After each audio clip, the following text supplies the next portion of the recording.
Won't go. Rebound called on Pope. They're not going to foul. The Heat will let it play out. It's over. At last, the long wait is over.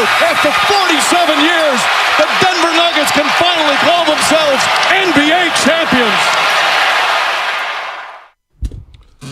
Mike Breen on the call for ABC 7/ESPN as the Nuggets win their first ever NBA World Championship in their first ever finals appearance, outlasting the Miami Heat 94-89. Nikola Jokic, your finals MVP, 28.6 rebounds, 4 assists. Jamal Murray was special, 14 points yesterday, 8 rebounds, 8 assists. Michael Porter Jr. showed up yesterday as well, 16-13 for the Nuggy Nugs. And oh baby, oh baby, oh baby, that's where we'll start on a Tuesday morning. We got a big-time Giants game. I can't wait to get to that one. That's a big-time game. One of the more impressive wins of the season. That's a good win for the Giants, man. Mitchie. Hey, man, well, no, I look at Brady Crawford. Time. I look at Brady Crawford finding the hole I agree. on the left side of the infield there, and boom, you get the single right there. You go up 4-3, and Camilo Duval, the comebackers Kapler, scared the crud out of me. First pitch swinging, Paul Goldschmidt. What are you doing? Dude, how about him with that bat and that knob? He's got that giant knob at the bottom of his bat. It just looks so ridiculous. Right. No, it does. No, let's get into the NBA first because I do have a bunch of Giants thoughts as well. The first text I see is, as we say, good morning to everybody out there getting off their graveyard shift. If you're at work, what is happening? If you're getting ready for work, what is happening? Good morning to everybody out there, all the students who are graduating. A lot of graduations happening right now. Summer vacations about to start for a lot of people. Good morning to the dancers, the professional dancers. Good morning to everybody out there driving the Muni trucks and trying to drive safe on the roadways. Look, the Nuggets, they did what they had to do, outlasting the Miami Heat in 5-0. By the way, good morning to everybody on the Comcast Business Text line and YouTube, of course, and Twitch. We love our roasters there. We'll talk a lot about the Nuggets because that's where the West is going to go through for the foreseeable future. A lot of people in the comments yesterday saying, this is a flash in the pan. Well, Jokic is not going anywhere. Murray's not going anywhere. And now they have that championship pixie dust where they know what it takes to play at the stage. They will not be rattled. They'll not be frazzled. And Mike Malone, their head coach, already put it out there. 5 minutes after they won the damn basketball game and won their first ever NBA championship, Mike Malone, who's not at a loss for words, basically says, we're not satisfied. The next step, he goes, you go from being wanting to be somebody to being somebody, to being a contender to being the champion. Now it's about time to become a dynasty. So Mike Malone is talking that talk and putting the targets right on their backs. But you know what? He got some players where it's going to be tough to take away from the Denver Nuggets. So give them their credit. But that's where the bar is right now, Shasky, in my head, as a Warrior fan. It's how do you get better to beat the Denver Nuggets when it counts in May or June? How are you going to battle with Jokic? You know, what are you going to throw at him? Size, speed, strength, athleticism? How do you slow him down? Like, that's the number one thing. I think a lot of teams are going to be trying to find the next way to stop this dude, whether it's a defensive schematic, whether it's particular personnel or a body type. You've got to find something to counterbalance how great he is. And then it's not just him. Right? That's the thing that I look at the Nuggets. Yes, he's their top dog. You could call him the straw. You want to call him the liquid and the straw? Fine. But he stirs that drink, and Jamal Murray plays off him so beautifully.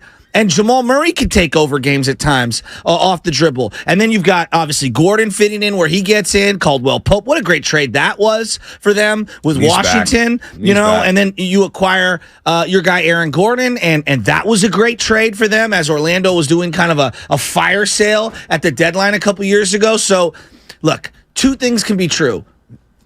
Right now, everything runs through them. That I agree with. But come on, Mike Malone, pump the brakes on the D word. Win two before you get to the D word. That's all I'm saying. Like, nothing pisses me off more in just life in general when we go from 0 to 2,000. Well, you know what? I'm not mad at it. He's channeling his inner Pat Riley.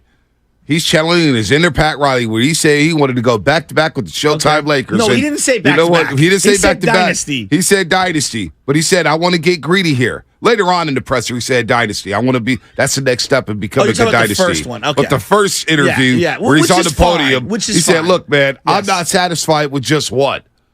I'm not satisfied with just one." That's a fair perspective. And you know what? You know what? He's got the top dog on the planet. Hey, he earned it. He heard all the talk about the Lakers. He heard all about Rui Hachimura trying to defend Nikola Jokic. He heard about Miami Heat and Heat culture and, oh boy, they're physical and they figure something out. Mike Malone has earned the right to talk that talk. He has. He got jettisoned out of Sacramento when he shouldn't have been. Mm-hmm. He goes to Denver. They remain patient with him. And a lot of people are talking about the CBA when it comes to the Denver Nuggets. Like, they're not going to be able to keep these players. It's going to cost them a lot to keep these players. Do people not know who their owner is? It's Stan Kroenke. Who do we know about Stan Kroenke? More rich, successful, cutthroat businessman on the planet. How does he run the LA Rams? Pretty cutthroat.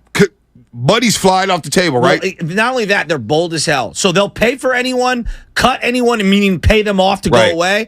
Think about the Todd Gurley move. Just that move in particular. Everyone thought it was crazy to pay dead cap $20-something million. And they won a championship. They won a Super Bowl. Almost immediately after. Right. So Stan Kroenke. And he also is sued St. Louis just to get out of there to build billions of dollars worth of stadiums in L.A. SoFi Stadium. I mean, it's a jewel. It's just beautiful. One of my favorite venues in sports. By the way, I want to get to venues because Jacksonville just had their rendering. Did you see that? And Buffalo's had their rendering. And Nashville, Tennessee's had their rendering. And I'm looking at Levi Stadium, and I like our sightlines at Levi's. They are nice sightlines. But boy, we're getting I'd be lying. I'll be lying if I said I wouldn't have been jealous of what's going on in Jacksonville, Buffalo, and Nashville, Tennessee, and LA with SoFi. Quick aside on that. It reminds me of when Baltimore redid their baseball park, and then everyone went with that more nostalgic, bricky look, old school, early 1900s look, even though you wanted it to be modern. Right. And it's the Niners built one of those multi-purpose stadiums from the 70s. Yeah. Do you know what I'm saying? Yeah. And we just missed out on how everyone's going through. Minnesota to me stepped the bar up. With their football US Bank Stadium. It just looked ridiculous. And then obviously the Rams stepped theirs up, and the Vegas Raiders have a sweet stadium. And it feels like we just missed the mark. Well, had we waited a couple of years, maybe we would have upped the game significantly higher. I don't know. Do you get the analogy I'm trying to make there? But you know what? I'm thinking about Jerry's World. They built that before Levi Stadium. Is Jerry's World that much better than Levi's? As someone who's been to both? Jerry's World's a little... The video board is huge. I love the way the sun creeps into the stadium through West Texas. Mm-hmm. It's better, and there's a lot more around it. I love how hard it was for you to admit that. Shasky, there was a Walmart across the street. I left my belt in San Francisco. It's I need a belt. This is going to be a problem. The bus driver from the hotel to the stadium, which is about a 10-minute ride, shuttle ride, she goes, there's a Walmart right across the street from the stadium. And all the food chains. Pretty clutch. I mean, it was... That's pretty clutch. Jerry's World's better. Jerry's World's better. I mean, I hate to say it. I love my stadium. But I'm watching Jacksonville, I'm saying, damn. Stan Kroenke, though, man, he's killing it right now. He is killing it right now. So the whole CBA thing, but again, see, this goes back to the 0 to 2000 thing. We can't even sniff the roses on the Nuggets. We have to go 2.5 years from now when the CBA hits. Doctor, everyone shut up. Is Mike Malone becoming a hated character? Is he? Where is he at now? Because I think he's been showing out. You know what he reminds me of? What's that? Well, he's like the underling to. If Thibodeau's one of the overworked DAs, homicide detectives, Mike Malone's the new guy on the beat who came from a different county. And he's coming in, and I'm going to change everything. Oh, dude, he's a pit bull. I mean, after game 2, it's the NBA Finals, and we need effort. It's dude, this ain't rah-rah stuff. He gets a little tight. He does, and Jokic and Murray bails him out. Talking about that. He gets tight, man. He's been getting tight for years, but you know what? He's an NBA champion this morning, and he is flexing. He's all in the champagne showers. Oh. He's jumping up on the Jokic brothers. By this time next year, I could see Mike Malone being a hated figure because he's going to talk that talk now. I hear you. You know, the thing that I keep coming back to, Bonte, is that very few times do we see kind of a player finally get his just due when it was kind of absurd that we hated on him. Not hated on him, but he doesn't have this particular accolade, so we're not going to give you any respect. Mm-hmm. Steph Curry had this happen for a long time. He's good, but he doesn't have an NBA Finals. Right. Jokic, he's good, but he hasn't won anything in the playoffs. Like, we do this, like the body of work of the regular season and what they do to carry their team to a certain spot means absolutely nothing until he wins a championship. And now all of a sudden he's got winter pixie dust on him. Jokic has been phenomenal. Yes. He is phenomenal. He will continue to be phenomenal. And I'm glad to see that we've all finally come to our senses and realized we are watching one of the great NBA players of all time. I don't know where he stacks up. He's in the middle of his career. Let his career play out. But Bonte, passing, footwork,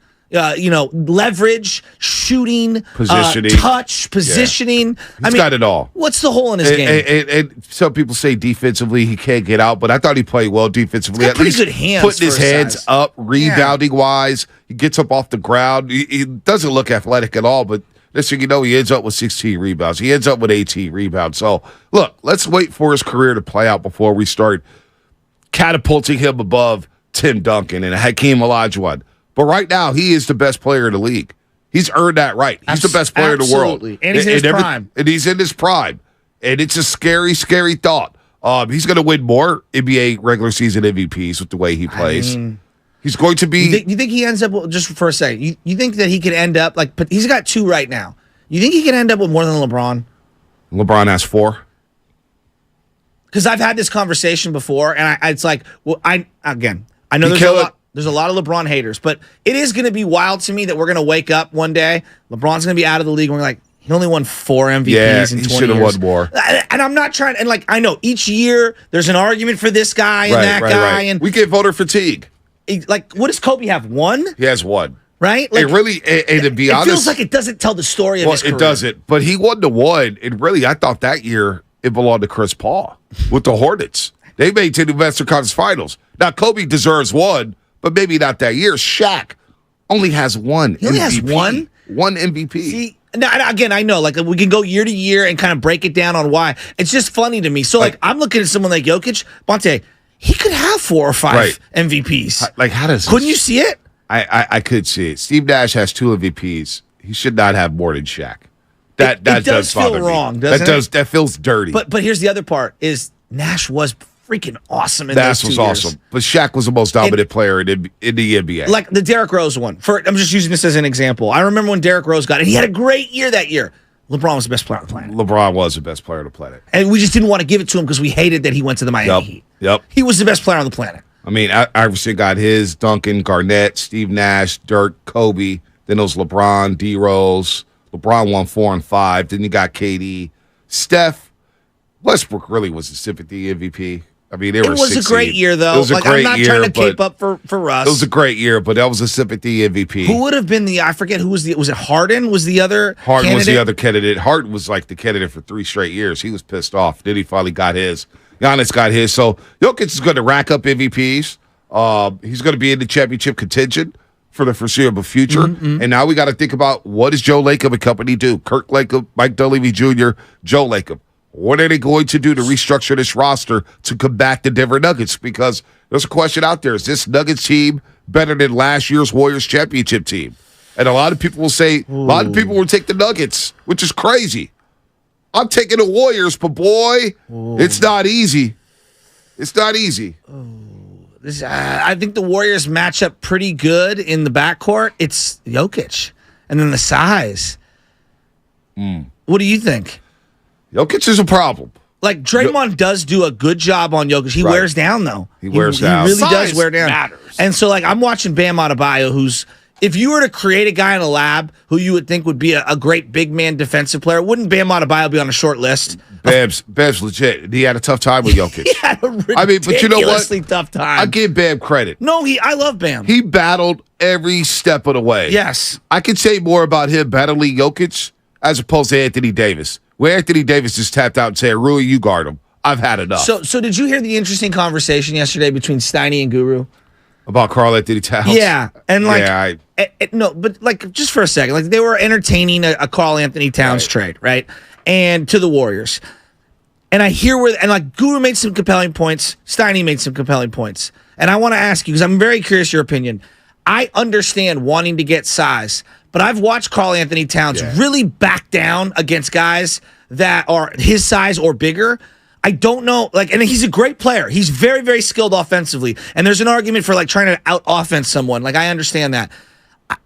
Is he a solution against a Jokic? No, I was listening to the conversation. What do you think of that? I kind of was banging my head against Why? the dashboard because I'm just Karl-Anthony Towns. You got to watch him play. Just watch him play. He puts up great numbers, though. He's a numbers guy. Yes, I know. He's a numbers guy. Does he go down low and bang with guys? No, I feel like he really. settles. Not really. Then you got the foul problem issue. He gets into the foul situations where you look at what he did against the Denver Nuggets, 18-10, but he was irrelevant in that series. He really was. Honestly, God, I think Rudy Gobert would be a better fit on this Warriors team than Karl-Anthony Towns. Karl-Anthony Towns is not a good, and trust me, I don't want Rudy Gobert. Yeah, you're not advocating. I'm not saying Rudy Gobert, but I'm thinking about the screens, the rebounding, the block shots. The diving. But even Rudy Gobert cannot check Nikola Jokic. He has his struggles against Nikola Jokic. Defensive player of the year. So, yeah, exactly. And he gets cooked. So then but Karl-Anthony Towns, let's stick on him and talk about the player he is.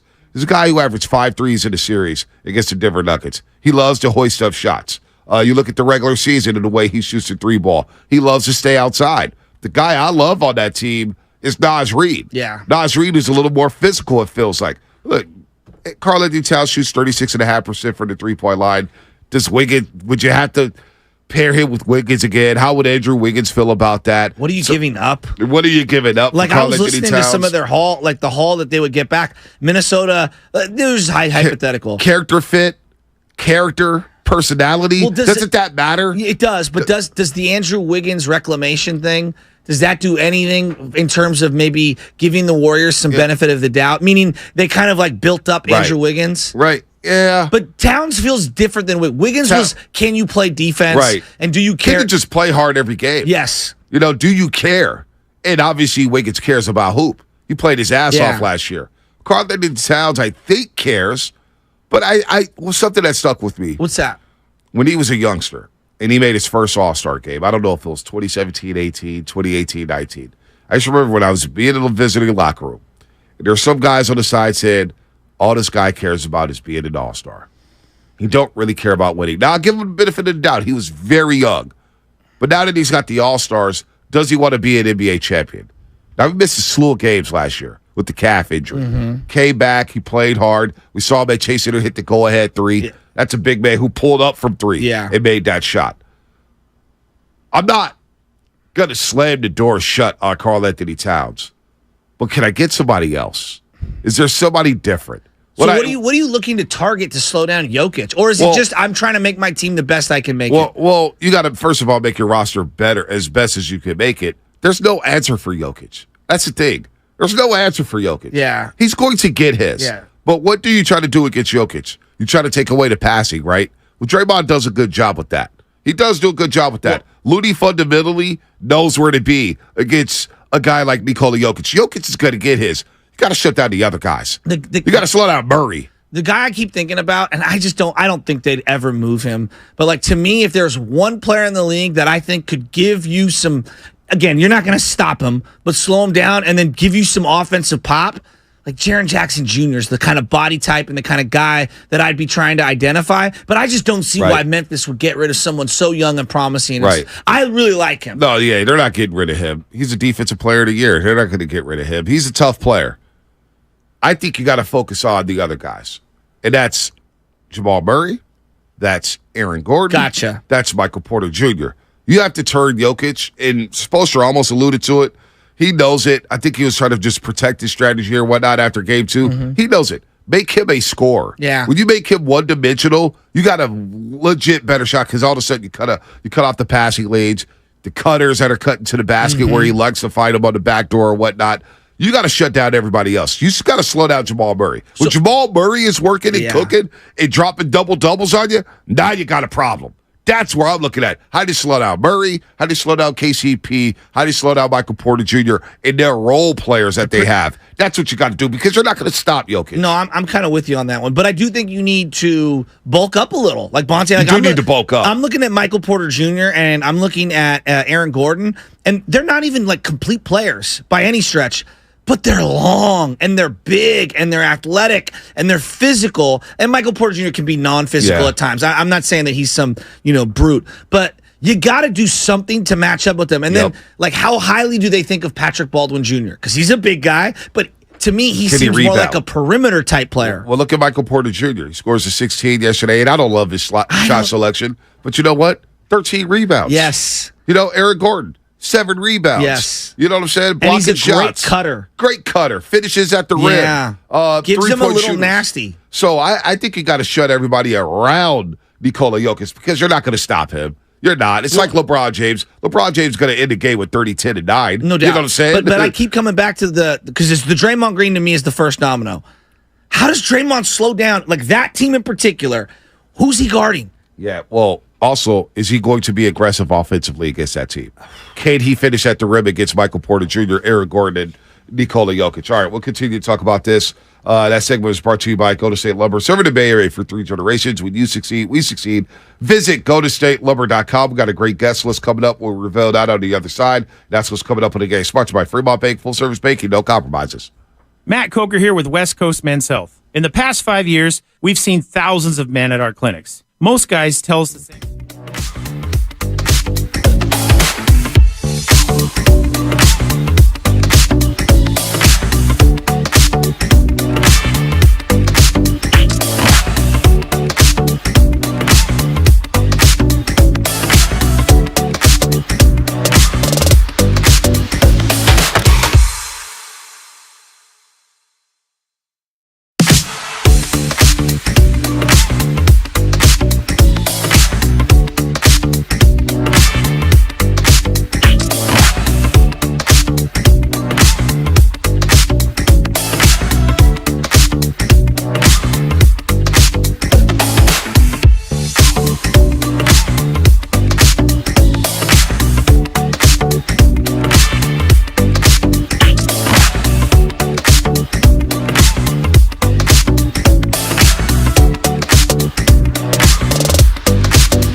tubes right now.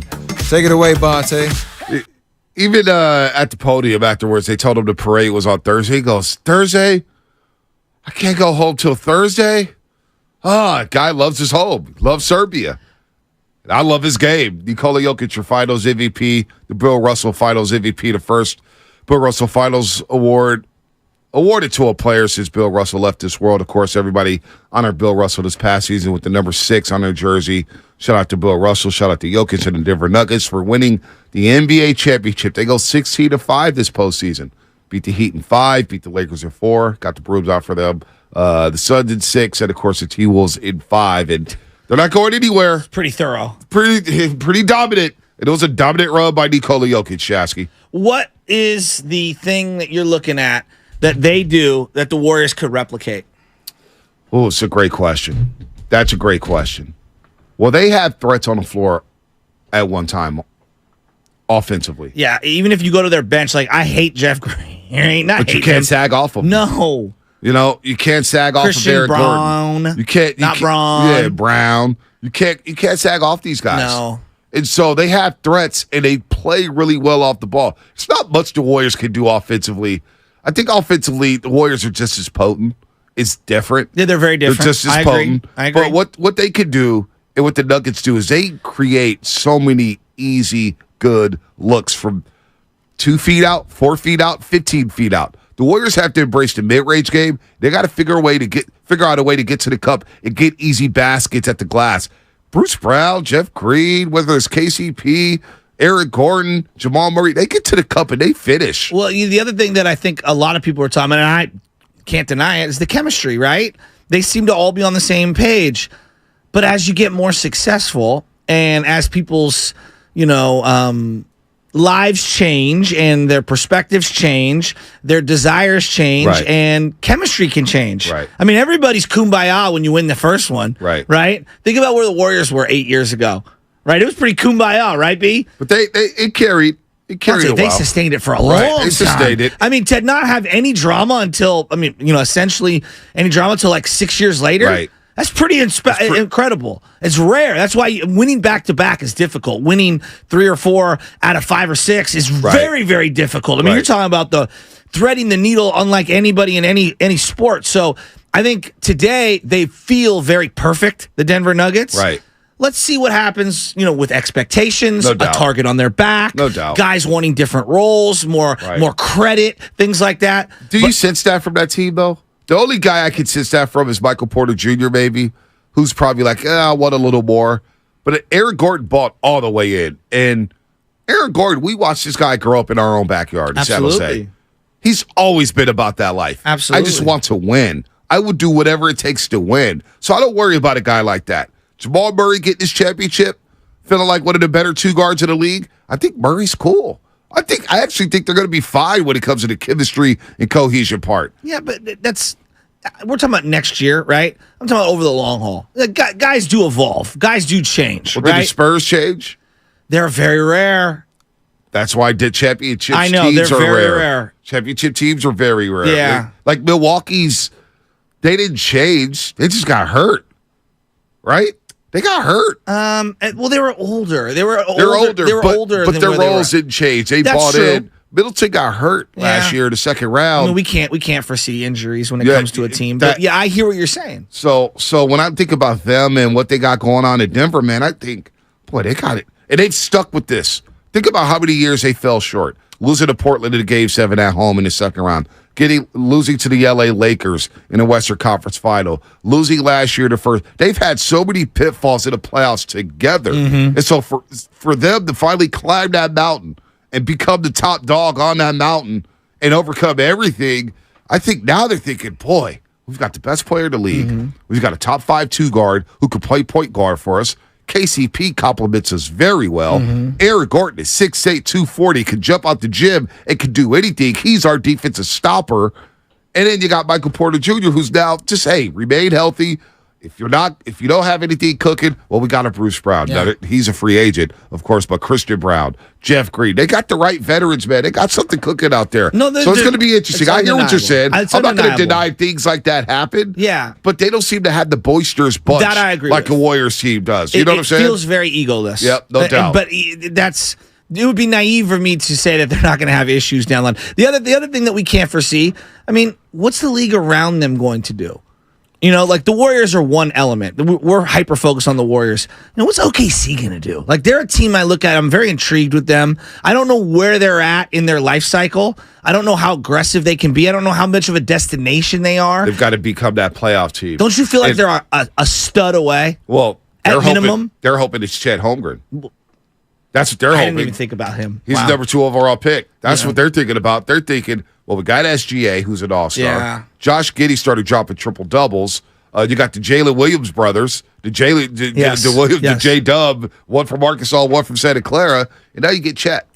And then I look at a team like the Lakers. I don't think they're going away. I think they're going to retool. They need a little shooting, But and that could come from Kyrie Irving. They feel very one year at a time type of a team, right? Yep. I look at the Warriors. I think I put them right now in the same category as the Lakers. What about Sacramento? See, now Sacramento's a very interesting team. To me, Sacramento does, I think they're one splashy move away. And I don't know what that splashy move is, but move off of Harrison Barnes, maybe Sabonis. And I think you're right there because I think that highly of De'Aaron Fox. Minnesota. And Keegan Murray. What's Minnesota I going to don't do? know about Minnesota. What is Minnesota? Because they have a superstar in Anthony Edwards. Can we agree that, Minnesota, Sacramento's higher Right. than Minnesota. Those are on the come up type teams. Right. Right? Where you're banking on the next couple OKC, years. Sacramento. OKC. Yeah. I put Phoenix, Warriors, Lakers in the category of year to year, let's figure this out. They got aging guys, could fall off the map, could sustain. Let's see what they do with some of their pieces. What's going to happen with the Memphis Grizzlies? Because of John Morant. The John Morant suspension is going to come down at any moment now. Adam Silver didn't want to hijack the NBA Finals. There will be an announcement on John Morant coming up, maybe within the next week. And Memphis is going to have to figure out how to navigate their season if he gets popped for a long time. So hypothetical, just hypothetical. Hypotheticals. Memphis shops him. Would you, whatever the combination is, would you be interested in Ja? How does he fit on his team? Where is Ja? Could you trust him as an owner? Yeah, I don't know if I. I'm asking, seriously. You have Steph Curry. I mean, no, it just. I would have a hard time trusting Ja. Yeah, I just don't see the fit. I'm just asking. I need to get longer and more athletic. Isn't that wild? Because 2 years ago, I think we all would have said maybe. Yeah, but it depends for who, right? John doesn't have a great jump shot. That's true. He has to go to the rack, and at times he's reckless going to the rack. Yeah, he is a great player. In the playoff game, he's easier to scheme against. Defensively, you can pick on him. I mean, there's a lot of flaws with Ja Morant. I like Ja. My family, Dre would punch him. Yeah, I mean, jeez. I mean, that's so. I mean, probably would. The Pelicans are an intriguing team to me because Well, they made the playoffs last year. We all like Ingram, right? We love Ingram. We all have no clue what they're going to do with Zion or what Zion could do. Herb Jones is really good. Yeah, he is good. Who's the other kid? Clark. Yes. Clark, who the hits the three-point threes. shooter. Trey Murphy the third. Trey Murphy the third. Yes, that's the it. three-point That's it. shooter. Yes. Alvarado was hurt late last year. He's a scrappy little player. I like him. Valanciunas is a solid big. You can play him off the floor at times, but he's a dude who can give you 20 minutes and eat up the regular season, right? Yeah, that's a good point. The Pelicans are another team right behind Minnesota. Maybe I'm overlooking them. That's a good call. So I don't know. And then we haven't even mentioned the Clippers. Yeah, we don't even know what they're going to do. Bob Myers' new team. By the way, Paul George, good podcast with Jerry West. I saw that. Podcast P ain't bad. Well, he's better than playoff P. He's played in the playoff P, but Podcast P ain't bad. He might have found something there. He might have found his niche. Well, I mean, when you're Paul George and you can have on Jerry West, it makes content significantly easier. Hey, Jerry, tell me about everything. I don't know what the Warriors are going to do, man. I don't know. Like, the Carla did it. I heard Guru, and I was just like, man, I don't. I'm intrigued with Karl-Anthony Towns, but I'm very skeptical. I'm very skeptical. I was just like we watched that guy last year. He cries. He mopes. Yeah, but I He also picks up said that cheap about fouls. Andrew Wiggins. You know, not to that degree. I think he has more talent than Andrew Wiggins. Yeah. Which is kind of crazy. My bad. The Nuggets went 16-4? Wow. They did go 16-4. Pretty impressive. Not 16-5. Phoenix took them to, Yeah, Phoenix took them to 2. Minnesota won one game. The Lakers absolutely were terrific in going down in this series. I'm not sure I've seen a more impressive performance in a sweep ever. You're right, 5-1. Comcast Business Text Line. They swept the Lakers. 16-4. That's a hell of a run. Wow. A day after the Warriors are celebrating their 6-year anniversary of going 16-1 in 2016-17, Nuggets go 16-4. That's pretty impressive. By the way, starting tomorrow, it was thorough. It was thorough. They whooped everybody. It's the only way I can put it. Yeah, starting tomorrow, we're giving you a guessing chance to go to Chase Center and attend the Warriors introductory press conference with the player they draft. We'll be showing you a keyword on YouTube and Twitch. At certain points of the show, you will qualify by texting those words to our short code. It all starts tomorrow, so search 95.7 The Game on YouTube and Twitch now so you are ready to go. What's coming up in the game? Sponsored by Fremont Bank, full-service banking, no compromises. Karl-Anthony Towns, I'm eager. I don't know what the fans said or the audience said on Starting a Guru, but 888-957-9570. Does Karl-Anthony Towns get it done for the Golden State Warriors? I have my doubts. It's been said that time flies. It's up to you to be the navigator.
play him 4. Okay. Strictly a 4. So you could play him with Looney? I think you could play him with Looney. Absolutely. But not with Draymond.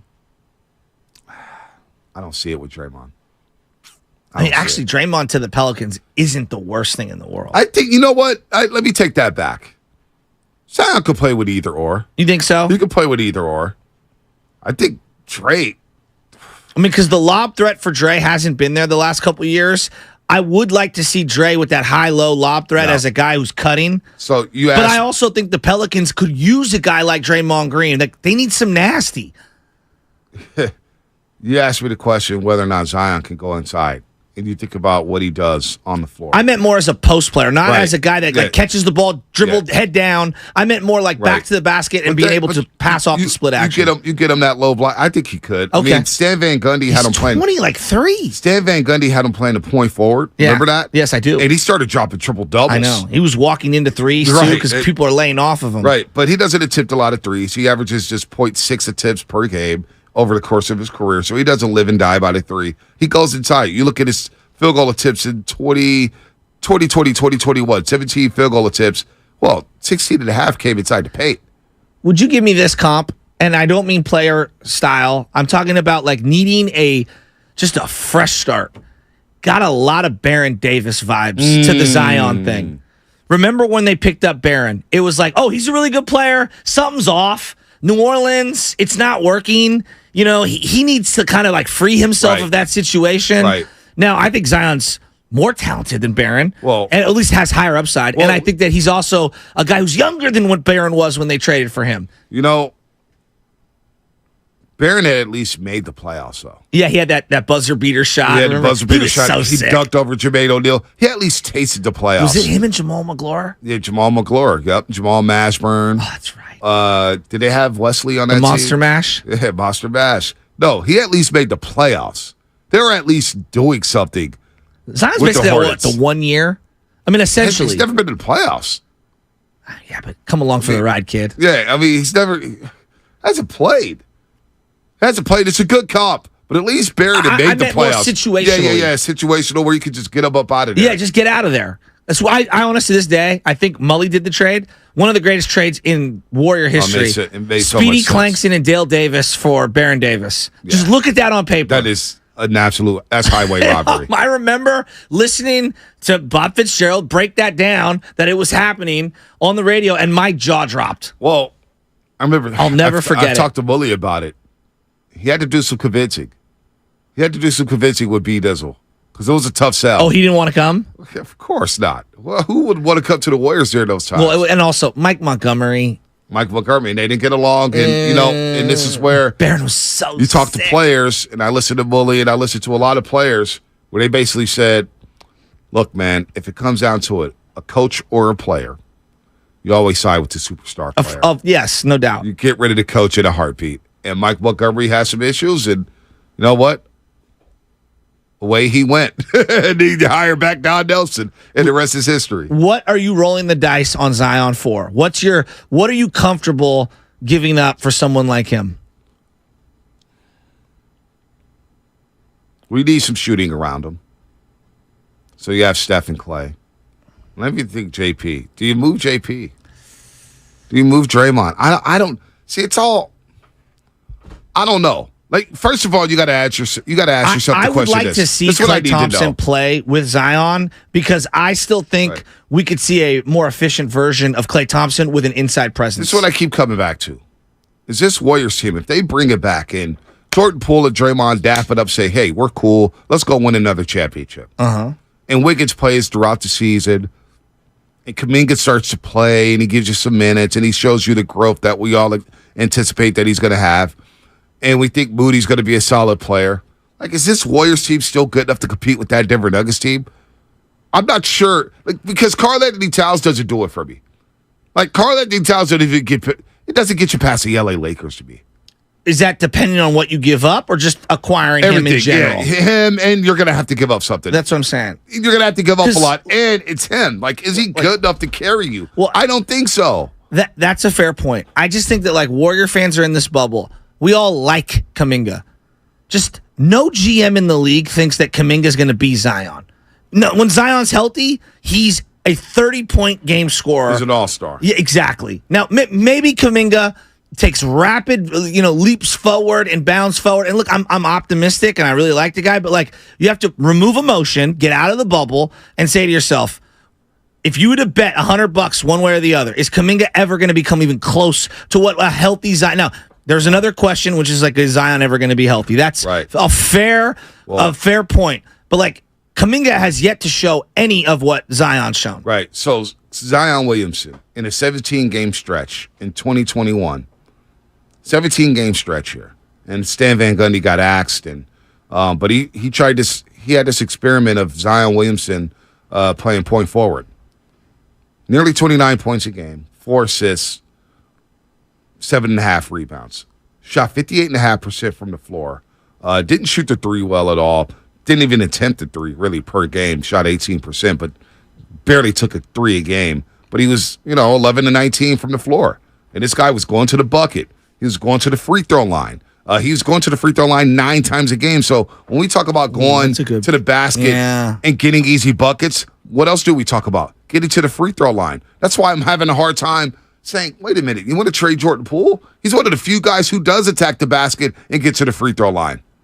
That's important, man. Look at the Lakers series. I mean, you don't get to the free throw line. You don't get to set your defense. You don't slow the game down. Exactly. Why is Jimmy Butler so good in the playoffs? Gets to the free throw line. Exactly. And he slows the game down. And then he puts your team in foul trouble. Jokic gets to the free throw line. Jokic, yeah, you're right. Murray gets to the free throw line. I'm looking at... Wouldn't you also agree? Like, I know we're looking at Jokic and the Nuggets today, but I'm also like a left eye slant looking over at Anthony Davis. And you need somebody to like kind of run through or by Anthony Davis. Yes, you do. Like, because I think we've been separated. Anthony Davis exposed to Golden State Warriors. Right. So like my number one thing is, if you can in the open market, to me, if you're gonna move off anything and bring something in, it does have to be size. Yep, it does. I'm with you there. That's why the whole CP3 thing. I know it's fun to entertain. But I'm thinking, the last thing I need is another small guard. I know he's more of like a vet min, add-on. Like that's not a big change. And even then, it's got to be the right vet, because you could bring in the wrong vet and he ruins everything, right? Like, I think you could. Would you rather have Seth Curry or Patrick Beverly than CP3? Yeah, I think I would. think Seth Curry would. Yeah, I like Seth Curry. Yeah, I think I would over CP3. I really like Seth Curry. I may lean Pat Bev over CP3. When Seth Curry got hurt for the Nets, it really hurt them a couple years ago. It really. It really did. And Philadelphia too. He had some good times with Philadelphia. I'm looking at Karl-Anthony Towns' free throw attempts. Last year, 29 games, he averaged 4.5 free throw attempts. His career high is 6.5. For his career, he gets to the free throw line 5 times. To me, that's not enough for a big like him. You look at Joel Embiid. What is he doing? Get to the free throw line 9, 10, 11 times. Jokic getting to the free throw line a lot. You see Zion Williamson just in that small sample size, 9 free throws a game. Karl-Anthony Towns, the more I talk about it, the more I'm talking myself out of him. 5 free throw attempts per game for his career. That tells you that he doesn't play big. No. Can I ask you another guy? I'm not doing the whole trade machine thing, but I'm just asking out loud. Julius Randle seems to be a guy in and out when it comes to Knicks fans and the Knicks fan base. To me, I don't think he's the kind of quote-unquote big. He's too perimeter-based as well and too ball-centric for me. But he's a guy out there. Does he do anything for you? No. You give him the ball, and you're not getting the ball back. The ball just sticks in his hands. I'm with you. What Speaking about of bad Pascal's body language, too? Oh, the body language bad is terrible. body language. 6'7", he's a tweener. He's got a lot of the Draymond qualities offensively in terms of passing and stuff. Yeah, but to me, I don't think they need that. I think they need a low post presence. His shot selection, I'm good. What about Pascal Siakam, which is a name they've been kind of linked to for multiple years now? It does feel with Fred VanVleet, who he's gone. He opted out, and it feels like he's out of Toronto. Toronto is going to do some movement here. It feels like they're going to probably build around Scotty Barnes as opposed to Siakam. So, what do you think? Would that? What is it going to cost for Siakam? What is it going to cost for Siakam? I like Siakam. He took their lunch money in the finals. I mean, he really did kick our butt. He did. But he was the 4th option on that team. But he owned Draymond in that series. Couple games. B, he was sick. Couple games. When did we last see him? That play-in game, right? God, he did not. No, he did not. He did not look good. I tell you where else he didn't look Shoulder. good. The bubble. When they played the Boston Celtics in the bubble, Jaylen Brown and Jason Tatum punked him. It depends what you're giving up. If you're telling me I got to give up Wiggins and Poole for Siakam, No. I say no. No. Kuminga and Poole, I'm very hesitant on that. Very hesitant. Kuminga and Poole for Siakam. I'm Depending on what I could get in free agency as a ball handler, off like if again he's gonna want more money than this, but like someone like a Fred VanVleet or even your guy CP3, if they wanted to come here for dirt cheap and I can offset, I'd listen. But I'd have a tough time pulling that trigger. Yeah. Siakam did put up some monster numbers. That's what I'm saying. You're listening to 95.7 That's Game, what I'm KG and saying. TFM and AC1 San Francisco, always He was live. so good. On the free Odyssey app. Download the Odyssey app and favorite 95.7 The Game for the best and most up-to-date sports coverage. And do not forget that you can also watch us every day on our YouTube and Twitch streams. Just log on and search 95.7 The Game. Be sure to like and subscribe to the channel while you are there. I'm not going to lie to you guys. I didn't watch a lot of Toronto Raptor basketball. So I don't know how Siakam has evolved. I'm looking at his three-point shot, 32.4%. He will get wide open looks with Stephen Curry, though. I agree with that. He likes that top of the key right-hand side shot. Right. Free throw percentage, 77.5%. Not great. Not the worst. He was an all-star this past season. 24 points, 8 rebounds, 6 assists. May cost you a lot. Yeah, I don't know if Poole and Kuminga does it. I think you're throwing in more, and that's that may be an a overpay. lot. Maybe an overpay. Let's go to the night of numbers. Alex in Atlanta. What's happening, man? You're on the roast. Gentlemen, how's it going this morning? Hey, listen, I'm going to throw a number at you really quick, and then it's going to lead into my point about who I think the Warriors should go after in free agency. So if you go back to the 89-90 season, so that's, 34-year stretch now, 26 of the last 34 NBA champions finished in the top 10 in the league in terms of points allowed per game. So defense clearly has been winning championships for a while now. One of the things the Warriors, I think, definitely have to improve on this offseason. I think the approach we really need to look at is improving the defensive side of the basketball. I mean, Golden State was number 2 in the league in scoring this year, but they were 21st in the league in points allowed. So while I get that, hey, Karl Anthony Towns, that might be a cool target. A player maybe like Zion might be a cool target because of their offensive capability. I really think we got to start pursuing free agents or trade options with more of a focus on defense. Scoring was not a problem for us last year. It was getting stops. Yeah. Whenever Steph Curry would go off the floor, if we had a lead, what would happen? Well, we quickly surrender that lead and find ourselves down by 5 to 10 points when Steph came back in. It wasn't necessarily a problem with scoring. It was a problem in defending the basketball while Steph was off the floor. So, a couple of guys I was looking at, Rui Hachimura would be a good one. I don't know how much he's going to cost. Jay Crowder, I think, would be a pretty good one. Don't know how much he's going to cost. Dario Saric, I think, wouldn't be a bad choice as far as I like Saric. I like Saric too. And then if you get into some smaller guys, maybe some potential wing defenders. Joe Ingles, I don't think is a terrible choice. He was older, 6th Man of the Year candidate a couple of years ago. He is a little older, but solid on the defensive side of the ball. I really think that's where they need to start their offseason is getting more of a focus on defense and letting the offense come through improved defense. That's how they won their championship in 2022. Interesting stuff, Alex. I like there's a lot there. There's a lot there. I like Saric. I've always liked Saric was a guy where people forget in that Bucks Suns series, he got hurt in game 2, tore his ACL, and it kind of flipped that series. He was able to, at least there was another body on Giannis Antetokounmpo. That was a big loss for the Suns in those NBA Finals. Nobody talks about that. I do like Saric a lot. He's a winning player. He plays well against the Warriors, too. Punks the Warriors. Yeah, and I think that he does a lot of little things very well. He's got great skill, size, can rebound a little. He's a guy that I've always wondered why more teams don't covet more. Right. He gets traded a lot. A lot. Phoenix. And he doesn't get a lot Philly, of run. OKC, comes off the bench. Highly skilled. I like him. Skilled. He's a nice role player. You know who he was? Who's that? A big guy that Kolsky's been talking about for like 4 or 5 years. He loves him. No, he does. I love Sarge too, though. He kind of warmed me up to him about 4 or 5 years ago, and he's right. And he hurt himself in that for Philly. He hurt himself in Philly, but then in the finals for Phoenix, he tore his ACL in game 2. Was it game 2? May have been later in the series. But he tore his ACL, and that was a big loss for the Phoenix Suns. Depleted their depth. I thought he was going to be on the buyout. We actually discussed him this year. Who could the Warriors grab on the buyout market? I thought he was going to be available, but OKC kept him. I really like Sarge a lot. That's a good name. Game 1, actually. It was in game one? There Wow. That was a big loss for them. Huge loss. Sarge is an interesting name. But that's not. I don't think that's moving the needle enough for this team to be able to overcome what really plagued them last year. I mean, that's a nice, dirt cheap acquisition to throw on the bench. What do the Warriors do? Who's on everybody's wish list? That's what I want to know. What names are out there? Steiny Goo is playing with Karl Anthony Towns. I think we both agree we're kind of like, I'm intrigued, but I'm probably more out than in. Yeah, I'm more out than in.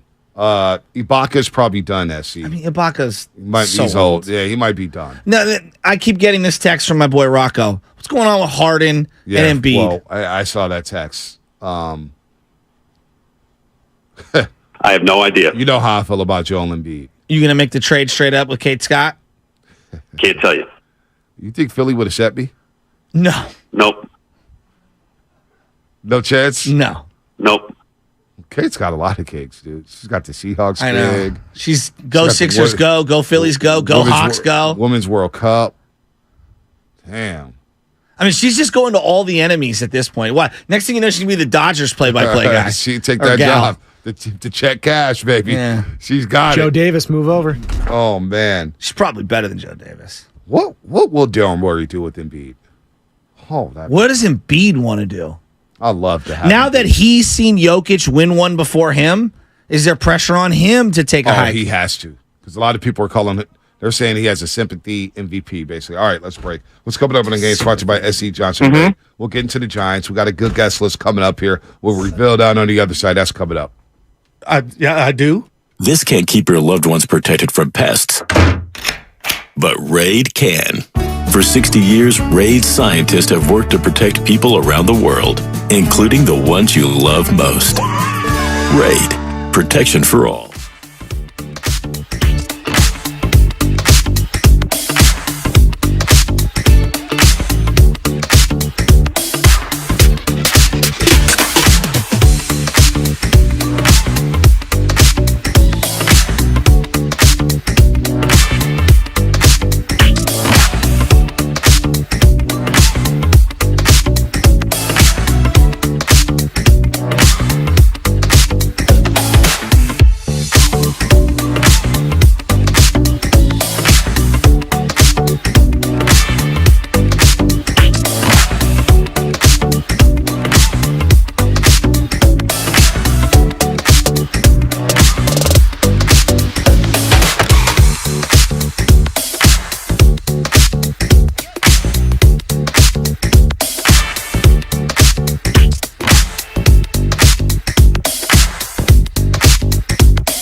me a homer.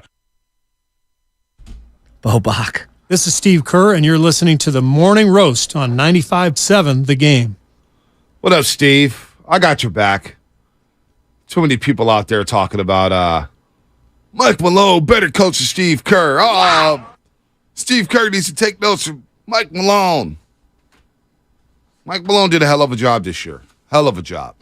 Went to Bruce Brown, benching Michael Porter Jr. in the fourth quarter, going to Christian Brown. Mike Malone pushed all the right buttons for the Denver Nuggets. And congrats to them for winning that NBA championship. But how do the Warriors reload? What is the first order of business for the Golden State Warriors? But don't forget, starting tomorrow. This is really cool. We're giving you and a guest a chance to go to Chase Center. That's right, to attend the Warriors' introductory press conference with the player they draft. That's crazy. That is crazy. What if it's Chris Murray, Keegan's brother? That's my wish list in the NBA draft. 6'7", 6'8", can shoot it. He's a lefty. Oh, my gosh. Wouldn't that be great? Wouldn't it be great to be there? Well, we'll be showing you a keyword on YouTube and Twitch at certain points of the show. You will qualify by texting those words to our short code. It all starts tomorrow, so search 95.7 The Game on YouTube and Twitch now so you are ready to go. Don't forget, each day we'll have a new keyword. Each show's keyword will be different. You will have 9 chances to get that keyword and enter, and you do not need all the keywords to win. So you want to be locked in there. And you can go to Chase Center to go see the rookie hoist that jersey next to Kirk Reuter, Mike Dunleavy Jr., because it sounds like it's going to be in-house as we recap Anthony Slater's article from yesterday saying, hey, Mike Dunleavy Jr. and Kirk Reuter have been running the show behind the scenes. Warriors aren't in a rush to appoint anybody, but it looks like they're going to be in a better position of power. And Joe Lacob's going to be a decision maker as well as they figure out what to do with Jordan Poole, Draymond Green, and company. Can the Warriors run it back with this roster and beat the Denver Nuggets? That's something we're going to talk about all show long. Karl-Anthony Towns is a name that's going to be out there. But look, this is how Denver's thinking, Warrior fans. Mike Malone after the game. Listen to what he had to say. Pat Riley said something many years ago. I used to have it up on my board when I was a head coach in Sacramento, and I talked about the evolution in this game and how you go from a nobody to an upstart, and you go an upstart to a winner, and a winner to a contender, and a contender to a champion. And the last step is after a champion is to be a dynasty. So we're not satisfied. We accomplished something this franchise has never done before, but we have a lot of young, talented players in that locker room. And I think we just showed through 16 playoff wins what we're capable of on the biggest stage in the world. And the best part about it is the people I just did that with. I mean, I love those guys. I love my coaches. Stan and Josh Kroenke are incredible owners. Their support, their continued belief. Calvin Booth, first year as a GM. And I just have to say on a personal note, a huge thank you to my mother and father. You know, I just spoke to them, let them know how much they're a part of this. Their love and support all along has meant the world to me. My beautiful wife, Jocelyn, my 2 daughters, Caitlin and Bridget. I'm a really blessed person, really enjoying this moment. So don't screw it up by asking a stupid question. Mike Malone had himself a postseason. Had himself a podium game. Mike Malone, head coach of the Denver Nuggets. Boy, he was flexing. He was flexing. I get a lot of Sirianni vibes from him. Well, he's a champion, not Sirianni. I know. He's got a ring now. Hey, look, congratulations to Mike Malone. And he said the last step is dynasty. Obviously, there's some things in between first championship and dynasty, you know, like winning a second one would be nice. But look, the bravado's great. It's awesome. Let's see where you're at next year. I'm not trying to like poo-poo it. Like, it was an amazing year this year. It's so hard to repeat. It's like the Warriors figured this out. Like, can we all acknowledge the Warriors had one of the greatest seasons sports has ever seen? They won 73 games. They played a level of basketball that I never thought was even close to being replicated when it comes to trying to chase the Bulls down for the most wins in a regular season. And then in the postseason, navigated certain injuries, okay? Still made it to a Game 7. We're up 3-1, should have won. Could have lost the series prior. Winning championships, a championship, is so difficult. And what the Nuggets just accomplished is remarkable. But to get ahead of yourself, and I get where he's doing. He's aspirational. He's bravado. He's What's wrong super with that? excited. There's nothing wrong with it. I'm just saying, my God, can you just smell the roses and let the championship champagne sprinkle on you? I'm gonna pull for my inner Shasky here. If you can't be arrogant when you're a champion, when can you be arrogant? It's a fair counterpoint. I mean, it's a fair this guy counterpoint. just won. They just rolled through the playoffs, 16-4 record. All right, I thought it was 16-5. I thought, well, maybe they lost. No, they swept the Lakers, swept them, destroyed the Miami Heat in 5. Hell, it took Miami everything they had to win that one game. Smoked Minnesota, should have swept them. All right, and they dispatched the Suns, who I thought would overcome the Denver Nuggets, and destroyed them in 6. Had them down 30 at half of that elimination game. So Mike Malone, look, Joe Lacob talks that talk. We got a guy named Draymond Green who talks that talk. I don't mind a talker. And you know what? He said it. I had this on my board in Sacramento from Pat Riley. When Pat Riley was talking up there, talking about back-to-back with the Showtime Lakers, oh, my God. Well, back-to-back's different than dynasty. That's all I'm saying. But he's saying this is the D word. I hold the D word in the highest regard. That is, when you get to dynasty status, you're talking about elite of the elite of the elite. But he's not saying we have a dynasty. He's saying the next step for us is to become a dynasty. Well, and I would say to him, the next step is winning 1 before you get to 2. But I get what he won that or, one. Excuse me, winning 2 before you get to 3 or 4. He wins 2, and then we're talking about a 3-peat. Okay. And then that D word's really getting thrown around. So they're going to be a problem. They're going to be a problem. I don't see them making wholesale changes. I don't see them making major moves. No, this is the gold standard in the league right now. You know, so Mike Malone, if he wants to talk that talk, go ahead. But everybody's going to remember it. And again, Mike Malone's not going to be on the court. He's not playing. So Jokic and Murray, they have to deal with that stuff, saying, oh, yeah, you guys got a dynasty or whatnot. But you know what? I like the mindset there. Hey, let's not be satisfied. Can I ask you this? I want you to be real with me. Look me in the face. If Shanahan won 1, he finally wins 1. Yep. And he sat up there, he says, well, now the next step is to be a dynasty. You would be like, come on, dude. I would be like, that's right, coach. I'd be like, that's right, coach. That's what I'm talking about. Let's fire for more. I know you. Who's the quarterback next year? No. We're year 9. No. I'm just teasing. Hey, I'd be like, get greedy, baby. That's what I'm talking about. Get greedy. That's what Mike Malone is doing. I know, but to and I get it. You know, you're feeling the euphoria of winning, and I'm sitting here probably sounding more like a hater. I'm just saying, I have respect for how difficult it is to win a championship and to have that hunger year after year. That's what makes Kobe. Well, that's what makes Steph. That's what makes LeBron. Don't you think the hunger to do it year after year after year? Don't you think his hunger is right there? He's saying, I'm hungry for more. Well, he's not playing. Yeah, but he's coaching. And he's saying, I got some thoroughbreds here that I'm going to coach hard, and I know we're going to get there. And the hunger for more. Hey, we did this. Now let's go do it again. He's already set the template, and he's going to wait till the parade. Oh, my gosh. Get him mic'd up. Here's my favorite. You got 2 separate takes from the 510, different people. Mike Malone is an awesome coach, Shasky. This is the one time where you're dead wrong. He's been an awesome coach for a long time, underrated, and honestly, I take him borderline over Steve Kerr. He's a motivator, and he knows his X's and O's, and he should have been held in high regard for a long time. That's one point of view. The very next one, from a different 510 texter, Mike Malone is a red ass who needs to slow his roll. Not my type of coach. That's always in your face.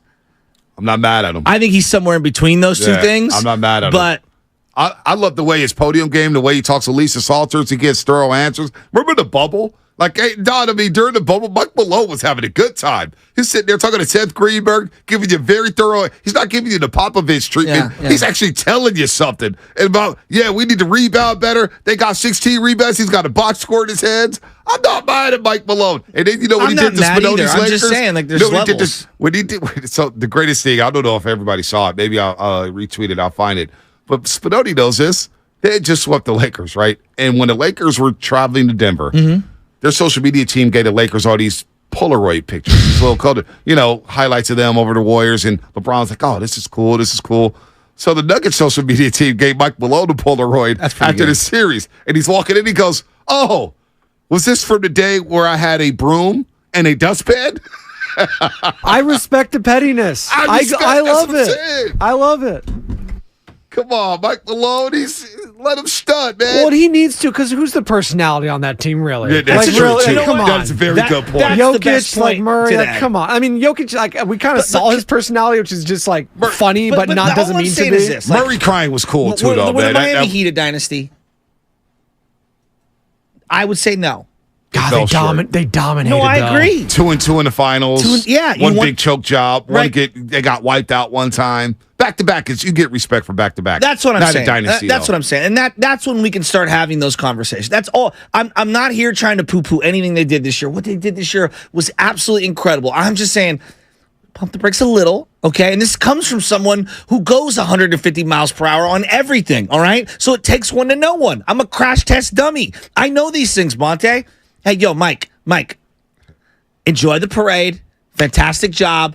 Great. You could talk about winning back-to-back. Don't throw the D word around so flippantly. So we go from, what's the vernacular here? We're going run is 2. That's a nice run they had. Yes. Right. 3 is dynasty. 3, to me, that's 3 my to me setting as well. is 3 in about 5 or 6 years. Yeah. Yes. That's what I would say. And you've got to have, 3 in about 5 or 6 years. And some similarities. I think it's loose. See, it's interesting because do we view the San Francisco Giants as a quote-unquote dynasty? I do. It's Even interesting because they dynastic. didn't go to the playoffs after each of those runs. And they weren't dynastic. What are you doing with the hat? I'm calling cap on you. Why? Because if Mike Malone was your back coach, to the cap. If Mike Malone was your coach, you would be loving. No, but he's this. You would be loving this. Of course. You would be like, yeah, that's my coach. Hell yeah, dynasty. Yeah, I want more, baby. Yeah, I'm hungry for more. Oh my gosh, I can't believe the show you're putting on today, Shasky, with Mike Malone. Well, I mean, You the love Bucks. Look, this. the Bucks were spectacular for multiple years in a row, leading up to their championship. Then they finally broke through. Right. They've had a difficult time even coming close to that. Yeah. I'm not poo-pooing. Yes, do I love the bravado? Yeah, on some level, entertainment-wise, I absolutely love the bravado. But I also have tremendous respect for the journey of getting to a championship, and I understand how difficult it is to get it. He's a breath of fresh air to me. Okay. Where coaches stay status quo and they kind of, they sit there and they give you the PR treatment, the PR answer or whatnot. Mike Malone's he's off the bench. You can see his emotions, too. Sometimes his team would give up a backdoor cut in, just put his head in his hands, and he's freaking out. He's living and dying on every possession. He gets tight. He lives with it. Mike Malone, I'm with it, man. Okay, so let me ask you everything. this, because you don't like this arrogant team. 925. Imagine the arrogance if Memphis ever won a trophy. Look, I would hate it, but you know what? They earned it. They're a champion. Taylor Jenkins, if he wins it, the problem is they haven't been through the wars like the Denver Nuggets. This is why I respect Mike Malone so much more. Memphis made one playoff and shouldn't have got past that series against the Minnesota T-Wolves and started talking like they were the team. Like, they hadn't been close. They hadn't done what Denver did before this championship run. So, yeah, it would have been a little, all right, Taylor, chill, dude. Mike Malone gets their respect. Let's go to Xavier in Berkeley. Xavier, what's happening? You're on the roast. Hey, good morning, guys. How you doing? What's up, Xavier? I'm great. Chill, just another day at work. Good, that's good. I just wanted to bring up the fact of we're sitting here talking in the YouTube chat about big men to bring in or who to bring in really, and I just want to get your guys' opinion on a person like OG and Anunoby. A lot of people say they don't really like him. They say he's overrated. They say Pascal's overrated, but I think both of those guys could bring a lot of size, defense, and scoring to our team. But also, it's guys like Christian Wood, guys like Jakob Poeltl. I don't think Christian Wood would be able to, go against the Joker. So I just want to hear what you guys have to say off air. OG's a name that gets floated out of there. What's the price point? And Christian Wood's he's an offensive player. He plays no defense, and he plays outside. And to me, you're Hard overpaying pass. for someone like him. Yeah, hard pass on that one. Hard pass. I acknowledge that there are flaws on lots of the guys that are available that would come into the situation, but there are specific skills that I am looking for. And the number one thing for me is obviously some defense. Doesn't have to be your number one thing. And you have to be a low post passer as well as a low post scorer. That's what I'd prioritize right now. And then perimeter defense, is another thing I'm looking for, but that's not, to me, the number one thing. The number one thing is, how are you going to slow down in a series in the Western Conference Anthony Davis and Jokic in back-to-back series? Exactly. I'm not even saying stop them. Right. Slow them down. Slow them down. How are you going to help Looney? Yeah, that's the biggest thing. And so then that kind of leads me into my Draymond question, Bonte. For all the people that want Draymond back, for all the people that say that the Warriors can't win without Draymond, how does Draymond fit into a series defensively moving forward as a smaller guy whose body is aging against AD, against Jokic? 4 or 5 years ago, oh yeah, we're in. I don't know. Like, you have to project moving forward. Also, you have to put pressure on them defensively. That's a good point. Jokic put so much pressure on AD defensively, AD was done guarding him. You know, you got to go into his chest. So if you have non-offensive threats going at these guys, then they're relaxing on defense and exerting much more energy offensively. You got to have somebody who can go at them. Go at them. Try to get them in foul trouble. Instead, AD's camping out in the paint. Jokic against the Warriors, he's probably camping out in the paint because Aaron Gordon would maybe check Draymond or just sag off of it. The way Anthony Davis did. I think if Draymond, and I truly believe this. I actually walked away from the show thinking about this yesterday. What's that? We had a lot of dialogue with Draymond Green, and we've seen him score when he needs to. When he scores, we saw the data. They win damn near 80% of the time when he scores at least 10 points in a game. All right? He can do it. Draymond Green can go out there and average 12 to 14 points a game. He can. It sounds preposterous, right? It sounds insane. It doesn't sound preposterous. It's just we've been begging for it over and over. And we haven't gotten it. And we haven't gotten it. He's getting up there in age. Like, at some point, you either are going to add that element or we just have to stop talking about that. No, But I hear your point. The point is valid. The reality, though, is that the onus has been on him the entire time. Yeah. And he doesn't finish around the rim. He does miss a lot of layups. He does. But if I knew Draymond Green could channel that offensive player that we saw in Game 3 or Game 4 against Sacramento, Game 5 against Sacramento. But that Game takes 5 a lot against of the Lakers. energy. It does. From him. But he's got to he's got to press the issue against these bigs. You got to go at these dudes. Jokic and AD are chilling against the Warriors. So that's part of the problem. If you had a guy like Naz Reid who could go at their chest, Karl-Anthony Towns even. But, Rocco, with the text on Embiid, you know how I feel about Joel Embiid. What is the situation in Philly with Joel Embiid? Will he be available? Because Joe Lacob loves stars. And if you're going to move some assets, you're going to move all these assets in Kuminga and Poole, if that's what's happening. Yeah. And I don't think Dunleavy Jr. wants to trade Poole. I think Anthony Slater's onto something. Dunleavy Jr. really likes Poole. He scouted him.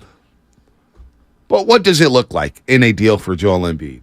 Because picks be damn, I'm giving up a lot of picks. For Embiid. So if you were to power rank possible available people, he would be at the top of your list or close to it. He'd be number one. Wow. He'd be number one. Why do you cover him so much? I mean, Why? If Giannis was but let's say, okay, in this hypothetical, Giannis is not available. What makes him so desirable to you?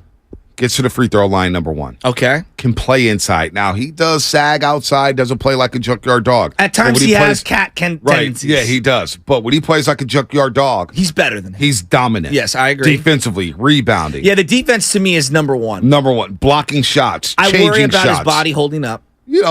If I could get 65 games a season out of Embiid in the regular season. I mean, I'll take 55 and load manage him properly so he's ready for the playoffs. So there you go. But the problem is even if you load manage him properly and he's ready for the playoffs, he gets hurt in the playoffs. He gets like an elbow he did to this the past face. year. Yeah, exactly. He's had injuries every playoff year. But he plays through them. But with an Embiid, I know I got a good screen setter. I got a dude who's going to maul guys, and I still have Stephen Curry. So I don't have to worry about him closing games. This isn't James Harden. This is Stephen Curry, okay? The problem with an Embiid trade is that one of the people that you would assume would be a desirable piece to move, Jordan Poole, doesn't feel like someone, again, this is just me going off of looking at their roster. Like, it feels like to me that would be redundant because they've got the young man, number 0. Come on. Oh, Tyrese Maxey. He's a legit. Right? And he has to get paid at some point. So it feels redundant to have Poole and him in a backcourt, but maybe I'm wrong. Would you move Clay? Would he be part of that deal? I mean, I would want to keep Clay, but Clay would probably be, like, who would be more desirable right now in a trade, Draymond or Clay? 1 year. Let's say Draymond opts in. He's got 1 year left, and Clay's got the $43 million of 1 year left. I think Dre's will be close to 30. I think Clay would be more attractive league-wide. If you were to go around the league, you think so? Yeah. That's an interesting question, isn't it? It is very interesting. Who's a more desirable player outside of this organization? Outside of the Warriors? That's a great question.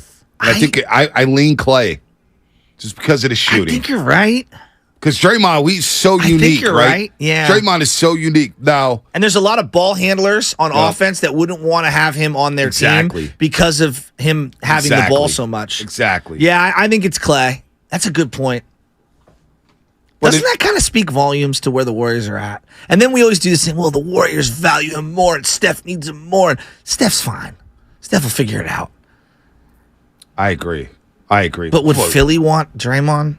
I don't know. He would be right up their alley. I mean, they already in had terms PJ, of fan base. They already had PJ Tucker. He would also drive them nuts. They already had PJ Tucker. Now, I don't want to get into trading Draymond and Clay again. We did. No. I'm just asking out loud in these hypotheticals. Or do the Warriors? There was somebody on the YouTube chat who said the Warriors don't need wholesale changes. They need a tweak or two. What's that tweak? What is the tweak that they need? But to me, you do need wholesale changes because two of the biggest personalities on the team in terms of importance are guys that don't want to play with each other and can't play with each other, and it affects everyone. The ripple effect of Dre and Poole, it feels impossible to overcome. What do they need? What do the Warriors really need? Do they just need Kuminga to play?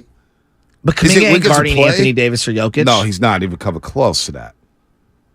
What do they need? What tweak? Or did they miss that tweak? Is that tweak in Detroit? I mean, I'm not going to go there with James Wiseman. No, James Wiseman was not going to be able to help them. I know. Right now, beat those guys. No, that's not even close. Back to Wiseman.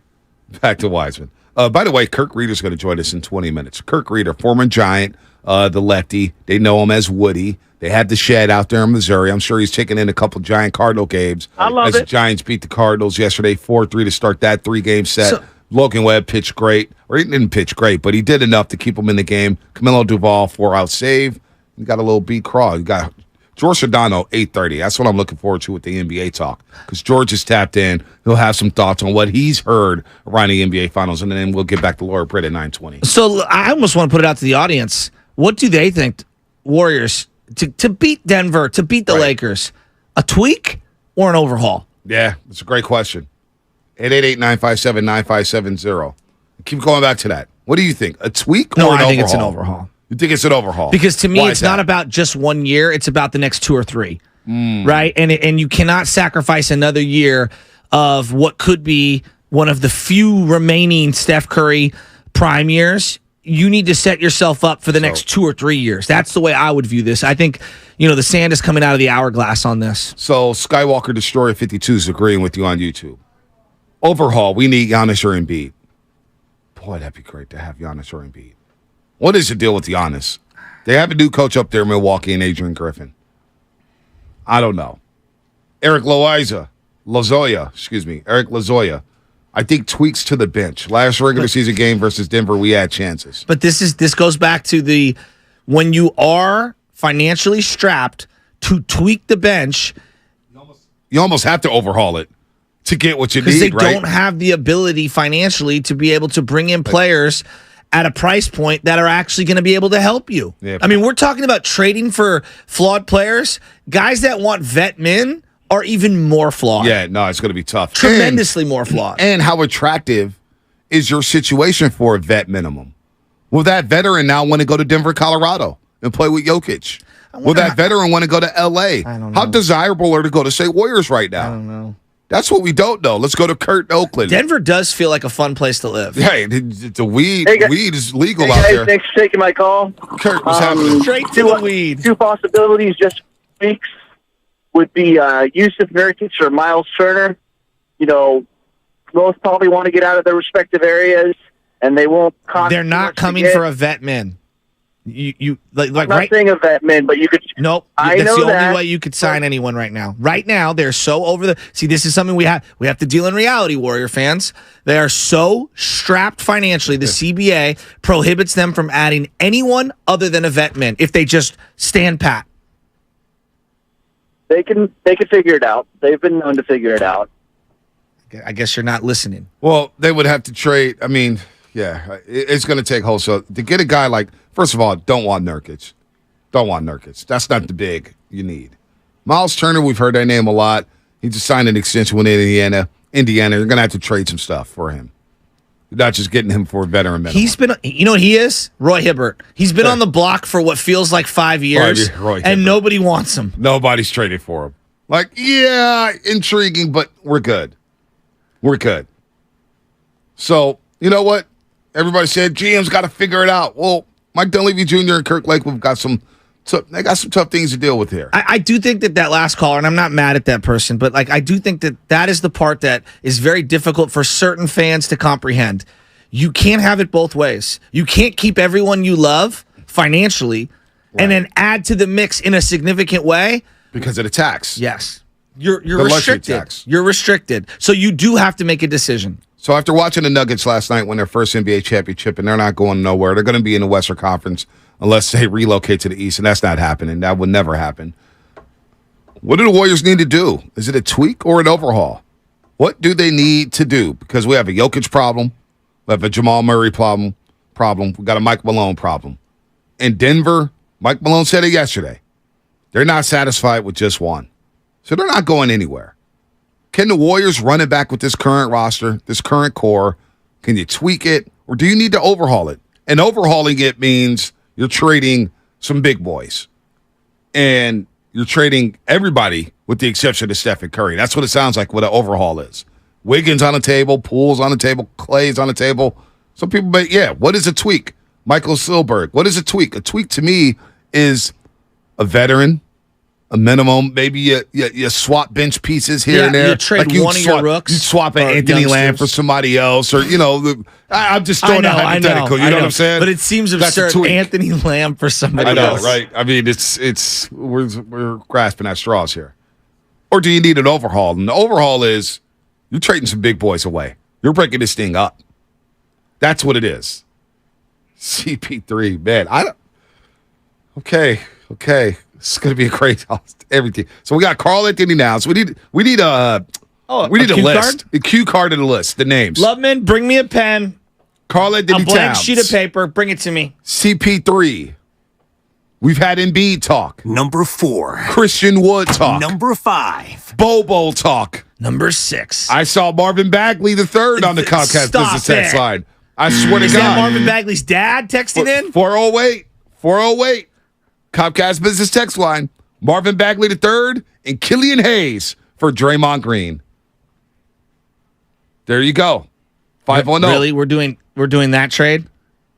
We got another one. Here's some more names. 650 Comcast Business Text line.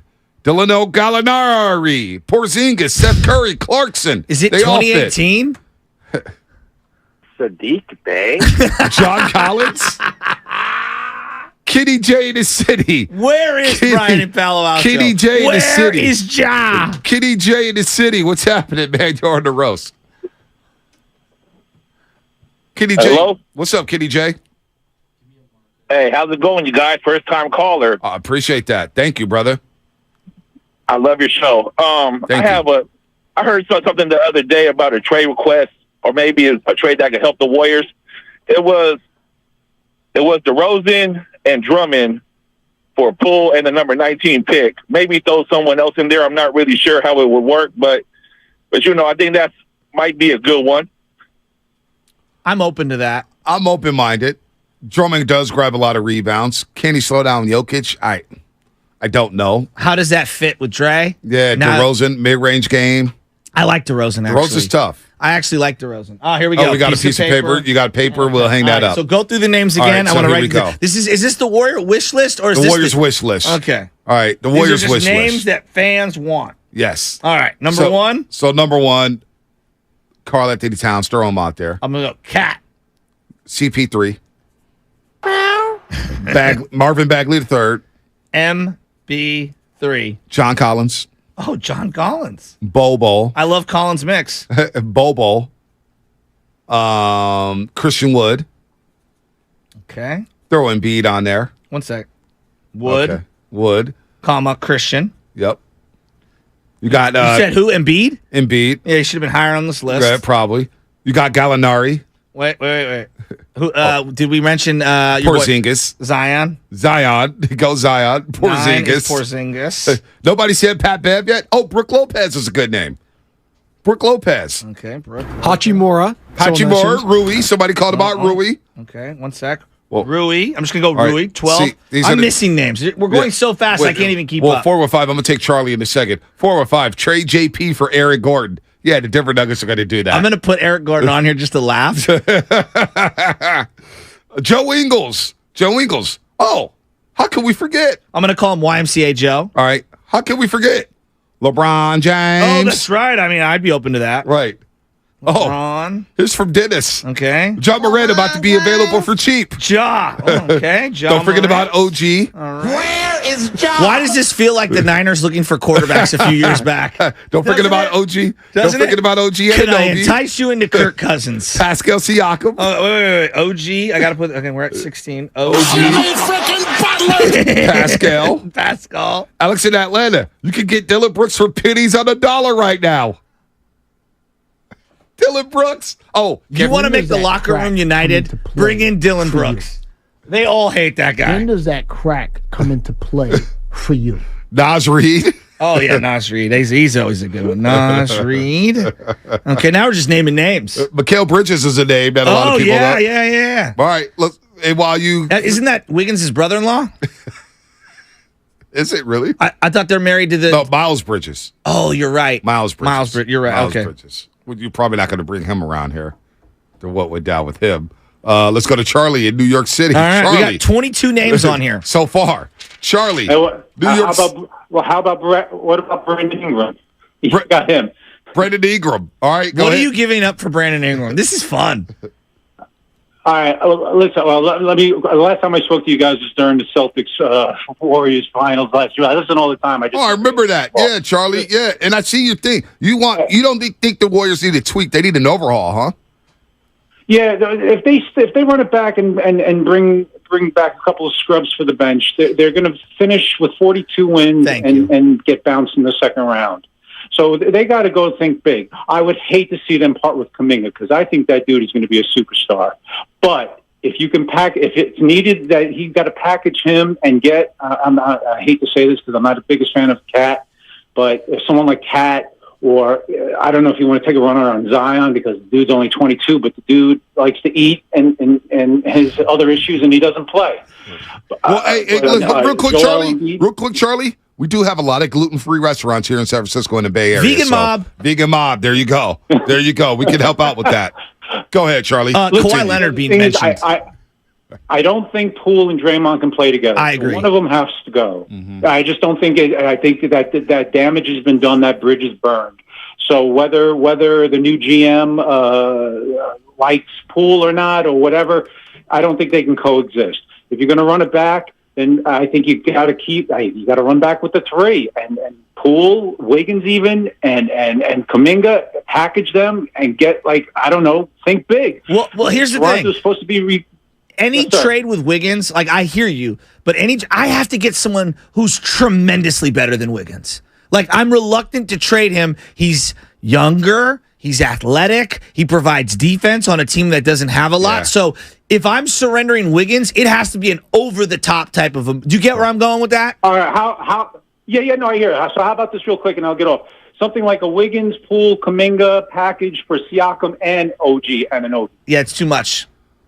I'm trying to keep Wiggins in a deal like that. It's a lot. That's a lot. Kawhi Leonard keeps getting mentioned. I mean, would the eventual GM of the Clippers, Bob Myers, want to trade us Kawhi Leonard? But Riley, this is the first offseason where we haven't brought up Bradley Beal. He's going on the list. Bradley Beal. That's 24 names.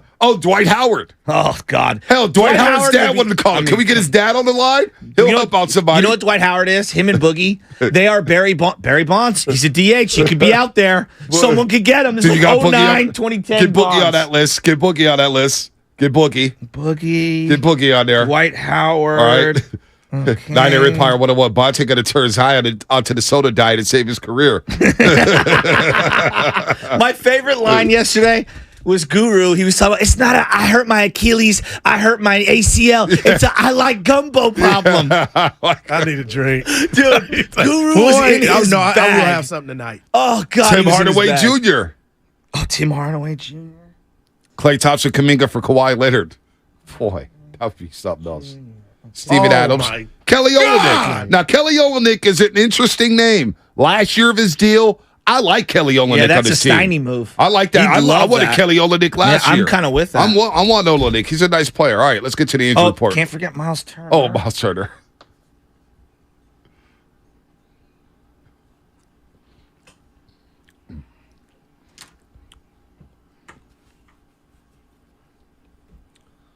How many names is that, Shasky? We're at 29, and I'm surprised Dame Dalla isn't on here or Fred VanVleet. Oh, wow. Well, should I put them on here? Nah, you should do that. Oh, but here we go. Pool for Colin Sexton and Kelly Olynyk. Oh. Colin Sexton. That makes 30. We got Miles Turner. Yep. Oh, you do have a Dame for Luis. Luis there's Roberson, Dame Dalla. Oh, Xavier, Dorian Finney-Smith. Dorian Finney-Smith is on the list. All right, the Giants beat the Cardinals last night. We're going to talk to Kirk Reuter, longtime Giant from out there in the St. Louis area. He has a shed out there. But before the game, the Cardinals announced that right-hand reliever Ryan Helsley is on a 15-day injured list with a strained right forearm. The Cardinals pitching has been a joke all season long. I don't know what the hell's going on with the Cardinals when it comes to pitching. Helsley has already been sidelined since last week as a precaution. He'll be out until at least the 25th, but perhaps longer, depending on what the official prognosis is for Helsley. He has a 3.24 ERA out the pen for the Cardinals across 25 innings and 7 saves. Injury report brought to you by Boxer & Gerson, Northern California's premier workers' compensation law firm, helping injured workers get their lives back for over 40 years. When the Warriors acquire all 33 of these players this offseason, that luxury tax bill is going to be significant. Oh, here's 2 more days for you. What we got here? Patrick Beverly. Pat Bev. Next JTA. 5 years are ours. JTA. And there's a Mike Snow, Harrison Barnes. What's coming up in the game? Sponsored by Fremont Bank. Full service banking, no compromises. 34 names. Kirk Reuter will join the roast. Former Giant legend. He'll be on the roast to talk about what the Giants are doing right now. And he'll share some fun Barry Bonds stories right here on 95.7 The Game. The job is done. We can go home now. It's Ram season, which means it's time to serve with Ram 1500.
on the ground, base hit into left field. Bailey around third. Mark Hallberg's going to send him. Walker's throw is too late. Crawford comes through. 4-3 Giants. Oh, baby, what a win for the Gigantes last night in St. Louis, 4-3. You heard our main man, Dave Fleming, on the call. Giants win 4-3. Crawford with the clutch hit. Man, what a hit for him in that ninth inning, top of the eighth. Camilo Duvall comes in for the 4-out save. Webb, battle, kept the Giants in the game. And that's how you start a road trip. All of a sudden you look, and the Giants win 2 in a row here. Can they get going here in June? Will there be a June swoon? Giants win last night. We're going to talk to Kirk Reuter in just a second as we say good morning to everybody out there getting off their graveyard shift. Good morning to all the truck drivers. Ron and Hayward, we see you. We're coming for the Dodgers, Ron. We're coming for you. Good morning to all the people getting ready for work. If you're at work, what is happening? Longshoremen, plumbers, janitors, minibus drivers, BART operators, you name it. Good morning to YouTube, the Comcast Business X line, Spadoni Lutman, and you, Joe Shash. Yeah. We got Kirk Reuter on the line. Let's say good morning to Woody, who's kind enough to join us here. Of course, he won 105 games with the Giants from 97 through 2005. Played 10 seasons as a Giant. He's one of our favorite lefties, one of our favorite pitchers out here. Woody, good morning, man. Long time no talk. How you been? Hey, I am doing great. I hope you guys are good. Always good when the Giants win. Absolutely, and last night was a lot of fun. Now, did you attend the game last night? I know you got the shed out there. There was a big. We knew this because we grew up as Giants fans, of course, here in this market. And whenever you guys would go to St. Louis when you played, they always talked about the shed. So, what is going on with the shed? Did you actually go up to Busch Stadium? Did you have some guys down at the shed? What's going on this weekend or this week in St. Louis? I actually did not go last night. I had a bunch of guys asking if I was coming, but I have to go tonight because I have to throw out the first pitch. Oh, nice. Game tonight. So I do a thing with Gary Gaetti. I don't know if you remember. Oh, yeah. Gary Gaetti. Former Twin. Yeah, he was a torment to the Giants back then. Yeah, he is from the same area as I am, and he opened a sports academy a couple of years ago, and I helped him out. And so tonight is like Gary Gaetti Academy night. So he's either catching the first pitch from me or he's going to act like he's hitting because the first guy I shouldn't probably say this, but the first guy I ever intentionally hit in the big leagues was Gary Gaetti. Wow. So we've had a good joke about that, and I tell him that he still owes me $250 I got fined when I was with the Montreal Expos. Yeah, he's one of those guys that I remember him at the end of his career, Cardinals and Cubs, back to back. It felt like he killed us. He hit a home run. I know he reminds me of that all the time too. In that 1-game playoff in Wrigley Field, he hit a home run off of us, and actually the last home run he ever hit, and neither of us knew this until we got back together here the last 3 years. His last career home run was off of me. No way. Yeah, when he was with the Cubs, his 360th home run. Wow. Me. Wow. 360 for him. World man. Series champ with the Twins. God, man. he was so good. Him, Gary Carter, so many of those late 80s, early 90s guys were my guys. As we stick with the catcher's position, I'm watching this kid, Patrick Bailey, and I don't know how much you've had an opportunity to see him. Obviously, anybody that's coming out of the shadow of Buster Posey, it's going to be difficult. This kid defensively is phenomenal, and then he has a knack for driving in runs. I really like the maturity and what I'm seeing from this guy. I'm getting poor man Will Smith vibes, the kid with the Dodgers right now, from Patrick Bailey. Like, I really like this kid. Yeah, he's well, and that's probably the hardest. I mean, everything's hard when you're first coming up to the big league to try and get established. But when you're a catcher, I mean, so many things, run through you. I mean, you're basically controlling the game, and you got to try and learn, all these pitchers. I don't know how much time, he probably got in spring training or anything to really work with all the big league guys. And it's a hard job, and you got so many things running through your head. And then you still got to try and hit too. And I think that's what made Buster so great, and why I think he'll be a Hall of Famer is he just jumped on that at an early age and was able to do that for over a decade. And this kid to come up and do what he's doing and control the pitching staff, like you said, defensively, but then still, I mean, he's hitting. I mean, so sometimes that's just like an added bonus. I always know catchers, they would always say, hey, if my pitcher threw a shutout and I was 0 for 5, they're still happy because their main job is to get that pitcher through the game. But he's come up and been able to do both. So it's been really impressive. Kirk Reuter here on the Morning Roast on 95.7 The Game, former Giant, won 105 games with the Giants, one of the best eras of Giants baseball we've had here in San Francisco. What do you think about the pitch clock? How would you, the rule changes? It feels like, you move quick, you play quick, Woody. I like the pitch clock. I'm enjoying it. Are you enjoying it? And how would you have handled the pitch clock if it was implemented when you played? Oh, I enjoy it because, yes, I don't think it would have bothered me too much because usually guys tried to step out on me or, do something to break my rhythm. Or I even had umpires, if it was a nationally televised game, like if we were doing Sunday Night Baseball or Fox or whatever, they would tell me in between, hey, Woody, don't go out that fast because you can't start anyway because you're on the TV time. So, because even between innings, it only take me like 5 pitches and I was ready to go. I was ready to pitch. So I think I would have loved the pitch clock just because it would have sped everybody else up. It would have, like tonight, I'm going to the game and my daughter, my youngest, I know she'll be ready to go like in the 4th inning. But I kidded her the other day. I said, hey, Hal, the games aren't 3.5 hours this year. I said it might only be 2.5 hours, and we'll be ready to roll. Yeah, there's no doubt about it. While we're sticking on some of these like pitching nuances, did you catch the Stanford game the other day? Not the one last night where the ball gets stuck up in the sun, the lights, whatever you want to call it, the thing coming down. But the kid pitching 156 pitches the other day. Now, you pitched for a long, long time, different era. Whenever we do these tournaments for Little League, I'm always like, okay, so they have pitch counts, but then how many are the kids throwing in between innings? Is he going to play catcher after he pitches? Like, are we really worried about their arms, or are we trying to hit a specific slot? Was he in the stretch the entire time? So, like, there's more nuance than just overall pitch counts. What are your thoughts as a former pitcher?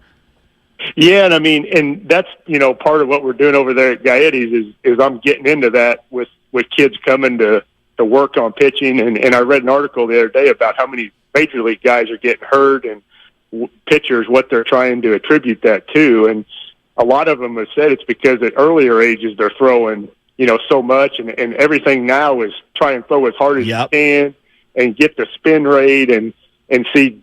Me, I was more of a control and try to hit my spots and get them to hit the soft contact. And I think that's kind of been lost a little bit. And unfortunately, I watched it the other night. I was watching some when Hendricks was facing the Giants for the Cubs. Right. And he made it look, pretty easy by throwing. I don't know if he was throwing over 86, 87, but just pitching the contact. And I don't think a lot of kids are getting taught that now. They're just taught throw it as hard as you can and spin it, and hopefully they'll swing. And because hitters are trying to hit the ball out of the park more, I think now than in our era.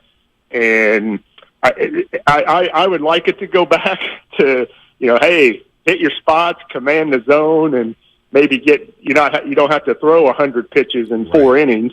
How many do you think you averaged in a game, Woody? Approximately. What was your number back in the day? Pitches? Yeah. Oh, I bet if I got close to 100, they were taking me out. Just because, and I always kid it, Dusty, we'd always laugh because I might have had 1 or 2 complete games in my career with the Giants, but I remember one game I could have had one. I was throwing, and I was laughing with Bake the next day because I said, "Come on, Bake, I don't get many complete games." And then he explained to me, he goes, if you were me, he goes, if you had Rob Nin throwing 100 in the bullpen, or you on your 105th pitch throwing about 85, who would you leave in the game? And when he explained it to me that way, I was like, okay, yeah, put Ninner in and let him finish. 2 complete games under Dusty Baker for you, Woody, back in 1998 and 1999. You got 4 overall, 2 at the Expos, of course, and 2 at the Giants. We're talking to Kirk Reuter, who's on the Giants Wall of Fame down the street at 3rd and King at Oracle Park. We're talking about the Giants right now, but the Barry Bonds documentary is coming out, and I'm really looking forward to it. Shasky's looking forward to it. We love the Willie Mays documentary, but the Bonds doc is coming out. And is there something you're looking forward to learning from it? Or do you know everything about Barry Bonds? When you watch this documentary, Woody, will you sit back and be like, yeah, I already knew that. This is nothing new. I know a lot probably, but I hope it gets to how good he was. Like I think, and I tell people all the time, because obviously St. Louis, I'm in St. Louis, they don't like him because he broke Mark McGuire's record. Right. So I'm always having to defend B here in St. Louis. But I tell people, I'm like, hey, he was got a bad rap because he didn't want to do all the stuff that people wanted him to do, like the media and everything. I said, because they would have talked to him every day. I said he could have had 20 guys wanting to talk to him every day if he would have wanted to do that. And I said, I think I'm a pretty good guy, but there's no way I would have wanted to have to do what he did all the time in his career. And so with the document, I hope whoever's doing it sees that, because to me, I loved him. I mean, he was so good to my family. And he always came out to the shed when we would come, like you said, come to St. Louis. Mm-hmm. And he just loved coming out there and being out there with the guys. And I hope that side comes out a little more than probably what everybody, the fans and media, and that they didn't get to see from him when he played. Did you get approached for it? Sorry, Shaska. Did you get approached or get interviewed for that documentary at all? I have not, not yet. So, but yeah, I don't know who they're going to get, because I saw that I don't think Barry, they had said they didn't have him like on board yet to talk. Huh. So I don't know what they're doing the documentary off of or how they're doing it. But like I said, I hope they get with somebody that knows him, outside of just being a media guy or something like that knows him, because like I said, he was great to us and our family. And I know he still had, yelled at my daughter, my oldest, because he always says he's her godfather, and he was telling her, this was a few years ago, she was dating somebody, and I didn't even know he talked to her, and Hope had said, hey, Barry was texting me on Instagram saying, hey, I didn't approve of that guy you're with. So, I mean, I hope people get to see that side of it. So, like, you're talking about, like, how people kind of have the wrong impression on him. Is there an element to him, like, whether it's his humor or whatever, that would really shock the normal person? Oh, gosh, yeah. I mean, if you're around him, I mean, like, I was with him almost 10 years. I mean, and like I said, he was great to us, and I always had a great time with him, and just stuff that he would do. Like, and obviously, I'm a huge collector, as you know, with my shed, and I have so much of, between him and Willie Mays, that's probably half my shed stuff between Barry and Willie. And a lot of guys would always say, oh my gosh, Barry, he gives you stuff, or he'll give you. And I'm like, well, I said, he just laughs. I said, when I ask him for it, I said, he knows I live out here in the middle of nowhere. And he'd always kid me like, oh yeah, Woody, go put that in the shed. You're way out there. People never see that stuff out there. That's hilarious. And but he gave me stuff and always signed stuff, and I just like treated him like anybody else. I mean, and I think that's what he liked. He'd just laugh and be like, "Oh gosh, you want me to sign something else?" On their worst day, Woody, on their worst day, who was more surly? Jeff Kent or Barry Bonds? On their worst day? Oh, I don't know. Hey, on my worst day, I could probably be as bad as if you caught me after a North Carolina loss to Duke, I could probably be way worse than Barry and JK. Jeff Kent, he's interesting, man. I've been fighting for Jeff Kent. I just want him back around, because I don't think people understand the 5-year run he had with you guys. He put up some of the best numbers we've ever seen from a second baseman. Now, Altuve's come around and done some great things. Yes. But Jeff Kent was so dynamic, and I don't think a lot of people show him a lot of love out here in the Bay Area, Woody. Jeff Kent was a baller for you guys, and that big trade by Sabian to trade Matt Williams away, a fan favorite, and bring in Jeff Kent. I mean, he looks like a profit after that deal. And Jeff Kent, we just kind of want him around. Do you keep in touch with Jeff Kent? Have you heard from him? What's going on with him? I talked to him when he had his birthday. I talked to him, and he was the same as he had always been. And you won't get me to say a bad word about JK either, because we would always take his daughter and this is telling you how old I'm getting. Though now she got married a couple, 2-3 years ago, but we would always take her because we didn't have kids yet, and we'd babysit for her and take her to Chuck E. Cheese. Oh, that's awesome. So we saw the off the field Jeff Kent a lot more than other people would see him too. So he was great, and I'm with you. I don't know how he's not in the Hall of Fame. Yeah. I mean, you look at his numbers and what he did as a second baseman and MVP, and I don't know how the voters don't give him more love to get into the Hall of Fame, because he had a great run, and even when he went to Houston, he still put up numbers, got his team to the playoffs, and I think they're overlooking him a little bit when it comes to the Hall of Fame. But yeah, I mean, as far as a guy to go, you'd want in your foxhole to play. I mean, I tell people that all the time. I said it didn't matter. He wanted to play 162 games every year. It didn't matter if he was banged up or what. You knew you could count on him to go out there, and he was going to give you everything that he had. And I think that's what kind of our team, that era that we had and the good teams we had. I mean, obviously Saves did an incredible job, from 96 when I got traded over there.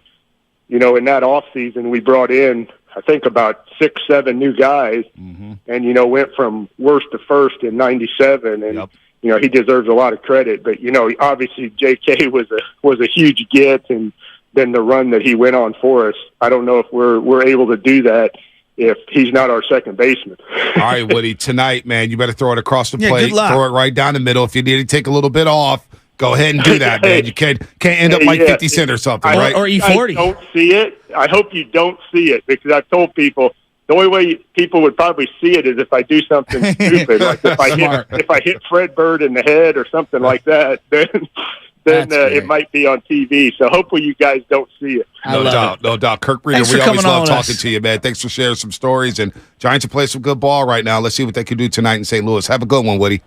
All right. Thanks, guys. Anytime. Kirk Reuter, Giants Wall of Fame, I should say. 105 wins with the Giants in 10 years. He said a lot there about Barry, the Rob Nen stuff. He brought up Rob Nen, and I randomly pulled up his numbers. I was like, damn. Ridiculous. Dude, 4 to 5 seasons he was a Giant. He had over 40 saves. Yeah, he had 300 career saves. He was ridiculous. 206 with the Giants. It's unbelievable. I mean, his career was unbelievable, and he gave his right shoulder to the organization. Yeah. I'm a huge Rob Nen. Smoke on the water, man. That's my guy. 2.12 ERA, 3.56. Was he number 31? 2.09, 31, 2.55, and 1.97. Come on, bro. In the era of great closers. So you look at what Duvall's Hoffman, doing. Wagner. Look at what Duvall's doing right now. All right, 2022. 6-6, but 2.53 ERA, 27 saves.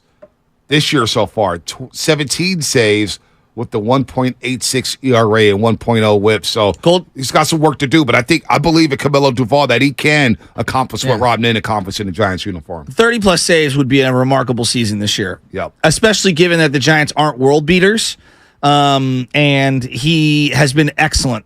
There's no doubt about it. His ability to just throw strikes now under command has changed his game, because now he can go to that slider that he loves so much because he's working off of the fastball, whatever they call it, a sinker, cutter. I mean, they got 4 or 5 different grips that they're throwing with them. To me, the biggest part of the team right now is Patrick Bailey.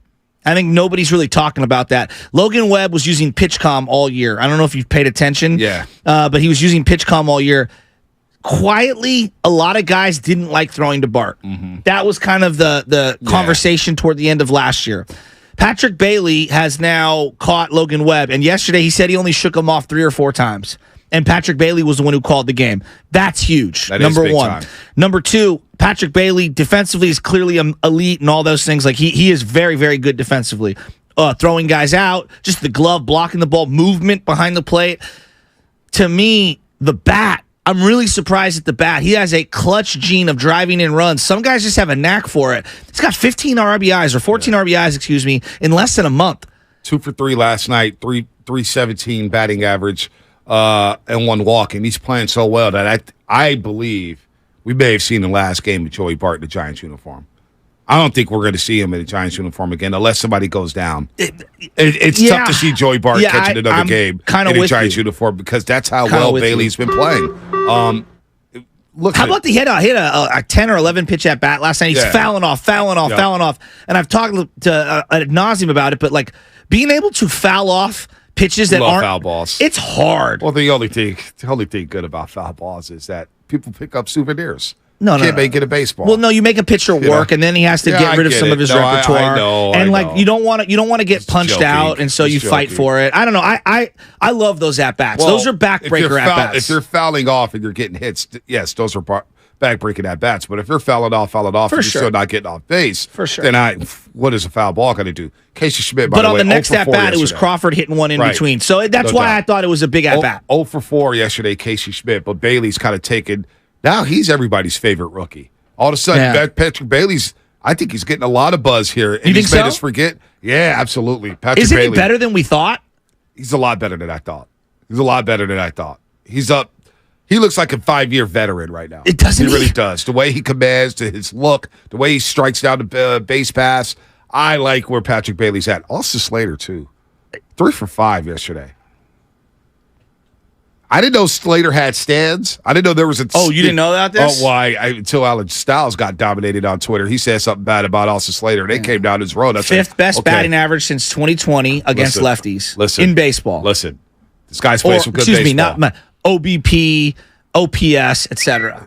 To open up room for Luis Matos, I'm open. I'm now open to trading anybody, and that includes Haniger and Conforto.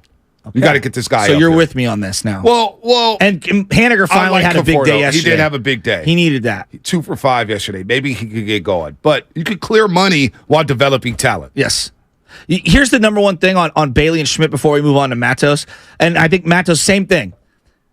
Their gloves are so good. It's like the bat. Anything you get with the bat, like you want to be a great hitter. I'm not saying you don't, but like the gloves are so good that it's going to keep them in the lineup through some of the struggles because the struggles are going to come. Struggles are going to come. I'm going to do this before we go to break. We got George Sedano coming up at 8:30. ESPN. He does a great job for the NBA on ESPN. Also does college and NFL football. Catch him on Around the Horn. The Sedano Show podcast. The A's game tonight. We're playing Tampa Bay. The A's are hot. Yeah. What did the A's want? 6 in a row. 2 straight sweeps. Now the Royals. 1 sweep. And then, the Royals have the worst winning percentage in baseball. Royals are 2 games better in the loss column. So the A's have 50 losses. The Royals have 48. Both have 18 wins, but the Royals have lost 7 straight now, and the A's have won 6. Royals are horrible. They are horrible. The A's are bad. They've won 6 straight. They beat Tampa Bay last night 4-3. And tonight, and I know Lubman's going to go out there. Spadoni, I'm not sure if you're going to go out there, but I want you guys to explain what's happening tonight at the Oakland Coliseum because this is a pretty big deal. And I think we're getting some traction here, and they're putting pressure on this A's front office and this organization. What's going on tonight at the So they're Coliseum? having this thing they're calling the reverse boycott, if you will. They're basically showing that, hey, John Fisher, it's not us, it's you. And that's why fans haven't been showing up at the ballpark this year because they don't want to give in to a team that's heading out, an owner that clearly doesn't care about his fan base. And it's been showing through his lack of spending, through his lack of, just caring about his fans. So what they're doing is, hey, listen, we have a fan base. We're going to show out tonight. We're going to give out T-shirts. I forget who organized this. I'll get the facts and deets on that. We can have it on the other side. But basically, they're giving out a bunch of shirts that say "Sell the team," Kelly Green, go out, support the A's one night. If you don't want to do it the rest of the year, that's fine. But tonight, everyone's all in about the team. They're all in force. Many lot, E lot, B lot, all the lots. Everyone's going to be out in force. Evan's going. Sam's going. I will not be because weeknight games are hard when you have 2 kids. Yeah. I got bedtime duty, so I cannot do that. But I will be there in spirit. Let's go, Oakland. For a split second, you almost turned into Trump. A lot, B lot, C lot, all the lots. They're great lots. But I'll be in Miami today. No, it did not. But no, you're right. You're right, dude. Why you got to bring him up, man? Because every time I hear someone rattle it off that way, I can't not think of him. Oh, they're great lots. They're amazing lots. They're the best lots that have ever been built. I remember when he said Puerto Rico. He goes, what's how you talking about Puerto Rico? He's so funny. Puerto Rico is surrounded by water. A lot of water. Great water. Big water. Yeah. Great water. That's what I'm saying. A lot of water. That's what I'm saying. They're surrounded by water, dude. Tremendous. Tremendous. They're tremendous lots. It's tremendous water. 25,000 tickets. 25,000 tickets have been sold for tonight. Wow. Go out there and make yourself proud, Oakland A's fans. We're pulling for you. By the way, if you want to check out Garlic Fries, the Baseball Guys podcast, twice a week, Joe Shasky, Sam Lubman. And Lubman has some great interviews this week. Logan Webb, Gabe Kapler. He's had Casey Schmidt. It's been the summer of love. So go check out the Garlic Fries and Baseball Guys podcast with Joe Shasky and Sam Lubman. What's coming up on the game sponsored by Chilton Auto Body? George Sedano, ESPN, to talk about the NBA Finals and what he's hearing about the Golden State Warriors. You don't want to miss that here on A Roast. Have you been in a car accident? Chilton Auto Body has 15 convenient Bay Area locations to help restore your vehicle to pre-accident condition. Chilton Auto Body is also actively hiring for all positions. For more details, head to ChiltonAutoBody.com, the Bay Area's leader in collision.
Won't go. Rebound, Caldwell Pope. They're not going to foul. The Heat will let it play out. It's over. At last, the long wait is over. After 47 years, the Denver Nuggets can finally call themselves NBA champions. Pat Riley said something many years ago. I used to have it up on my board when I was a head coach in Sacramento, and I talked about the evolution in this game and how you go from a nobody to an upstart, and you go from an upstart to a winner, and a winner to a contender, and a contender to a champion. And the last step is after a champion is to be a dynasty. So we're not satisfied. We accomplished something this franchise has never done before, but This is Andre Iguodala, and you are listening to The Morning Roast with Bonte and The Butcher on 95.7 The Game. Plumlee, Laurie Marketing, Wendell Carter, Giannis. You should. I thought Giannis made the first list. You should see this list we've got going. I thought it was the first list. Oh, no. We're almost at 40 names that Warrior fans want. 40 names. 40 names. 40 names. You heard Mike Breen on the call for ABC 7, ESPN. You heard from Mike Malone, the head coach of the Denver Nuggets, Nikola Jokic, Finals MVP, the Bill Russell Finals MVP. We got a lot of names here on the free agency list. We're 40 deep. Can we get to 100? I bet you we can get to 100. Free agency, trades. By the time this is all done, everybody on every single roster will be a Golden State Warrior. Wembanyama? Let's just toss him in there. Malik Monk? We'll trade him for Steve Kerr straight up. Malik Monk? Malik Monk. Davion Mitchell? KCP's the missing piece. By the way, Mad Dog Chris Russo gave his top five NBA title contenders for 2024. Now, we know Mad Dog Russo don't really know about hoops like that, but his number one unless contender, it's Havlicek. Yeah, unless John put some respect on Dusty-ass Havlicek. Hey, that's Chris Muller's favorite player. No, put some I know, respect but, on like, that. no, but there's Hondo a was a famous Hall of Mad Famer. Dog rant about Havlicek. I know. Havlicek! Havlicek was legit. He took the bus to games. Is he dustier than Frankie Albert? No, he's not. Well, Havlicek Frankie is Albert, baller. come on, man. Put some respect on Hondo. Put some respect Why on you Hondo. gotta diss my boy Frankie Albert I'm not, like that? but you Why disrespected you gotta do that? Havlicek, man. You can't be doing that. I hate the Celtics. Yeah, but you can't be disrespecting Havlicek like that. Somebody come down your road to talk about Frankie Albert. No, so it's top five. And I would say to them, yeah, it's the AAFL's 1949 MVP. Warriors, Nuggets, Bucks, Kings, Thunder is top five NBA title contenders. Go, give me again. Warriors, Nuggets, Bucks, Kings, and Thunder. It's an interesting list. You know, KC and D-Lo is going to run with that at ESPN 1320. Mad Dog said, what? We're top five title contender? Yeah. Well, let's ask George Sedano about it. ESPN, of course. NBA on ESPN. That's a high bar for Sacramento. Also, college football, NFL. Catch him on Around the Horn all the time. The Sedano Show podcast. We love George here on the Morning Roast with Joe Shasky, the Butcher, Bonte Hill. George, hell of a season for you. Always enjoy your coverage, man. You had a banner year as the Nuggets into the NBA season last night with a win over the Miami Heat to win their first ever NBA title. How you been, George? I'm good, guys. Thanks for having me on. All right, let's just start here with the Denver Nuggets, man. What a run for them. 16-4 during this playoff run. Nikola Jokic almost averages a triple-double throughout the postseason. Murray dropping double-doubles left and right. Gordon finds it. Bruce Brown, KCP, you go on and on and on about this team. Now, Mike Malone said some things last night, which was very fun, and I love it. Saying we're not satisfied with one. So, in your eyes, George, after they won the NBA championship, does the West now have a Denver Nuggets problem? Are they the top dogs here for the foreseeable future? Yeah, I would say so because they've got a fairly young group, and they're, for the most part, if I recall correctly, all under contract for a while. Yeah, with the exception, I think, of Bruce Brown. Yeah. Bruce is more of a short-term deal, but they clearly need him. I think he's kind of like I've always kind of, and I followed his career since college because I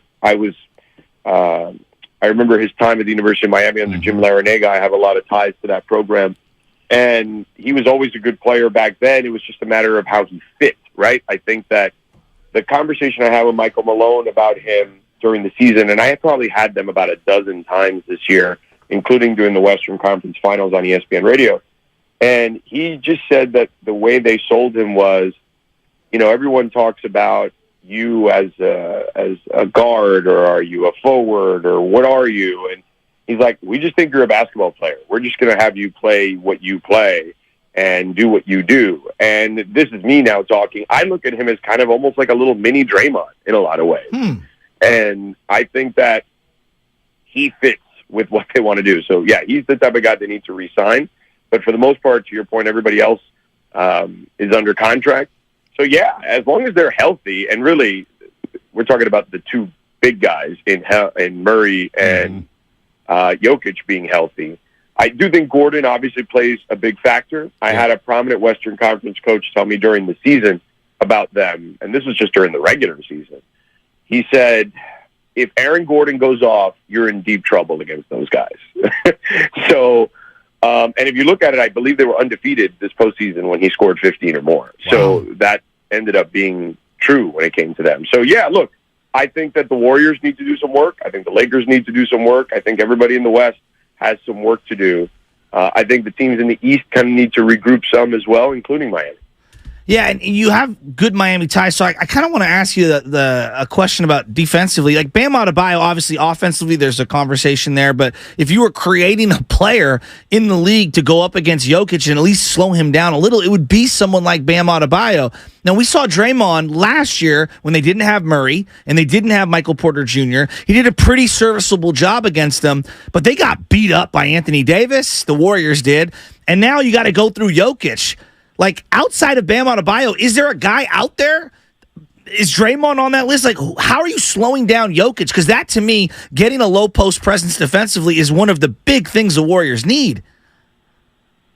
Yeah, man, it's just tough. I don't think there's really a way to slow him down outside of him just having an off night occasionally, you know? So, and to your point, Bam is a four-time he's 25 years old. He's already a four-time All-NBA defensive player. So, you know, and Draymond is a former defensive player of the year and has been on the team numerous times as well on defense. So Anthony Davis, in theory, is the player that should be the most equipped to handle him because he's got the combination that you would want, which is athleticism and size. He's much bigger and taller than Bam and Draymond, and he couldn't do anything with him. So I just think the dude is at the peak of his powers right now, and there's not going to be much you can do to slow them down. I think that, you know, I think Steve made a good point when he did Draymond's podcast talking about Murray being kind of the head of the snake in a lot of ways, and you have to try to attack him some. I mentioned the Aaron Gordon stuff. I'm not going to do the thing about you let Jokic be a scorer because I do think that's oversimplistic, as Ramona Shelburne said at the beginning of her question a couple weeks ago. Because I just don't think you're conceding to him. That's not the point. But, yeah, I just think it's about trying to defend those other guys because he's just too good right now. It's kind of like when LeBron is at the peak of his powers and Steph is at the peak of his powers. Jokic is in that conversation with guys that you just have to do your best to limit him and make sure he doesn't beat you with the other guys.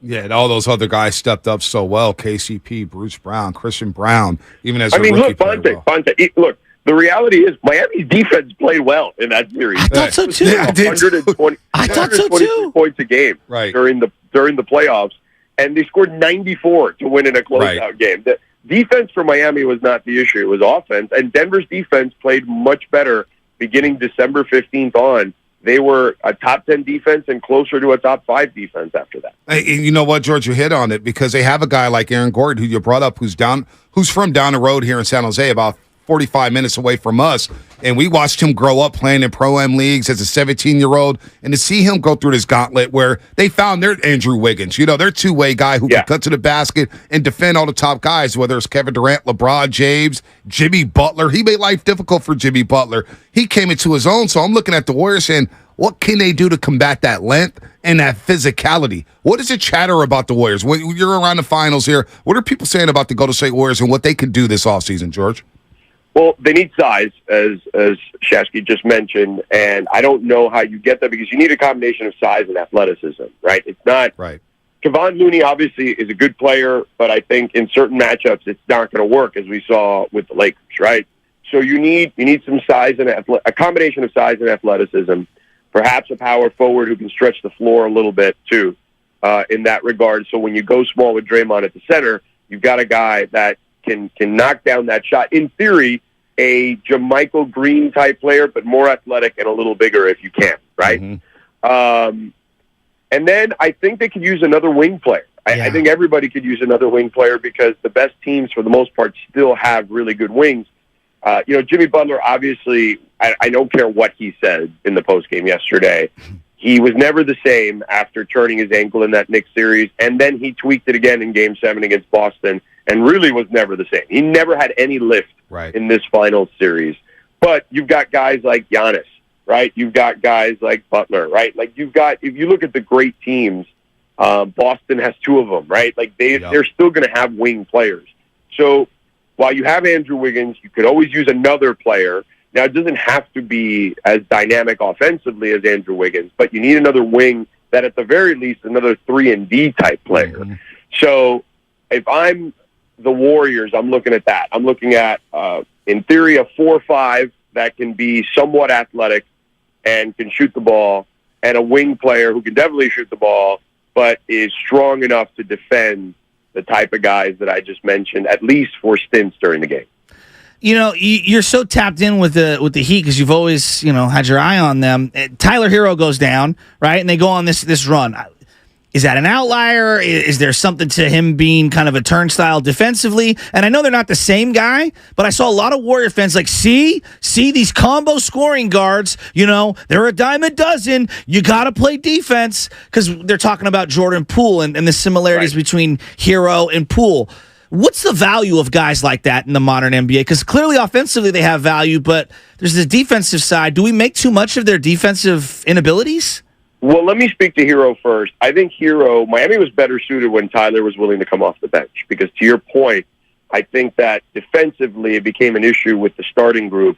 It put a lot on Bam and Jimmy specifically, because remember at that time they were, Max Strus became a much better defender as the season went on, but that was not his thing. Like he's an average defender, maybe even an above average defender in certain instances. But, you have an average defender with a below average defender, maybe average at best with Hero on a good day. And, they just put a lot, and Gabe Vincent or Kyle was starting at the point guard. So you got a really small point guard in a lot of those cases. So it just was a weird combination where they were just better suited, going with either Caleb Martin, who was an excellent defender, or some size like Kevin Love, as we saw as the postseason evolved. So I think they were best suited when Tyler was their sixth man. When he was the sixth man, they were the number 1 seed in the league, I think. Well, definitely in the East, but in the league last year, perhaps. Because I just think that there are certain things that Tyler can do, particularly when Jimmy's off the floor, that he can replicate offensively. And I think you can find ways and combinations to hide him better defensively in those scenarios. I think he's a much better player than Jordan Poole at this stage, because I just think he is a better playmaker, even though I know the numbers may be close or whatnot. But I'm just telling you, as someone who, and I've seen Bonte at a million Warriors games over the last couple of years. I've seen a lot of Jordan Poole, okay? And I've seen a lot of Tyler Hero. And I just think Tyler is a more consistent offensive player and playmaker. Let's just call it that. Jordan Poole, and he's become way more mature over the years. And I think that there's some chatter that maybe Jordan Poole needs some help in the maturity category along with consistency. So I do think there's a place for that, but I think guys need to understand what the role is. And maybe Tyler is probably trade bait for the Miami Heat, because they want to have another scorer that they can depend on, and maybe a more veteran player. Dame. And I think he's probably the one guy that you would link in those scenarios. Plus, Miami will have a full complement of picks that they can give up and pick swaps. They're going to be back to having pretty much what they need as far as that's concerned. But with Jordan Poole, I just don't think that with what the Warriors already have, if you're going to keep Steph and Clay, which clearly you're keeping Steph, but if you're going to keep Clay, which I think they are, right, and they're going to keep Draymond, this nucleus together, I think you have to move Jordan Poole to find one of those pieces that we talked about earlier. Yeah. Whether that's a 3-and-D wing, whether that's a power forward / center who can shoot the ball a little bit and defend a little bit. I think that, look, I'm not saying this is the exact guy, right? Because I don't even know what his contract status is. But you were talking about the Kings earlier, like a Trey Lyles type guy, okay? Like, I think that type of guy fits well with the Warriors. I don't know if Jordan Poole can fetch you that. and his phone cut off. I know George was about to leave anyway because you gave us a few extra minutes here. George Sedano, ESPN. Tell George, Lubman, we said bye-bye, and we appreciate the time. We know he had to run anyway. We appreciate George Sedano joining the Morning Roast. Trey Lyles, you closed your eyes at. You closed your eyes at Trey Lyles, Shasky. I get what he's saying. And Trey Lyles did have moments against the Warriors in particular. Trey Lyles is, come on. He's a off the bench, 10 to 18 minute a night guy who's going to be in the corner bombing threes and give you some physicality around the rim. That's not the name you're looking for. And muck it up. Well, it's just not that it's not useful. It is useful. You're hoping JP can fetch you more than that. Right. Yeah, no doubt. That's all I'm saying. No doubt. But it sounds like, from just the chatter around the league, that JP will be the odd man out. And also, obviously, he's not saying trade Poole for Trey Lyles. Trey Lyles, but you could attach a name like that. And he's not married to that name, but he's thinking about a player like Wouldn't that be a little, let's say it is. He's basically a poor man's OG Anunoby. Well, that's my point. Like, if you got someone, let's say Trey Lyles, and I'm not trying to dismiss him, that would be disappointing. I had higher hopes for what JP's value would be, and I think that would be a real dose. You want to talk about ice bucket challenge? Right. That would that would sober me up. Because doesn't that feel like I'm selling JP way too low? Yeah. If it's that low, I almost want to keep him. I'm intrigued to see what Miami does with Tyler Hero.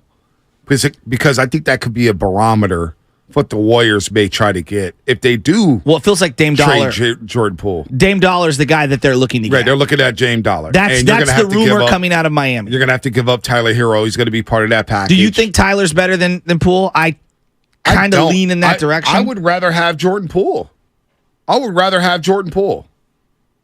But I could see the argument for Tyler Hero. Okay. He was more consistent this season. He was. His shot selection was a lot better this season. Yeah. Remember, Tyler Hero the year before was not good. Had a JP-like season. The JP from this past season. Well, he similar to JP. He had this ascension in the bubble, right? And JP had this ascension the year prior, and then it was almost like a sophomore slump for Tyler Hero. And there was a lot of maturity questions and things like that. Is he locked in? So he made some strides this year, I don't think Poole is better than Tyler Hero. Right. I probably lean more in the Hero direction. I lean in the Poole direction. But, but I think Pat Riley challenged Tyler Hero. Similar. Pat Riley challenged Tyler Hero. He goes, guys want to talk about starting? Well, we got training camp and go out there and compete and take the job. Yeah. He basically challenged Tyler Hero, and he responded to that. So he may be part of that package, though, because Miami's looking, saying, we advanced to the NBA Finals basically without him. Yes. Well, and they want to retain Gabe Vincent, who's apparently going to make some money. And you get a closer in Damian Lillard. Which is what they need. And it lines up timeline-wise with Jimmy Butler. Yep. And Bam Adebayo, I would keep. Yeah, well, they want Bam to be their third option. And he would be a great third option. Absolutely. He would be a great third option. Absolutely. Bonte, you're overvaluing Jordan Poole. I just think him and Hero are so similar. They're very close. Can we agree? Right. Some are going to take Poole. Some are going to take Hero. I don't think you're wrong in either direction. Yeah, I'm not. I watched what Jordan Poole did last postseason. He was solid. Let's go to Mike in Berkeley. Mike, what's happening? You're on the roast. Morning, fellas. What's up, How Mike? you guys doing this morning? Good, man. Good. How are you? I think the Warriors are making a mistake as they're looking for offensive value from Jordan Poole. They should trade Jordan Poole for defense and don't worry about the offense, because I think Moses Moody is going to step into a much larger role next year. I think he's their secret weapon, and I think if they go out and get a D player for JP and not really worry about the defense, that's kind of like the Giants and the shortstop. If you get the offense, that's great, but you really want the defense. Kind of feel you on that. I think if they get a D player for him and watch Moses Moody take a huge step forward, I think Steve Kerr already recognizes that. So if like he did in the playoffs, I think he's turned the corner. That's a good call. So if it is for defense, and you trade Jordan Poole, say Pascal I still need Siakam. another facilitator. Yeah, well, think about Pascal Siakam. He's got 1 year left on the deal. He's entering his last year on the deal, $37.8 million. He's an unrestricted free agent after next season. So are you willing to take a chance on a guy who's on an expiring deal? So you would essentially have Klay Thompson, Pascal Siakam on 1 year deals. And if you did pull the trigger for Pascal Siakam, this is why I'm not paying a hefty price for him. Can I get some picks back with Siakam? Because that defensive guy, I'll give Siakam this. He does play some defense. But why would Toronto give you picks when they think they're not going to be very good? Right. They need picks, right? I mean, I'm not saying that you're right. You're wrong. I'm just saying, like, from their perspective, if you're going Scotty Barnes pool, you're going young and you're going developmental mode. Right. You're going Actually, I kind of like Scotty Barnes in pool together. I like Scotty Barnes a lot. I know. I like Scotty Barnes a lot. Toronto seems like they're not going to get much for Siakam then. Teams knowing that he's on a 1-year deal. Now, what was the deal for San Antonio for Kawhi? It was DeMar DeRozan, and one other guy, your boy Danny Green. And was there any picks? I think Danny Green went to Toronto. Yeah, he went to Toronto. He went to Toronto with Kawhi, but it was DeMar DeRozan. Went back down to San Antonio. Was it Jakob Poeltl?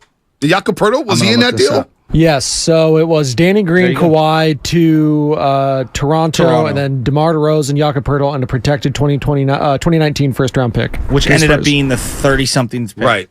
So it's a fair deal for a guy coming off an expiring contract. What would a deal for Pascal Siakam look like? I don't know. And then, like, I guess in that same Pascal Siakam conversation, like, are we sure Moody, Kuminga, and Patrick Baldwin Jr. are all available? Or is one available? Or is it the right deal that one of them is available? Right. I have a hard time thinking all three of those guys are going to be rolled back into next year. Nobody is saying they're getting Scotty Barnes. Let me just clear something up. Shasky and I did not. I don't know why. Talking about Scotty Barnes. Nobody said. We don't. People need to listen. Listen for you, please. Q-tips. Invest in them. We're saying if Jordan Poole went to Toronto, to play him and Scotty Barnes would be a fun team. We know. We're not dummies here. It's a fun 2K team. Toronto's not trading Scotty Barnes. If they are, then hell yeah, I take them. But we know that's not realistic. But here's the other thing. Given the Warriors' stop making stuff up. Limited flexibility, having guys on 1-year expiring deals has two. It's a double-edged sword. You have flexibility because you could get a slot back. Let's say both those contracts expire. Draymond opts in on 1 year. He expires. Yes, you would get back one of those slots. But then you'd also lose a slot because of being under. So, like, it goes in both ways. Do you want to continue to be in the tax? Do you want to just go, let's take it 1 year at a time? I think there's actually a pretty good business argument. To take it 1 year at a time? Yeah. I agree with you on that one. I'm not saying it's the right basketball move. I wonder if Joe Lacob's even looking at that because the two timeline thing's been muddled, right? Yes. We don't know who's going to be on this roster next year. Now, I think it's a good sign Kuminga's working out in his Warriors gear. But it's very interesting to just build around Steph after one-year deals. 1-year deals. Basically, the Bulls kind of did that with the second three-peat where Jordan was on a 1-year deal and they kept everything around him together. The Scotty crap deal. The crap deal with that helped. Yeah, no doubt. You don't have any crap deals right now, the Golden State Warriors. That Steph Curry discount deal, which allowed you to get Kevin Durant, that's a thing in the past. Let me ask you this then. If you were running the team, pick GM or owner, would you want things locked in and then you could trade those locked in pieces and pay the tax and you might not win? Or would you like to have more flexibility with the 1-year options and then maybe you're getting the best of an individual in a contract year? I love that. And deal with the drama of... I love the flexibility aspect of everything. I kind of do too. Because I love players playing on contract years. Yeah. Because I think you're going to get the best out of Clay. No matter about the $43 million. I'm with you. But with the contract, his expiring deal, and he wants... Say if he wants a max deal, we don't believe he's worth the max contract, but whatever. Clay can believe that, and I'm good with that. I think you'll get the best out of Klay Thompson this season. If Draymond opts in and Joe Lacob says, yeah, we're not giving you an extension, I think Draymond Green will play his ass off and you'll get the best out of Day.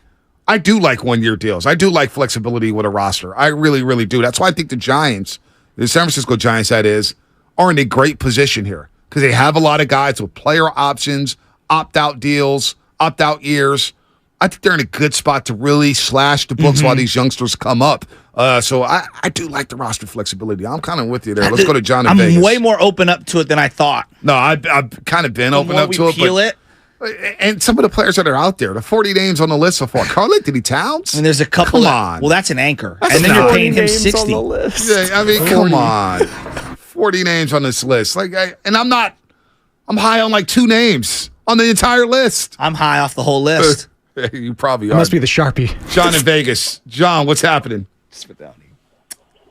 Hi, how you guys doing? What's up, John? We're doing well. I don't love Tuesdays. I love Tuesdays. Not more than Mondays, though, John. I love a Monday. Tuesday's not bad. All right. I'm a longtime Warriors fan, and I've been listening to all these trade rumors. And so I think I'm just tired of the small ball right now, and I have a trade proposal that I haven't heard yet. And so the salaries match up, and then I think both of these players need a fresh start. So how about DeAndre Ayton for Jordan Poole straight up? I'm thinking. I don't know. Is Ayton's name on the list? No, but I'm about to go put it on there. One sec. All right. So get Ayton's name on the list. What do you think, folks? DeAndre Ayton? Straight up for Jordan Poole? I see a lot of thumbs down on YouTube. Done? Austin to San Jose? Done? JC, I don't hate it.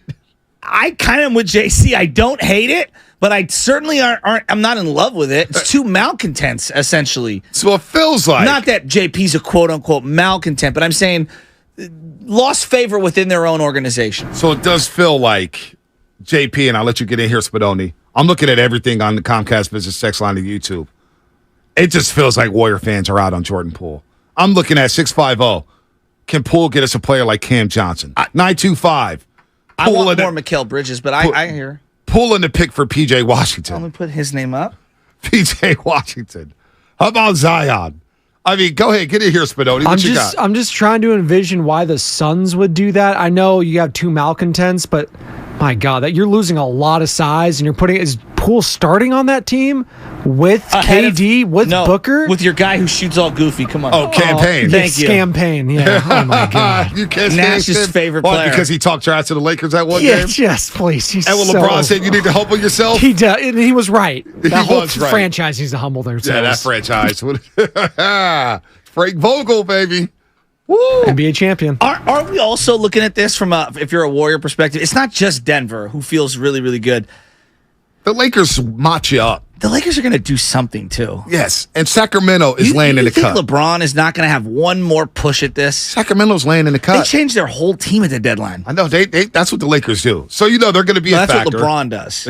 Well, the Lakers like to do that too, though. They make deadline deals. Throughout their history, how does LeBron do it when he trades you away? Does he just give you a pink slip? Does he walk over a bottle of Lobos tequila? Well, no, he's super passive aggressive. Remember when he did to Isaiah Thomas? He hit a game winner, and Isaiah Thomas, IT2 that is, came up to jump and hug him, and LeBron hugged somebody else and did that acknowledge IT2. I don't remember And then 2 days later, he was traded. Remember that? Who doesn't remember that? Because IT2 came out and spoke about the team.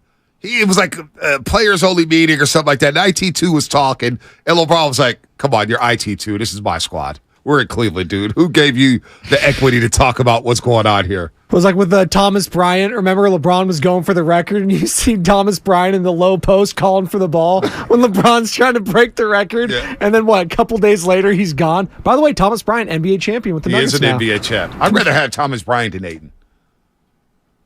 Did we not watch Ayton against Jokic? Well, he just ran his coach out of town.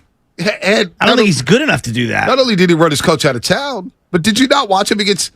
Who's the backup? Jack Landale. Played better against Jokic than Ayton. I like Landale. Yeah, Landale, whatever his name is. However you pronounce it. I like him. He played better against Denver than Ayton. Game 6, he was like the third best player on the floor for Phoenix. So I'm going to say this about JP for Ayton. Hell no. Hell no. Hell no. Oh, my gosh. All right, so, he's a part of the show, I guess, to a degree, so I have to give him a shout out because I know he's up now and he's listening. Who's that? Happy birthday to my father. Oh, wow. You waited all this time to wish happy birthday? Well, I wanted to make sure he was up. He's up at 6 o'clock. Yeah, he's watching us on can't YouTube. find the Tom. Happy birthday to my dad. I love you, Dad. In our family, we got a little weirdness. There's a lot of us named Joe, but it's also my cousin Joey's birthday. Oh, wow. It's a lot of birthdays. Okay. So what are you guys doing today? I don't know. So shout out to my cousin Joey. And then they all as well, this is my dad's nephew, as well as my great-grandma who passed away. They were all on the same birthday. Isn't that crazy? June 13th. That is crazy. They're all Geminis. Yeah.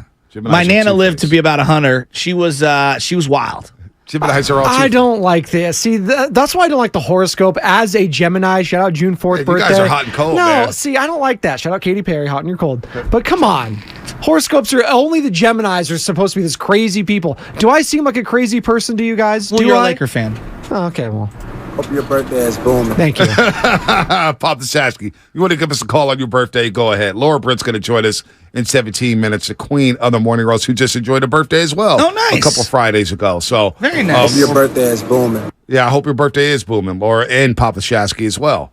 What did I make a stupid comment about? GMG 26. That I don't want Ayton? Learn the game. Yeah, watch Ayton. I watched him all throughout the playoffs. I don't want DeAndre Ayton. I don't. My dad's getting all kinds of love. By the way, he went to the Giants game the other day. All of a sudden, I open up Twitter, okay, and there's multiple people tagging me in tweets in photos with my dad like he's a celebrity. That's pretty good. That's pretty good. And it's him with the deadhead hat and the Giants jersey on that. and the beard, and he's got his arm around these guys, and I'm going, oh, God. Didn't Alex in Atlanta take a picture with him? Did he meet him? Somebody met him. Find the Tom. No, it was a bunch of other. And he said all of these drunk guys were in the bleachers, and we started talking. The next thing you know, I'm taking photos with them. He loved it, huh? Oh, what do you think? He loved it. What do you think? Does he walk around like, yeah, I'm Papa Shasky? No, what he does is he does this thing that makes me very uncomfortable. Do you listen to sports talk radio? And they always go, yeah, I listen. He's like, yeah, and my son is X, Y, and Z. And I'm like, Dad, God. Oh, and it's I love him for it, but I also am like so embarrassed. No, I love him for it, but God. So I brought baby Ches over to my pop's house, and every time somebody calls, and she's over at Grandpa's house, and he comes, oh, hey, you know my son is, right? You watch the Warrior games, right? And I'm like, stop. Stop. Yeah, you're like, I'll tell him that. Moms, hey, look who it is. Morning Roast. My mom yells it. Becky Tittle, she yells it. Morning Roast, 95-70 game for 6 and 10. I'm like, Mom, okay, stop. They get a kick out of it, man. I don't know why. My dad loves telling people that I produce this show, too, so it's not just your guys' parents. It's all parents. I'm glad your parents know what station this is. So that's nice. The Spadonis don't care. They're just proud parents. But y'all got to keep it low key, man. We trying to chill.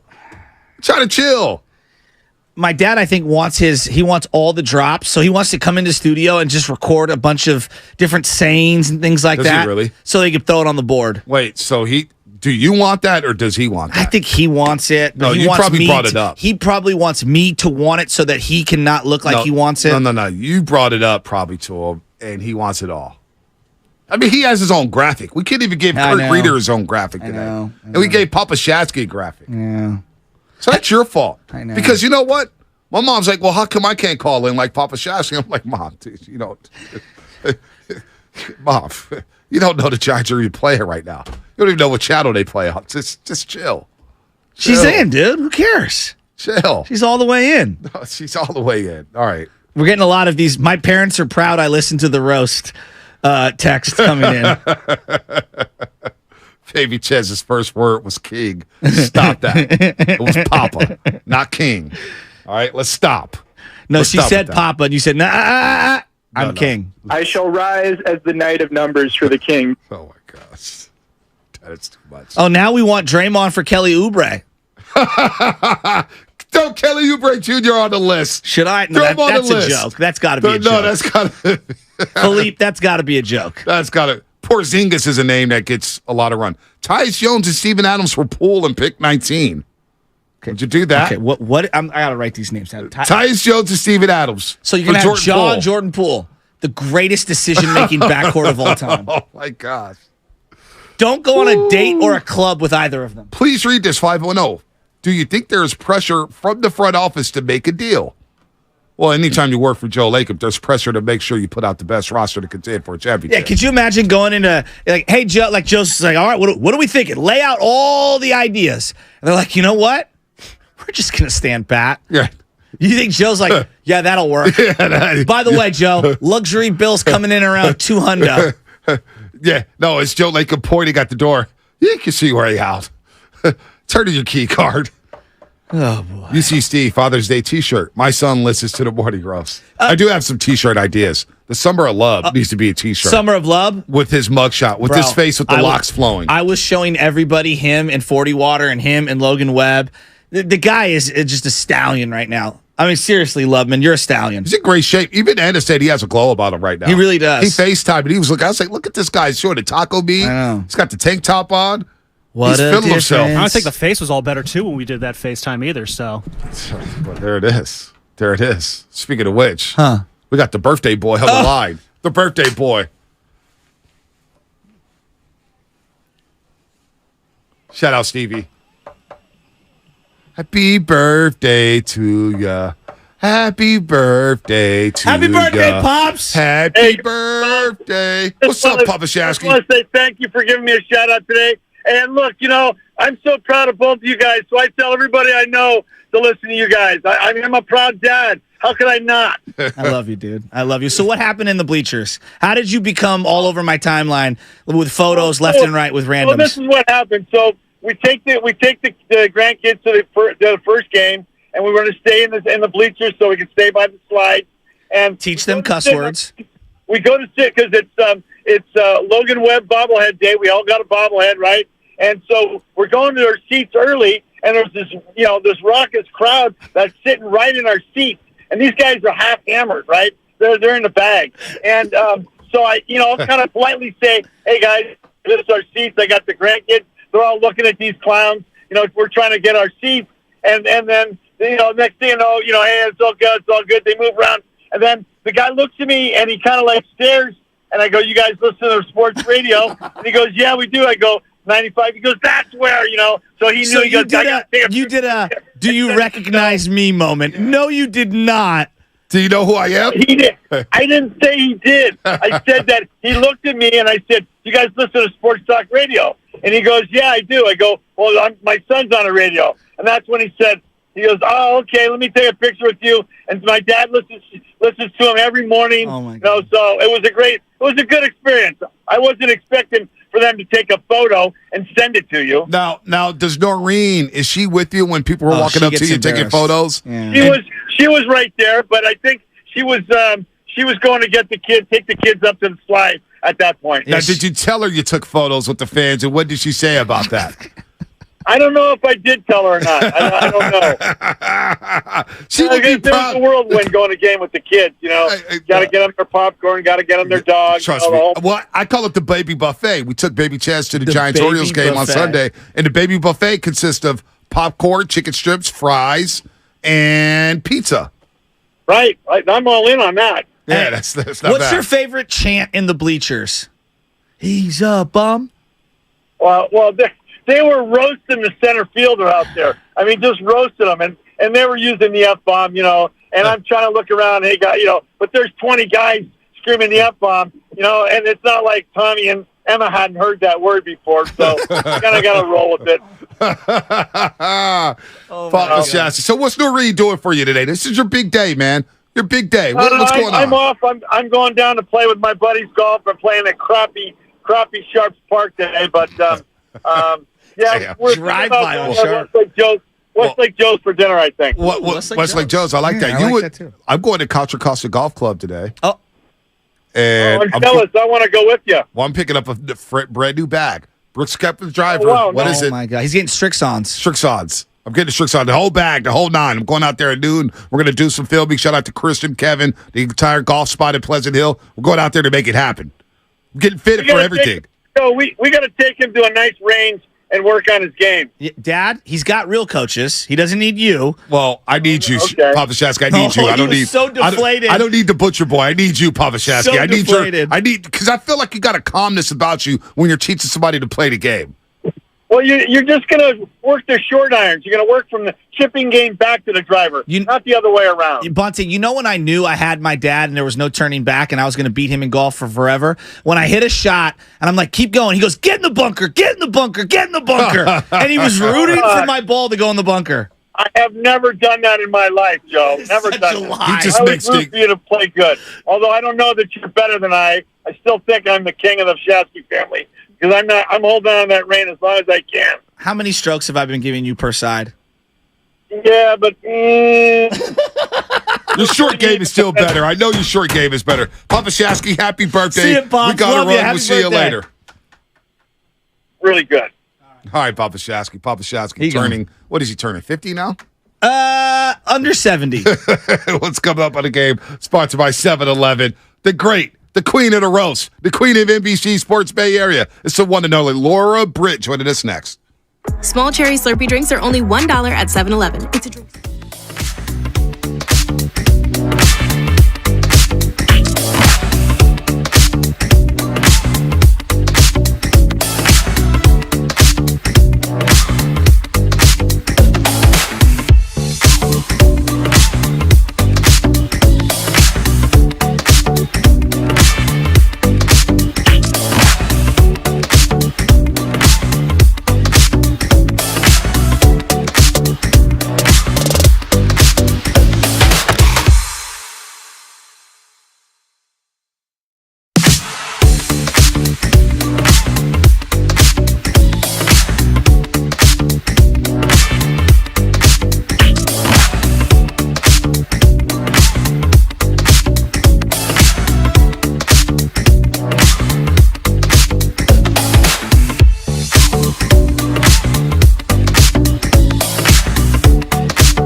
95.7 the game.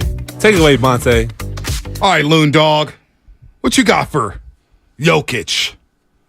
We ain't talk a lot of baseball. That's why we're bringing in Laura Britt, the host of Giants pre- and post-game on NBC Sports Bay Area. Giants, 23-15 since May 2nd, a big-time win last night in St. Louis as June heats up. A lot of good baseball. The Diamondbacks, man. The Diamondbacks are rolling right now. That $100 million contract after a week.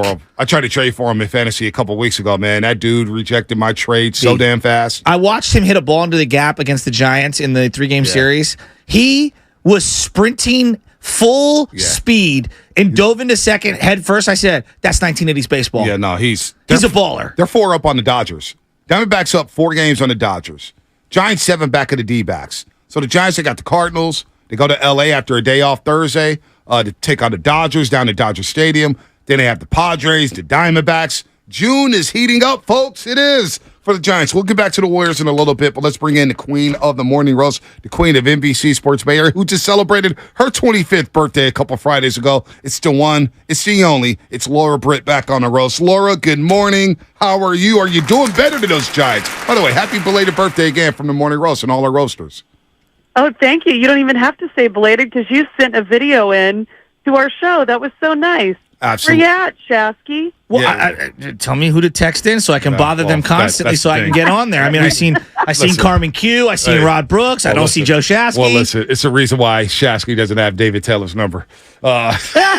Although I did sit with him at a wedding once. Giving him wrong numbers. David Tedler, by the way, for everyone listening, our producer on Giants pre- and post-game coverage. Yeah, Tedler, don't DM Shasky. Don't bother him. He's okay. No, you should have been in that video. I think me and Matt Mayoko. So I met Mayoko a couple weeks ago at the Giants game as well. So you had a birthday, and the Giants lost that day to the Orioles 3-2. But they won last night. Crawford coming through in the clutch. How about Camilo Duvall with the 4-out save? And what do you know? There's some excitement with this team, Laura, because some of the youngsters are up and playing well. Casey Schmidt, not too well lately, but Patrick Bailey, 2 for 3 yesterday, looking like a 5-year vet. Let's start there with Patrick Bailey, Laura. Yeah, Patrick Bailey is one of the best stories for the Giants this season. Really, like you just said, it's the young guys as a whole. Casey Schmidt's been really good. Even Blake Sable, their Rule 5 draft pick, who's moved around some. He was really hot to start and kind of like Casey. As you expect, they're not going to, bat 400 their entire season, first season in the majors. But the bat's going to cool off, and then it's going to be about seeing how they settle in. But I think Patrick Bailey, one of the most impressive things about him is hearing how the pitchers talk about him. And Logan Webb, to go from relinquishing calling your own games, which, as many of your listeners know, this season, PitchCom is not only available to the catchers, it's the pitchers too. So you see them, pressing the buttons on their belt or however it works. And they call their own games. Some of the pitchers like that. I've talked to some of our analysts.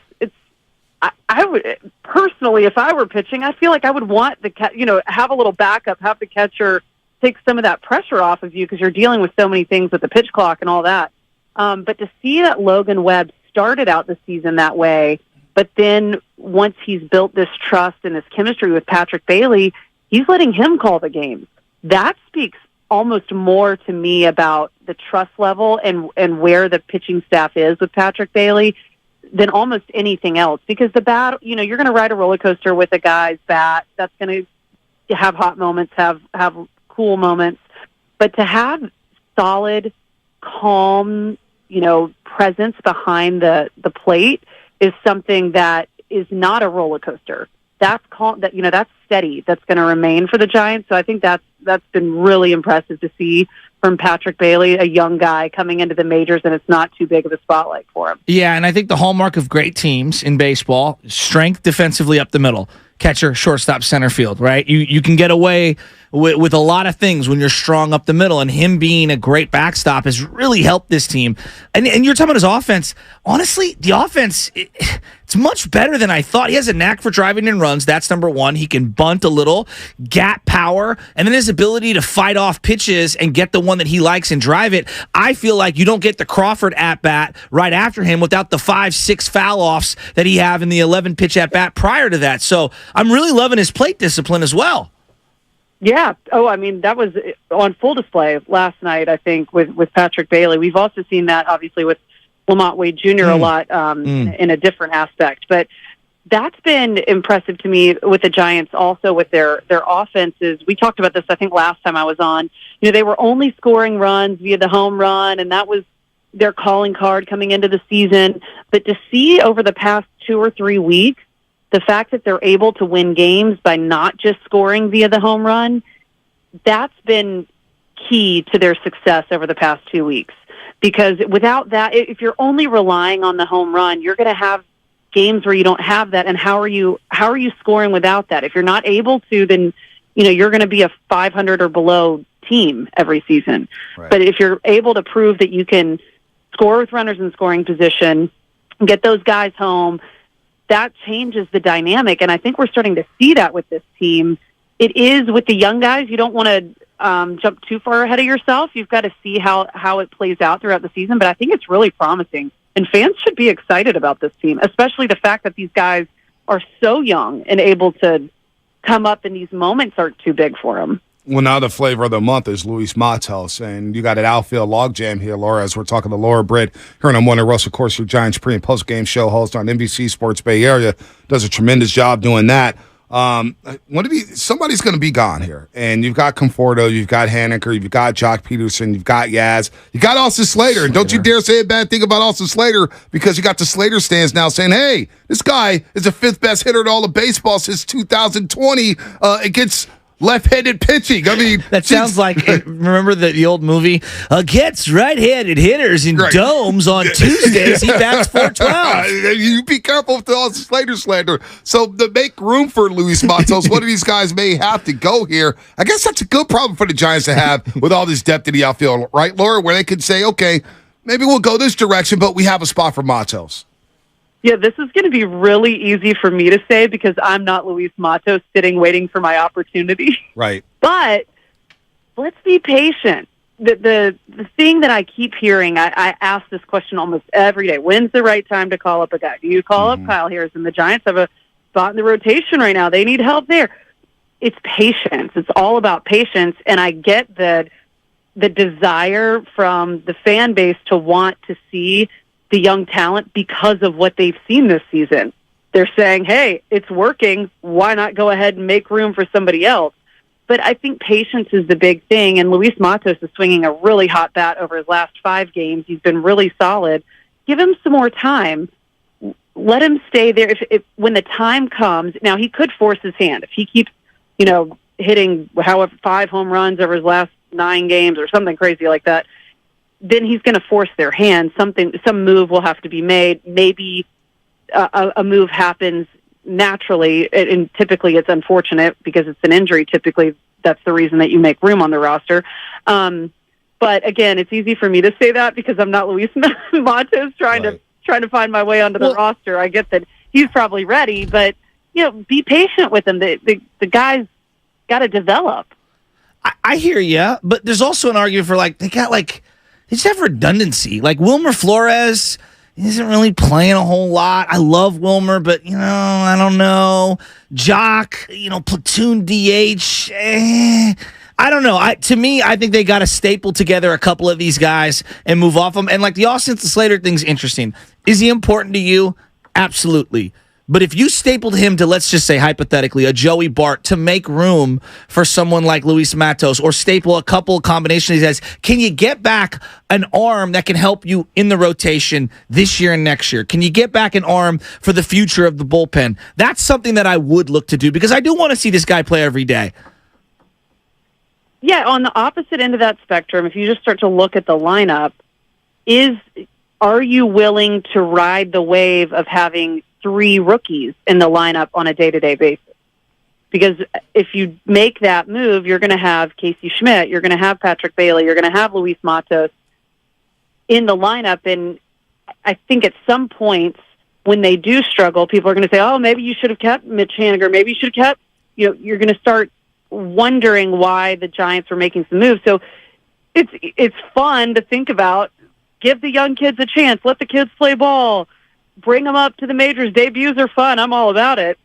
I just think when you start to look at a really young lineup, there are benefits to having veterans and leadership. And, Haniger was in a bit of a a struggle deep over the freeze. past, 10 or so games. Right. But he had a good game last night. In some clutch situations. So it's a balance. I mean, I know that's not fun. Am I throwing cold water on your party? No.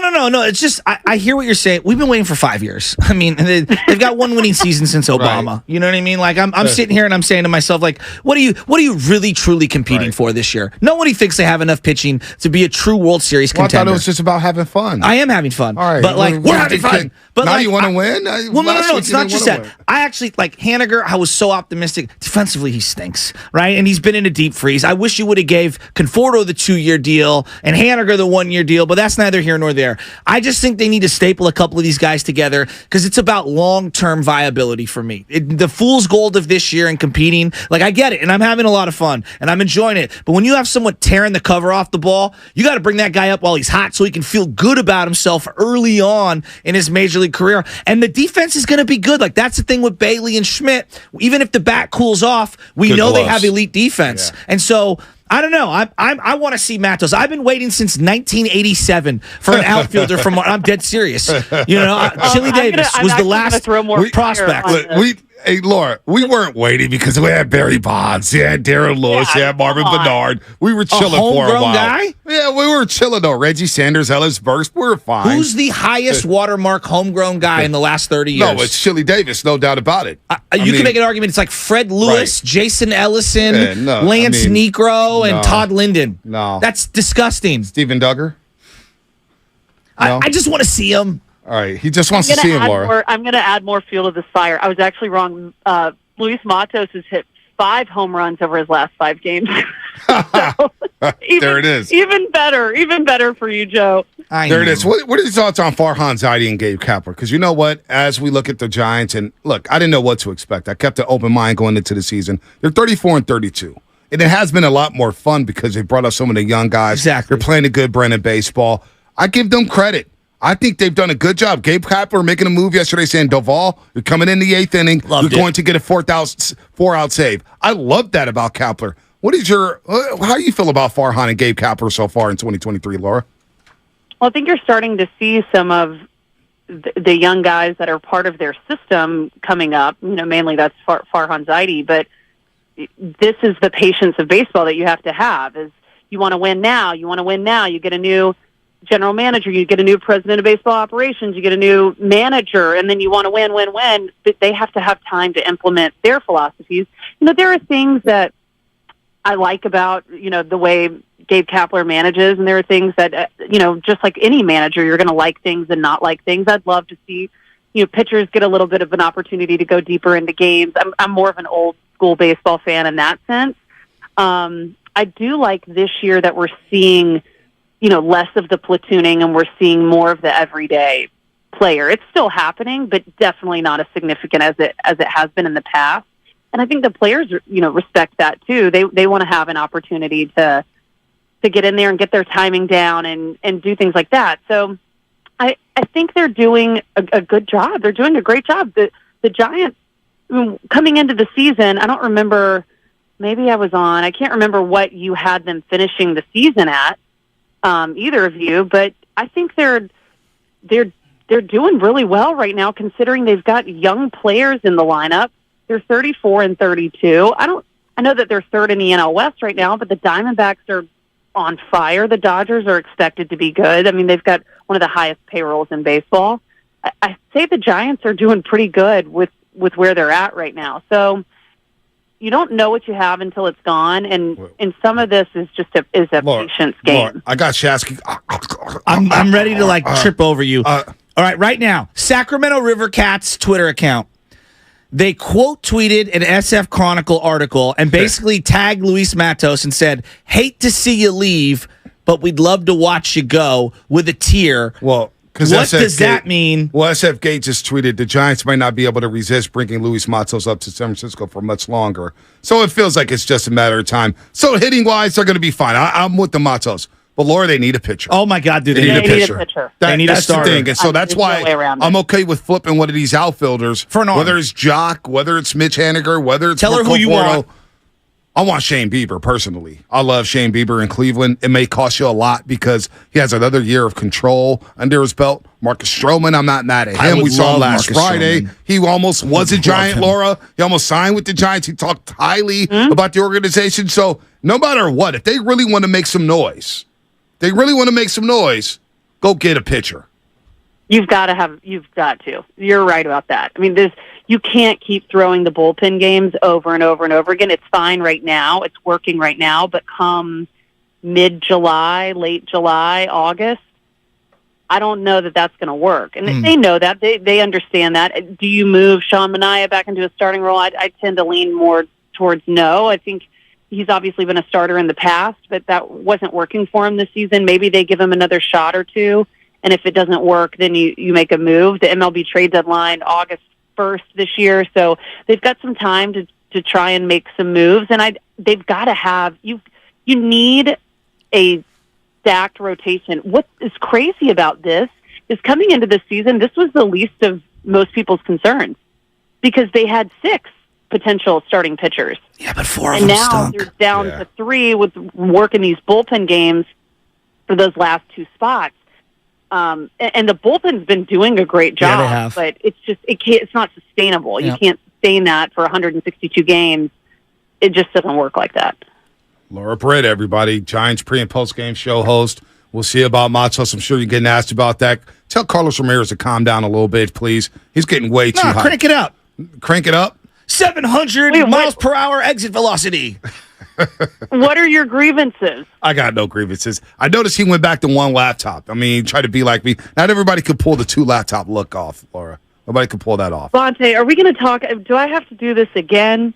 We're not going to do, you can't do the 2 laptop thing. It's a thing. It's the Bonte Hill thing. It's not 2 chains. It's 2 tops. It's 2 tops. There you go with the MC logos. It's a 3, Shasky. Yeah, do the 2 laptop. It looks like you're running Apple down in Cupertino. Basically, with the Golden State Warriors. You know what it reminds me of? It's like, all right, hack into the database right now. We're going to break into the vault. I got everything. Going. I got to steal stuff from Shasky on Twitter. One last thing. The Summer of Lubman, a.k.a. the Summer of Lub. Have you noticed our producer, Sam Lubman, all over the field the last couple of weeks? I mean, this guy's sitting next to Gabe Kapler. I mean, just hanging out with Logan Webb. Him and 40 Water hanging out. Have you noticed him in the pre-games? Of course I have. I've seen him out there. Where are you guys? This guy's out here on the working couch. His tail off. Did he get a raise? No. I'm on the couch or I'm coaching Little League, Laura. I'm a very busy man. It's got to be in the Outlook calendar. He talked to Logan Webb for like half an hour the other day. I know. We got photo evidence. David Teller, by the way, producer David Teller sending those photos over. He was on the screen talking to E40 behind home plate before his first pitch. It's the Summer of Lubman. That was a horrible He's got throw. a glow. It was a horrible throw. 40 Water. Sorry, 40. I love 40, but that was terrible. That was rough. Terrible pitch. That was rough. That was bad. Well, the drone show that was kind of sad too. Yeah, that got canceled. We don't want to talk about that. We don't need to talk about that. There's a lot of good things happening with the Giants. Let's see what they do tonight. Keep up the great work, Laura. Keep up the great work, Laura. You guys do a great job down there. You, Consos, Richie, Wody, Sean Esses, of course, who's on the road right now, and of course, our boy, Carlos Ramirez. Laura, have a good one. We'll talk soon. Okay, thanks for having me on, guys. See ya. Anytime. The queen of the morning roast, Laura Britt, Giants pre- and post-game show host, and Luis Vatel's going to be up soon. It's a matter of time. Yeah, it's inevitable. See, to me, what if you bring him up against the Dodgers? Well, this is what I would do. I would love that. Friday night. Oh my God, I would love bring up Vatel's to L.A. to Hollywood. Well, you send him out to St. Louis. You remember where Bryce Harper's first game was? No. Dodger Stadium. Was on it? a Saturday afternoon. Wow. Hey, when he got called up by the Nationals. Wow. Bring him up to Hollywood, Bryce. baby. Let's go. Bryce. I remember it was on Fox Sports. Scott Boras. Didn't Brandon Belt and his first opening day was down in Dodger Stadium? In the second game, he had a 3-run home run. I was saying, he went deep in his first game, too. Yep, against Kershaw. I was at that game, and then they lost. It was the day after some unfortunate circumstances. Who was the crummy lefty? Who was the crummy lefty a couple years later who ended up winning 2 starts against Kershaw back-to-back? Oh, that was Ty Block. Ty Block. The crummy starter. The Dodger nemesis. I mean, like Zito, light. Didn't he win 1-0 against Kershaw? Yes, it was one of the great games. He had Joe a bunt, Panic game. A successful bunt game. When Joe Panic hit 2 solo shots in the first 2 games. Yes. One against Kenley Jensen and one against Kershaw. Look at you. Come on, man. That's me in baseball. I love it. It's June. This is the exciting part of baseball. I'm sorry. I know we got Warrior stuff and we got a lot of names out here. We got 50 names damn near on the list of free agents. And there's people like want. 2 that you like. Right. Yeah, seriously. There's like 3 that you like. I know. Nothing's moving the needle. Well, here's what I would say does move the needle. I need to have a conversation with Wilmer. Hey, Wilmer. Love you, bud. All right. We screwed up. We didn't know the youngsters were this far along, and we brought you back. And it's probably not fair to you because you could help a contender. We're about to flip you. We're gonna staple you in something else, and we're gonna move on. So this is what I think will happen. If you ask me, Joe, what do you think will happen? I think some combination of Wilmer, Joey Bart, and something else gets flipped to open it up. I'm with that. For one arm. I'm with that. Go give me Shane Bieber. So would you trade Joey Bart? See, here's another thing. I'll go trade Cleveland right now. Joey Bart. I give him a pick. Henniger, Conforto, or Jock Peterson. And I give you another prospect for Shane Bieber right now. If there was a way to and get Wilmer Flores. Throw in Wilmer Flores. If there was a way to get a real difference maker under team control, I would be open to the Luciano trade. No. I would. Off limits. I'm telling you right now, Cleveland, he's got 1 year left, Shane Bieber. Just 1 year. 1 year. Here's Joey Bart. Here's Wilmer Flores. You guys are in the race in the AL Central. He could play all over the diamond. You got a veteran. He's going to fit in great with that clubhouse with Jose Ramirez, some of the guys they have in there. They think it can get more than that, but I hear you. Here's Jock. You need some power. You got one of the worst offenses in baseball. Jock can hit him out a mile there in right field. They're not paying $5 million, $8 million for Jock for the rest of the year. Maybe he comes off the books, and you have another prospect. But I cannot trade Luciano for Bieber. Luciano's too close. I've waited it out this long. He's got to stay. Okay, he's got to stay. I need a Shohei Ohtani. I need a frontline starter so bad. Unless it's Shohei, dude. Anything's on the table for Shohei, even if it's for too much. So let me ask you this question. So on the YouTube chat, this guy Damon Ching is wilding out. Yeah. All right. Let me ask you guys a question. Everyone gets. I'll give you 2. I don't think the Giants deserve 2 because they're not a great team. They're solid. I don't think they deserve 2 All-Stars. But as of today, I will give you 1 position player and 1 pitcher for the Giants that you could choose to represent the Giants in the All-Star game. Right now, there's another month to go, give or take. Who are you taking? Oh, it's Camilo Duvall, Tyro Estrada. I have the exact same 2. I think Lamont Wade has an agreeing argument. too much today, man. What's going on? We're agreeing way too much. I know. Well, you know what? It's just I love That'll it. happen when times are good with the Giants. I guess so. The Giants just bring us together. You see? Who is your All-Star selection? Not the Warriors. Not championship teams. Does it have to be a pitcher and a position player? Because you keep fawning over Logan Webb for All-Star game. He's not getting it. He's not going. I'm still going to be banging on the table for Logan Webb to get that All-Star nod. So that's not going to stop me. But obviously, yeah, Duvall is an absolute lock. He's a lock. I think Duvall's. Yeah, I think in the whole everybody gets one rule, like Duvall will be the Giants. At least you get that guy. Who's the A's guy?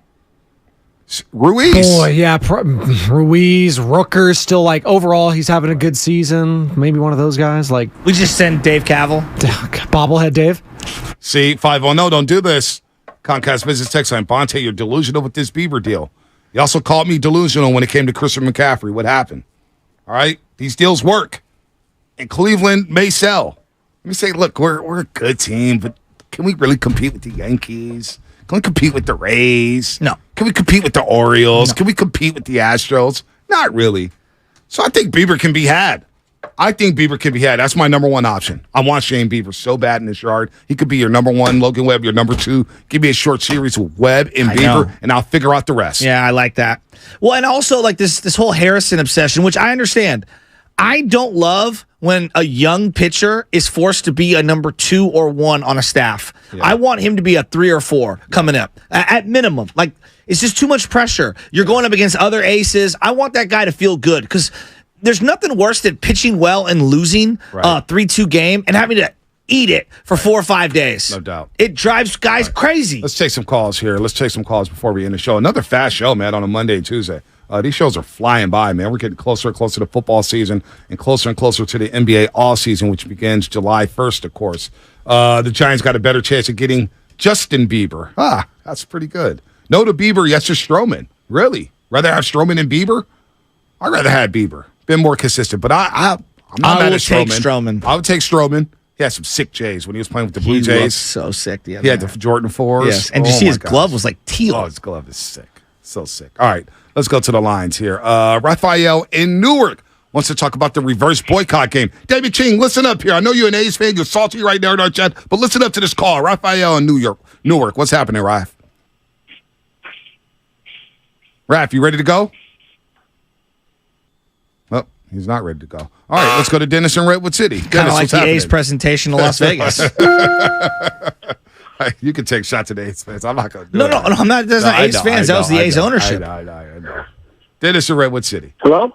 Hey, what's up, Hey, Dennis? my kid was not much. How you guys doing? Good. I was just asking. My son was the one that was talking to your dad, and your dad said, "Do you listen to sports radio?" He goes, "No, my dad does." Oh my God! I'm the dad. My son took that picture of friends with your dad, and he texted. Oh, he tweeted it too. Yeah, that was very cool. What's your son's name? Tony. Dad, tell him thank you very much for being nice to my father. I really do appreciate it. And thank you for listening to us. He was so jazzed up because he met him. He goes, "You listen to this guy, Dad?" That's a good story. You guys met that your dad mentioned it. Too. Yeah, I appreciate That's that. awesome. Had a good time. That's awesome. Can't find the Tom. All right, let's get to Willa Marin. Willa Marin, what's happening? Willa Marin, what's going on? Hey, what's going on? But yeah, so I would love to get Bieber too, but unfortunately, I don't think that would happen, Bonte, because Bo Naylor, Josh Naylor's little brother, has been actually tearing the cover off the ball, and he's on his way up, and he's been playing good defense for the Indians. I was going to say go after Alek Manoah, but producer made a really good point that he is only on his second year. I'm going to recanter. I think what we should do, since the Twins have a lot of depth and they need depth, I think we should do that trade, like give him a bunch of positionals for Sonny Gray, bring him back to the Bay Area. They have a lot of young arms that are coming up in the Twins organization anyways, with Bailey Ober and Farland and stuff like that. So I think that Sonny Gray's kind of on a rental anyway, so I think that would be awesome to have Sonny Gray. He's having a great year, might cost a little bit more, but I think we could get him more realistic than a Bieber. Thanks, guys. You're probably right. Here's the only thing. Like right now, this is just my mindset in terms of acquisitions. 2021, there was an older team. They didn't really have any young players. It was like, hey, rental for now, this year. My mindset with this Giants team is more like, who can I get that can help me this year and next year? And so Sonny Gray for this year, okay, like what am I giving up? That's number one. And then number two, like how realistic is it retaining him for next year? Yeah. And he's 33 years old. He's going to be 34 this year. 34 in November. Him and the other guy from the Twins are like they're dealing. Yes. Joe Ryan. Joe Ryan. Thank is you. I was trying to think of his name. They were 4-1. both at one point like 6-7-1. Yeah, 4-1 for Sonny Gray, 2.25 ERA, I thought he had 1.25 higher. WHIP, 76 strikeouts. 76 strikeouts. At home, he's got a 1.71 ERA, so he's been Target dealing field. at home. So, look, man, all these names is good. I'll settle for Stroman, but I like to shoot. I like to aim high. Yeah, I'm with you. Cleveland's 3 games under 500. Every team knows, okay, Bieber has one more year left on that deal, and I may have to pay him. Can I throw a random one at you that people have been talking about for a while? Sounds like the Padres are going to be doing some movement here. Are they going to do some moves with the Giants? Well, if you're the Giants, you normally don't want to trade in division, blah, blah, blah. I mean, they gave up almost everything for Juan Soto. Yes. He's going to be a free agent. They lost their television revenue money to pay for some of these contracts. They are the most underperforming team based on payroll outside of the Mets in baseball. I mean, I don't want Xander Bogaerts because I don't think anybody really wants that contract right now. But if you're asking me, Fernando Tatis, Juan Soto, if those two can't coexist, apparently, I would be open to Is that. that Now, what they're saying down there? that's what They're not getting along? Well, it was basically Fernando Tatis Jr. coming back has changed that clubhouse. And maybe they're just different personality types. Juan Soto. He's not good for the clubhouse, basically. Fernando Tatis Jr. Still immature. I don't know. He's a wow dude. But I also think they have some money issues where, like, he got paid off of the 1.5 years, So you're saying and you- Soto still hasn't gotten paid. So you want to make a deal for Soto? I think you just sniff around there, is what I'm saying. So you're going to have to pay Soto big time money. Big money. If you do. Big money. And then you're going to deplete your farm. Wouldn't you think that he's going to test free agency no matter what? I think the boat for Soto was last year. Okay.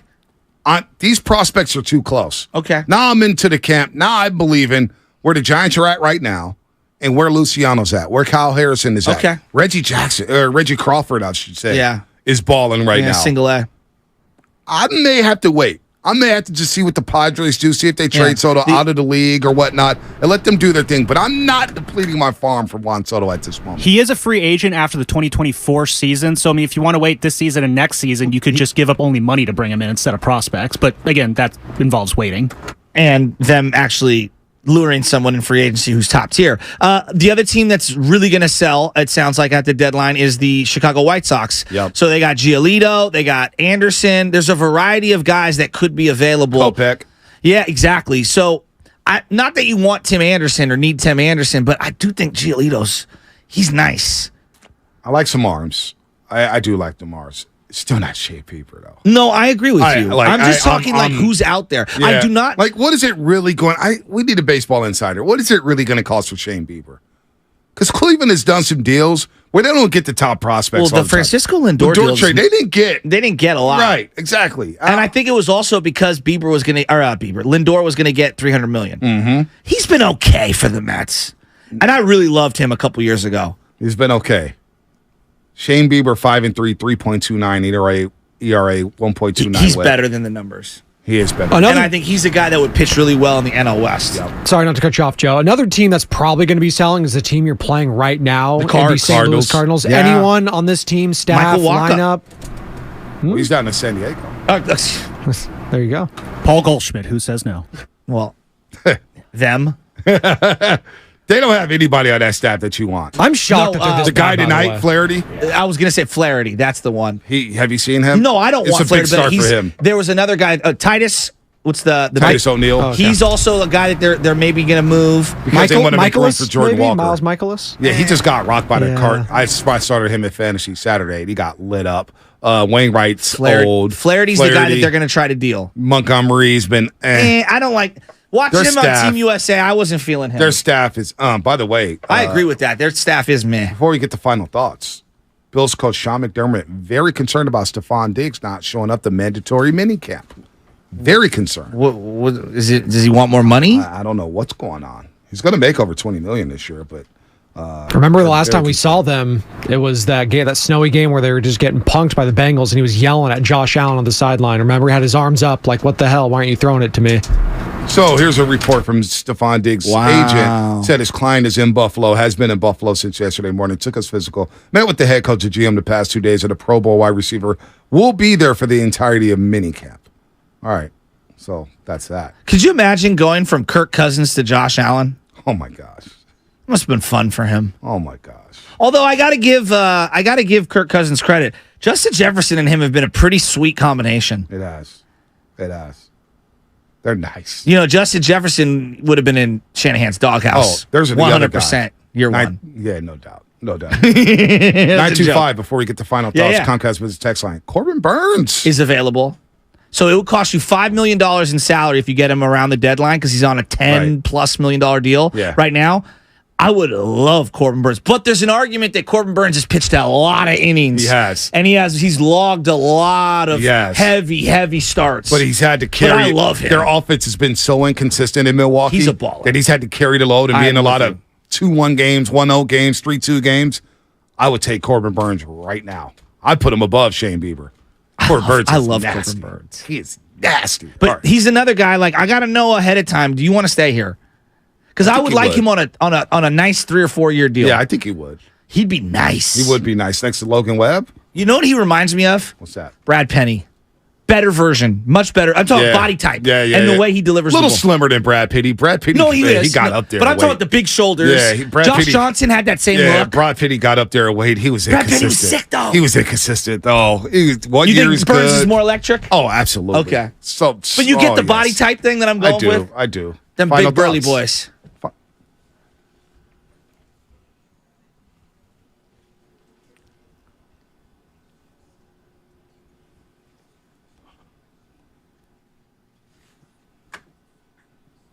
Spadoni, I love big pictures. I said fat. You can say that. And then he goes, Joe Blanton, and I go another Joe Blanton, boy. Bartolo. Come on. Give me the big boys. Oh, my God. Reyes Maranta. CC Sabathia count as a big boy? Oh yes. Oh, yeah. Come on. Vallejo's own. Come on. Howie Joe. Eating an entire box of Lucky Charms or whatever it was back in the day. Final thoughts. The Denver Nuggets are on top of the world, and the Western Conference goes through them. And my thought is, What are the Warriors going to do to combat that? How do they get better than the Denver Nuggets? Lots of decisions to be made down there at Chase Center. My thoughts are, I think that was one of the better wins of the year thus far for the San Francisco Giants yesterday, to battle back the way that they did. Logan Webb keeping them in it as long as he has. He's pitched better than the numbers. Don't think he's an all-star this year, but he's been really, really, really good. And every time I'm ready to put a nail in the coffin on Brandon Crawford, this guy comes through with a clutch at-bat. Again yesterday, driving in a run. Mitch Haniger, he's alive. Who would have thought? Michael Malone, he talked the talk, and the team walked the walk. Congratulations to them. What you got, Lubman? I am excited to go to this A's game tonight and really see these fans turn up. The amount of organization the fans have put into to putting this whole thing together, and the first, the fan-driven giveaway, the T-shirts. Sounds like it's going to be a very exciting time. The parking lot's going to be popping. So I'm excited to see what A's fans bring to the Coliseum tonight. I'm looking forward to that. And one last thought here. Shout out to the fans. The audience here at 95.7 The Game. We had the Warriors Summit a few Mondays ago. It was standing room only. It was a lot of fun, a lot of support for all the shows here at 95.7 The Game. So much support that they made us #1 radio station in the Bay Area in the month of May. So shout out to them. That's incredible. We tripled the competition. But that's a testament to the Comcast Business Text Line, YouTube, all the callers, all the texters, and all the people who just sit back listening. Yeah, watching this on YouTube. Thank it doesn't you. matter. Thank you very Without you much. guys, we don't have a station. And No we doubt. don't just say that. We mean it. No doubt about that. So shout out to the fans here for making 95.7 The Game #1. All right, that's it for us. Where is my closing read? There it is. That was Fast 5. Brought to you by Xfinity, the next generation 10G network, only from Xfinity. The feature starts now. Steiny Guru next right here on 95.7 The Game. Have a good day, everybody. The job is done. We can go home now. What's up, DP family?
So something's happening in Oakland tonight. Yeah, that is baby. very, very unusual. The Oakland A's who are looking to leave and who've lost the fan base for a variety of reasons. Oakland A's fans are going to get together tonight on purpose and go to the Oakland A's Tampa Bay game. Yep. They're expecting at least 25,000 tonight, and with a walk-up, maybe it could be more, and maybe it could even reach capacity. Look at you. Which I'm hearing is 32,000 for tonight because there are going to be some closed-off sections. And here's my question. If you're going tonight, and even if you're not going tonight but you support the cause, what's the message that you want to send if you're attending tonight's game? Like what's the point? And I don't mean that I've got something for you. Derogatory. Yeah. What can come of this? What do you want to come of it? Okay. Like what? I'm telling you. That's what I'm asking. Yeah, as a fan of the show, and our own Evan will be in the house tonight, Stoney. I'm telling you this. This is basically the real life version of the movie Major League playing out. And unfortunately, it's happening in Oakland, California. You look at the rich tradition of the Oakland Athletics. It's littered. It's something that puts you in a good mood. And where they are now with what the owner is not doing, putting money back into the club, doing this dog and pony show in regard to trying to act like they're interested in getting a new stadium for the city of Oakland. So tonight, when you look at it numerically, the Fisher and the A's are winning because the fans are going to pay to come through the turnstiles. But Steiny, as a fan, they're coming together. They are uniting and throwing the middle finger to the baseball world and Oakland A's ownership to say, look, we know what it takes. We know what it's like to come to a game and root on our team. You guys have ripped our guts out at every turn. So tonight, we unite. And that's what they're showing the world just by the visual that you guys have tried to blame us, and it's you. So tonight we unite, and if it costs us, it costs us. But look at us. We're the Oakland Athletics. This is a rich history, Steiny. That's what they accomplished tonight. And I know you're laughing on the day before my daughter graduates high school. I want to be there. And I'm living vicariously through Evan. And we given a mandate to take video. My first game was in Oakland, Steiny. Don't say the fans quit coming for no good reason or they're spoiled. This was a plan. And it's in effect. But the fans said, you know what? F that. We're going to show up at 66 Ave tonight. And quietly, the worst team in baseball, some can say a AAA team, have won 6 in a row. That's right. 888-957-9570. Oh, I didn't even know that. Let me tell you something about my partner. All right, he keeps me on my toes. He really does. I don't know where that came from, but Stoney, I'm juiced. You know what? It came from the cardiac muscle. Would you get mad if a friend of yours, Dan Daly, said, I don't know what the A's fans are doing. They shouldn't be putting money back in the ownership's pocket. I get that, but Steiny, it really takes a fan to know what they're really trying to do, and there is no Denzel in it. There is no glory. You're just going for one cause, man, because we're getting railroaded. 888-957-9570. They're calling it a reverse boycott. They're trying to essentially sell out the Collie. See if they can get 32K in there tonight. Apparently they're looking at 25-ish right now. Okay. It's going to be a fun time in Lot A, I'm hearing. But that's dope. My question is what's the goal? If you're going, what's the goal tonight? And even if you're not going, I may not go, but you'll be watching. I certainly support the cause, and all things being equal, I would love the Oakland A's to stay, obviously, in Oakland. But what's the goal tonight? What's the message you want to send? And what are you hoping to achieve? 888-957-9570. The reverse boycott happening tonight. I've got to say a thank you before we jump into the calls. Uh-oh. Oh, yeah. I got a I mean, it ain't Christmas either, Steiny. Sometimes things happen and you realize you've got a lot in this world to appreciate. And today, I'm getting ready for the show, and the boss comes in with a package that was addressed to me. And it was in a big box. And I opened it up, and somebody had sent me the Magic Eye book. Now, the Magic Eye is a book that I've talked about over the years where, I forget what they're called, where you look at them and they appear in 3D. Yeah. You look at a picture or painting a certain way, and then if you look at it the right way, it appears in 3D. I find it fascinating. I can spend a lot of time doing it, and I've talked about it over the years. And so somebody sent me a Magic Eye book, and they went nameless. And you know what these are, Goo? Look like spoons. You can look on the YouTube. Now, what chat. are they? These are reusable coffee stirrers. So now you don't got to use your glasses. I included reusable coffee stirrers so you don't have to use the temple tips of your eyeglasses, and you don't have to hear Guru tell you how bothered he is by it. There we go. And he went nameless, or she went nameless. He just called himself or herself a loyal P1. And feel good. People love you, Steiny. There's a big, well, you too. I wasn't on the bike. But yeah. Well, I also want you to know that you and Guru provide humor for me during the midday. Oh, as much as I didn't read this part. As much as I respect your sports knowledge, I disagree with you on most of your points. Oh my But goodness. that doesn't deter me from listening. I can wholly say that Guru is the second best thing to happen to your career outside Steph Curry. I'm freaking touched. Who is that? I don't know who it is, but if he or she's a loyal P1, just thank you. And that little habit you have, or that little hobby that you like looking, they gave me that thing. I was done with it in 3 seconds. Like, here, you are incredible. Docuseries and just to think that there's somebody out there that I don't even know. That's incredible. Who listens to the show to that degree, and then thought enough to go buy this book, buy these stirs, put it in a box, send it to me here at the station. To hell with some ratings, right? Why, Steiny? That's a hell of a way to start your day. Thank you so much. Thank you so much. I'm proud of you, bud. You're making a difference out there. Jeez.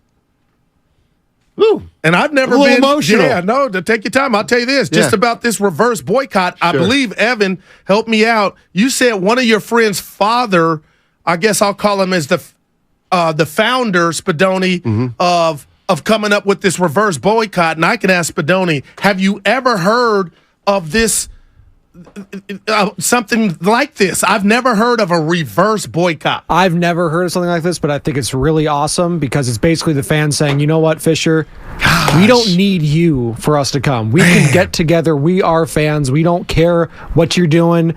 It's all about you, buddy. Right. Gosh, right. Man, look at that. Todd. Yeah. Todd's in Concord. Get us started, Todd. Thanks for calling, buddy. What's going on? Hey, so I'm in Concord right now buying stuff for a tailgate to have with a bunch of people I've never met in my life. Yeah. Because I'm some guy who reached out on Twitter and tried to get involved. Okay. And, I was reminded very quickly what my passion for the A's is all about, and it's all about community. A's is that bridge that just, will gap a difference in socioeconomic status or race, culture. It doesn't matter. If you're an A's fan, you're family. And I experienced that so much just with all these random Twitter fans and Reddit people who are now going to the A's game today because the community lifted them up. People donated tickets so someone else could come. And we bought group tickets as a nice middle finger, the final way of getting the tickets as inexpensively as possible out to people. So the least profitable way. That's what we're doing. We're getting together and celebrating the fans today. Hey, Todd, I appreciate it, man. That's what's up. So man. they probably bought like hundreds of tickets at a time, got a big discount, they just are giving them away. No doubt, Stoney. Nice job. And Nice we'll job. never know this, but if I'm Fisher, I hope he's embarrassed because he knows what the theme is. Yeah, okay, yeah, how did we do at the gate? But I would never want to be a part of any institution or enterprise where I was not wanted. You could say "goo" on the show, but you won't. But Steiny, you know what I mean? Sell it, Fisher. Let somebody like a Cuban or a Joe Lacob who have their heart invested in this. We seen Chapman, we seen Olsen, forgetting Olsen's doing great in Atlanta, but even then, the A's had so many guys that should have retired A's just say sayonara because they couldn't get paid. This is just, and you know what? I know it's your city. I was born there, lived there for 12 years. There's a lot stuff that needs improving in Oakland. And Steiny, it took me to get my 20s and 30s to realize civic pride, that we're lucky to have 2 baseball teams, 2 football teams and a basketball team. Every city doesn't have it. All those teams without trying to do all these things to get, some type of expansion. Here we go with a fan base that basically the team ran off and they're going to come out tonight. I'm all for it, and I'm going to be watching all 9. 888-957-9570 is the number. You going out to the Coliseum tonight to watch, I guess we got the best team in baseball and the hottest team in baseball. 6 in a row. My friend Drew will be a part of it tonight, and I said, what's the message you want to send? And he said that we're here to support the players and the coaches, and that this fan base is here and fully ready to support a team and ownership that cares for and respects the fans. Damn. The team and Oakland. We demand an owner to step up and do what's needed. Wow, man. That's from Drew, who'll be a part of tonight. And I'm hearing Evan told me, Stotty, this thing you ain't coming in at 6 o'clock. It's like a Raider game, old school Raider game. 3:30. They're going to be tailgating. You're going over at 3:30? Oh, yeah. Get there early. You better be careful. Well, I'm going to be photographing, grabbing some footage, and maybe having a pop or two. I don't want to snitch on you, Steiny, but this is because I love my partner. You've gone to tailgates at the Raider games and not That's what I gone was gonna in. bring up. Yeah, and not gone in because it's a party. Right. So that's an option tonight. The first caller, from Concord. I was day drinking. Can't remember the gentleman's name. But he's right. I mean, Raiders tailgates, oh my God, unbelievable. And it sounds corny, but it is. It's all about community. Yeah. There's a lot of fun. A lot of fun. No matter what walk of life you're from, where you live, what hood you're from, Steiny, the one common denominator is the A's or whatever team that you root for. Dusty. Dusty's in Napa. Hey, Dusty, how you doing, man? Hey, I'm doing wonderful. Goose, Steiny, Spadone, how you doing? Doing well, man. Doing well. Nice. I'm calling to answer the question. I'm going tonight, a longtime A's fan, a longtime listener since Uncle Townie was running this ship, but listen every day. And I'm going out there, and really I think the fans want to prove that they can fill the stands when there's a quality team, that they're out there. MLB and Oakland even at times, and the ownership, they want to say that this can't support it, that this town can't support this team.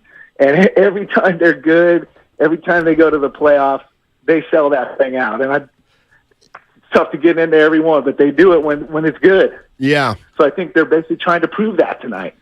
Gotcha. Yeah. Appreciate it, Dusty. I was going to say, Dusty got I guess they're wearing sale shirts too. I love that. Sale! I mean, what MOFO? What does it say when Oaklandish, one of the great brands in Oakland, is actually making the shirts that say sell? It's real. It is real. Pretty unbelievable. Yep. Pretty unbelievable. I do want to kind of ask one thing. I'll acknowledge I'm playing devil's advocate, but the last caller did bring something up, Dusty from Napa, and he said, those years we made the playoffs, we'd fill the Coliseum. You filled it late. Filled it late in the season. Like, the one thing it feels like to me is, and maybe this is indicative of every fan base, but during those early 10s and 12s and 14s when the Giants were good and the A's were both good, man. the A's didn't draw well until the end of the season, it felt like. So, because they came out of nowhere. Yes. Yeah. And so if I'm a devil's advocate, I would say, do you only come out when you win? Or the other devil's advocate would be, you're still paying money. You're still paying money to Fisher tonight by doing no this. doubt. Okay, because he's going to have the most money. He's a big wig tycoon regardless of what happens tonight. Right. My thing to answer your question is, sir, how far can I go back? Because if I can interest you in the Tony La Russa no doubt Dynasty A's, You're right. That's what I was trying to convey to you the other day, and you got me like, I don't know if it's that's when I'd be on 880 on my lunch break and the place would be packed, but that still counts. And I think if you put a product, and you know what message you're sending to your fan base when you're investing in your product, in your team, I'm all in. And no matter what's going on with the Golden State Warriors, everybody knows Joe Lacob is all in by the $500 billion payrolls, Donnie. So you know what I'm talking about. This is just – I just can't wait, man. And I'm not I root for every team in the Bay, but I'm not an A's fan, but I'm emotional because I'm telling you the bigger picture is I don't want to see Oakland, California, who I believe is staring it in the face, go from 3 professional franchises to zilch.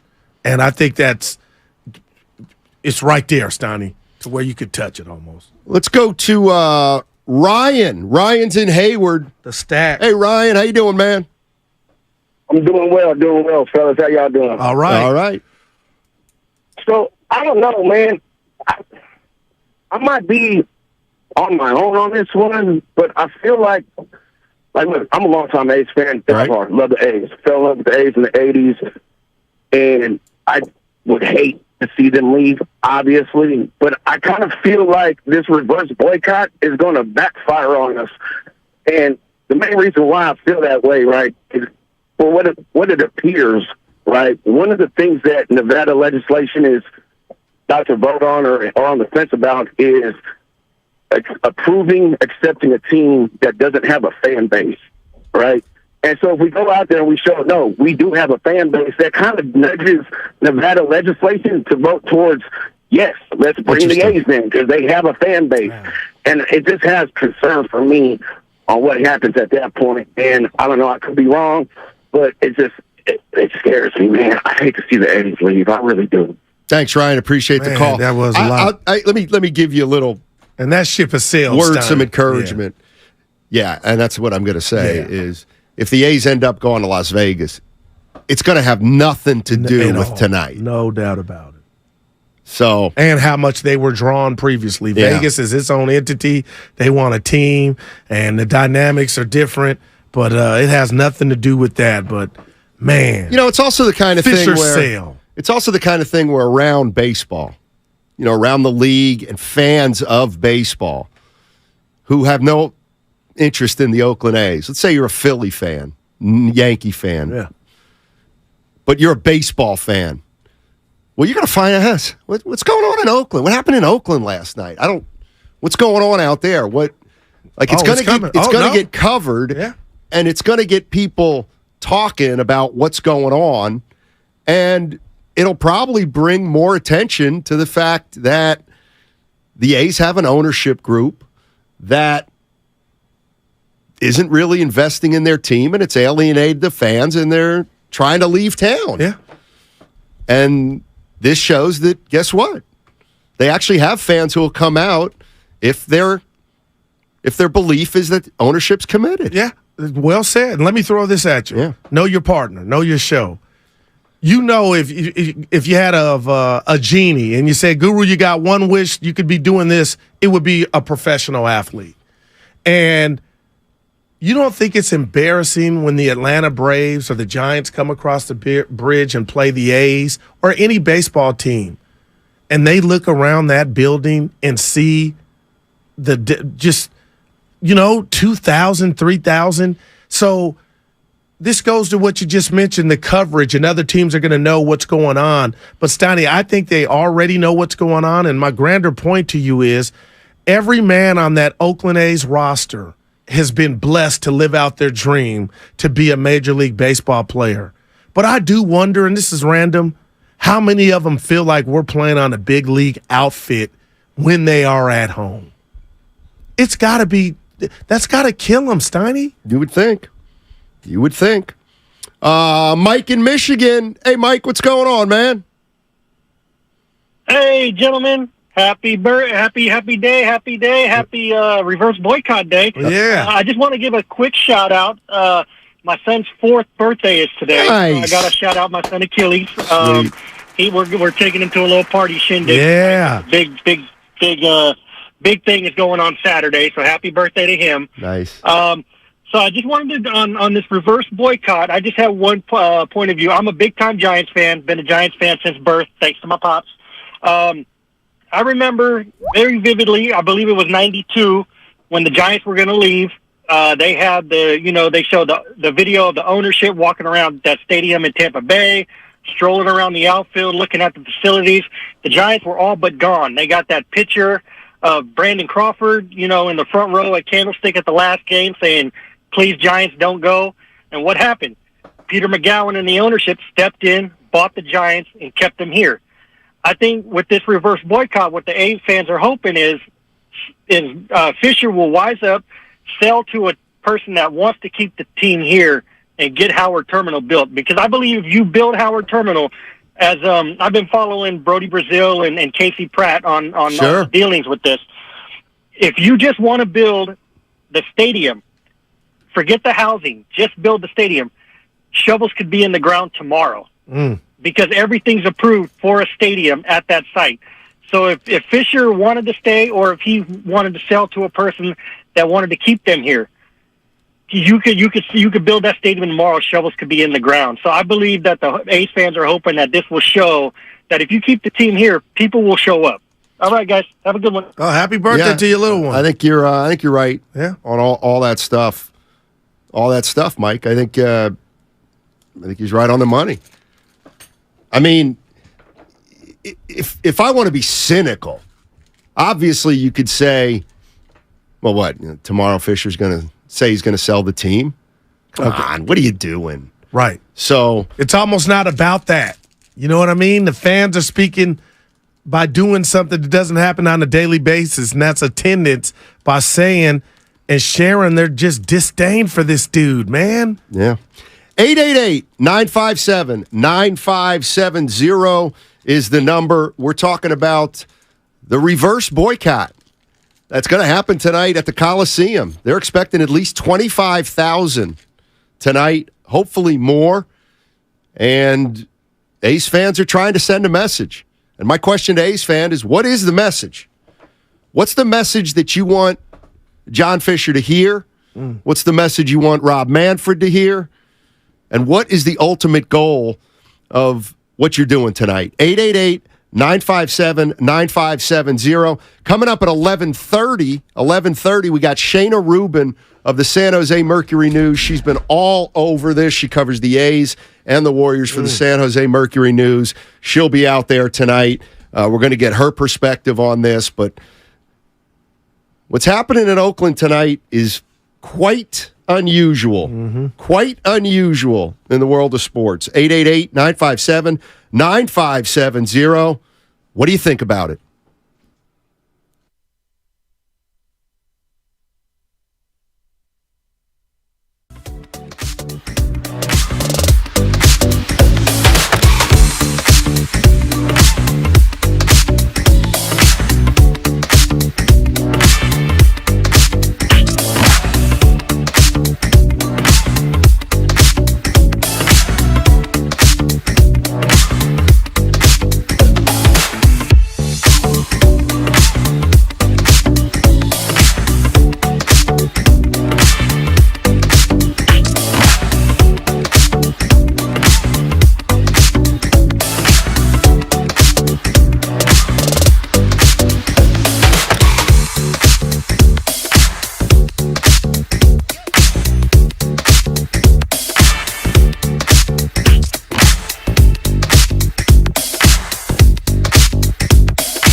So tonight we unite, and if it costs us, it costs us. But look at us.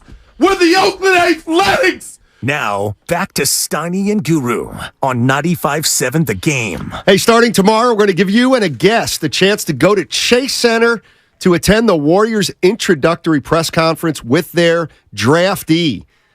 We're going to be showing you a keyword on YouTube and Twitch at certain points of the show. This is tomorrow. And you'll qualify by texting those words to our short code. It all starts tomorrow, so search 95.7 The Game on YouTube and Twitch right now so you're ready to go. Warriors with the 19th pick in the draft. By the way, congratulations to the Denver Nuggets. Man. Whoo! That was a man, Steiny. I mean, no doubt about it. You're a Warrior fan right now. You got to be trembling. You got to be trembling. Boy, I thought about the last game this against team the Nuggets. is young. This team is hungry. Mike Malone laying down the Why did gauntlet. I believe him? I believed that was real. Kind of respected him more. But Steiny, the last game between the Warriors Nuggets, the Nuggets beat the Warriors. Let me guess, the Warriors were leading. No, with no Jokic. Yeah, that's right.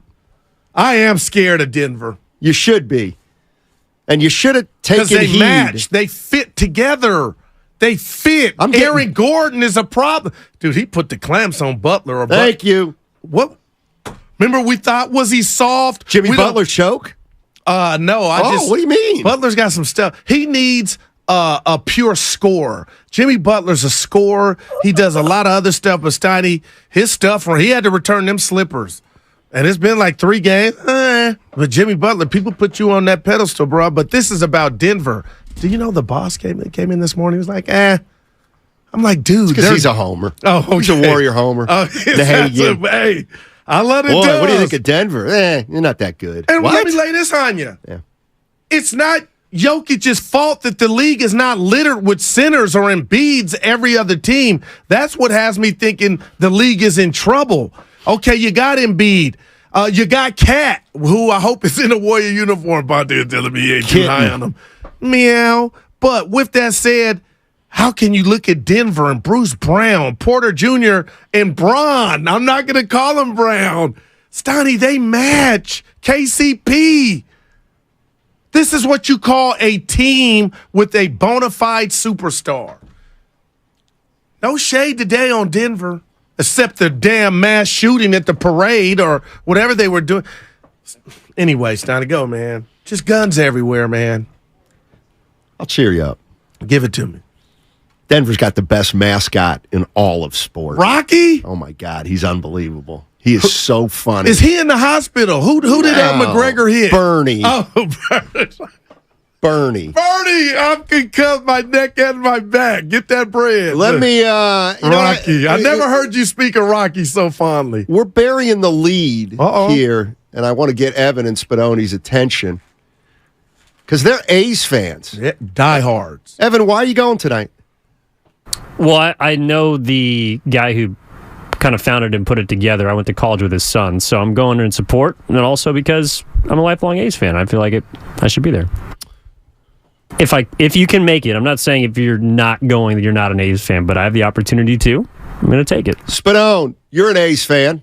Spadone. I am, and thank you, Evan, for covering me there because I am not going to be in attendance tonight because I have bedtime duty that starts around 7:30, and first pitch is scheduled for 6:40. Doesn't work. Let me ask you this, Spadone. Is there a part of you that wants to go? Honestly.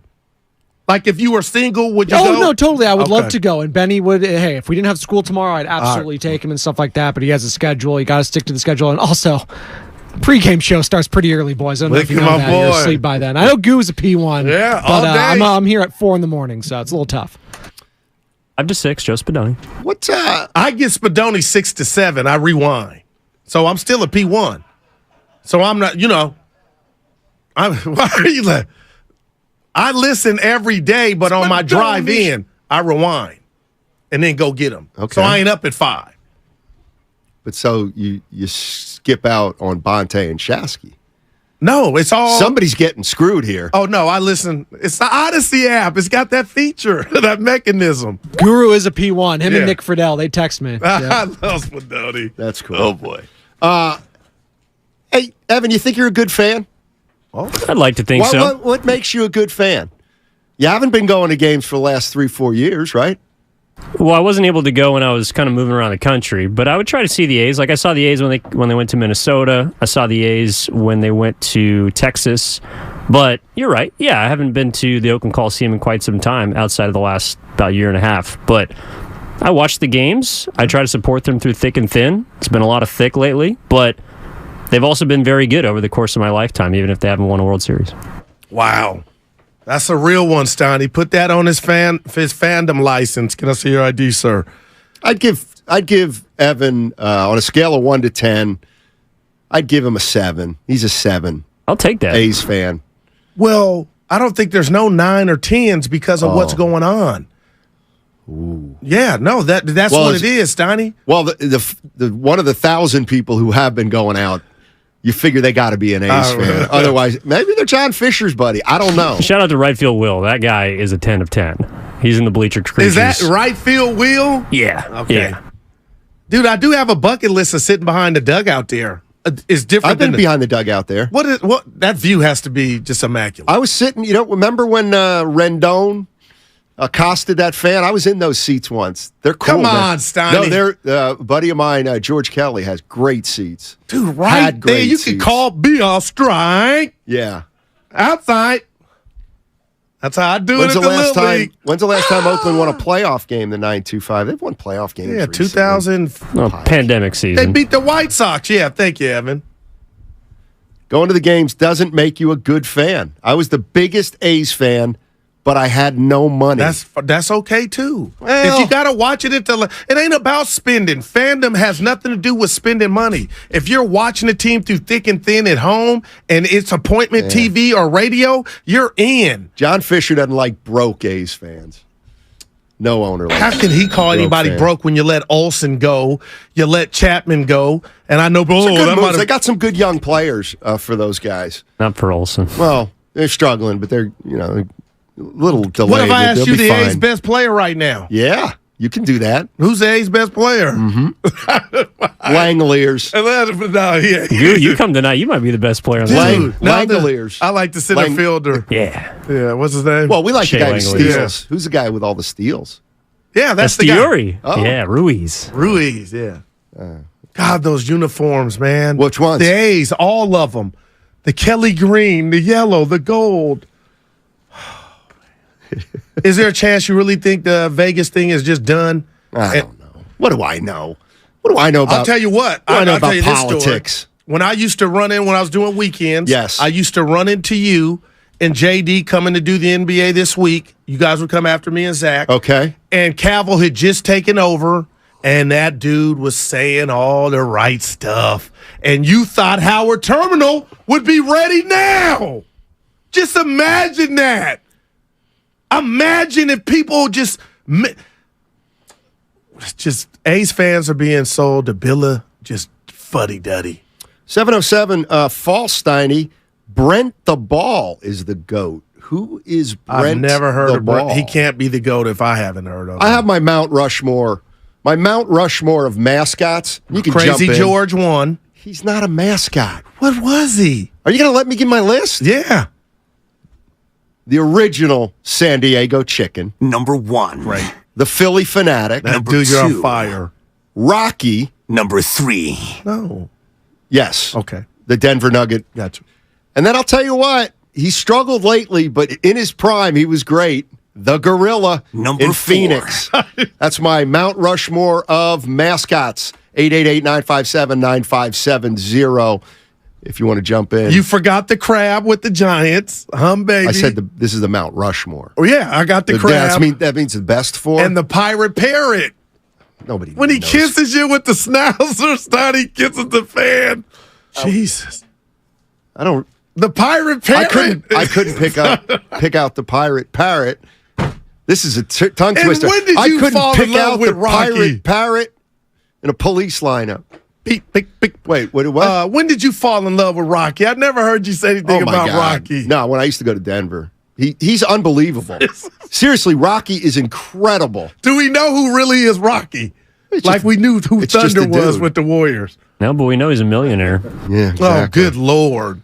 I'd have that excitement. You know, one of my finest hours as a journalist was I interviewed the famous chicken, Ted Gianolis. Yeah.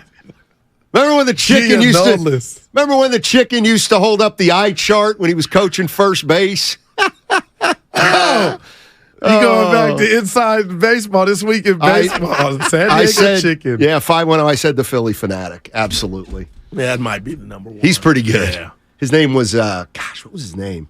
I even knew the real name. You don't want to give Crazy George any love. He's not a mascot. He's just a guy. But dressed up in A's gear with all the instruments. You got to be like an animal or something. And he used to go to Viking games. I never understood that. Crazy George. Yeah. So, anyway, Rocky. The Lion from Sacramento. No. Are they still playing? No. Who? The Kings? They were eliminated. The Lion. Oh. No, Kings were eliminated by the Warriors. That Lion. I thought it was the Denzel's son played for the football team out there. Remember they had like a semi-pro team. I have no idea what you're talking about. Evan, who are the Lions? The Sacramento's semi-pro football team, but they're not the Lions. It's another name. Sacramento, help me out, guys. 40%. No, dude, that stayed with me. Yeah. It's my story. It's always 100. By the way, you know how Mountain Lions. Thank you, Evan. So, you know how, like, Bonte's got the "Oh Baby"? I love it. And Barbieri had the Angels Fly because they take themselves lightly. And everybody's got their thing. I don't have anything. You got a lot. No, I don't have anything that I do day in and day out until now. I know how I'm going to be ending every show. This is how I'm doing it with Willard. The job is done.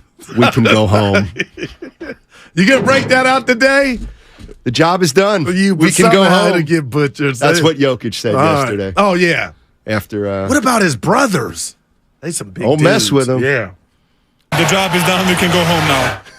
He is great, man. Steiny, honestly, in the West right now, who would you bet? I mean, if Denver, I'm with you. I don't know what the boss was thinking about. I mean, like Jokic is 27. Okay. Porter's 25. Aaron Gordon's not very old. Murray's not old. Bruce Brown, keep going, is 26.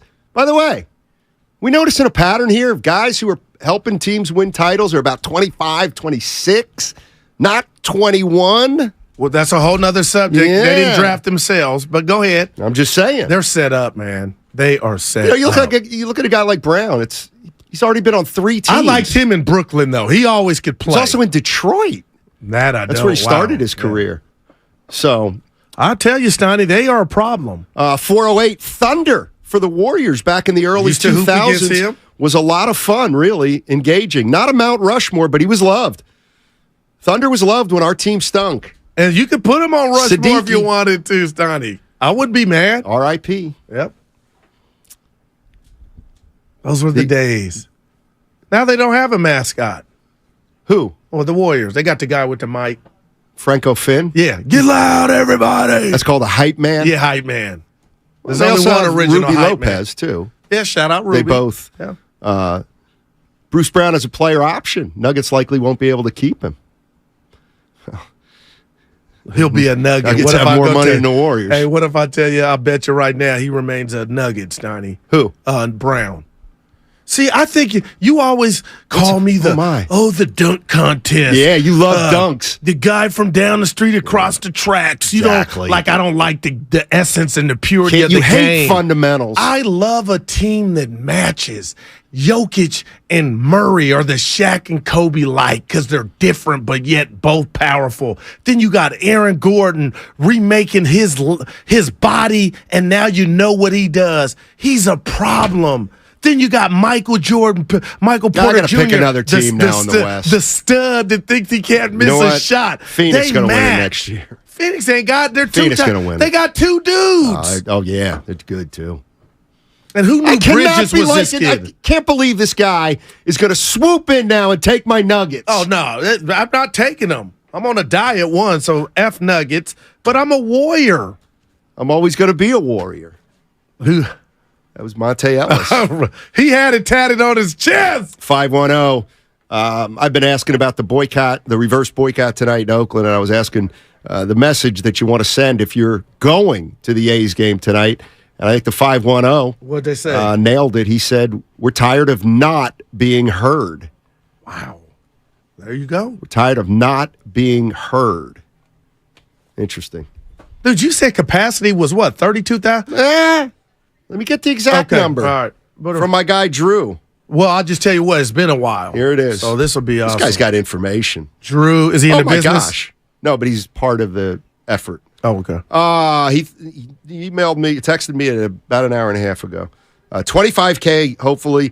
The max capacity for tonight is 32,000. I don't want to get too precise here. Gotcha. 32,639. All right. And that's the capacity due to closed off sections. Now, can you explain that to me? That's What? just the tarp on the. I think it's more than the tarp. I think it's the tarp and then other sections that don't get used very often. Drew says, what message are you trying to sell? The whole Vegas thing is a mess. But tonight, Drew says it's about Oakland. We fundraised to give out 7,000 shirts that say sell. There's a huge tailgate planned. It's going to be fun. Let's see what else. There you go. Steiny. That's good information from your boy. What was Steiny? Oh, no, we got a text, you and I, from Willard. He just heard how you're going to end the show. He goes, The job is done. We can go home now. quote, Steiny, the job is done. We can go home. Guru. But Steiny, I'm not done yet. It's pretty good from our boy Willard. You have set an awful precedent with that Willard, stuck crossover. You can't keep staying till 27. No, it's not. I enjoy both my guys. You getting overtime for that? No, but exactly. Listen, well, I'm getting a haircut today. But listen, I like it like that. You like it Why don't like you grow what? it out? Right. Well, could you do an Oscar Gamble? Oh, dude, I can with curls. Why wouldn't you do it? Just once in a while. But when you're winning with the hair game, why mess it up? You know what I mean? I mean, it would be like me saying, you know what, I'm going to let it get long. Or grow a mullet. Why would you do? Yeah, why would you go John Kruk now? You are who you are. But some it's my people, staple. The some wave. people think it looks nice. Yeah. Well, no, it does. But let me be me. Why don't you come on? Come do on, something what? I'm coming here with a mustache. Change What have your you hair. done? Do some twists. No. Put some twists in. You do yours. Well, what could you do? You can have bedhead, not just wake up. Mascot, San Diego Chicken. Oh, Squatch from the Sonics. Help me remember that was pretty. Squatch. He was like a caveman person, but he was more of an animal. He was like Sasquatch.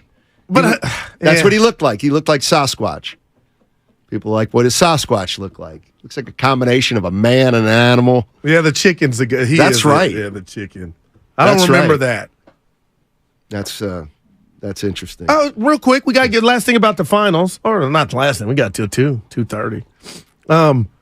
Jimmy Butler, what are you doing, bruh? What are you doing? No, I'm coming down, Jimmy. Why? If that's how you feel, why are you sharing that you don't want to go to the most prestigious club in basketball? Why? What are you getting at of telling us you're not better than anybody, Jimmy, by saying that?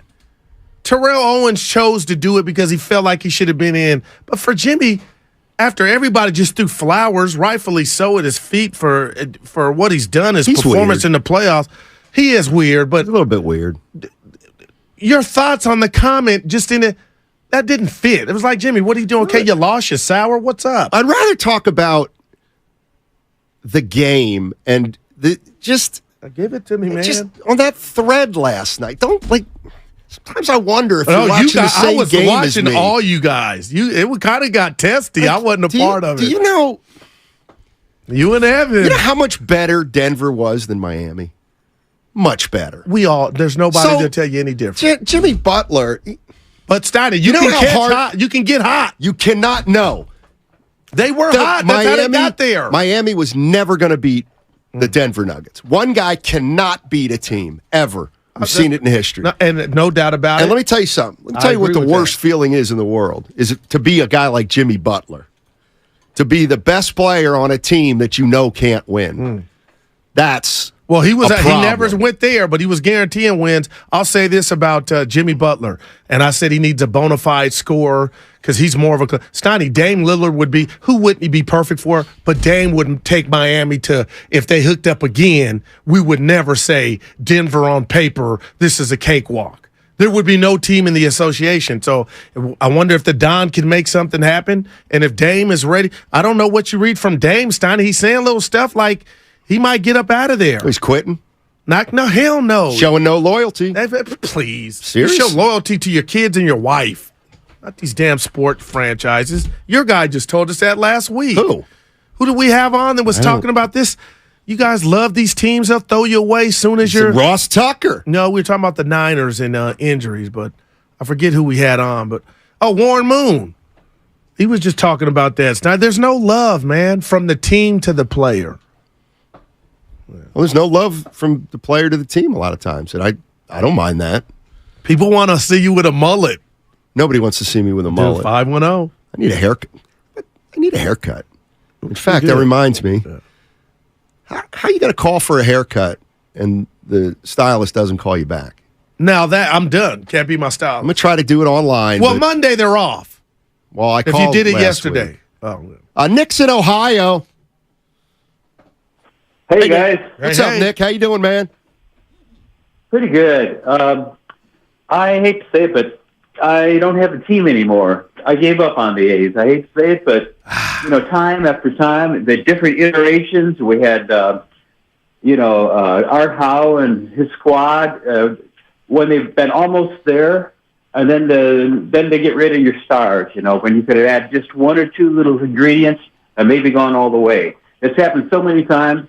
The last one with Matt Olson and those guys, where they had the fireman of the year, they had the rookie of the year, they were really ascending, and then Fisher gets rid of them. I mean, and you mentioned about playing the devil's advocate. Well, when they did do well, people weren't showing us because so many times they chipped away. Fisher's chipped away at this team, and now it's down to nothing.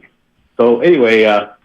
I hope it changes. I hope they get a new ownership so I can have a team to root for again. Wow. I live here in Ohio, and the Reds are going through the same thing. It's just really pitiful, I'll tell you. Well, the Reds got some young ball players, though.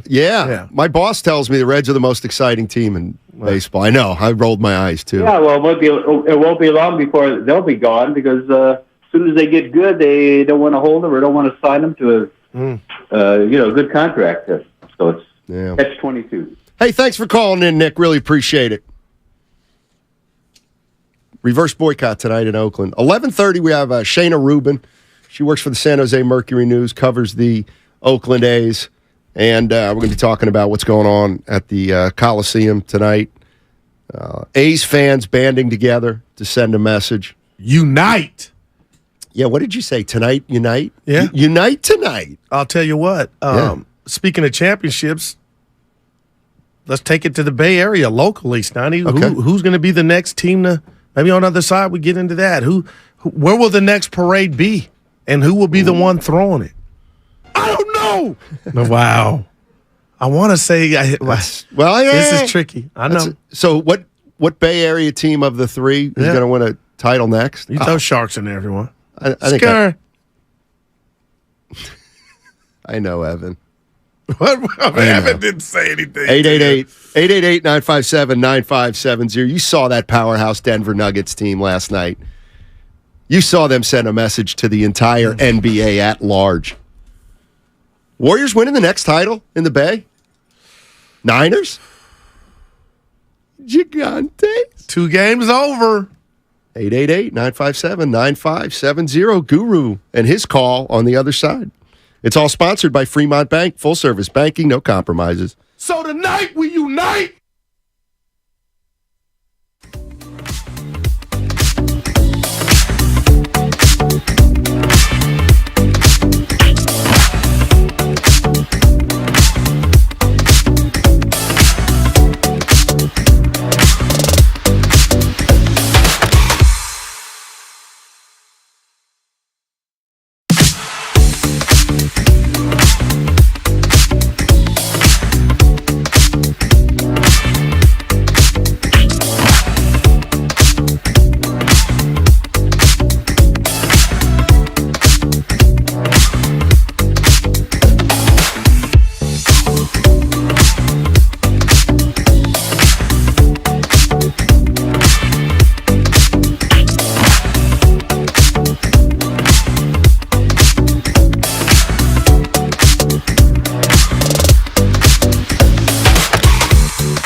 never had a girl for dangle your feelings? He's the GMOAT. Now, back to Steiny and Guru on 95.7 The Game.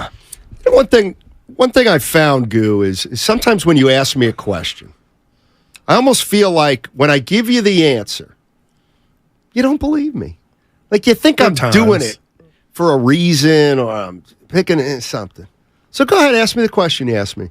Next team in the Bay Area that will throw a championship parade, Matt Steinmetz. The San Francisco Giants, I believe. That's what I would bet on. Why? But explain to us all. I believe the Warriors are done. Okay. I don't, but I hear you. And as of right now, I feel like 49ers have an issue at quarterback that's going to prevent them from winning a Super Bowl, at least at this point. And I look at the San Francisco Giants, and I've watched baseball now for a while, and especially recently, you realize, just get in. And now everybody gets in. Yeah. 7 teams. Right.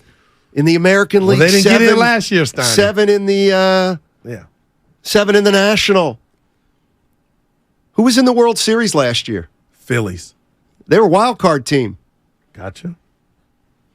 But there's no rule that's why they're in, Stein. You can win from that spot, that slot. That's why I say the Giants. But okay, because it's easier to win as an underdog in baseball than any other sport. I got to be honest. I'm surprised because I thought for you to say that the Warriors are done, that we talked about transition, crossroads. That's not necessarily true, Steiny. I really believe there's going to be some type of makeover or some enhancements and some subtractions, but the Warriors got action.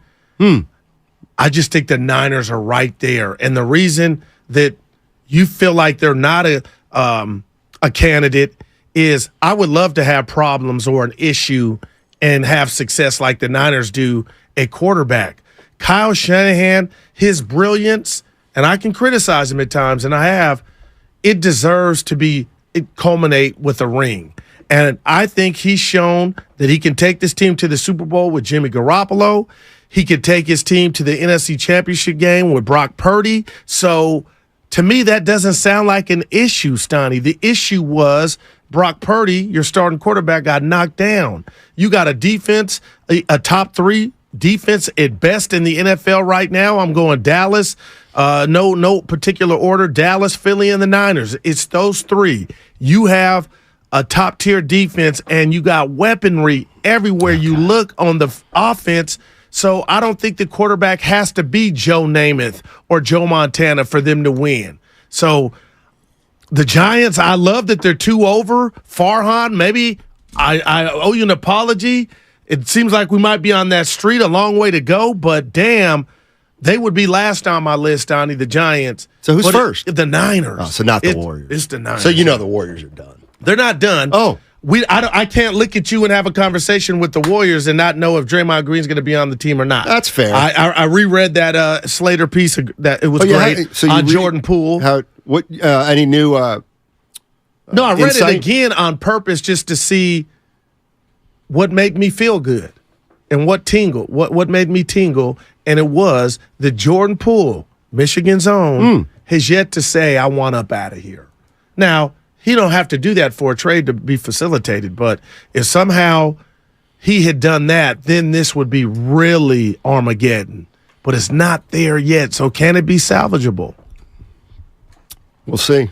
The Giants, he shocked me. You know what's funny is one of the things God, I need glasses. That'll happen, let's say yesterday, for example, and I know you don't think about the show when we're not on the air. I listened to game tape. Oh. And I know you've been too Warrior-centric, but go ahead. So, I know for the most part that my days are going to be filled with, coming up with ideas, for you, not for you too. No, please, no. And this is the one. Go ahead. No, it comes from your statement. I can talk to you about taco shells and make it interesting. So it ain't. I don't gotta. But we can't do a show on taco shells. But we can. No, you gave me the idea. Right, is what I'm saying. Yeah, but what I'm saying, Stoney, and I don't think I get a lot of credit for, is I know my quarterback needs to be comfortable. and that's you. And you do it, and you prep. But, Stoney, I'm telling you, we can talk taco shells, and we can get calls on it. But go ahead. I think the boss would be pissed. Not if the numbers and the meters were up. But I get you. You said something a little while ago that I thought was that I couldn't put my finger on. And then yesterday I had my aha moment. See, the idea came from something you said. Okay. So it's your idea. I'm just going to lay it on me. Pick at it. You've said this a lot over the course of the last few months. Or something to this effect. Do you agree? As long as the Warriors have Steph Curry, they're going to be fine. I do believe that. Okay. Now, what are we talking about? Fine. Exactly. I'll let you finish. So, the one thing I was thinking, okay, let's look at the last 4 years. Gotcha. Right? Yeah. Last 4 years. That's fair. I love it. Okay. 1 year he got hurt. Missed virtually the entire season. The hand. Okay. Yes. So he only played 5 games. I got you. So nothing to see here. No judgment, but he got hurt. If you want, okay, he got hurt. So he a broken. It was fluke. They but had okay. Steph Curry, and he was hurt, which means he was not there. That's right. Okay. So that's easy. Even when he's But you're here, gonna you must factor in there may be times when he's not here. I'll give that to you. Okay. I don't want to, but then, okay. Then the following year, okay, he went berserk. Yeah, they didn't make the playoffs. Lost So to Memphis. Steph Curry, the guy who, if you have him, you're going to be just fine. Gotcha. He had a great year, and they didn't make the playoffs. You are right. So that's a red flag. Going back 2 years, right. Curry was on the roster, and they didn't make the postseason. I got my pen. You All are right. correct. You know what happened last year? Shocked the world. Title. Go ahead. And this year, they lost in the second round. So, and if you want to go the year before, they lost in the finals. I guess what I'm saying is they've only won, and I know this is going to sound crazy. Right. So they've won one title in the last 5 years, and they missed the playoffs 2 of the last 5 years. So I could theoretically argue that, guess what? Like, they're not just fine when just because Steph Curry's here, they're not just fine. They must do more. Well said, and that's why I asked you, could you clarify fine?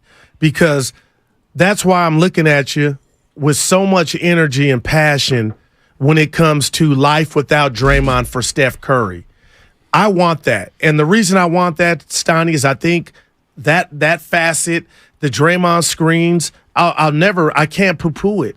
But there's another level that this Warrior offense has to get to. That could be with a new body. It could be with a new synergy with that new person in Steph. So I think it's time. Now it has become apparent that around Steph Curry is most important too. And what's around him. And I think having two guys that can't put the ball in the hole at this juncture in his career, Stoney, and for this Warrior team, they become somewhat obvious when it comes to offense. So there are so many levels to what could possibly, who could go, who could come, that right now I'm going to go recency bias to you and say that when he got hurt, when they missed the play-in and he didn't score an OT, that bothered me. And had we had this conversation a day after that game with Memphis, I'd be like, you might be onto something. But the fact that they won this championship out of nowhere and what he did in Game 6 and what he did last year, it blows away and supersedes the 2 years that you brought, but it don't even. So I'm operating on Janet Jackson method. What have you done for me lately? And they just punched the championship ticket. We were just at the parade a year ago. So it's still something there, Steiny. There might be. And the there is Steph Curry. But now it's about how do you enhance what's around him. And the Kings made you sit one of your big non-scoring bigs down. That's a problem. When you say, as long as the Warriors have Steph Curry, they're going to be fine, what I hear is they're a playoff team and they're a championship contender. I'll take that all day. Okay, well, they weren't 2 years ago. Like, that's all I'm saying. Like, All I'm saying But what is about Steph Curry what about does last not, year though? Yes, they won a title. But let's stop there and just let's just park the car. No, that's the point. The point is you must take. You're saying as long as he's here. Okay, so I'm going back 5 years, and 1 year they lost in the finals. Okay, they were great. Yeah. Next year he gets hurt. They miss the playoffs completely. Next year he plays. They miss the playoffs completely. Then they win a title. Then they get to the second round. What I'm saying is, I think people talk about Steph Curry like as long as we have Steph Curry, we're going to the playoffs every single year, and we're knocking on the championship door. And all I'm saying is, well, 2 out of the last 4 years you haven't made the postseason with Steph, so you need more than him. Like there's no doubt. You need to surround him with like Jokic is surrounded with good players. Like Jokic is surrounded. Steph Curry had a great year the year they lost the play-in game to Memphis and the Lakers. So, how great was he? He was 32 a game. Yeah, but I understand they didn't that. make it, and nobody would dare say even Steph is not great enough to not need help. No. That's all I'm saying.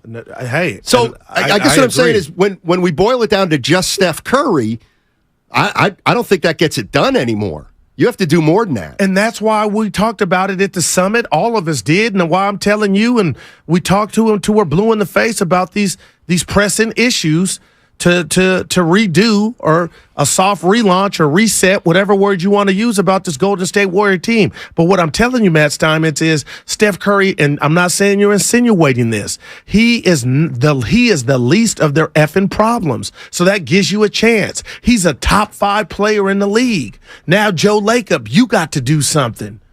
You got to make some hard decisions. Is Clay, Looney, and Dre is running it out there like you've done in the past? Is that the right way to go? I don't know. Giving the keys to Kuminga instead of paying Draymond, that's a thought. I don't know. Doing whatever it takes to get Karl Anthony Towns, and if that includes, well, Wiggins ain't going back there, but everything on the table is to get the guys around the one constant I know. And that one constant, my friend, is Stephen Wardell Curry. Am I telling you he's perfect? Hell no. But he's the least of my problems. That's fine. You just better get people with him. I'm gonna get a new Wiggins. I know you don't like that. I'm gonna get hopefully Jordan Poole. Who's coming? No, I knew Wiggins would know. I got to take a sabbatical. We're counting on that. We're counting on about 8 things to happen. Well, come on, Stoney. And that's what I said last year. I said too many things need to go right. It's not going to happen. And now, they still have agendas. Mike in San Jose. Oh, shoot. What happened? Mike, I wanted to get to Dave next because he had an apology for you. Oh, wow. But I went to Mike, let's get Mike. Disagrees with me. Shayna Rubin in 15 minutes. She covers the Oakland A's, and we're talking about the reverse boycott that's happening at the Coliseum today. What's up, Mike? How you doing? What's up, fellas? It's not a big disagreement. I think it's how you look at things. Two people can hear something and hear two different things. My main thing I want to touch on in the end is that thing with Guru with the 49ers. But I can look at the Warriors as somebody that spends a lot of money tickets and say, in the last decade, they've been a top 6 team 8 times. So I'm going to give them the benefit of doubt that they know how to do it in the next 2. Also, I believe Steph, Clay, and Draymond are 3 of the smartest players that have ever lived. And a lot of times that will overcome talent. And basketball IQ is which I don't like, Poole and Kuminga. But I just look at it as if they've done it that often, I believe they know how. That's why I write checks for season tickets. Wow. To the 49ers, I would say this. Guru, I love you, but I do not understand the overflowing love of Shanahan and quarterbacks in the 49ers to win a Super Bowl.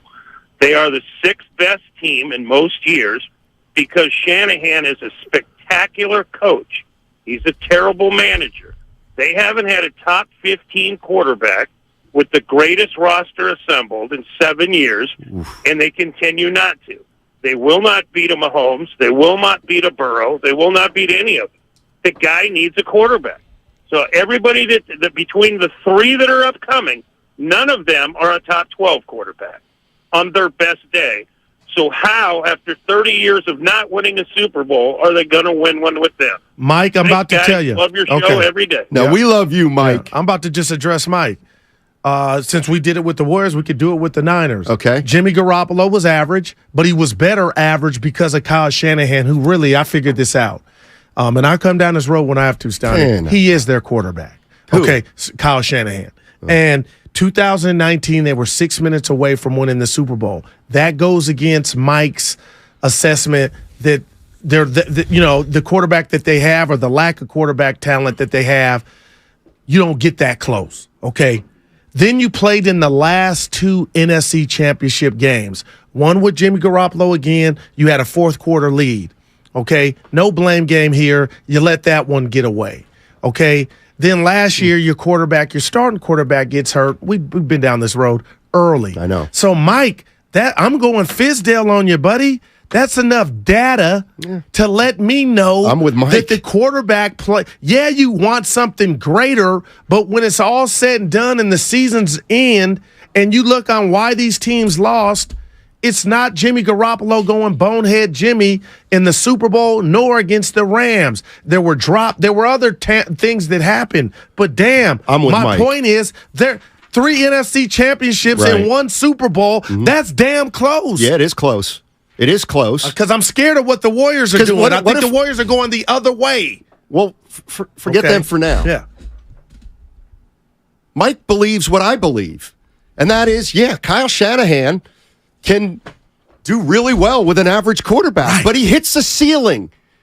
At some point, you're going to hit the ceiling, and your quarterback, it's not that he's okay, it's that he needs to be really good. And they haven't reached that level. You know why? Because they're not Patrick Mahomes. And they're not Burrow. And they're not Allen. And they're not even Stafford. Yeah, no. But no doubt, Stoney. So as in, your opinion is your opinion. No, but Mike's saying the other way. Okay. He's got proof on his side. Okay. They can't get over the top with average quarterbacks. Great that got close, but no cigar.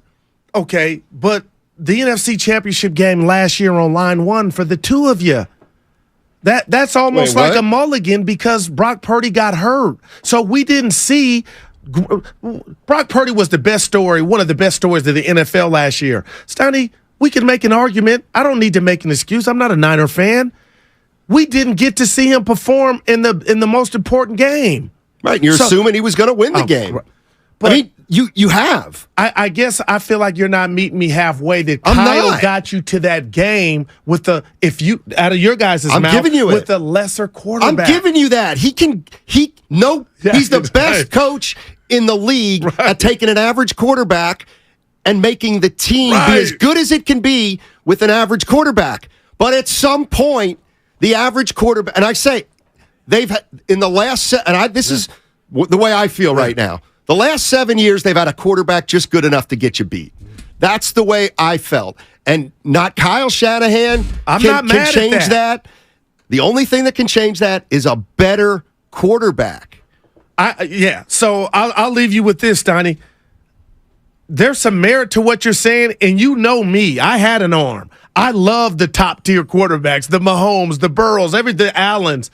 And that's what makes this 49er story and Kyle Shanahan so crazy to where you can't hate because you got to congratulate what he's doing with what we dub lesser at the quarterback position.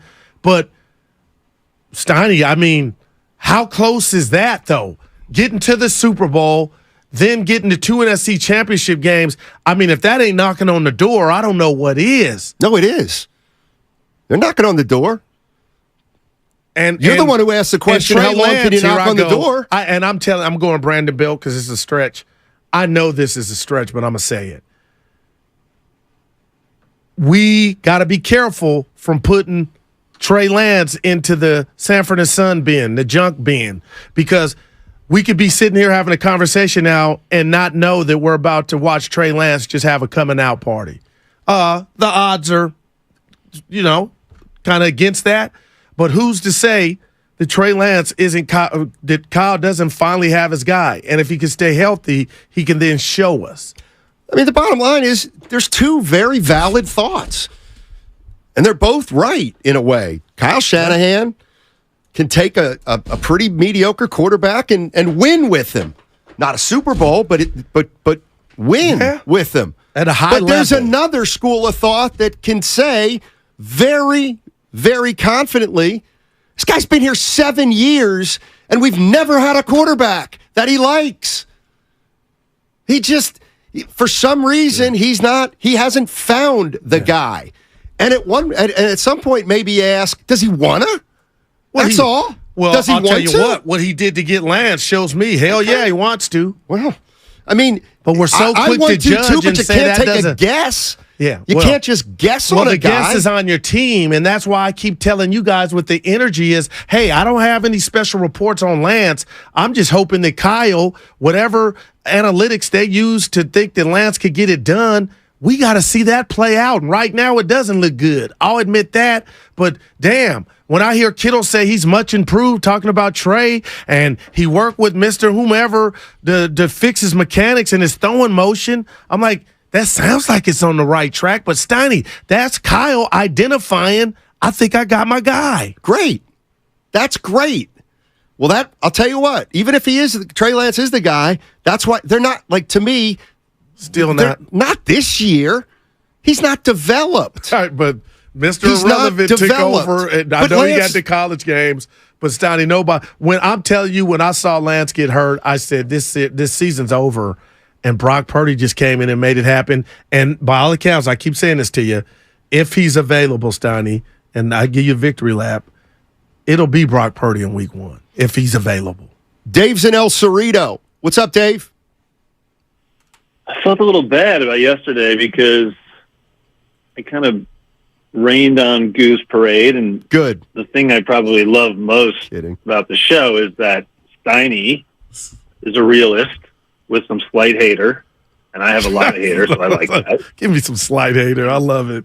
And Guru is a dreamer, and dreams don't often come true, but when they come true, they're amazing, and I love that. And here I am, crushing the Warriors and Goo's dream before it even plays out. And you really shouldn't bash somebody's dream. So I felt a little bad about that. That being said, I think the dream is quickly becoming the nightmare that it is, and it's over for the Warriors.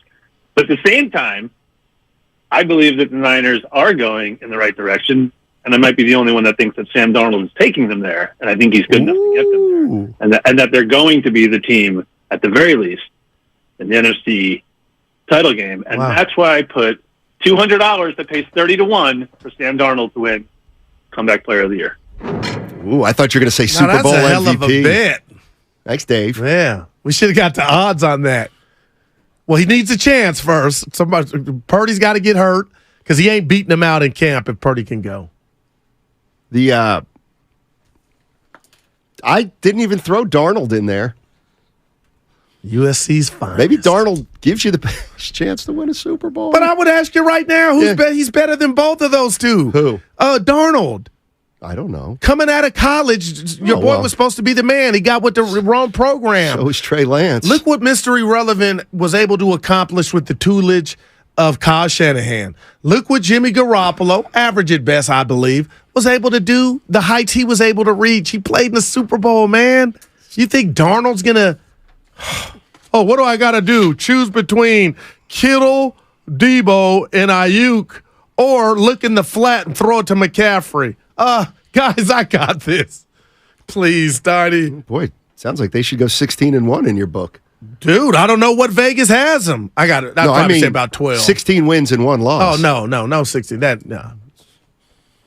But Steiny, they're a factor. I got Dallas, Philly, and Niners. No doubt, they're a factor. And Detroit, we got to go. Factor. Shayna Rubin coming up on the other side. She works for the San Jose Mercury News. They're having a reverse boycott tonight in Oakland. They're expecting close to a sellout. The fans are trying to send a message to ownership to sell the team or commit to the team, one or the other. Starting tomorrow, we're going to give you and a guest the chance to go to Chase Center and attend the Warriors' introductory press conference with the player they end up drafting. We will show you a keyword on YouTube and Twitch at certain points of the show, and you qualify by texting those words to our short code. It all starts tomorrow, so search 95.7 The Game on YouTube and Twitch now so you're ready to go.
back to Steiny and Guru on 95.7 The Game.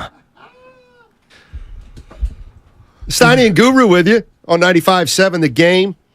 And been looking forward to talking to our next guest. Her name is Shayna Rubin, and she covers the Golden State Warriors and the Oakland A's for the San Jose Mercury News. Shayna, thank you so much for joining us. Really appreciate it. What's up, guys? Thanks for having me. Yeah, let's start with the A's. What do you expect? Well, first of all, how much of the possible relocation do you have to deal with as opposed to what's actually going on the field? And then secondly, what do you expect tonight? I'll be honest, I have not been following the on-the-field product very closely this year. I think there's been not a whole lot to follow. It's kind of a shell of a team, although right now they're the hottest team in baseball. And I will say there's a lot of exciting players. There's a lot of young, cool players to follow, but still, a AAA team that's playing. And it's been over the last few years since I started covering the team in 2019, it's been a lot, majority, just covering what's going on off the field. It's been a roller coaster. It's been me learning a lot about the legislative process. It's been me learning a lot about local politics. So now trying to learn a lot about Nevada politics, Las Vegas politics on the fly. It's been a lot. It's been mostly off the field stuff with the A's. Ew. Sorry about that. Yeah. What about tonight? What do you expect tonight? How do you think the A's are feeling about this? The players and the front office, and what are you expecting? Tonight, I've been looking on Twitter. There's a lot of fans that are manually calculating how many people are going to show up, which shows their dedication. It seems like there's going to be about 20,000. That's something like that. I think it's going to be a riot. It's going to be raucous, relatively speaking. There's going to be a tailgate before the game. There's going to be whole new banners hanging over the facade. It's going to be almost like a protest. It's going to be something that we haven't seen there probably ever. And I think it's a historic moment. This is, if the team is on the precipice of moving after 55 years, and this is the moment that the beleaguered fans can speak out against it. So it's going to be huge. You know what? That you just said a word that just blew me away, because I was telling my partner I've never heard of a reverse boycott one. I'm a diehard fan, and I do understand people from afar saying, well, why are you putting money in the owner's pocket?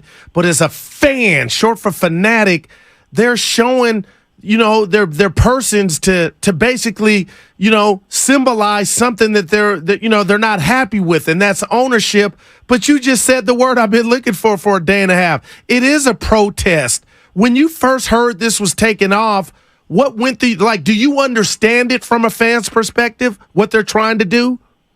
Totally. I mean, the fans haven't been showing up. It's gotten worse after the pandemic because the conditions there are just completely different than they were even before the pandemic. But in the last few years, it's just been the crowds have slowly not shown up because they have been protesting in a different way. They're protesting ownership. They're protesting that they've given away all their favorite players. It's decades of them, the team, not giving them a reason to show up, and they're not showing up because they don't have a reason to.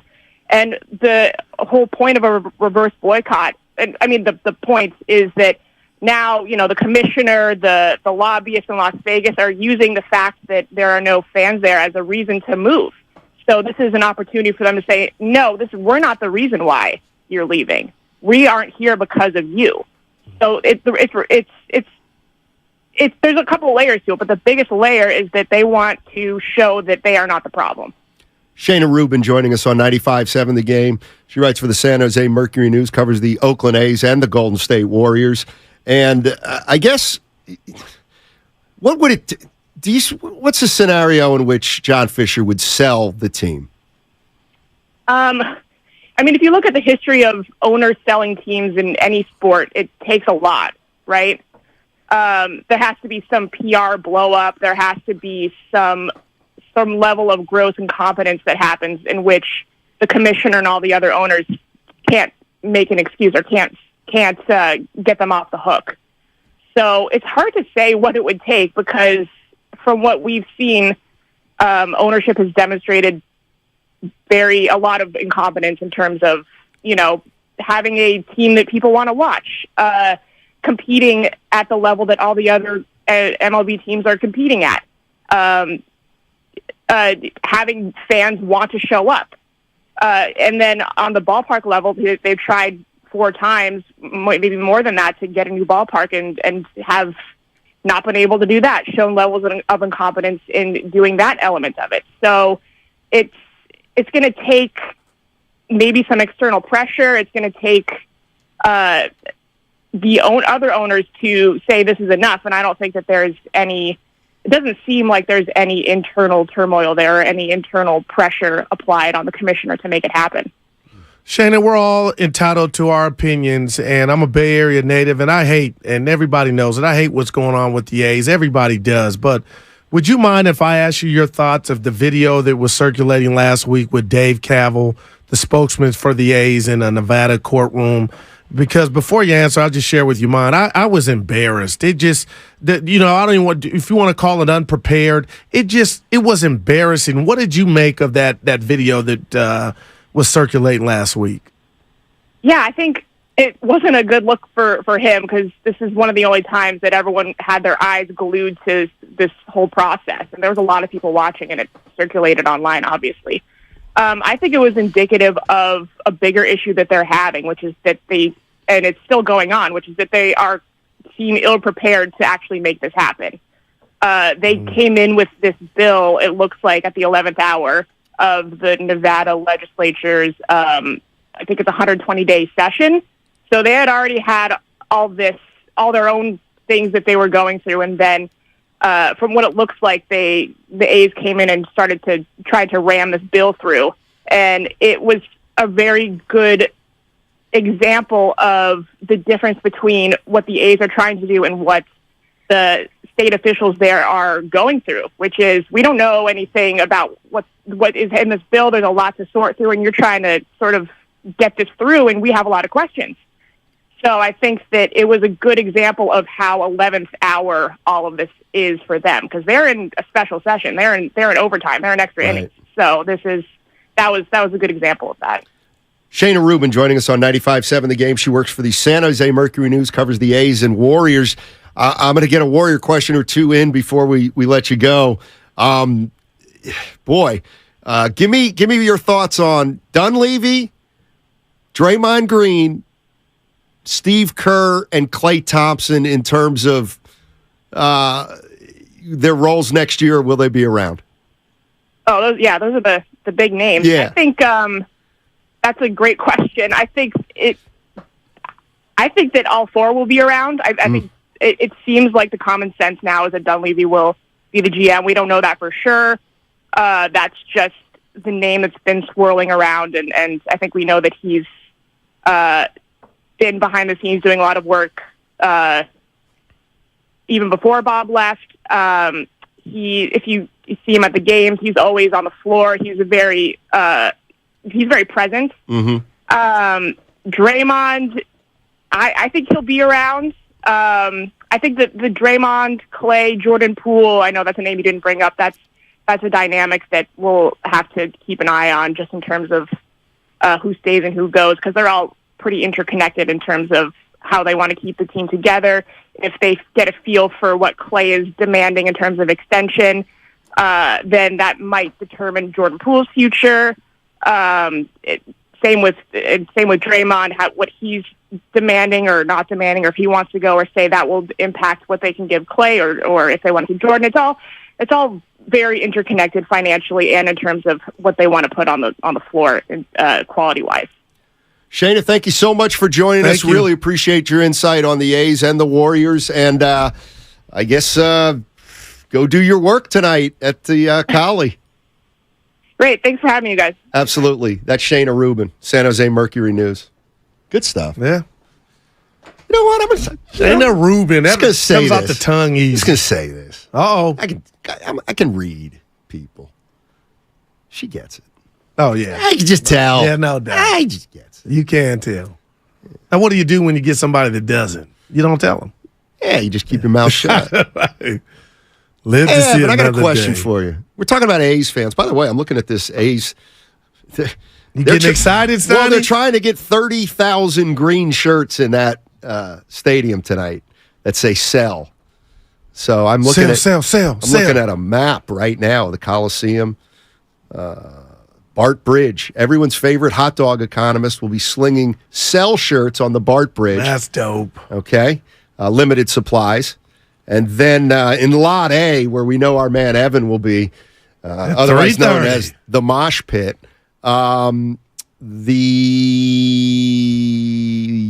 Stu Clary, who came up with the June 13th reverse boycott idea, he'll have some shirts at his tailgate in Lot A. Then in Lot B's, the main supply of shirts, they'll be in, again, Lot B at the 68's tailgate, featuring live music, food, and games. I don't know why. How come you're not going to be? Because Stu Clare is the father of one of my good friends. So that's where I'll be. Remember, I was asking about him. Yeah, and then at 5 p.m., shirts are going to be given out at C and D gates. Hey, Evan, let me ask you this, because I've never gone to a game with you other than when I see you at the arena when you're working. Mm-hmm. But tonight you're going to be gone as a fan, right? Yep. What kind of fan are you? What kind of fan are you? I would consider myself a loyal fan. I wouldn't consider myself a fanatic, but I'd consider myself loyal. I like my teams. Watch them whenever they're good, whenever they're bad. What's your demeanor as a fan, either when you're watching a game at home or you're at the arena? So, for example, you're watching a Warrior game at home. You're a fan. Are you boisterous? Well, you guys have seen me, I think, once, because we watched the NBA Finals together last year at Kezar Pub before Game 6. You guys but, well, we were all there, Gil. boy. I think we were somewhere else, but neither here nor there. I would consider myself someone that watches the game pretty even keel, but there are certain games where I absolutely get emotional. I mean, it's usually when I'm watching with friends or with family. Tonight will probably be an emotional game, even though it's just a regular season. One doesn't matter in the grand scheme of things. But I can point to certain games throughout my sports fandom to where I absolutely would be off my rocker. In a good way or a bad way. Yeah, go ahead, Stan. Yeah, I was just thinking, we're talking about the A's fans. And, Fans my in first general. thought is, what kind of fans are they? Like, every fan base has a reputation. And what kind of fan are you? I know what kind of fan you are, Guru. But I want to ask lunatic. Evan, because I know Spadoni's like me, and Spadoni, if I'm wrong, you let me know. But Evan, you hurt my heart in this sense, and you don't even know it. What kept you from fanatic? Like, how many steps were you from fanatic? Pride. Well, no, I used to be. I used to be. But I think just working in sports, working with you guys, and sometimes getting to interact with players or coaches and seeing the way that they approach the game influences the way that I look at it, and it's kind of tempered me down.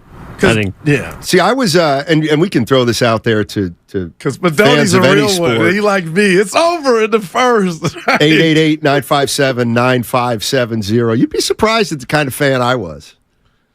I'm all ears. You're not going to believe it. Were you evil? Did you get mad? Nope. You weren't even keen. I just rooted for my team.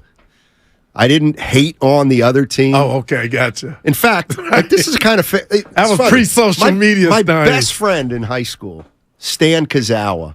These names. One of two, Stan Kazawa and Al Ciervo. They're just the men. And Stan Kazawa was a huge Lakers fan. And so we would. He loved Magic. I loved Bird. Right. We used to watch games together all the time, and we never had any conflict. Right? No, all day. We would be sitting next to each other and just be like, "Come on, man! God, he's got to make that shot." And those are the best. And Stan might be like, "God, man, 6 turnovers for Magic. Stein, he's so sloppy with the ball." And I'd be like, he's still pretty good though. Yeah. So I've been there. Those are the good ones. It's when you go to a damn bar with people you don't know of the other team, and then that could get into fisticuffs or get nasty. See, you know what's funny? That's why I like to be in the lab. And I got to tell you, I got to point out John Dickinson, Steiny. Oh, he kind of taught me how to act at the in the booth, the press conference. I love going to the games. I love everything the Warriors have done for me. Giants, A's, Sharks. Steiny, I like to root. Yeah, and it's hard to be. Yeah, you shouldn't go to no press. Yeah, it's hard. Yeah. And it's like, well, you're working, but you're tricking yourself. Because if you were at home, you would be going crazy and that's what I live on, Steiny. And even when they suck or my team stinks, you can see what I'm wearing today. I'm a ride or die.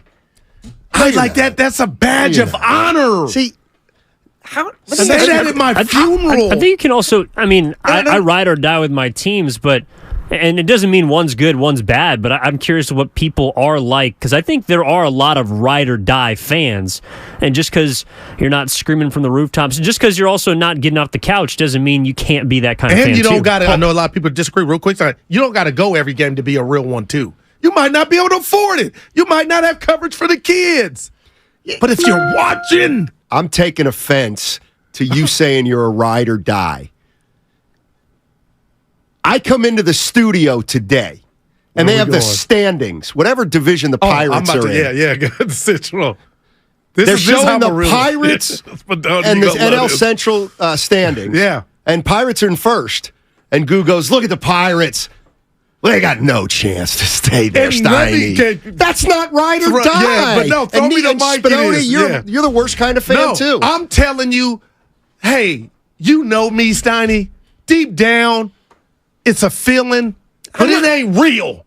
Because they ain't in first. The Giants are better than them. Then stop.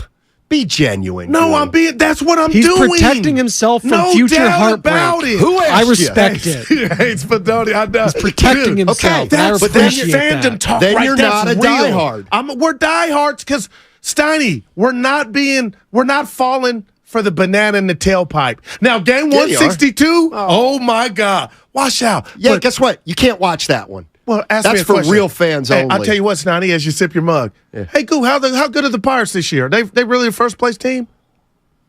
Ask me that, because I love baseball. Hey, Goo, Pirates got action this year? No, and that's the truth. They're manipulating the schedule. The coach, so they're busting their ass. I know what they are at their core, and that's what Spinoni does that's why I'm like, this dude's my twin almost. Steiny, I get it. Now, what if they go on to win it? I'm going to go tell you, hey, I was not in the camp of, I saw it coming on spring training. But Steiny, real ones know. And that was the best example you remembered about me. The team's in first, and I ain't front running. I don't know. But in the same way that Steiny doesn't know that the Warriors are not going to win a championship in the next couple of years, you also don't know that the Pirates might not run the gamut this year. Goes both ways. Well, they haven't done it in a million years. Do you want to bet on it? Yeah. And two, we just saw Steph Curry get it done last year. And I know, Steiny, you're right this year. They didn't get it done, but I mean, man, I can touch last year's chip. No, you can't. Denver ain't even had their parade yet. So you know what I mean? No. What if I said the Niners? You're being pathetic, is what you're doing now. If you're really going to do that. If you're really going to, it was only 11 months ago, only 12 months ago, the Warriors did. The truth. Yeah, so, Steiny, are you saying that fans have to be optimistic all the time? See, because I was raised from my father, who was extreme, and you met Bob Spinoni, the great Bob Spinoni, extremely pessimistic when it comes to his fandom. That's where he gets extremely pessimistic, so much so that we would leave games early in the fourth quarter, and then a great comeback would happen. We'd listen to it on the radio. That's too much. You ready? You want to know who I think's a great fan?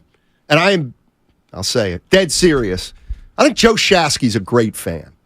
He's passionate, yet he's realistic. But he'll go bonkers, too, like us. That's fine, but he doesn't expect to win it every year. You know why? Because he's seen the cycle of sports. If you're passionate and you've seen the cycle of sports, that's a good one. You have a better understanding of it.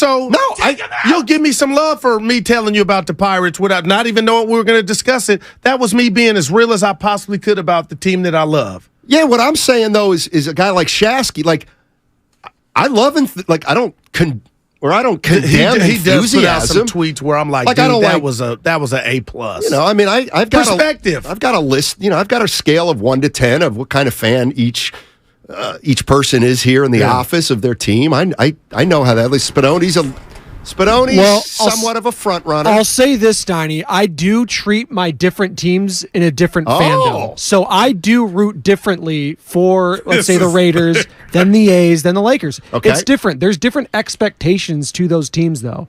So, like, if my Lakers, there is a level of expectation that they should be competing for a championship every single year. The A's, I would be ecstatic if Matt Olson was an A for the rest of his life. And He that's how wasn't. it Like, should that's have the been. bar I'm looking for. Right. Just to keep a player. The Raiders, I'm always just going to get beaten and broken by them. There's an expectation there. So I do root differently for each of those teams. Is that wrong? Does anyone else do that? Well, what I don't like is The Lakers are done in the first quarter. Yeah, exactly. They were against the But he technically missed. It's like the reverse devil tongue. Like there's some. He means it.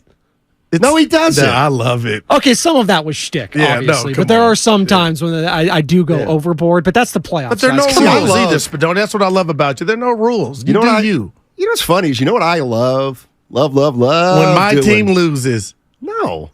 I love being in another arena and I'm rooting for the visiting team. That's the best. You did that It is on the your best. job You know all why? the years. You know why? Because if you do it right, it's a hoot. It's never been as dangerous as it is now. No, I disagree. Disagree completely. So are you being You make loud? it Like, do danger- they know who you're rooting for? Yeah, I'll come in and be like, let's go. Like, give me a game. When we were in Milwaukee Okay. watching the Hawks. Yeah. All right. So I'm watching the Hawks and I'm in a Milwaukee section. Yeah, I'll come in and be like, going down tonight. See, Bucks in trouble tonight. And they'll smile and I'll be like, nah, should be a good. And then I'll be like, nah, should be a good game. We got to get Giannis under control. Now, you heard Shasky and Bonte in their stories. What if you did that in Boston during the finals? Yeah, you They also survived. got to be able to read a careful. room. Yeah, no doubt, Stoney. You can look at we don't. No, seriously. Like I grew up a Chargers fan, San Diego, RIP, here in the Bay Area, and we would go to one Chargers game a year at the Coliseum. I was not allowed to wear Chargers gear because I was afraid, and my family was afraid of someone throwing a beer on me or doing something stupid. Yeah, it's gutless until you get what potentially could be And coming then your way. Pops has to jump in and get a two-piece. Not that your Pop probably got hands, but a two-piece. That who wants that, Stoney? You got to read the rooms. That was well said. By You do have to read the room. I don't walk across the parking lot saying Milwaukee sucks. No, I hear you. I got you. Milwaukee sucks. No, but nowadays Giannis is people are so overrated. mad. Just your little, hey, we got action tonight. But you also know there's a section of fans that might be stupid, but they don't need to be baited. They will insert themselves into a particular situation. And so you don't even want to give them the Stoney, opportunity. we're just trying to protect you, buddy. I don't need protection. this I is like when- to have fun with people. And when we go back and forth, gotcha. There's like I put out the vibe of no malice. Until no the malice. game's over and then you win and you got some little haters like, oh, that dude. I don't. Then you're I keep coming my and you're mouth walking shut out. when we win. Yeah. There's really an easy way to do it, but I've no. seen you the morning after when you're feeling good, Steiny. And, Right, we're talking- that's a drop, too. Sorry, I apologize. In the air tonight, whatever we want to title that show. That is the show that will be played at my funeral. 888-957-9570. What's the best kind of fan? What's the worst kind of fan? What's the standard here? That's the question. I can honestly say when I'm a fan of a team, I'm the best kind of fan. I'm supportive. I root on my guys. I don't denigrate the opponent. I give the opponent credit. Streets I give are the talking. opponent credit. I'll tell you when we get back. What, the punks? Bring it. 888-957-9570.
unite. We unite. Oaktown is big time. Now, back to Steiny and Guru on 95.7 The Game. Dude, this book's incredible. Dude, I look up and I can't even see your mug because you're in the book. Yeah. I'd like to thank a listener. I did this off the start of the show. I don't know the person's name. Why wouldn't they want the love? You know, it's kind of like me with charity. I donate a lot to charity and I donate a lot of time, but I keep it to myself. Yeah. That's what they always said about DeMarcus Cousins. Oh, he can't did believe a lot. I mentioned his name. No, why? He paid for funerals in Sacramento for families. Apparently he did a ton. He just didn't want it. So anyway, a listener sent me the Magic Eye book. I have an affinity for these. Now, how often will you pick that thing 3D art. I'll pick it up during every break today because I'm good at it. Because it takes. I know. It takes a focus. Yeah. And so the bottom line is a P1, as he calls himself or herself, sent me the Magic Eye book because he's a listener. I want to know who sent it. Thank you so much. Yeah. And then how about this? He sent me, just so touching, he sent me reusable coffee stirrers. That's what I love. Because he doesn't want me to put my reading glasses, to use my reading glasses to stir. With the ear sweat on them. You know, you do sweat just naturally, and you put that in your coffee. It pisses me off. Drink it. Why would you say that? Because it's real. No, it's not. I look like, oh my. Okay, I'll be honest with you. This is You're the worst kind of fan there is. How about that? It hurts me. I don't care. You know, I don't care, Stoddy. I root, man. Listen. Forget you for a second. This idea that you got to be scared, dog, to go into a visiting arena. The only reason to be scared going into a visiting arena is if you're a jerk, right? Brian Stowe. What about when he went to get? No, we don't know what happened there. Well, he still, but no, he wasn't. He didn't deserve that. So things jump off, and if that's not what I'm talking about. How can something jump off if you're not being disrespectful? Listen, I went to I went to dozens of Raider tailgates. I'm with you. And if you show up in a Kansas City Chiefs jersey and you're walking into the arena, guess what? But you're going to be talked. You know, they talk smack. Yeah. Hey, you guys got nothing today. Oh, you'll see, man. There was nothing close to. Okay, what about our guys in the morning walking? They weren't saying a word to Philly. That was tense, Steiny. That wasn't fun. I wasn't there for Brian Stowe. I wasn't there for Bonte and Chasky. I'm just telling you. The question was, what kind of fan are you? Okay. And I'm answering for myself. The kind of fan I am, I enjoy watching my team in a visiting arena because I think if you do it right, it can be a lot of fun. Wow. Playoff games are different. There's certainly more intensity in the air than a regular season game. Like to get people be, you know what? And then they take out on the person that they're having the encounter with, which is all supposed to be normal fun. Then they get mad when it gets real and they try to take it out and they've been drinking on the person that they were going at it with. Well, see, that's not everybody, but it does happen because we see fights everywhere.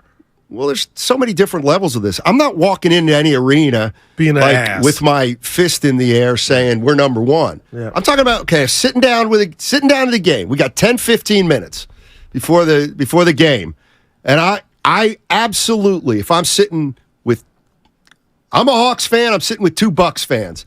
I will absolutely be like, "What do you think?" Yeah, no, that's the best. I think we got you. See you. I think we got you tonight. I said, we got to get Giannis under control. I'm like, oh, you guys, Trae Young's giving you some problems. That's it. Nobody's going to punch you in the face for some good back and forth. No, but I get that. Good fan, Steiny. Yeah. Bad fan, somebody who doesn't know the line. Or if you get a good fan. I'm a great fan. They look at, speaking of fandom, I got a text. I'm going to ask you who this is from, but it reads, when did Steiny lose his fandom? This is my personal phone. Steiny fandom in a nutshell, he was a Hawks fan for 2 minutes. About 2 years. I made it up. But it was 2 minutes. If you had to guess who that was sent from, who would you? Let's see. We can get together. Dibley? Oh, we need the game show. Night. He sent that in. Yeah. Yes, I'm a fan. You left them. What? You left the Hawks. That's because it's not hard to understand. Guru, it would be like if you make the lip noise. It would be like Guru if you got Shannon Sharp's job. Oh man, I'd be rooting for you. No, I believe no. And then if you got fired, I would want his show to fail. Okay. Now that's all right. You hit me. There were two guys all right. who worked for the Hawks that I was friends with. Same thing with Handy. Rooted and me. for Okay, him. all right. I got you. Then you got fired, put out to pasture, and now I root against the Hawks. But now with it, there we Wizards. go. Yeah. No, I'm not a Wizard. I'm a Dodger but fan. why not though, Stoddy? To it. They're not good enough. Well, they got some players. They stink. They got two they're gonna dudes that could put it in the hoop. Oh, God, there you go again. Bill and Kuzma. I love both in a Warrior jersey. Oh, hold on. Uh-oh. Put it in the hole. Joe Shasky put together a list of every name that's been mentioned connected to the Warriors. Let me see. Karl Anthony Towns, John Collins, Bobo, Christian Wood, Embiid, Zion, Porzingis, Brooke Lopez, Rui, YMCA Joe, LeBron. He wants me to add to this list if another name has been mentioned, and you may have mentioned the name. Olynyk, Miles Turner, Colin Sexton, they got Finney Smith, okay. JTA, Dude, the whole Plumlee, Tyus Jones, PJ. We got new ones. Yeah, two of us, buddy. We're up to 43. Wow. So we're going to go 44. Look at you. Is Bradley Beal. And 45 is in trouble if you look at the Kyle news. Kuzma. Yep. Right? That was the guy you met? Mm-hmm. Okay. But that's how it goes when you're trying to get something. You know, that's a good thing, Stoddy. Dude's good looking. All the girls like him. You know what I mean? Oops. Corey's in San Mateo. Hey, Corey, how you doing? What's up, guys? Corey. How are you? Usually I align very much with I'm a goo guy. I usually got your back goo, but this time I got to get Sonny's back, man. It is totally possible to go to a game on the road, be loud and have fun and be respectful. There's totally a way to do it. I'm originally from Boston, and so I've lived out here for like 13 years. So most of the games I go to are road games, and it is totally possible to have fun. You just have to have fun, and you do have to read the room. You just have to know when to push it and when not to, and just be endearing. I agree. Yep. I agree. Leonis Word with the best text on YouTube before you go.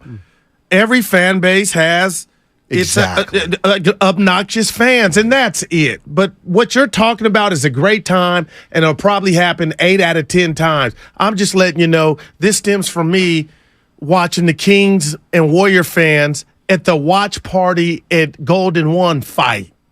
What the game is out, but how many they're people fighting. were there? I say about a good maybe 10K. And you saw one fight? Yeah, one. But it was a fight, Donnie. Well, but yeah, because they're knuckleheads. And there you like go. I remember being and like liquored up.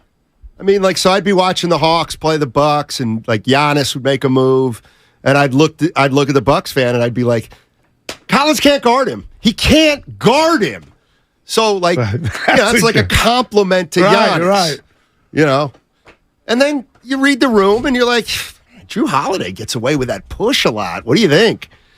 I'm going to punch you in the face. Right. Yeah, no, we ain't talking about that. Yeah. That's what, I can. Now, I wonder if you did that to the Jokic brothers in Denver, would they be okay with it? Absolutely. Why wouldn't they? I come get you. Because I would have gone into Denver as a Miami fan saying, I think you got the best player in the world on your team. Oh, well, there's. Which is true. Yeah, but still. Well, what is wrong with, like, I'm telling your mind can't get off going in there being a jerk. Oh, no, not because I don't do that. I'm telling you, Steiny, the world is, I tell you about it every day outside of sports. The social issues we face as Americans. People are more mad now from standing in a line at Walgreens than they've ever been. People are just mad, miserable. So I'm just telling you, I got warm listening to your story. And I shouldn't have tainted it with it can go down. But Steiny, it can if you're in the wrong spot. I've never been in a fight at a game in my life. I got you. But other people have. Well, others not looking for a fight. I'll bet you they didn't act just like me. Just wearing the wrong jersey. I'll bet you they didn't. No, Yeah. I'll bet you they didn't act like me. See, now you're saying something that's not true. It sounds like most you're people saying who get into a fight at a sporting event are either drunk, wrong, what if there's or one obnoxious? drunk person and the other person's minding their own business, accidentally stepped on your shoe, and then they get hit in the face from a drunk person? That's happened. Well, it can and happen they anywhere. lose. Yeah, but we're talking about the game where alcohol stuff goes on. That's all. Listen, if I step on a guy's foot and I say I'm sorry and he punches me in the face, They're out there. What? They're everywhere. Okay, all right. Now I feel better that you're Guru. I don't live my life scared. All right. I don't know if you do. Well, you know me, so you know live your that, life meek like a mouse. I come and fight every day, dog. Like a little mouse. Uh-oh, here we go. We're going into Golden One Center. Better zip up my mouth. I might get in a fight because I'm so stupid. I'm going to use profanity. Like, get out of here. I don't know what that was, Gil. It was great. I don't know what it was. It wasn't me. But no, I'm just telling Live you. life. Yeah. Root for your team respectfully. But you can still be a good fan without checking every single box on a fan resume about being good on the road and being good at it. Like Right. you can still do that. Like Spadoni, Goo are still great fans, Yeah. even though they don't always adhere to your definition of fan. I never said they weren't, actually. I was going to kid called you around. the worst fan, I was yeah. going to kid around at first, but they're fine. Yeah. They're fine fans. I'm curious what other people think about those kind of fans. What? Fair weather? Well, how many sector of fans do we have? Nonchalant. I mean, man. I mean, what constitutes a diehard? Can you go take your kid to the mall? Honestly, while the game's on? Okay. Or is that anybody's business? I'll be honest. I consider, Spadoni's a diehard Raider, Laker, A guy. You're a diehard Cowboy, Pirate. Well, he got it. Warrior. Lakers guy. Evan is a A's, Warriors, and Niners? Padres. I said it a little while ago. Oh, Thanks for Chargers. listening. Thank He you. loves the Chargers. Yeah. Literally And just fouls. said it 20 minutes ago. You know, I could Now, say who was that bad to? use of literally because to me, 20 minutes is a long time. Wow.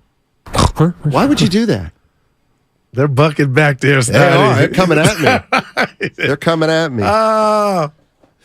So I'm. What teams is Guru a fan of, Steiny? Do you listen Now, to me? Evan, I'm a little concerned. Oh, my God. Evan, he just named all the. He was playing with one, but. Yeah, I was returning the favor. So Oh, okay. Got 20 seconds is a long time. And to we be. bit. I was hook, line, and when I was sinker. growing up, I was diehard Yankees. No doubt. Diehard Celtics. Well, you still got some Celtic in you. Not really. You know you lie. Not really. Now, Like- who was the football Eagles? Yeah, Eagles. Eagles. Eagles. And they got that stupid song. Fly, Eagles, You're so fly. jealous. I saw what Cowboys don't have a song, do they? Yeah, we lose. No, they don't. It's not a crying song.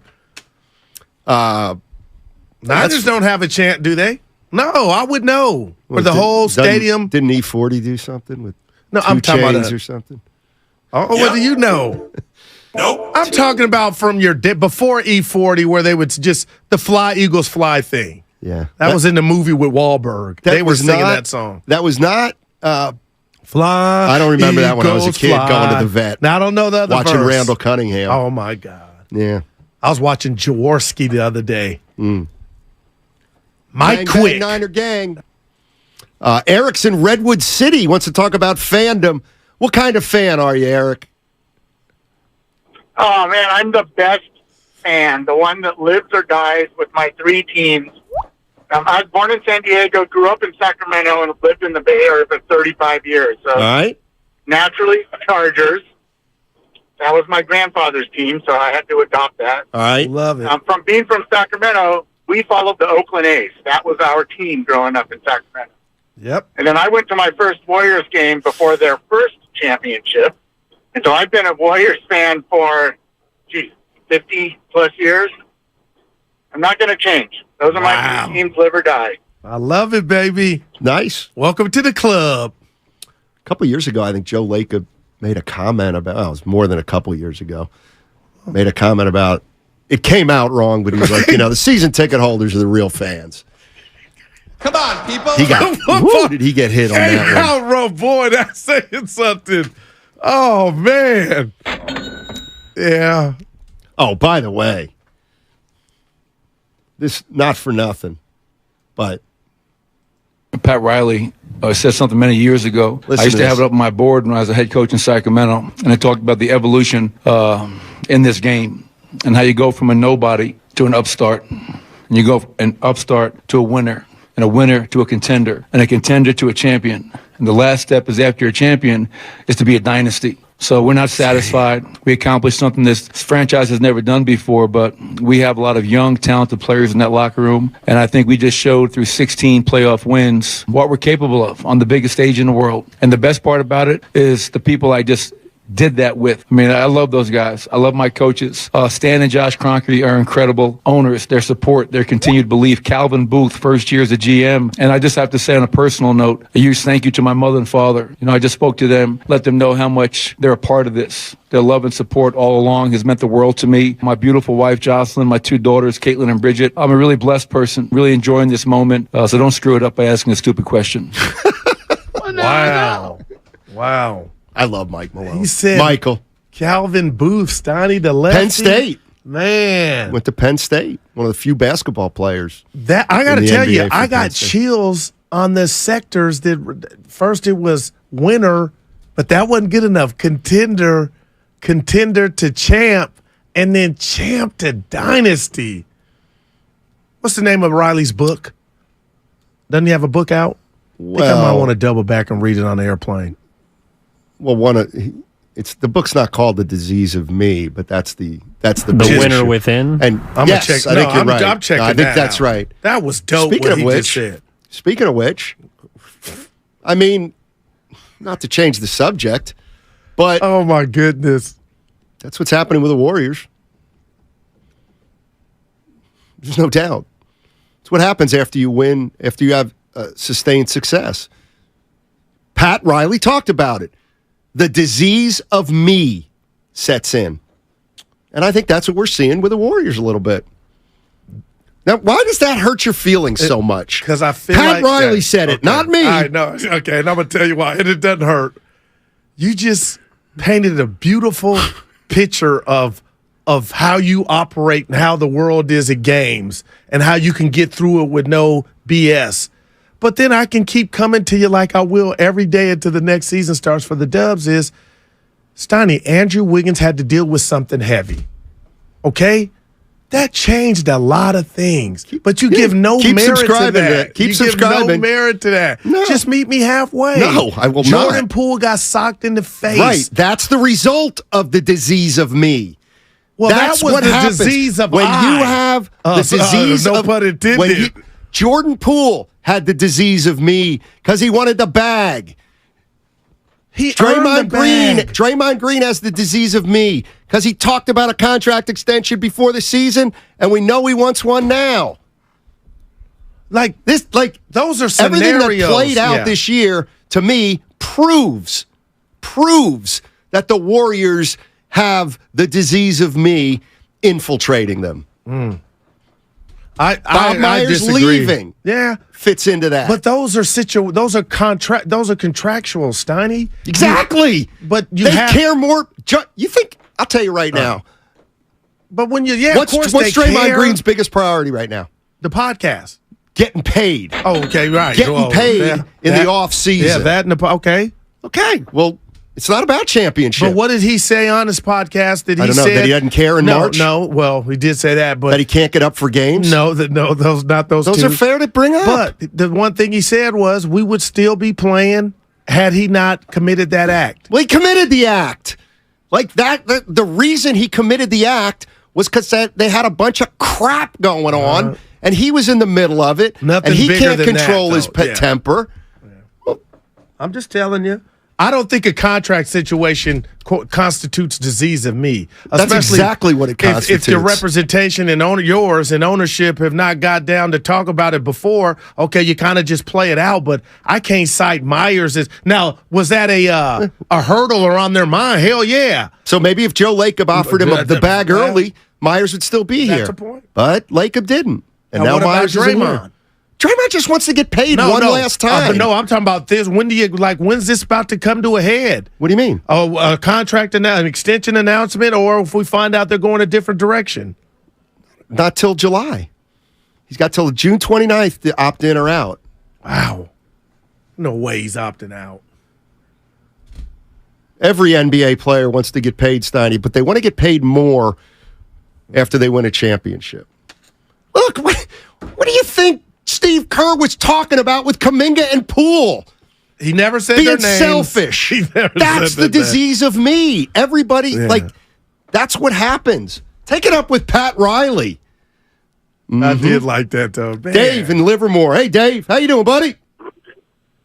Pretty good, guys. I had an idea, and I know it's been thrown around every single year for the past 10 years. But, if we do one of those Jordan Pooles and Kuminga or whoever for, Anunoby or whatever, and I really think if we get rid of Poole, the perfect supplement to bring in this team to do ball handling and get that shooter that we're missing when Clay's off is, can you hear me? Yes. Okay. We need to bring in Seth. Who? Seth Curry. Oh, Seth Curry. I thought you said Gotcha. Shaq. Yeah, what? Gotcha. I wanted to see your guys' opinion on that, and that's it. Thank you. I like Seth Curry. I like Seth Curry. I don't know how the like him Warriors more than afford him. Jordan Poole, though. I mean, man. The other day people were talking, hey, Steiny, you're so negative on the Warriors. I'll tell you again, I don't know what direction they're going to go in, but if they decide to bring Draymond back and they look to move Jordan Poole's making 25-ish, let's just say. I do think it's possible that there's a deal out there for Jordan Poole that makes you better. But I think it involves at least two players. In return. Yes. You need somebody who's making about 15 and someone's making about 8. I hope he doesn't leave, Steiny. Huh? Because there's nothing basketball-wise that you envision him leaving or you would pull the trigger on besides they just can't coexist, right? No, if you're all in, again, if you're bringing Kerr back and you re-sign Draymond get some vets. and you sign Clay to an extension, then I'm trading Jordan Poole. Yes. Yeah. Absolutely. It might be the best thing for him.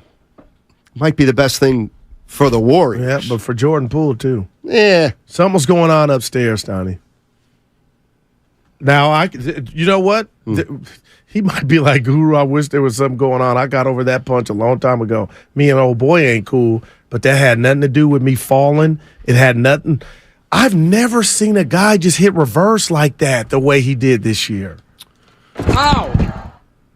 Dude, and I saw it too. Why would you do that right now? It was great. Hey, I actually, dude, it hit him right in the. Oh, man. He is a treasure. He must be protected at all times. Try to see if you go to. Oh, you want to go to break? This on the YouTube chat from Leonis Word. In the past, all the team was about winning. Now it's contracts. Clay needing to convince everyone he's back. Draymond and Poole not getting along. It's no longer about just team goals. He's one of my favorite listeners, and I can call him somewhat of a friend. I bump into him once in a while. That's Leonis Word, and he's just nailed it. Word up. Just because last year was Agenda City doesn't mean Agenda City goes away. On 95.7 The Game.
love Matt Barnes. I love Baron Davis. I love Steven Jackson. And I love Al Harrington. They don't have the wherewithal to pull it off. They don't have the... Like, what you mean? They just don't. They're with Showtime, Steiny. I don't know. There's some big boys now in the game. It feels like it's going to take too much work for them to do it, is what I'm saying. Oh, okay. And they're just going to be our lives are pretty good as they are. So...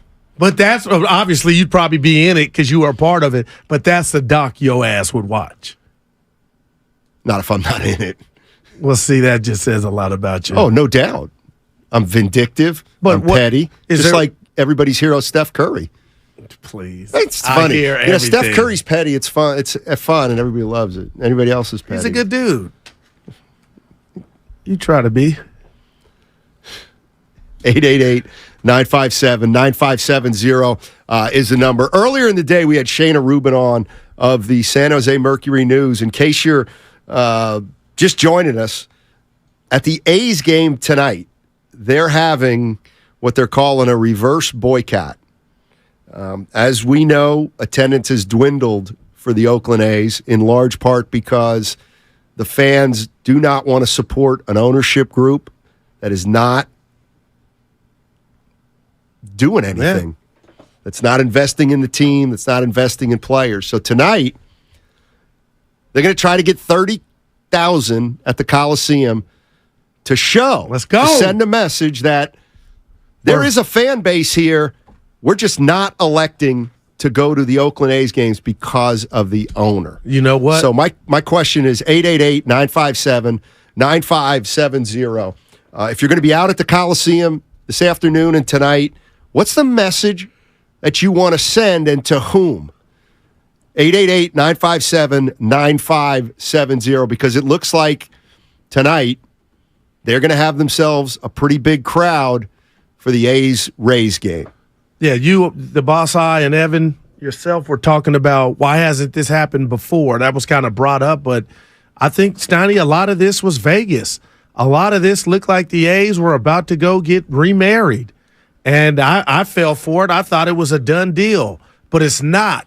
And I think that jarred A's fans into coming up with this concept, because they could have did this 2-3 years ago, but they're doing it now. And I think they're doing it now when Fisher, not as confused, doesn't have the answer, the unknown about, or the possibility Vegas may never pop off. And I think A's fans took this opportunity to do this, and I love everything about it, man. I really do.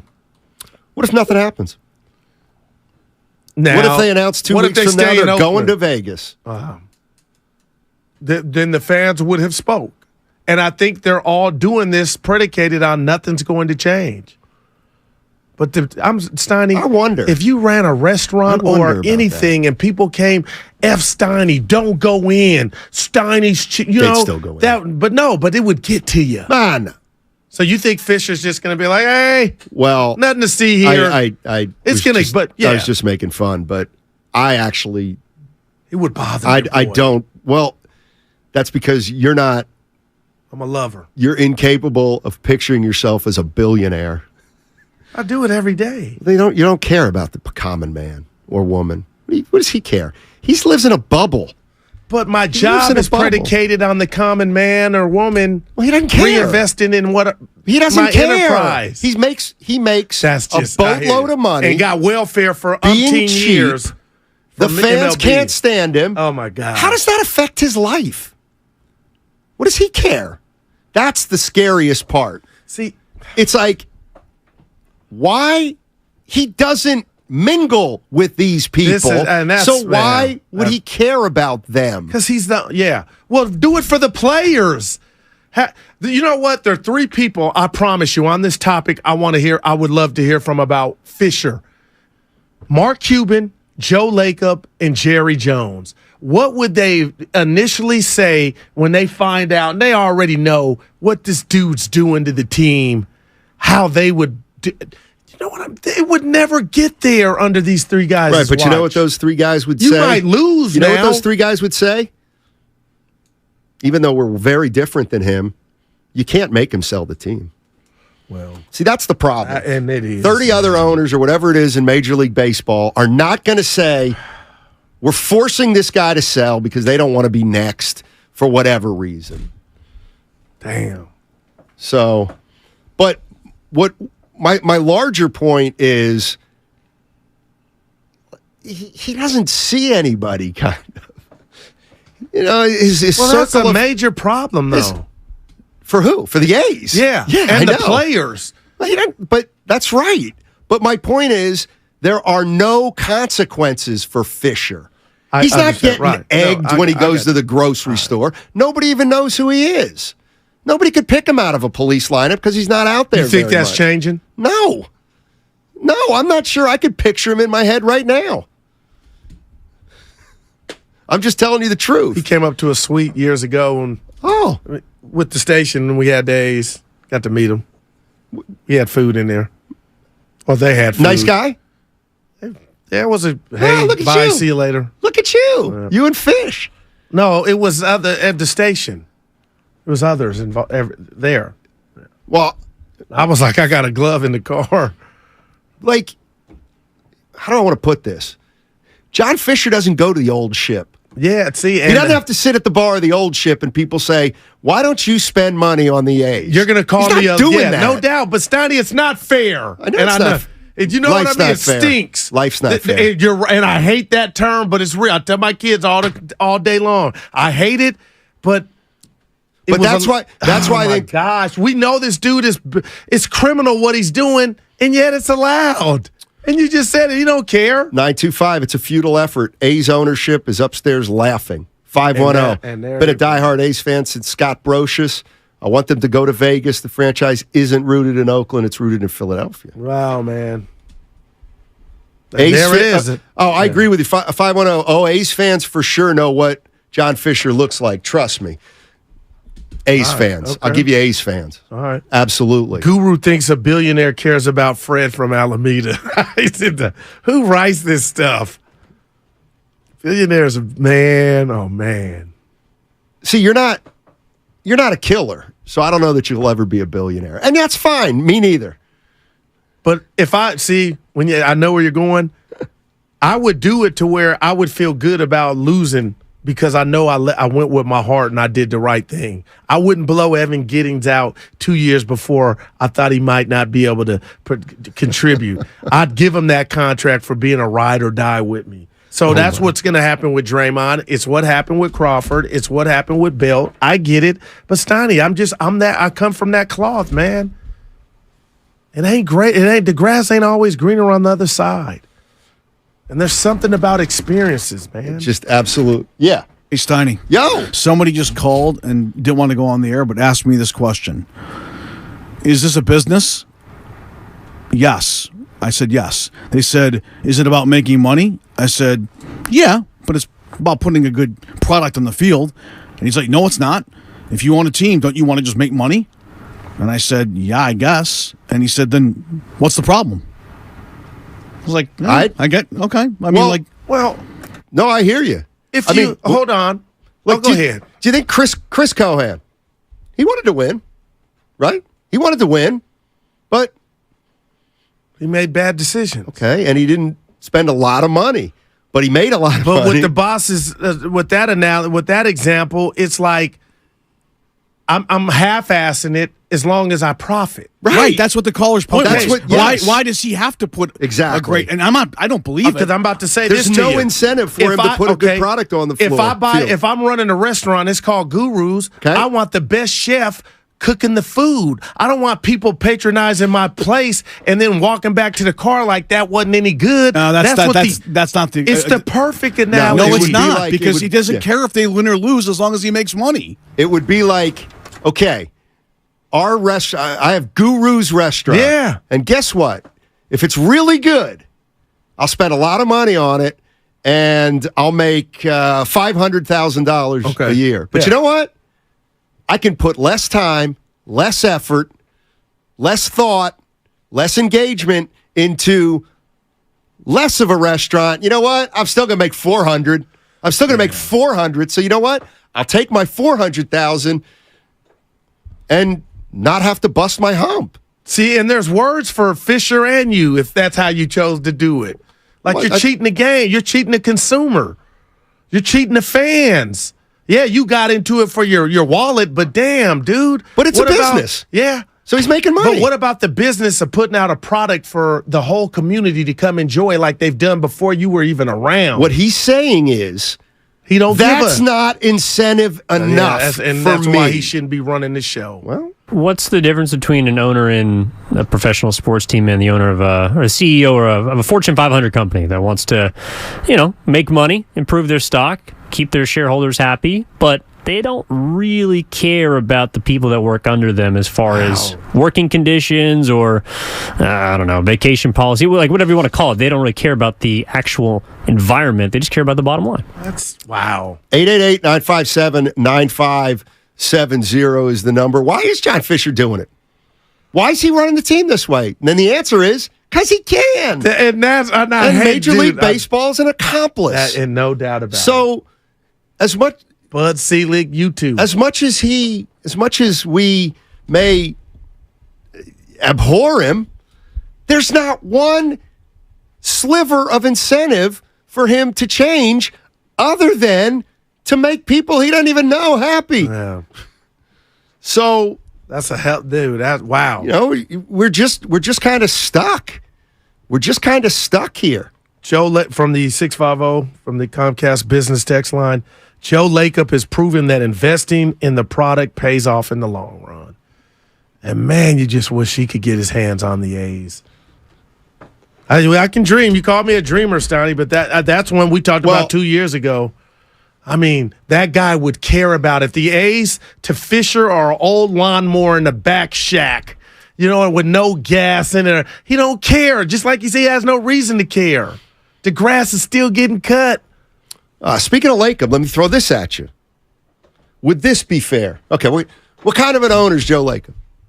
Go ahead. I'm a great owner. Great best, owner. Yeah. How come? Because he puts his money where his mouth is, and he wants to win. All right. As much as the fan. What if I said, ask me that question? How good is Joe Lacob as an owner? Seems pretty good, but I'm going to need to see what happens 5 years from now. I need to see how Joe Lacob runs and guides the Warriors when Steph Curry's not here. Will he be the same kind of owner without Steph Curry? But you don't need – hey, I love that. But, Stoney, you don't need that to give me what you see of Joe Lacob now. What do you mean? It's all roses right now. That's right. But can we talk about the roses – before we get to, no, you're not going to start judging them until Curry's gone. Well, I am. That's an important pivot point for Joe Lacob's ownership. So you're criticizing a guy. I'm not criticizing him at all. Or it sounds like you're taking points away from a guy for something he can't control nor has happened. So why not rejoice or judge him on what he's done? Yeah, he's built titles. a monster. When you look at Forbes and the most valuable, that's fine. I'm talking about the team. I'm talking about wins and losses. Yeah. Okay. Well, you know what? This year was disappointing. Well, hold on. Am I being? Wait. Do you think it's unfair for me to say I got to see what Joe Lacob does without Steph Curry to judge him as an owner? If you didn't give me some sweet nothings about what he's done thus far, I would say yes. Okay. Since you threw out the question, Joe Lacob's won 4 titles, but you know what? Wake me up when he wins a title without Steph Curry. Is that too harsh? Can I interest you in the We Believe years where it was we were the Sacramento Kings, right? And he took it and he ran. Do you think that video of me getting booed? Do you think that can happen again? I don't. I really don't, because you've told me, and you got a relationship with him. He tells me every time he speaks, I can judge him on his actions. He ain't doing no. He's trying to do. He's going down swinging, and that's all you can ask. You can go get a Kelly Oubre. He was expensive. He didn't pan out. I tried. We tried to fill that void of Klay Thompson. That's what I'm talking about. What this dude is doing in Oakland, Mr. Fisher, it's sports criminality.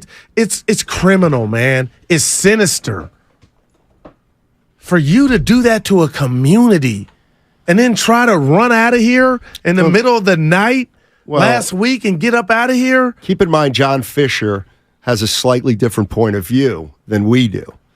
John Fisher's point of view is, ain't nobody giving me any help here in Oakland. I got to get out of here. Well, he got that nice soccer stadium. What is it? Viva Stadium that Rick Tittle took me to. Dude, it's beautiful. 20,000. Hey, Stoney, it's beautiful. Man, PayPal Park. Thank you. Oh, they changed it. Yeah. 4 years ago. Well, you added the 4. No, but yeah, that's what it's about. You ain't going to hit on every... Nobody can say Joe Lacob or Mark Cuban ain't in it. Jeannie Buss. Listening to the wrong dude, but you're trying.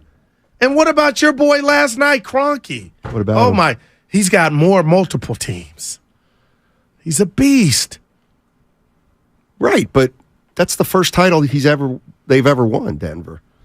I mean, all I'm saying is I think it's fair. As if we're talking owners, okay? I think it's fair to say, oh, Joe Lacob is in a class by himself. But let's see what happens after Curry leaves. Because I think everything's on the table. Like the idea that the Warriors could theoretically miss the playoffs 3 years in a row. Like everybody thinks that's like my hair is coming out now, as you said. Why? Well, not right now. Like that would mean a whole 82 games of next year after this disappointment from the play. I know they didn't hit their target goal for whatever the reasons it went on because they're there. If they miss with 82, then all Houston, which in this instance is Golden State, we got problems. That will never happen. What about Jed York? Where does he fit in? He's letting the right people make the right choices. He took a back seat. He learned from his mistakes. I'm not ready to go that far. Wow, what does he got to do? Hey, by the way, just to add to my to the caller's thoughts, in 2005, John Fisher bought the team with Lewis Wolf for $180 million. What do you think Sportico, a website that values these teams, what do you think the A's are worth now? Wow. About $188 million. Well, how about $1.3 billion? Listen to what he just said. He just made 8 to 9 times on his investment. Well, I'll tell you what. Yep. This ain't just an Oakland A's problem. I'm talking to the boss, too. How bad does Manfred look that Major League Baseball is just ignoring this or letting this thing fester? I don't think anybody... Because they could make him get up off the A's. I know you're going to think that I'm just saying this, but I don't really think a lot of baseball fans outside of Oakland know or care because they're not really on the radar. 888-957-9570. You headed out to the Coliseum tonight. We're talking about owners in the Bay Area and John Fisher being wanting as an owner. And the question that we've been throwing around today is, what's the message you want to send if you're going out to the Coliseum today? 888-957-9570 is the number. Hey, starting tomorrow, we're going to give you a chance to go to Chase Center and attend the Warriors introductory press conference with the player they draft. We're going to be showing you a keyword on YouTube and Twitch at certain points of the show, and you qualify by texting those words to our short code. It all starts tomorrow, so search 95.7 The Game on YouTube and Twitch now so you're all ready to go.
95.7 The Game. Mets, Steinmetz, Daryl the Guru Johnson with you on 95.7. What are you laughing at? Like one verbal miscue and who you talking you infants just are like babies. I'm not laughing. I'm not talking to you. Oh. Dude, I can't stand that. You could see. I can't wait for the Thought you had a hiccup, Steiny. Yeah, haven't found it funny. Hit me in my funny bone. Now we got to keep it real with the listeners, Steiny. You're not here tomorrow. You're off on a vacay day. You'll be out, so it'll be Evan and I. Oh, nice. Yeah, no Steiny, Evan and I'm me. sad. It'll be Evan and me. That's what I mean, Evan and I. I can't wait now. Because you would say what you do there. Rick James said you and I. Right, but it varies. So I used I. Right, but it's me, correct? No. Because you would say it's me tomorrow, not it's I tomorrow. But if I'm using another third party, Aaron which is in Oakland. Evan, you and I engaged in the gift. This guy's coming down the road of two English professors, the son of two English professors. Let me tell you something. You got a lot of nerve. I don't come down your road about hunting. But a little bit. No, I don't know anything about hunting. Some rules. Legendary great Steiny hates being wrong. Legendary. Who likes it? Aaron is in Oakland. He's going out to the reverse boycott tonight. What's going on, Aaron? How you guys doing? Thanks for having me on. Hey. Yep. Hey, so I just want to talk about this bum Fisher. And Steiny, I know you're trying to, play devil's advocate and trying to make a point. You really have no ground to stand on, though, because you're talking about see what Lakers going to do. He already showed what he's going to do. He's going to spend. He's going to spend the money to keep the players here that are good to win chips. And that's all Fisher had to do. He let Marcus Semien walk, and all he had to do was give him $10 million, and they could have competed for a chip. Instead, they let him walk. They don't spend. Anytime a good player contract come up for extension, they let him walk. They don't want to spend the money to try to win. All the owner has to do, all any fan base wants the owner to do, spend money when it's time to try to win. This dude never does it. So get this bum out of here. Let's get a real owner who really knows what's up, how to make it profitable, because the fans are going to show up. Team competes, or at least respects the fans and tries. You don't even have to win, as long as you try. The A's, for the last 20 years under Fisher, every time they get good enough to really compete, they let the players, they give them away. Now look at Murphy in Atlanta, all-star. Olsen in Atlanta, probably going to be an all-star. Semien in Toronto, all-star. Semien, top 5 MVP. You get rid of Bassett, Minaya, Frankie Montas. They get rid of all the players because they don't want to spend.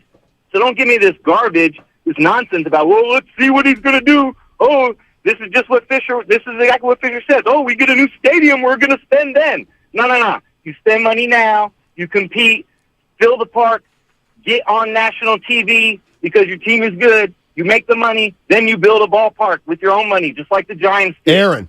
So I don't want to hear any of this nonsense coming out about, let's give him the bill. Oh, he's a business owner. Oh, blah, blah, blah. No.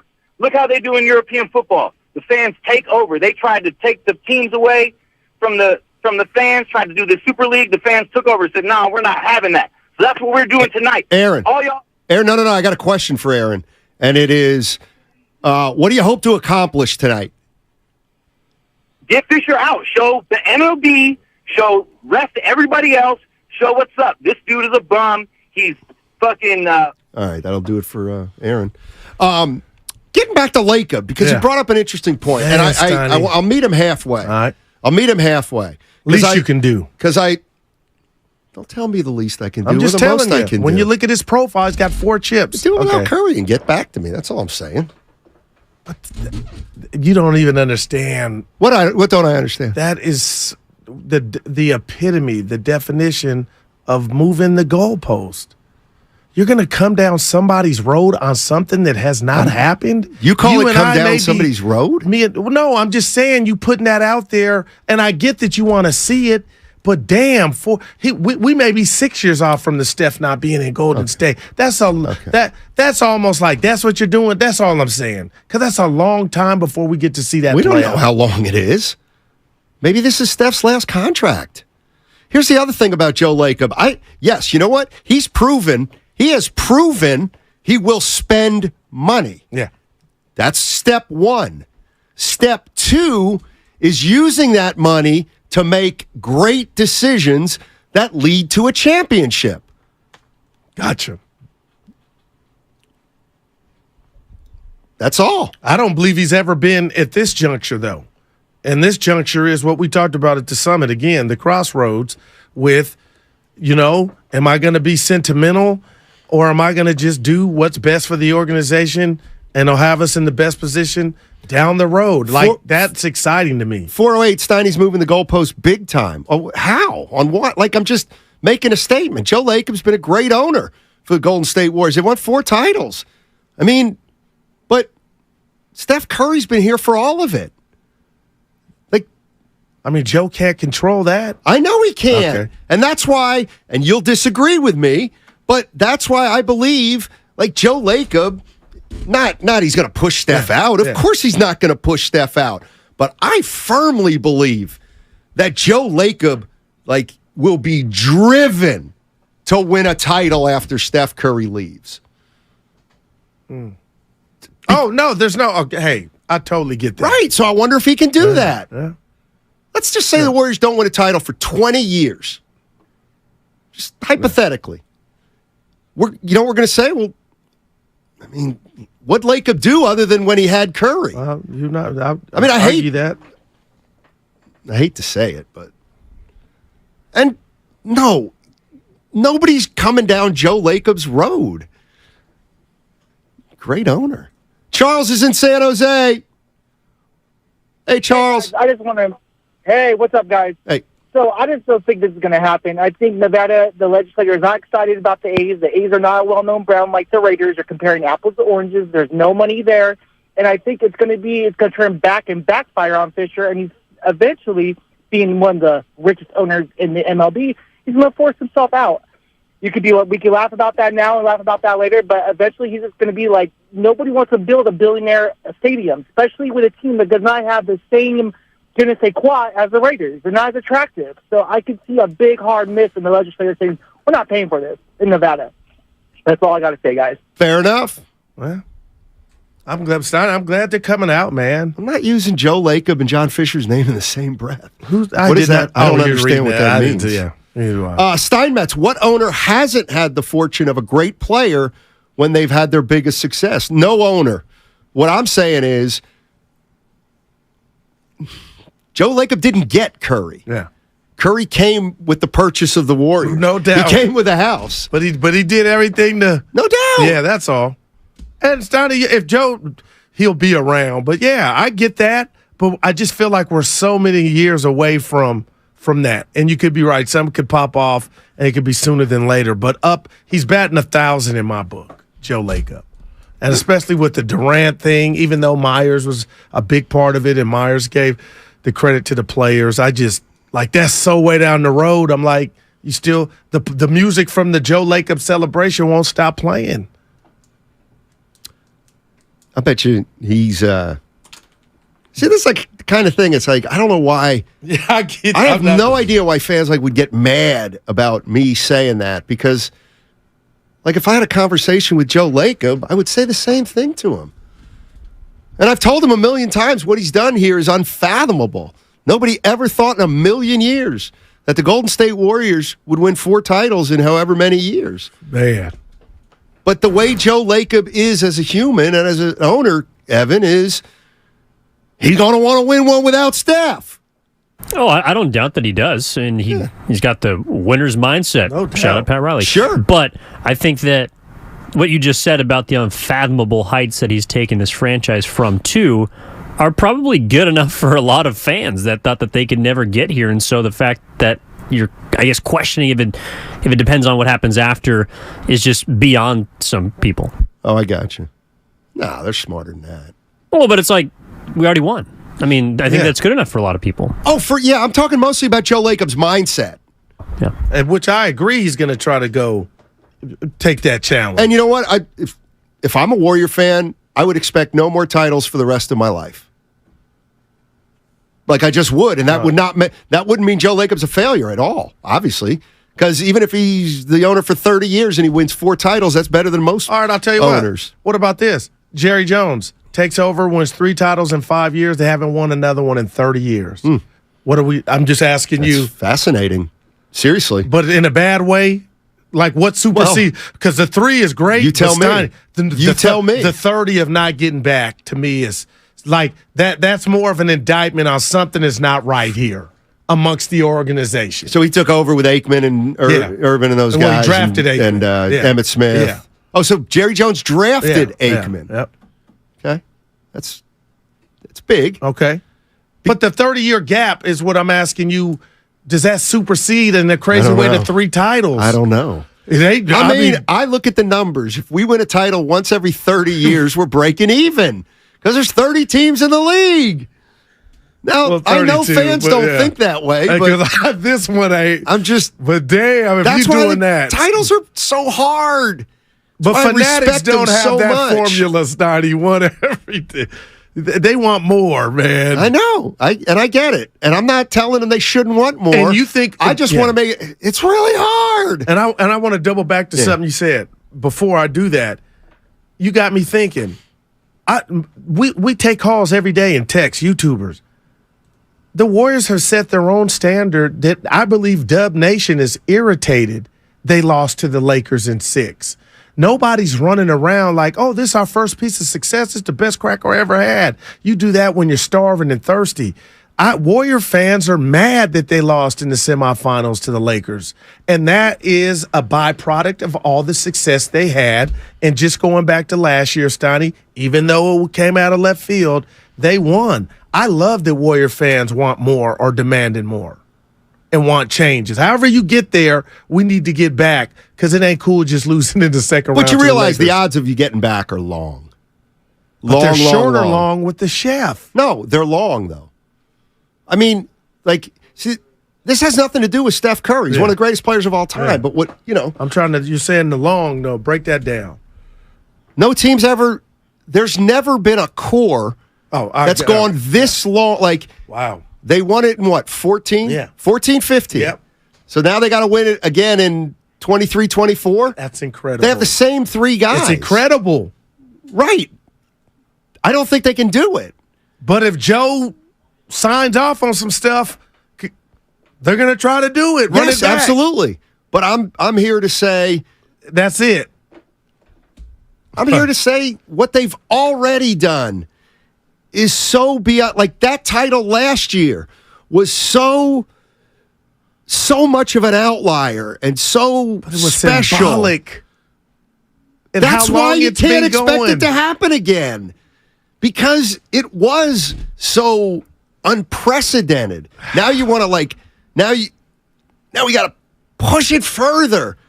Now they got to win a title 9 years apart. I just have respect. Yeah, I have respect for the game of basketball. It's got nothing to do with Steph. If this could be any team in the Denver You're talking Nuggets. about longevity. I get it, but that's all. Sunday night, and I got to tell you this because you probably forgot. I mentioned it to Evan. There was no NBA Finals game on. So I went to YouTube and dialed up the OKC. Steiny, they look like babies. My point and my biggest takeaway was I was on the couch like, they're still playing. We're talking about the last year? 2016. No, I'm going like they're still playing. Next year's going to be 8 years, and they're still trying to get it done. Boy. Rebel 44-44, Duncan Parker, Manu, 2000. Hell of a run. Steiny knows nothing. Rebel, listen to my words, Rebel. Listen to my words. The same core. The Spurs had David Robinson for their first title and Kawhi Leonard for their last title. So even though it was Duncan, Ginobili, and Parker, they had help at the beginning and the end. If the Warriors were to win the title next year, they will have had this exact same core in 14-15 that they had in 23-24. I hate that. And what I'm telling you is that would be unbelievable. Yeah. Unbelievable. That's what I'm saying. Without a player of significance that could get him to that next title, number 5. He's That's in Detroit. all I'm saying. That player's in Detroit. You might be right. But and that's my point is, what if they would have hit on that? That would have been their Kawhi. Something to contribute, and okay. he's the next. But next ain't for a little while. There wasn't a player in that draft. I know, but there was a player in the league. Maybe you could have traded and got somebody to bite on, and you could have got that immediate impact player that Curry and Andre Iguodala were speaking of. Yeah. Rebel. But what about Kawhi Leonard? He was the best player on their last championship team. A beast. Kawhi. Yeah. So what I'm saying is, if the Golden State Warriors kind of run it back, let's say this summer. I get you, man. Okay. I get you loud now, and clear. if the Golden State Warriors, I hate that somehow you said it this way. Find, I don't know, the Warriors have acquired Anthony Davis. Yeah. Well, okay, guess what? This thing can keep rolling. Yeah. But I feel like they're at the juncture now to where seriously, Steiny, when I tell you I think the two big lineup has been figured out, or with Curry and Clay getting older, they need some more ball scorers. And I'm saying a big part of that is age. Like, it's ran its course. Curry can't continue to carry Draymond offensively, Clay. So do you understand what I'm really saying? They need another guy that could take off some pressure off a step. I'd say that's fair. What if I even said I agree with you? Oh. Go get how? Right. How? That's my only they problem. They are handcuffed That's our only and problem. hamstrung. Well, you shop Kuminga in Poole and a pick, what can that give you? I don't. What if you shop Wiggins in Poole and something else? What could that give you? Let me be clear. Let me be so freaking everything clear on the table for your boy. On Kuminga, Moody, and Poole. Yeah. I'm not crazy about any of them. Okay? But I am not trading them. What did the playoffs show us?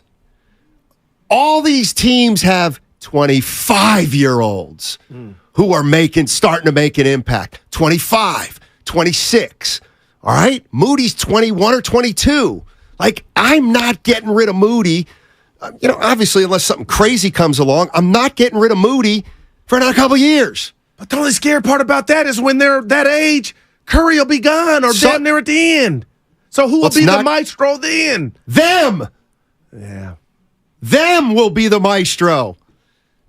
Because if they don't develop, because if they're traded, you're really screwed. But how are you going to, I'm just asking, with Steph Curry here, how are they ever going to learn how to be the big dog? That's what scares me. Like, it's a double. Okay, Curry's here. We get it. You guys take steps, but how can you really take those steps? Kawhi Leonard kind of did his. I don't. It gets back to you think this is a championship team, and I don't. Oh man. That's why I'm moving off Draymond Green, and I'm saying, Jonathan Kuminga, here's your shot. Here's your shot. We think you can do it. I ain't mad at that. We're going to be different, but who says we have to be worse? Yeah. You know what, 510? Tell you what, if the Warriors win one more chip with the core three, come on. Can we say it's a lock as the greatest NBA trio of all time? Yeah, I'll say that. And you might be able to say that now if you wanted to make an argument. LeBron, Wade, Bosh? Now, they don't have the staying power that this one does. And they went 2-2. Exactly. Curry, KD, Clay. That just, wow. Evan, that just. Or Dre. That, honestly, Steiny, may have been the best team I've ever seen, man. Who? Kevin Durant. They're showing old clips yesterday. We took it. You and I, we know what it was. Wake me up. But what do you mean? They were playing with the league. They absolutely were. Curry and Durant and Clay before injury and Draymond. Oh, my goodness. And that's why you laugh and scoff at me when I said they really were going to beat Toronto. And the 3-1 thing, Katie, probably don't come here, but this is crazy, man. You could say they have 6 titles. No, they don't. They don't. It's okay. But it's like LeBron. I do understand now that the dust is settled. 8 straight trips to the final. I don't even care. I don't need that. Dude, 8 straight trips? Among 3 different teams. So now you're okay with it? Oh, no, I didn't. I did what I did with Jimmy, which shocked you when I gave him the grade I gave him, which was a good grade. dude, Steiny, I step back and just, think. Like, put some respect on the King's name. And he was the best player everywhere he went. Okay, he got him there. So I'm let me watching get this the Warriors in 14 and 15, and you're telling me we just finished the 23 season and they lost in 6, but just won a chip last year. This is Rick Barry crazy. Like, this is a run for that ass. A what? This is a run. For that A-double-L? No, for the people that it's for the Unions, Donnie. But can you really say they're one of the greatest trios of all time if they have one of the greatest collapses? That bothers me. I know it does. I'm reading a text. That's not me. Right. That's not me. I got a question for you on the other side. We have a minute. So you said the Giants. We can wait if you want. Well, see, now I feel like you're doing that. What do you want? I got Austin. They don't have do they have a star right now? They got some. See, how could you pick them? I'm going to your answer when they don't even have a. Because baseball's the easiest sport to win a title when you're not the best team. Yeah, you hit it out the park. And we still have 20 seconds. See, that's being succinct. I got to read. Do you? Don't Soda? say it like I can't. Soda? Dude, you are. Cut that thing down. Coming up next, Guru's read. Live read. Those pay big money. Hey, how much you making? I'm kidding. 888. I don't think you are. You'll never know. I can't leave my wallet with That's Steiny. the point of all sponsored by Fremont Bank. Full service banking, no compromises. Nice job, Goo.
The days I think you complete me. Today's not one of them. Now, back to Steiny and Guru on 95.7 The Game.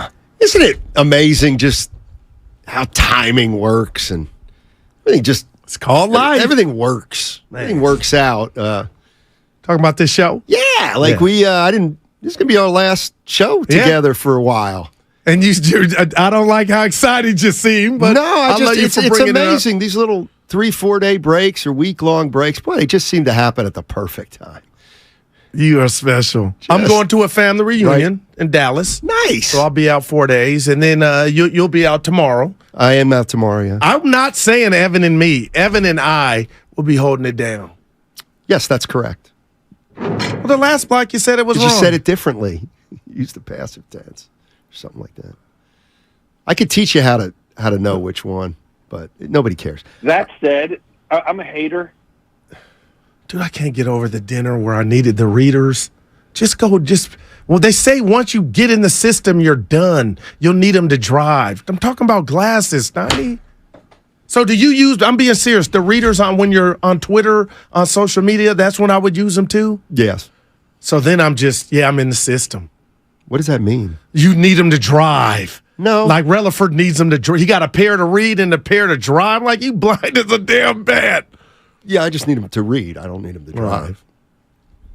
I had a question. Oh. Right, here we go. Sure. So you mentioned the Gigantes, who I think right now are above what anybody had them, Steiny.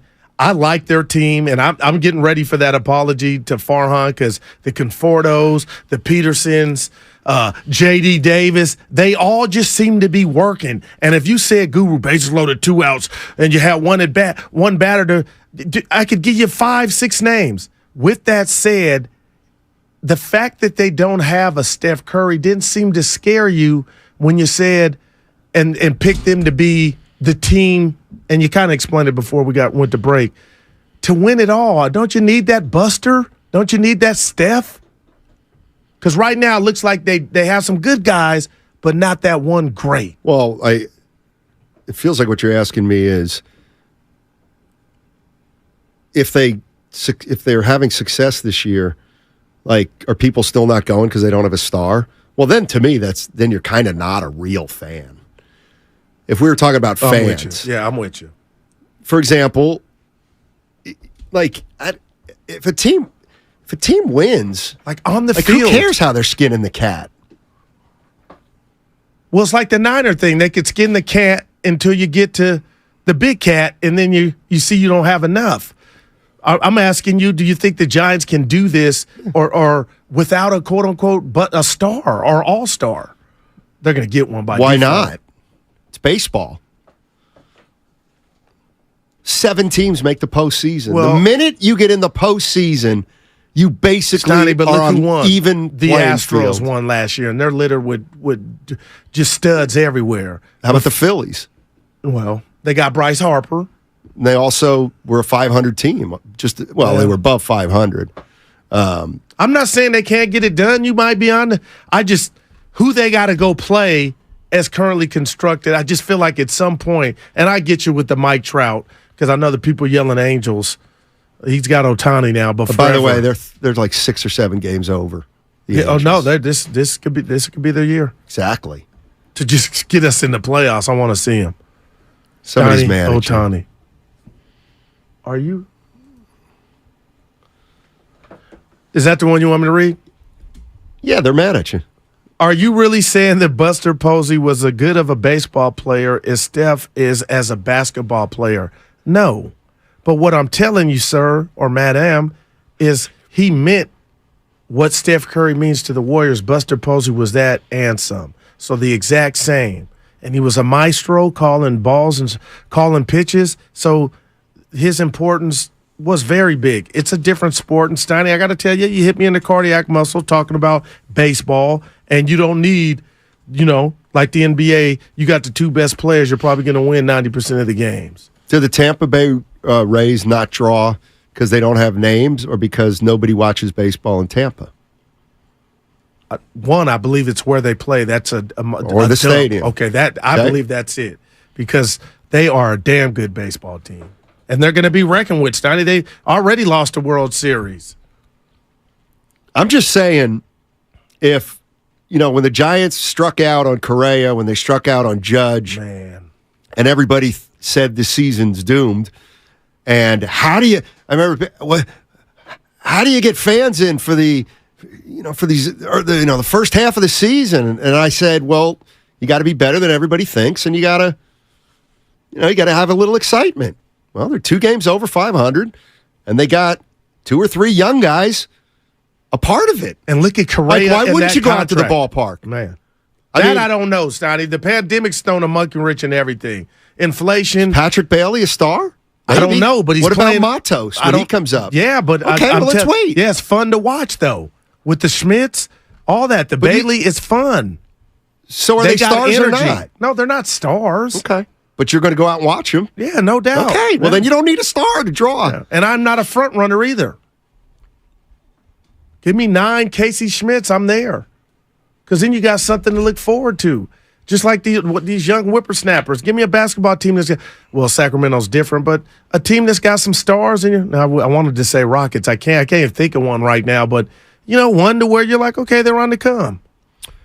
510, you guys are making all this noise about the Giants. They were a 500 team last year. Look, the Giants were, they won 15 of 20 to get 15 of 20 to get there, or something like that. Point is this: the Giants started 6-13. They're 28-19 since, and not boring. 28-19 over their last 47, and may have the best closer in baseball. So, I mean, I hear you, Stoney. I don't know why they wouldn't draw. Oh, that's. And that used to be their thing, though. We talked about the Warriors when it was kind of the thing. It was an event to go to Third and King. So I don't know what's going on there. They drew in non-baseball fans. They absolutely did. He said they drew in non-baseball fan. The casual. People were going to games just to be at the stadium. I mean, man. You can be at that stadium and never see a pitch. You're right. If you want. We haven't talked about our guy yet either. Who we got? Willard? No, baby Gronk. Oh, you guys can talk about it tomorrow. Hey, set this up, man. This is we ain't got enough. I don't think we have enough time. That segment is not even a segment. By the time you get done yapping, it ain't but a minute. Yeah, you listening. As if you did, no, you'd I'm listening. Upset. No, I am upset. I'll sign the pressure button. No, I am upset. Evan, I don't think he's upset. Oh, Steiny changing. Steiny, it's not your job to get fans to go to Giants games. The stadium is no longer compelled. Who the hell thought it was my job? I don't care who goes and who doesn't. I'm talking about Farhan. What are you talking about, Austin? I don't care. See, this is where you get under my skin. I want to knock you out. Steiny. What are you talking about? Yeah. That's why I said they're jackals. Don't let them get to you. Oh, no. He's in over his head, Austin. When are we going to thank the listeners just for what? Support 95.7 The Game? We're on fire. Thank you to everybody out there that tunes and listens to us on the Odyssey app. From Spadoni, Evan, Steiny, myself, everybody here, we thank the listeners, Steiny, because that's what it's all about. We need more listeners thanking us. You just got a package. That's right.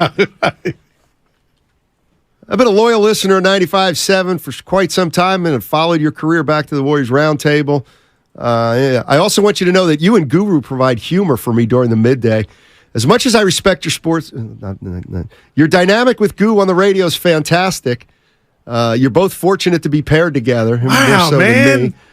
Which makes for great radio. The element that makes your show so good is that both you and Mr. Johnson can touch on topics that others might consider too sensitive or non-sports related, and that makes all the difference in the world. I speak specifically of Guru when I make that statement. Dude, take a picture of that and send it to me. Hey, we got to go. Yeah. Oh, the Thunder with the basketball team with young stars. Somebody sit that on the couch. Oh, Thunder will be better than the Warriors next year. Oh, come back. We'll talk about it. Willard and Oh, stop. Hold on. Starting tomorrow, we're going to give you a chance to go to Chase Center, attend the Warriors introductory press conference with the 19th pick in the draft. Going to be showing you a keyword on YouTube and Twitch at certain points of the show. And you'll qualify by texting those words to our short code. All starts tomorrow. Search 95.7 The Game on YouTube and Twitch now, so you're all ready to go. This is a run for that ass.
So tonight we unite, and if it costs us, it costs us. But look at us. We're the Oakland Athletics. Now, back to Steiny and Guru on 95.7 The Game. You're listening to The Crossover, and it's brought to you by California Academy of Sciences. Every visit supports the Academy's mission to regenerate the natural world. Learn more and reserve your ticket at calacademy.org. Gentlemen, Dan Dibley and Mark Willard joining us for The Crossover. Hello, boys. Yeah, they will end differently. Steiny, Yeah. what will A's fans say when the game is over tonight and they get on Bart? What will they say? So tonight we unite. Is this a joke? You should know. The job is over. The job is over. He sent us a text during the show. We can go I home. set it up, Willard. Now we can go home. Yeah, We can thank go you for home. remembering. That's his slogan. The job is done. Yeah. And now we can go home. Yeah. He's a nice little player. I need you to. Oh, Because boy. Steiny don't. No, it ain't about you. Let's go. It's about a What do you take he need? had. Okay. Forget I said Kyle should have been fired because that was just about Trey Lance. I'll never forget Okay, that. but listen, Well, it was how he handled gets to Trey rewrite Lance. history. Okay, real Never quick. forget. All right. Breakfast So, ball.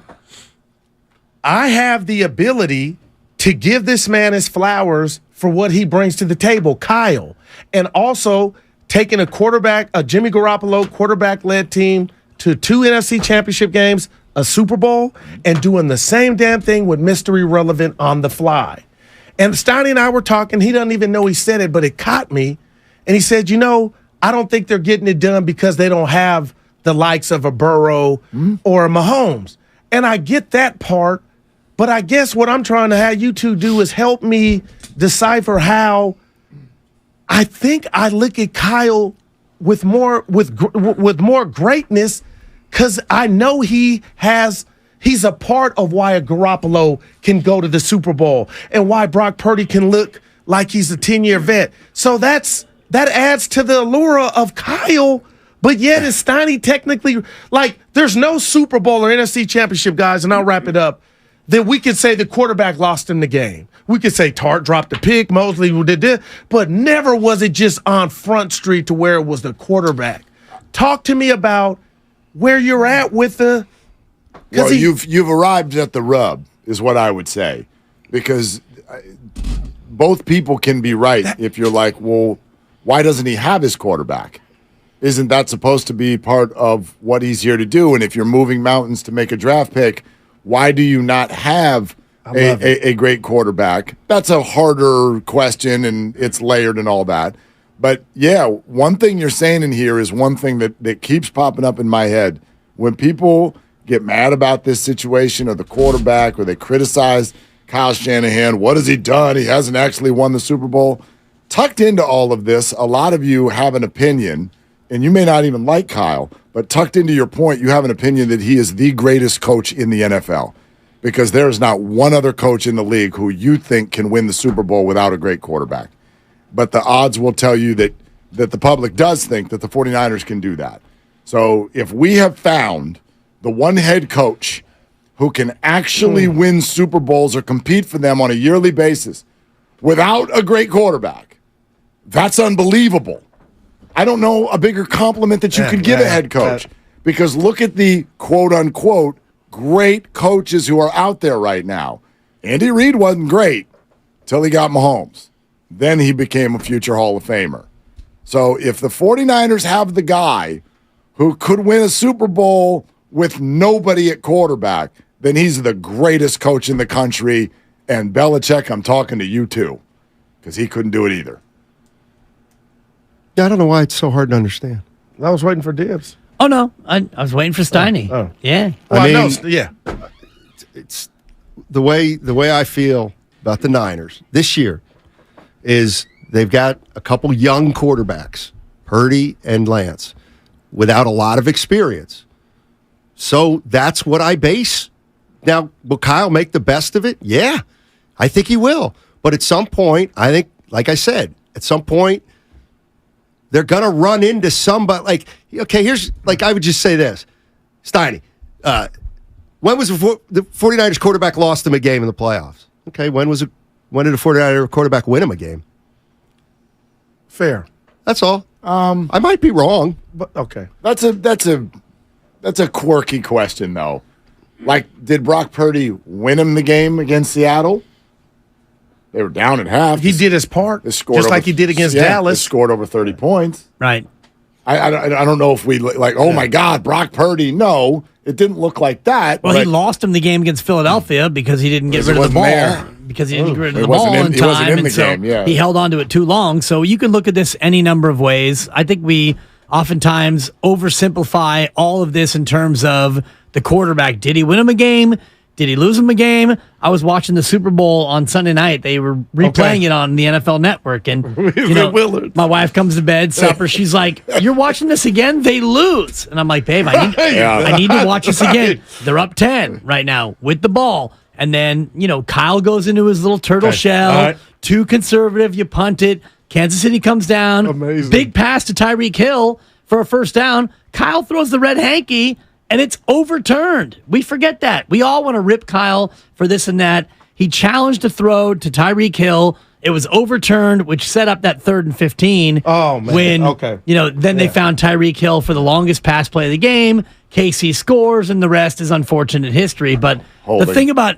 Whatever. 10 yards. Yeah, exactly. Still 3rd down. I'm sorry. Go ahead. No, because they called it, right? And no, they didn't call it. Yeah, because that was the one hold in the game that they missed. Don't get your referee cockles all in the air. I will, because just made a joke. The greater point is that continue with your point. It's fine. The point is we all want to blame Jimmy Garoppolo for not hitting Emmanuel Sanders on that deep throw, which was one of them. Yeah, I look at the Kittle one. He overthrew that one by about 17 yards. All right. We all talk about how and I think we all remember it differently. He missed that by about 10 yards. That thing was way overthrown. The Kittle one was much more of the egregious thing for me. The guy they didn't even see. And that was man. Well, there was 2 other ones that were batted down by Chris Jones, but we don't talk about McGlinchey, and I don't even know who the right guard was at the time for all the more reason why you were passing down the pass rush. Why were you passing when you had action running the ball? It's true. Yeah. It's true. I mean, you can look at it I just any find number that of ways. fascinating, though, and I'm not telling Steiny he's wrong. You can't. But I'm like,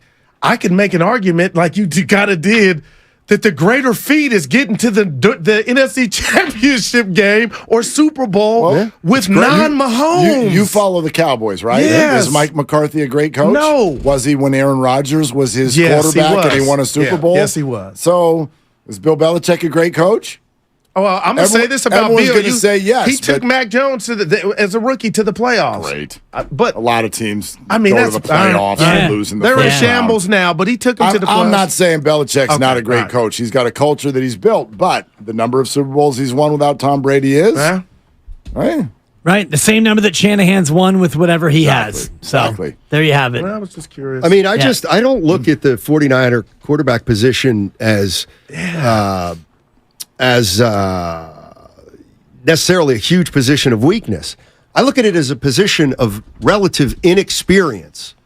That's what I'm looking at. Yeah, there's some unknown there. Okay. Yeah. So all I'm basing it on is these quarterbacks are like, if the 49ers were to run the table this year, whatever, 13-4, and they win it all, it'd be unbelievable. I just personally think with quarterbacks this young or this little experience, it's likely to happen next year or the year after they start building their resumes. And the quarterback, there's a chance they may have to stub their toe a couple times when they get into a big game. You know what I mean? That's all. And it doesn't mean they're not good. But it means maybe they're going to win a title 4 years from now when Brock Purdy's one of the best quarterbacks in the league. Yeah, but what happens to the roster even after this year? You know, that to me, the rub, the question with this team right now, how much longer is Trent Williams playing? How much longer is Christian McCaffrey healthy? How much longer is Debo on the team? George Kittle, 30. George Kittle's turning. Is he turning 30? Wouldn't you say? Wouldn't you say if I say Trey Lance is going to have the goods, then the window stays open, right? It's one hell of an F, but yeah. And you're not signing both of those guys, though. Purdy's actually going to get better and be really good in 2 years. Then with a good quarterback, surround him. I know, but with a good quarterback, you got a shot.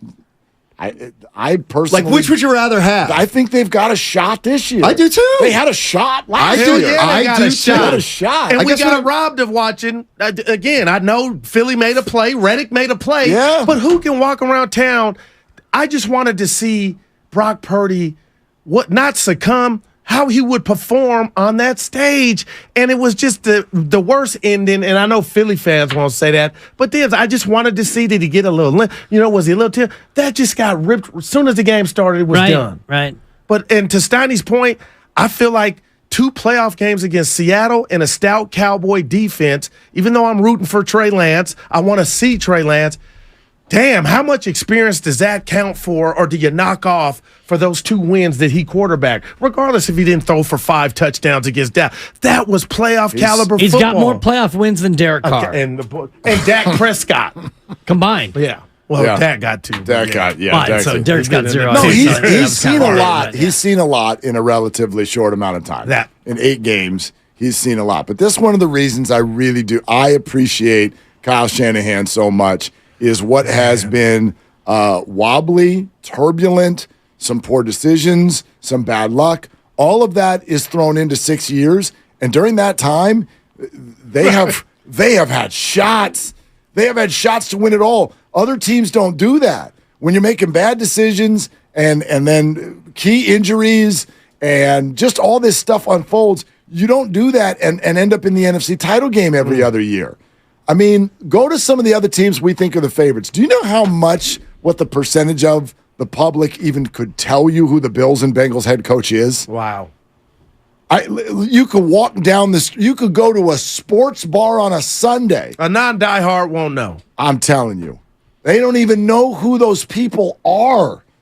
So for people who think fire Shanahan or question him more or we got to have a different coach, for me, if there's any list that puts Kyle anywhere outside of the top 5 in terms of coaches in the NFL, it's currently now. That's wild to me. Nobody. That is wild. I got to me. Bill, Andy, and Kyle. Only a lunatic would want him fired. I would think. You're listening to 95.7 The Game. Guru and I are going to take some break. We're going to take some time apart. We're off tomorrow. You're listening to 95.7 The Game, KGMZ FM and HD1 San Francisco on Odyssey Station. So you said earlier, and I was driving in, and I was texting Guru, and this must be so fun. You listen to parts of the show and then come and it's the best. Yeah, well, I love it. Yeah. I love it. That's what you guys used to do to us. I'm not picking at us. I'm picking at you, and I want to be clear with that because you mentioned earlier, and it was in one of your moments of cocksure. You were feeling yourself, and you said that you had rated every host here in terms of their fandom from 0 to 10, but I never heard those ratings. Because I made it up. Okay. I actually didn't do that. And that's when I texted Guru and I said, I read it. When did you lose your fandom? Because you used to be a fan, and you talked about your story with Al Servo and Glenn Sunanaka. Stan Kazawa. I made it up. When I started covering the Warriors. But you used to be, and I want to get a window inside of you for all the listeners out here, because as a kid, you were a Phillies fan. Yankees. You were a Yankees fan. You were a Celtics fan because of Larry Bird, and you didn't like Dr. J, and I totally get that. And in terms of football, you were an Eagles fan. At what point did you lose that part of you? When I started working for the Contra Costa Times, covering the Golden State Warriors. So you flee the East Coast for weather and other reasons, and you came out here to the best coast, which is the West Coast. Absolutely. Sorry, Biggie, rest in peace. Sir. At that point, did you shed all 3, or you start covering, and I know you're working on the desk. That's a good question. You're doing the agate, and you're doing prep results, and you're doing De La Salle. That's a good question. Concord's taking on Ignacio Valley, and you're doing your thing, and I was, kind of doing the same thing at the same time. But at what point did you shed, mid-90s, like a snake sheds its skin? Wait for the setup. Yep. Your fandom. Mid-90s, I stopped being a fan of the Celtics because Bird was gone, and Bias died 10 years before. So then I moved out here, so I wasn't as close. The Eagles, I root for the Eagles out here when they win, for sure. Okay. I just lost touch with Fly, Eagles, fly. When I first moved out here, I totally got into the 49ers because I moved out here in 90 and remember the 94 title. Yeah. Like, the more I listen to this story, I would argue you actually never were a fan. I was a fan of the Boston Celtics, the Yankees growing up. Okay, so if you're actually a fan, though, I cried. You wouldn't shed your fandom so easily. That's not really actually being a fan. And if you're on the East Coast, How can you pick one team from Philly, one from Boston, and one from New York? Oh, very simple. Yeah. Totally opposed to one another. Fandom is often based on those geographical rivalries, and you didn't seem affected by them at all. Well, the Sixers, I had a personal vendetta against Julius Erving because he stiffed me, and I hated the Sixers. That's fine. So then I started watching Bird. So I'm 15. It's 14, 15 at this point. I'm like, wow. This is 1978, 79. Yes, I've never seen anything like this. And they drafted him a year early. It was a draft and stash. It was. But they didn't stash him in Europe like Jokic No, he was went back stashed to in Indiana Europe. He went State. back to college. It was crazy. Genius. It's a crazy time. Now, the Yankees are an interesting one because where I grew up back in the day, there were more Yankee games on where I lived in Pennsylvania than Phillies games because they had WPIX, which was like WGN. Yeah, the Braves and Cubs were on in every TV in America. That doesn't mean we just decided to start I had rooting for WGN, them, yeah. right? Dude, I love the Braves. Well, I'm trying watched to the think, Yankees. but I'm trying to and Hubby what and city were you Chamby. actually? Reading, Murphy, Pennsylvania, which about an is- hour from Philly. Okay, so how can you Because the Yankees were on all the time and they won. But weren't you like socially outcast by people around you? Like that's New York. You can't root for New York if you're in Philly. You can't Well, root not for in Philly. You're Boston, but you're an hour away. You're in Reading. Yeah, you're from PA. How can you root for What would you like Boston? me to do? I don't want you to do anything. He's like, how did you avoid I'm hell? just trying to- asked being me, authentic. You asked me why I'm a Yankee fan, and I said because there were Yankee games on way No, I more didn't- than Philly I games. didn't ask you why. I asked you how. There's two very, very different He's questions. telling you how. And I'm learning, like, that's why I feel like maybe that's why it was so easy to give up your fandom. Like, it was very easy come, easy go. Because you sort of picked your fandom based on some flimsy reasons. Wow. Somebody stiffed you for an autograph. Flimsy? Some other guy was a good shooter, and you're like, huh. I think he was a little more than I'm that. kind of into him. Good passer, too. Do you know what I mean? No, Those French aren't lick. will you acknowledge that No. those are not the reasons people usually become fans? I don't know why people become fans. Because Usually it's you a grow up- regional thing. Yeah, that's what I'm saying. Yeah. Well, I like the Eagles. Okay. Yeah. But not the Phillies. Like, I don't understand the But Yankees why thing. the Eagles and not the Phillies? He's talking about your home Because teams. my team hometown was the teams. Yankees in baseball. But then why was it the Eagles? Because they were my regional team. So why It's not actually very simple. The Phillies were your regional team as well. They play right But next to the Eagles. But I saw the Yankees play more than the Phillies growing up. It's about exposure in the 70s. Thank you. Right. I mean, Exposure. seriously, like the Yankees were on a lot, and they were good. What and they had football Reggie team was and on? Munson, and also my personal relationship with Rocky Colavito, Now we're getting who was in somewhere. the American League Now East we're getting coaching the somewhere. Rocky. Now we're getting Rock. somewhere. So there we go. Yeah, yeah. Personal Hey, Ricky, what relationship. we pulling It's rabbit deep out of and my hat? nuanced. Yeah. Exactly. Exactly. It's very nuanced. Exactly. Anyway, I wasn't trying to expose a nerve. I was just wondering where you put yourself on your 0 to 10 scale because, you said you rated every host on their fandom. Yeah, I and did. boy, the gushing for Butcher Boy Oh, my, was yeah. I like that's a where little he's coming mini- from. man, a little affair over the going top, on. I thought. Yeah. It probably was. Yeah. Yeah. But he deserves I it. mean, You noticed that? He deserves it. Yeah, And they no. both come down. My guy across the street, the homeless guy. They could both come down this road, and I got to defend him. Yeah, he ain't there now. John. Yeah, Right. look Yeah. at this. Yeah. It's homeless Joe. Right. Hey, any problem with Mike Malone saying we got to win another one? Acting like that was authentic to me. Willard Dibbs, him. That was a guy that like. All right, we'll have this parade, but I'm gonna be back in the lab And as soon him as coming at the possible. reporters, how dare you? Yeah, well- and, no stupid questions, Yeah, please. that- yeah. Malone. Yeah. Stop it. Who are you? Well, act like That's you've what ever had got a you ran out notebook of in your sack a hand. little bit. I always love it when people enjoy stuff. So, But that wasn't. He was. I want to see somebody like. I mean, take a week at the beach. Okay. Before you start worrying about Waikiki. next year. Do Yeah. you know what I mean? All Like right. enjoy your Like accomplishment. 4. Yeah. But I get where he's coming from, and it's partially our fault the way we do look at stuff. Right? Is Nikola Jokic now? Is he Dirk, or is he going to go be one of the other guys? Why has he got to be Dirk? and get more than one? Oh, okay, got you. Because that's Well, a thing. right now, looking at he looks like he can get 2. We don't. Oh, He 2 can or be 3. Julius We Irving. we don't look at Giannis Yeah. and we don't look at Giannis and Steph the same. It's like you got to go back that I thing would up. think Giannis had more than Mystical. one by now, but Yeah. he got hurt. And I love him for not even using that as an excuse. I'm- Middleton got hurt, but Yeah. you would think Giannis is. They got that one, Steiny, and I would think they would have another, but he's got more than enough time to add. But Denver's going nowhere. Yeah, great. What we don't think. Well, how could it? There was nothing fluke about their team. Okay, they're two titans. One has the ball, the other's a big that can pass. I'm about to do something. Aaron Gordon. You've experienced this before, and I want to know if you've learned your lesson. Okay, you ready? Yep. You take the Nuggets. I'll take the field. What do you want to bet next year? I got you. He lost a bet like that. Yeah, point. Already. No, it got Did he ever canceled. pay that off? He gave the money back. Okay. Tell him when. Monday. So you don't want the bet? You don't want the bet? No, I don't want the bet. Okay. Yeah. And Vegas would tell you that it's a bad bet. I got the Nuggets are plus 500 to win the title next year. That means they absolutely, significantly, probably will not win the title next year. But as far as a they're team, the favorite. a team that, what did I say, Stoney? They match or they complement each other. That's what the Warriors used to look like to me. Aaron Gordon, you got KCP, you got Little Brown. Now you got the other Brown, Christian. He's a ball, but they just match. And things change every year. Some of those guys are going to leave in free agency.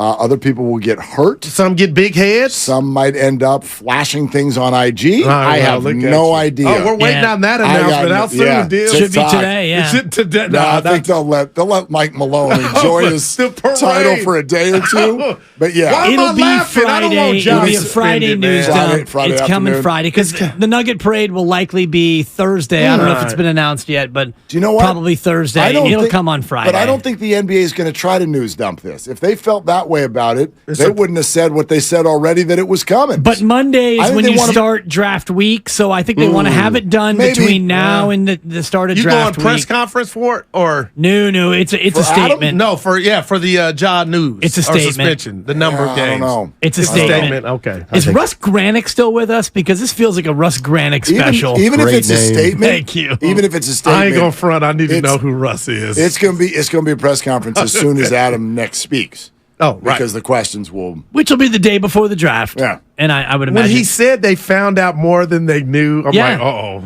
Yeah. 4 teams, by the way, have repeated or more since Michael Jordan had his last three-peat, so it's not that much of a rarity. Can I give them to you? Please. Detroit. No. No. This is since 1998 Lakers. When the Bulls won their third of 3 in a row. Shaq and the Kobe. Lakers, correct. They won 0-0 to 0-2. Yeah, the Warriors. The Warriors won 17 and 18. Spurs. No, incorrect. Heat. The Heat, correct. In 12 and Who's 13. I done had 2 buzzers. I know, a lot of buzzers over there. I don't think it's San Antonio. No, San No, he just Antonio said the won in Spurs. 03, 05, and 07. And then 14. Who the hell And else won 99. it? Well, the Rockets were before Correct. Jordan. Yeah. It went Jordan, Right. Rockets, You know. Jordan, and then it went We forgetting. San Antonio, the Laker three-peat, Okay. the Spurs, Pistons back to Spurs, the Heat back to Spurs, Okay. your Celtics, the Paul Pierce team, then this team in 09 and 2010 went back-to-back. Then, Lakers. correct. Oh, Lakers twice.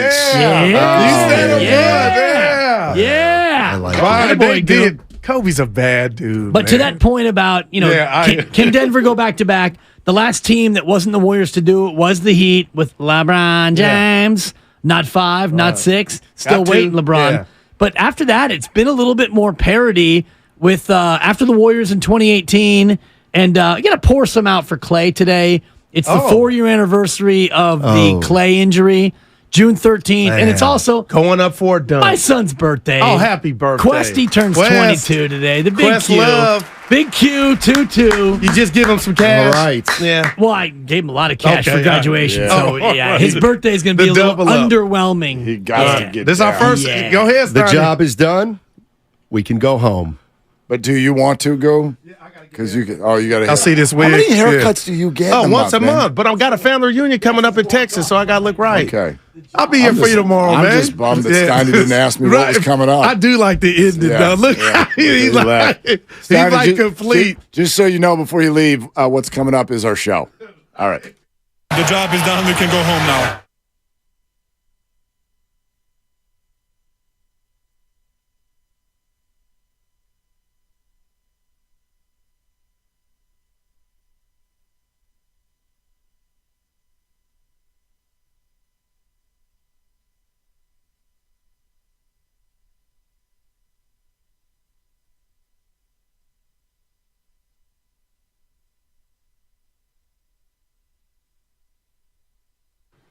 Okay, so first and foremost, we've got an announcement to make, Dan Dibley.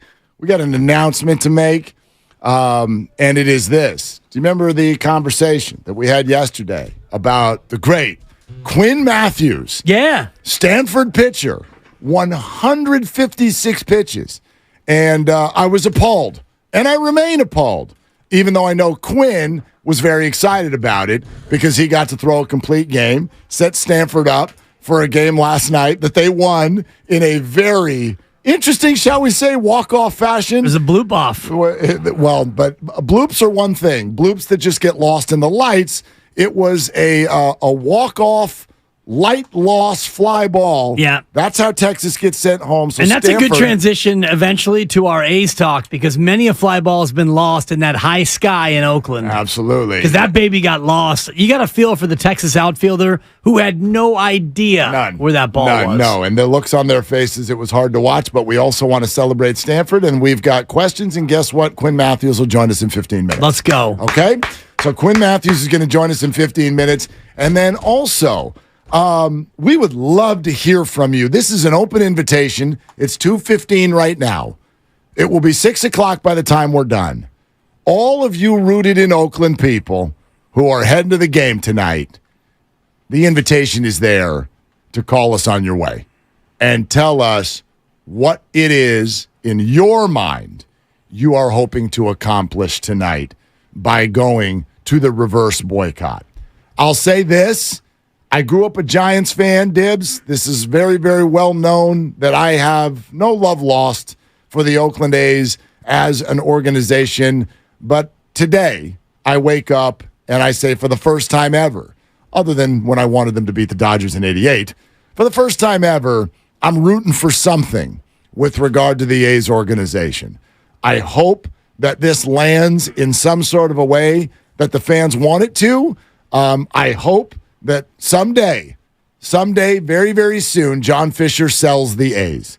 I am very skeptical, but I understand. Yeah. I understand people simply wanting to be seen and heard tonight.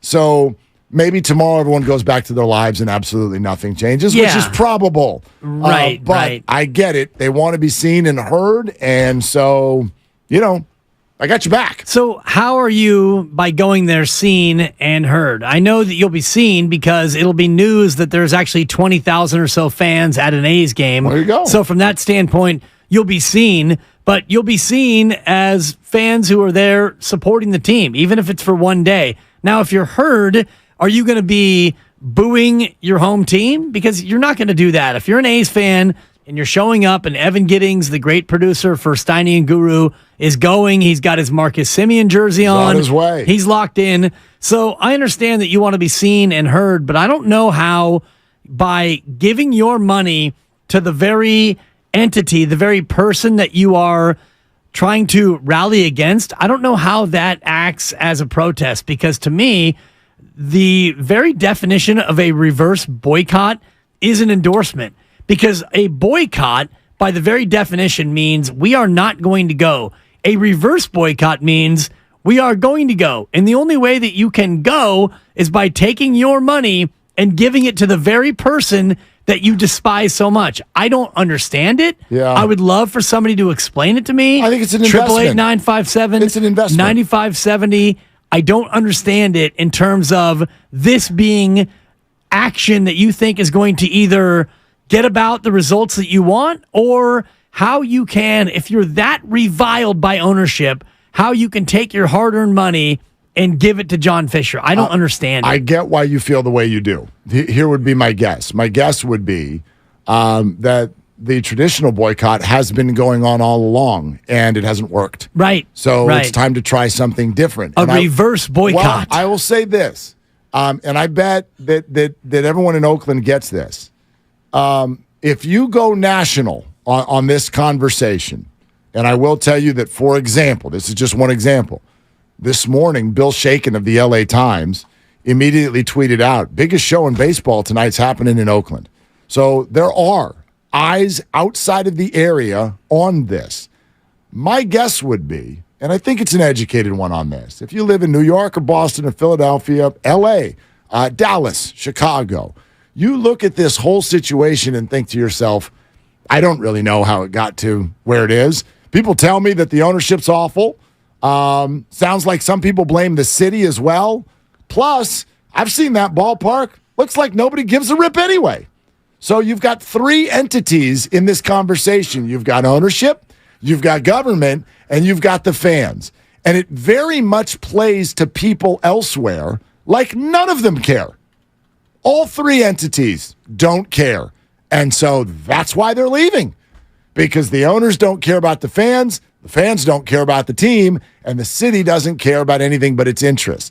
I think that's how it plays elsewhere. So there are fans tonight who have decided to try to let the world know that they do care about this baseball team. Right. And that they would show up if they were treated kindly. I totally get where you're coming from, and if you can't wrap your head around giving one penny to John Fisher, I completely understand. But I also get where this is coming from in terms of sending a new message. I get it too, but this feels to me like the rest of Major League Baseball and the world at large will do what we all do after a mass shooting event or an American tragedy, which is thoughts and prayers. And by the next morning, we will all move on with our various lives, and any of the owners that are seeing this from other markets are going to look at this and go, oh, wow, good for John Fisher. Look at John. He got an extra 200 or 300 grand tonight. Congrats. I'm going to send John Fisher a congratulatory message, because if I'm another owner in another market, I don't really give a crap about Johnny Oakland A's fan. All I care about is my money, my team. And you know what? If the A's move to Las Vegas, maybe at that point, I don't have to spend my money to support John Fisher and his A's anymore. Right. So I don't even want the A's in Oakland. If it's going to cost me money, if I'm the owner of another team, I'm not going to worry about little A's fan who shows up for one night. I'm not saying the owners are going to care. I think John Fisher, it's clear baseball's not going to care. Yeah, well, they Manfred's don't. not going to care. Yeah, they don't. You're absolutely right. I think it's a big statement, though, to say that a disdain for John Fisher is such that if he's going to own it, you don't even want the team here at all, because someday he's not going to own it. Like, that's a big, big loss. Like a team. Good God, you grow up a fan of a team, if they're gone.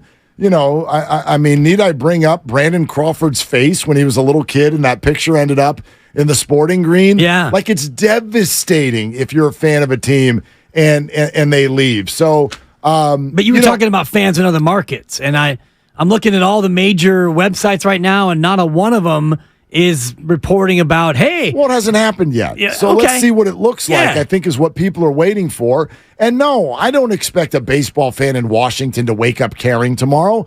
But I get where the Oakland fans, if you're an A's fan and you want to send a message, go ahead and do it. Think of all the protests that you just sort of said it. It's not like every single protest suddenly leads to change the next day. They very rarely do.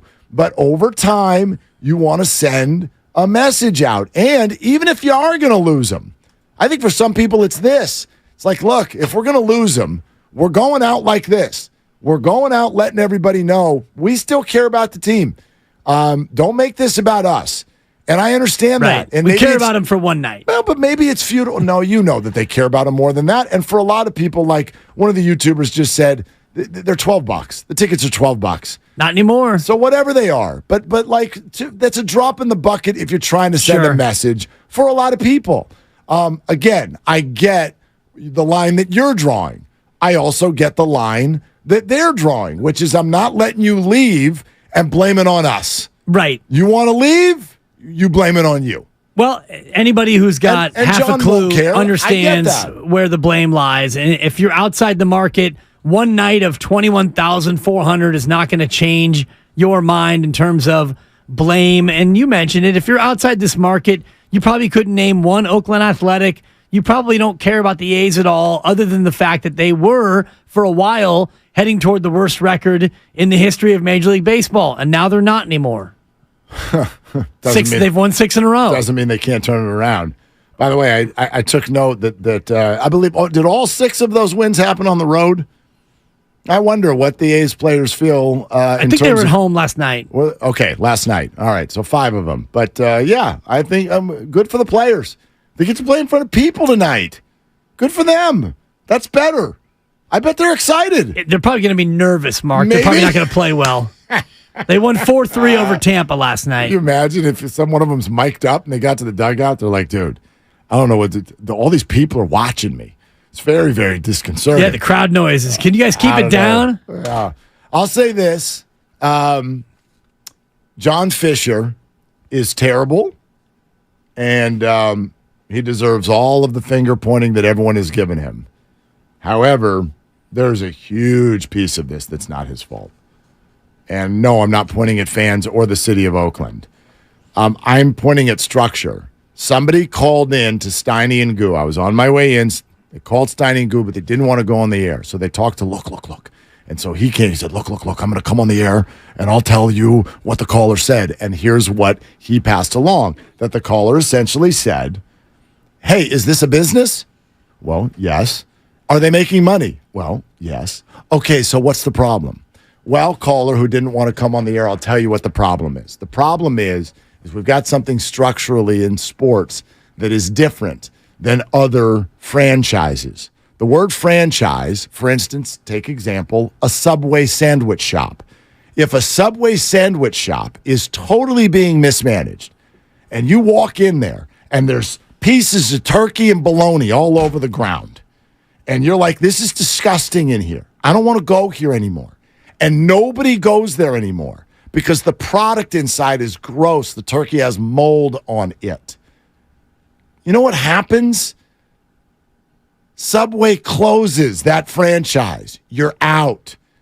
The comp in sports is that when you do that, you get saved by all of the other owners. In baseball. And to a lesser degree, the other sports as well. Basketball, too. This is what, what's his name? The owner when LeBron left in Cleveland, or why the Chris Paul trade didn't go through to the Lakers because Dan Gilbert called the league, and what was he ticked about? I need my revenue sharing. You can't do this. So what happens in sports is all the other owners and the league as a whole, they save your ineffective, totally disingenuous butt. And that's what's happening here. That's why the A's have gone from $180 million up to $1.3 billion through no good effort of John Fisher. And that's why when you get that as a gift, in my opinion, that has to be reversed to your audience. You are a retail business. No other retail business gets to tick off all of their customers and get better. That's not how it works.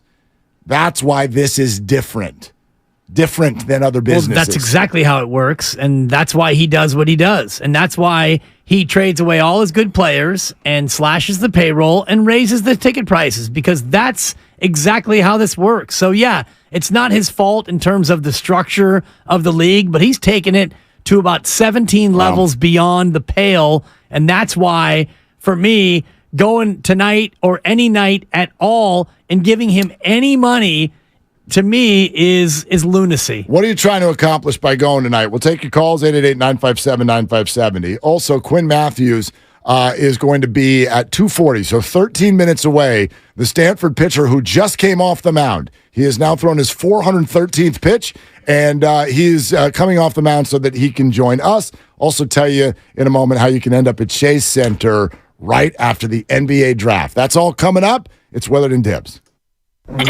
Mom, Dad, Sis? Here we go again. Why are you in a suit? Picture, if you will, a world with the best network imaginable. I'm talking about the Xfinity 10G network. Go on. Mom, remember how your reality shows wouldn't load with all of us online? Now you can binge. And Susie, we'll have fast internet in the basement. Nice. If you have any questions, here's my card. This is just your name on a gum wrapper. Introducing the 10G network only from Xfinity. The future starts now. Now through June 21st, new customers can get 200 megabit per second internet on the next generation Xfinity 10G network for just $25 a month for 2 years. Plus, there's no annual contract required, and you get Wi-Fi equipment included. Go to Xfinity.com/10G, call 1-800-XFINITY, or visit a store today. Requires paperless billing and autopay with stored bank account. Restrictions apply. Taxes and fees extra. After promo, regular rates apply. Actual speeds vary. It's Ram season, which means it's time to serve with Ram 1500, Ram 3500, and Ram TRX. Hurry in now for great deals on the trucks that are built to serve. And right now during Ram season, get 10% below MSRP on the purchase of a 2023 Ram 1500 Bighorn. Don't miss this great offer. Not compatible with lease offers or with any other consumer incentive offers. Residency restrictions apply. Take retail delivery by 7/5/2023. Lowe's knows the best deals for Dad. That's why this Father's Day, you can shop our best gifts from the brands he loves for less. Help Dad power his next big project by getting him a Cobalt 24-volt Max drill kit, now only $89. And save up to 40% on select tools and accessories. Shop Father's Day deals today, in-store and online. Lowe's knows dads. Lowe's knows home improvement. Valid through 6/14 while supplies last. Selection varies by location.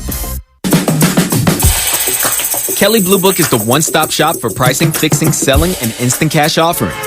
Instant cash offer is exactly what it sounds like. An official offer to buy or trade your car.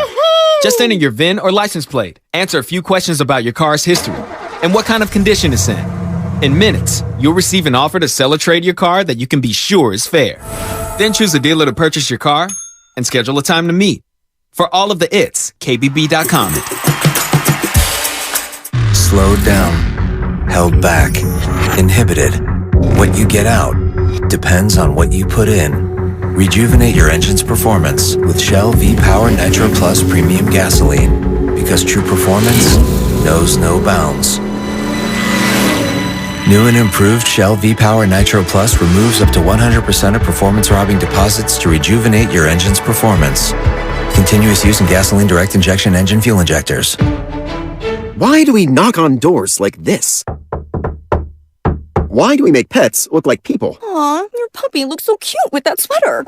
And why do we make people look like pets? Aw, your photo looks so cute with that puppy filter. Why do we like secret handshakes more than regular ones? Up high, down low, fist bump, slow-mo explosion. Why? For the same reason we play scratchers from the California Lottery, because a little play can make your day. Please play responsibly. Must be 18 years or older to purchase, play, or claim. There's a right way and a wrong way to fight off mosquitoes. Karate chopping the air, in a public place, in front of your kids, and their friends, Mom, is the wrong way. Using STEM mosquito repellent is the right way. STEM effectively repels mosquitoes by harnessing active ingredients found in plants, like lemongrass and peppermint, making it safe for use as directed around people and pets. STEM, rooted in nature, optimized by science, and embarrassment-free. Ever since we got Xfinity Mobile, the whole family now has the fastest mobile service. My little brother has no idea how lucky he is. Back in my day, we didn't have it nearly as good. Oh yeah? Back in my day, you couldn't even stream outside the house. I don't like to think about it. Please, back in my day, we had phones with cords, and they were mounted to a wall. Forget phones. Back in my day, we wrote letters. Remember, Herman? Oh, I remember. Vintage texting. Cool. Switch to Xfinity Mobile, the fastest mobile service with 5G and millions of Wi-Fi hotspots. Get the best price for 2 unlimited lines with 5G compared to the lowest price plans of the top 3 carriers. Just $30 a line per month. Visit Xfinity.com/fastestmobile to learn more. Wait till you hear about how we rented movies. I don't think she's ready for that. From Xfinity, home of the 10G network. Restrictions apply. Xfinity Unlimited intro service and Xfinity Internet required. Taxes and fees extra. Reduced speeds after 20 gigabytes of usage. Data thresholds may vary. Gillette Intimate gives guys a gentle and easy shave on there. And around there. And even under there. Don't treat your groin like junk. Respect it with Gillette Intimate. The best a man can get. Buy now at a retailer near you. San Francisco, mostly sunny today. We'll find temperatures in the low 60s. Weather brought to you by Indeed. Breaking a sweat over summer staffing needs? Indeed's powerful hiring platform helps you easily attract, interview, and hire candidates all from one place. Visit Indeed.com/credit.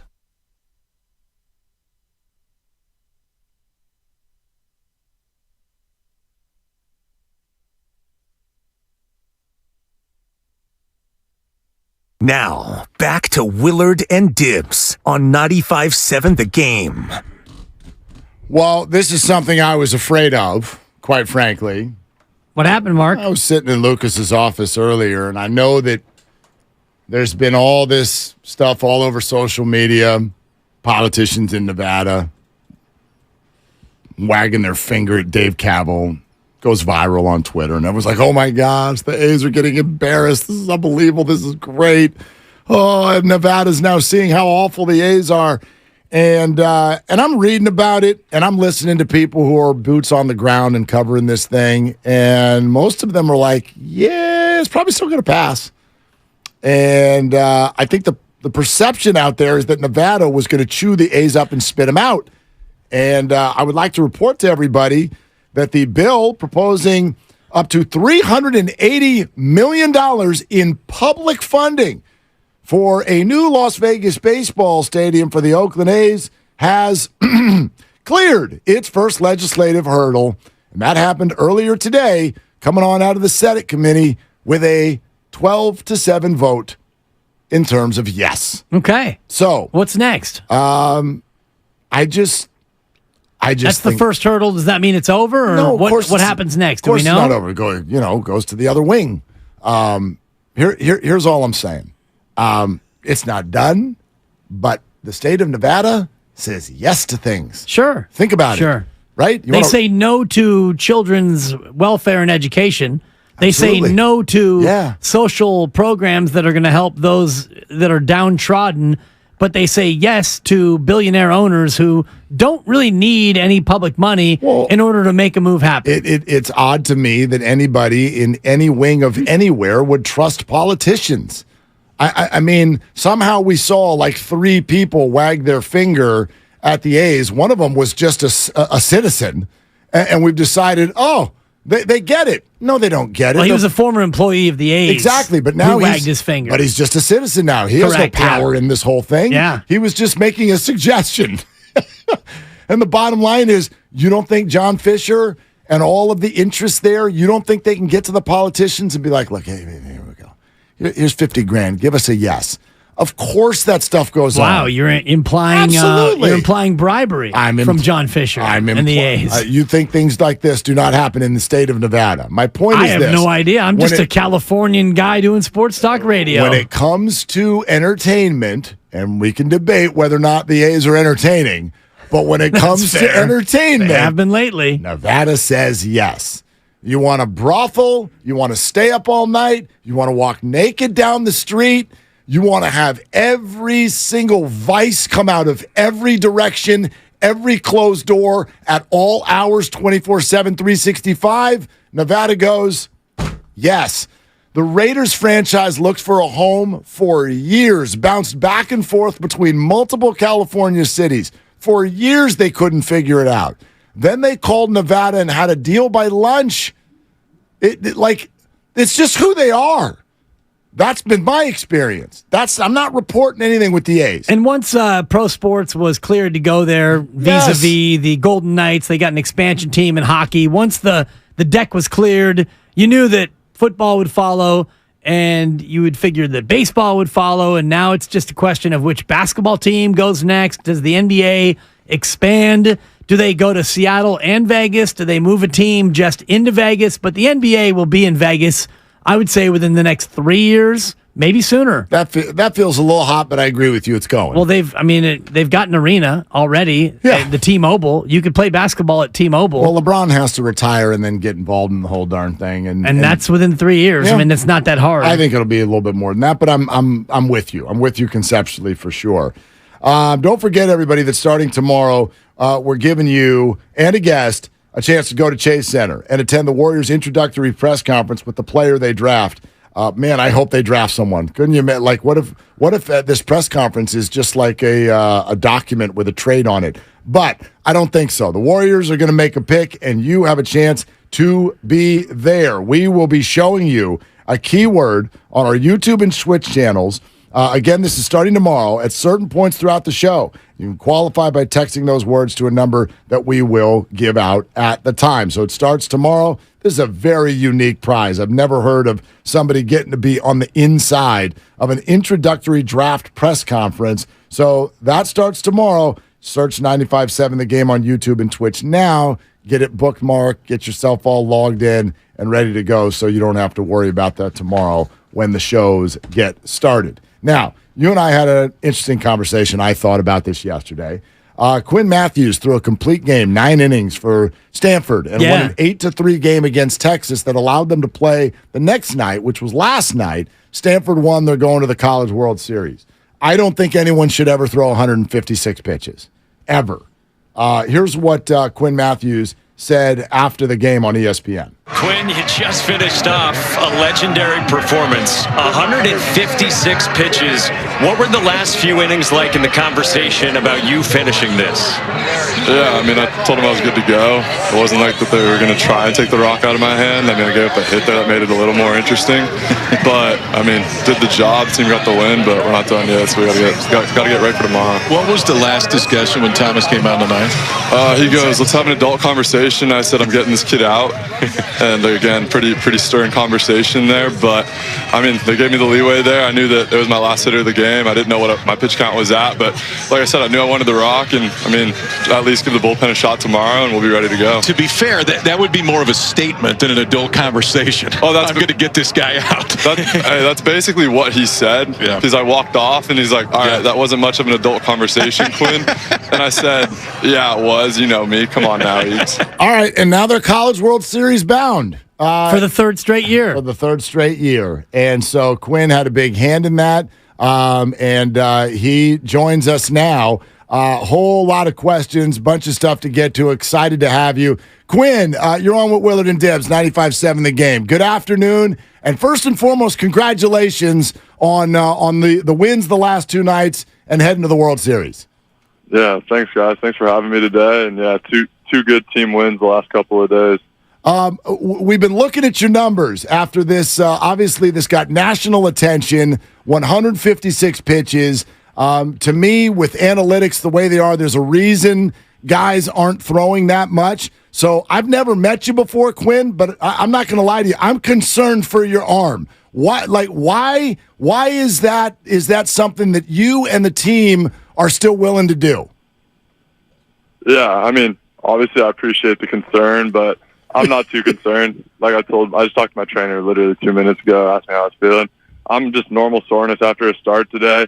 And it's hard when, people haven't really followed us all year, haven't followed me specifically. And they're like, they see this 156 pitch mark, which is, hey, it's definitely out of the ordinary. It's out of the ordinary for me. But in terms of workload, it was just an extra probably 20, 25 pitches off my average over about an 8 to 10 week period where I was probably throwing about 120 to 130 pitches in every start.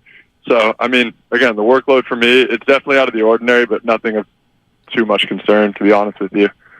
The old Little League rag, for lack of a better way to describe it, was pitcher has a rubber arm. And, in fact, you probably take that as a compliment. Do you have a rubber arm?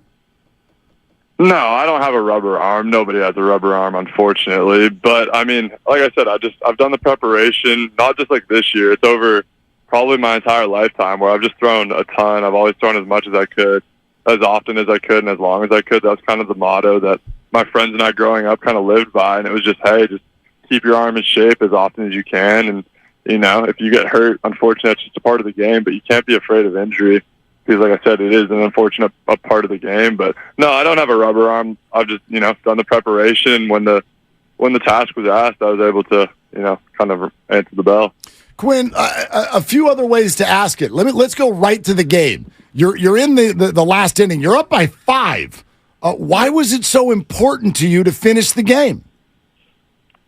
I mean, personally, I just wanted to pitch the 9 innings. Nothing more than that. And also just save the bullpen. I knew the Monday game, it was going to take the whole team to kind of get us through it. And I didn't really want a Texas hitter having any sort of look or advantage going into that next day because whoever pitched that 9th inning was going to be hot the next day.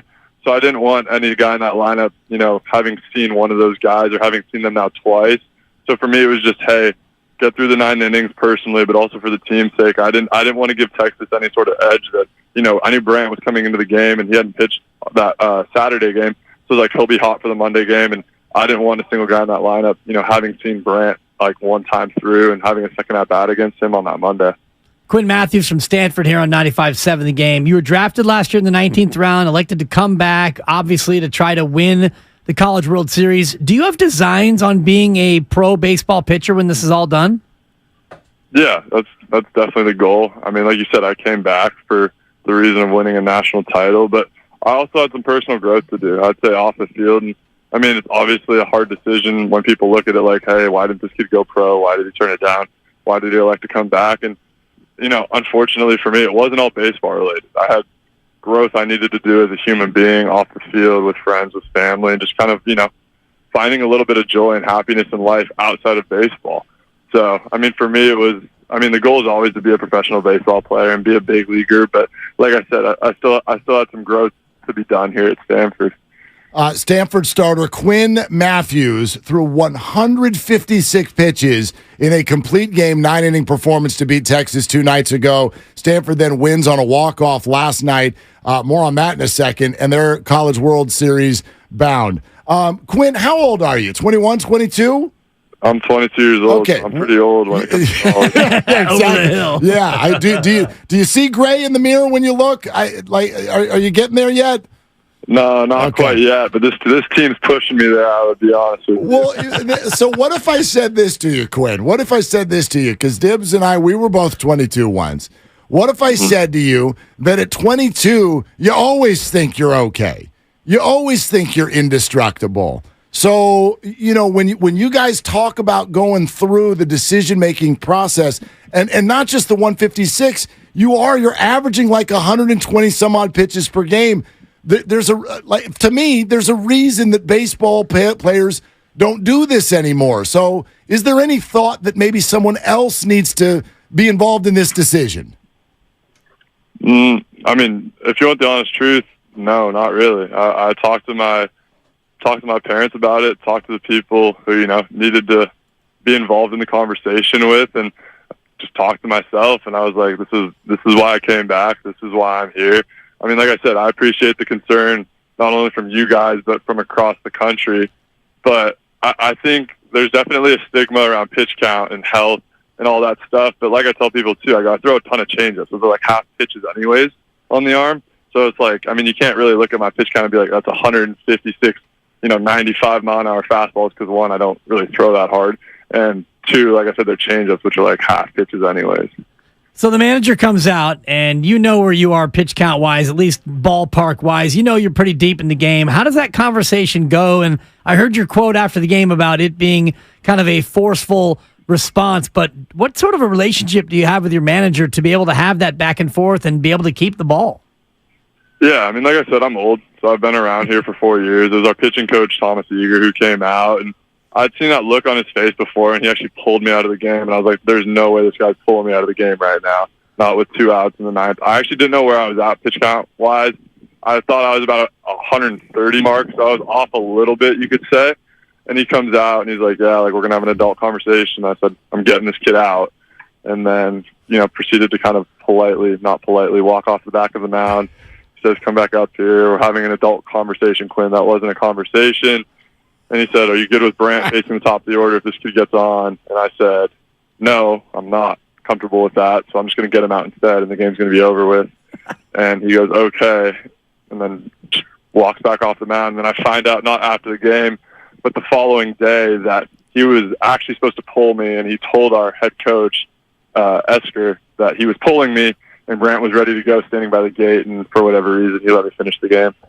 All right, so Great story. So what would have happened if you hadn't got that guy out, since you were not okay with being pulled then? My day was done, and I knew that. I mean, it was the top of the order. It was the fifth time through, and I didn't know I was at 150 pitches, so I think that was probably the bottom line, was just the pitch count was getting too high. And I mean, that leadoff guy had already got me once. He had worked a couple of at-bats, really good hitters, so I knew my day was done no matter what, and that was my last hitter of the game. Off to Omaha for the College World Series, but first, last night, you saw that ball off the bat, little bit of a can of corn, lazy fly to right. You're probably thinking we're going to extra innings. What was your reaction when that ball hit the grass and you knew you'd won the game? Yeah, so I actually didn't see the ball off the bat. I turned around for whatever reason, was squatting down, didn't want to watch it. It was like the first time in the entire game I decided to turn around, not watch the pitch.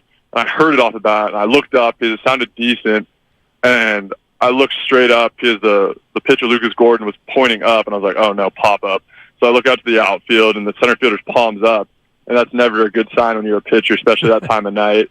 And then I see the right fielder running over, and it looks like he's got it, and then he kind of slows up, looks at the center fielder, and it's like, oh no. Like, you've seen that look before with our guys when we've practiced here at that, like, kind of weird twilight time. And then the shortstop's booking it, running as fast as he can, because he's the only guy on the field that sees it. It touches the ground. I look home. Alberto Rios touches home, and, the celebration kind of began. Now, Quinn, was it a batter or two earlier that a double was hit that was off the wall that you guys all thought it was a homer, and people were coming out of the dugout? So where were you on that play? Yeah, I was actually at the end of the dugout. I knew off the bat it wasn't gone. I mean, if there's film of that, that's the truth. You could tell just based on the launch angle, and you knew he top spun it. I mean, like I said, I've played a lot of games here. I've seen a lot of balls go over the fence off me specifically. So I know what a home run looks like and what isn't. And I knew it was going to be short, so I didn't react. And I was actually kind of pissed off because, I mean, you never like to celebrate early. It's kind of a bad omen in sports in general. And that our whole team was, basically out of the dugout, and Betts is rounding the bases thinking he's just hit a walk-off home run and almost gets thrown out at second base, which would have been pretty catastrophic. Yeah, it would have been, and that's it's so funny that you knew it being a pitcher with the top spin. So Saturday, 11 o'clock our time, you've got Wake Forest. Are you getting the ball? And if so, what are we thinking, 160, 170 pitches? Yeah, no, I actually don't know if I'm getting the ball yet. That's a conversation. We're probably later in the week. I mean, I hope to get the ball. I'm always ready for it. But no, I do not think I'll be going 160, 170 pitches. Unfortunately, if I'm throwing that many pitches away for us, I'm probably in trouble with that offense. Not saying Texas wasn't, a very good offense. I actually thought that was one of the deepest lineups we've seen all year long. But that Wake Forest team can really swing it, especially at that place. If I'm having to throw that many pitches, I'm definitely in trouble. So maybe in an adult conversation about whether or not you'll be starting. Is that right? Yeah, I mean, like I said, I don't know at this point whether I'll be starting or not. An adult conversation will probably be had at some point. They'll probably just ask me how I'm feeling. They'll want the truth, and they'll just tell me I'm probably lying to them and good or not. So. Well, Quinn, since you're an adult, I wonder what you think about the kids. Like, you're a good guy in this position now to ask. I coach Little League. We've got very clear rules about how many pitches kids are allowed to throw. At my son's age, they can only go 50, for example, and then there's a number of days off and all of that. Like, what do you make of the idea of pitch counts, Little League level, and heck, go up to the next level as well? Like, you're never throwing a $156 in a major league game. I can tell you that right now. Yeah, I mean, there's probably reasons why big leaguers don't do it. The stuff's just not there. I'm actually all for pitch count, though, at the younger age. I had played Little League. I was on a pitch count. I think, the arms are young. But for me, the biggest thing that I think has allowed me to be in the position I'm in terms of health is playing multiple sports, especially at a young age. I didn't specialize basically until my senior year of high school, where I couldn't play soccer because of a ear surgery I had.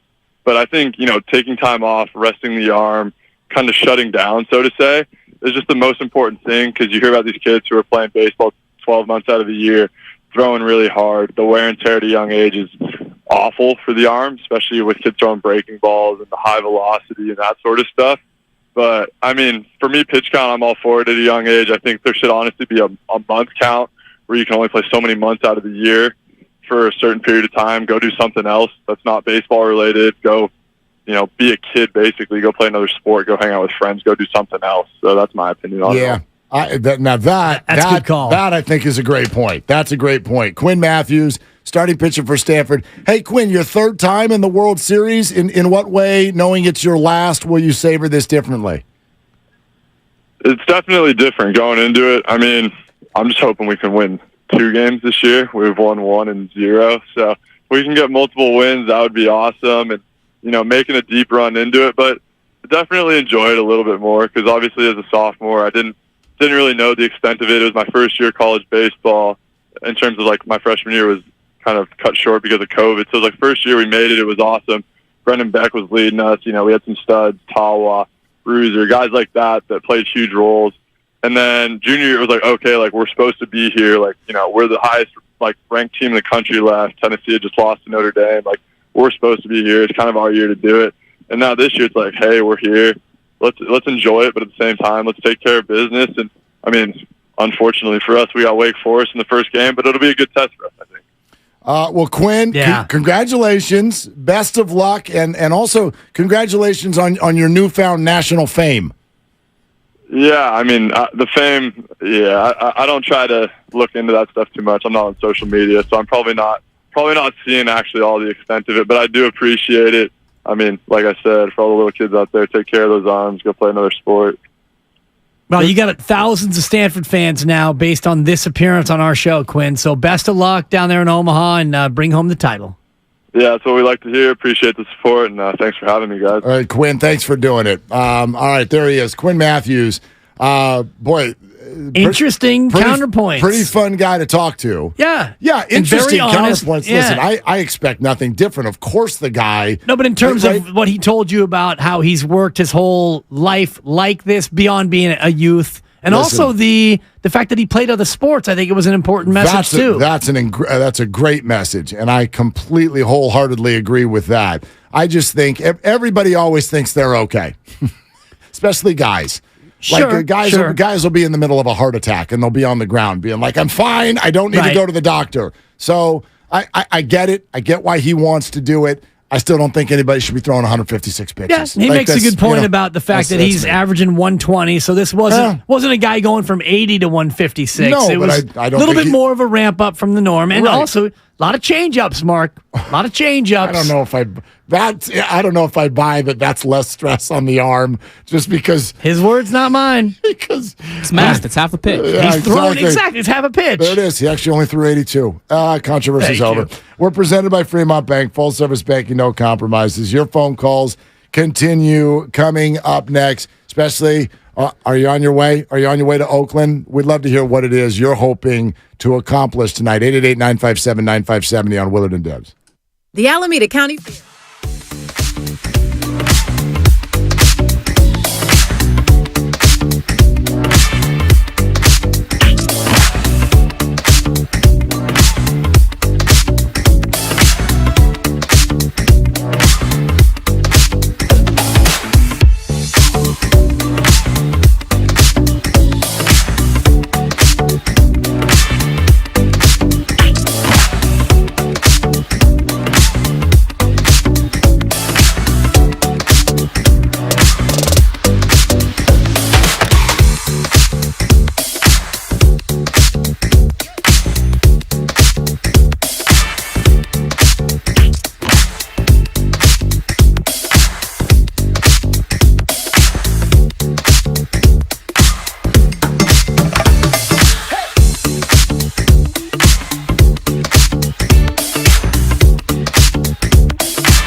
Now, back to Willard and Dibs on 95.7 The Game. All right, not a fan of 156 pitches, but I'm certainly a fan of Quinn Matthews.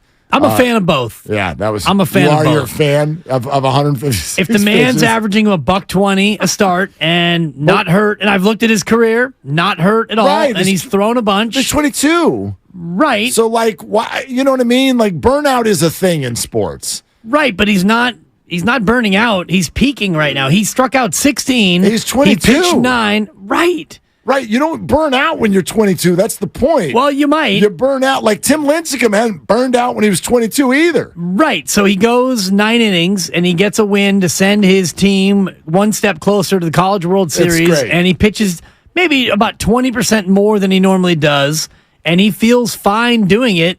I think that it's a little bit over-parenting, for lack of a better way to describe it, for you and others to step in and cast judgment on what he's doing with his arm. If he wants to throw 156, if you want to throw 180, go crazy, young man. You know your body better than any of us. If he wants to, well, actually completely disagree with that. He does not at 22 as a college baseball player. His arm better than he knows his arm? No, but doctors do, and the entire sport does. Like, again, right. All I'm saying, look, he can do, you're right, he can do whatever he wants. Exactly. However, he's not an individual doing this by himself. He has coaches. Right. They have medical professionals. There are people involved here who are supposed to step in. As even said, the coach got there and said, what?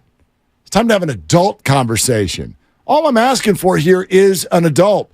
And quite frankly, Quinn Matthews, as delightful as he is to talk to, I am now a bigger fan of him than I was. He didn't do anything wrong. A competitor always wants to compete. And dudes, especially young ones, always think they're okay. We all know all the stupid stuff we all did in high school and college, and mom and dad were there to say, don't do that. And then we looked at them and said, stop worrying. Yeah, but this is Everything's fine. This is not that. This is a highly trained athlete at the highest level of college baseball, and a guy who's done close to this very thing every 7 days. He's coming off a full rest, and he feels like he's in a spot, and he knows his arm better than his coach, better than you and me and all the rest of the people who are trying to tell him. Right now he does. Of course, and that's all that matters. No, right now to he's him. not. It's not. He wants a career.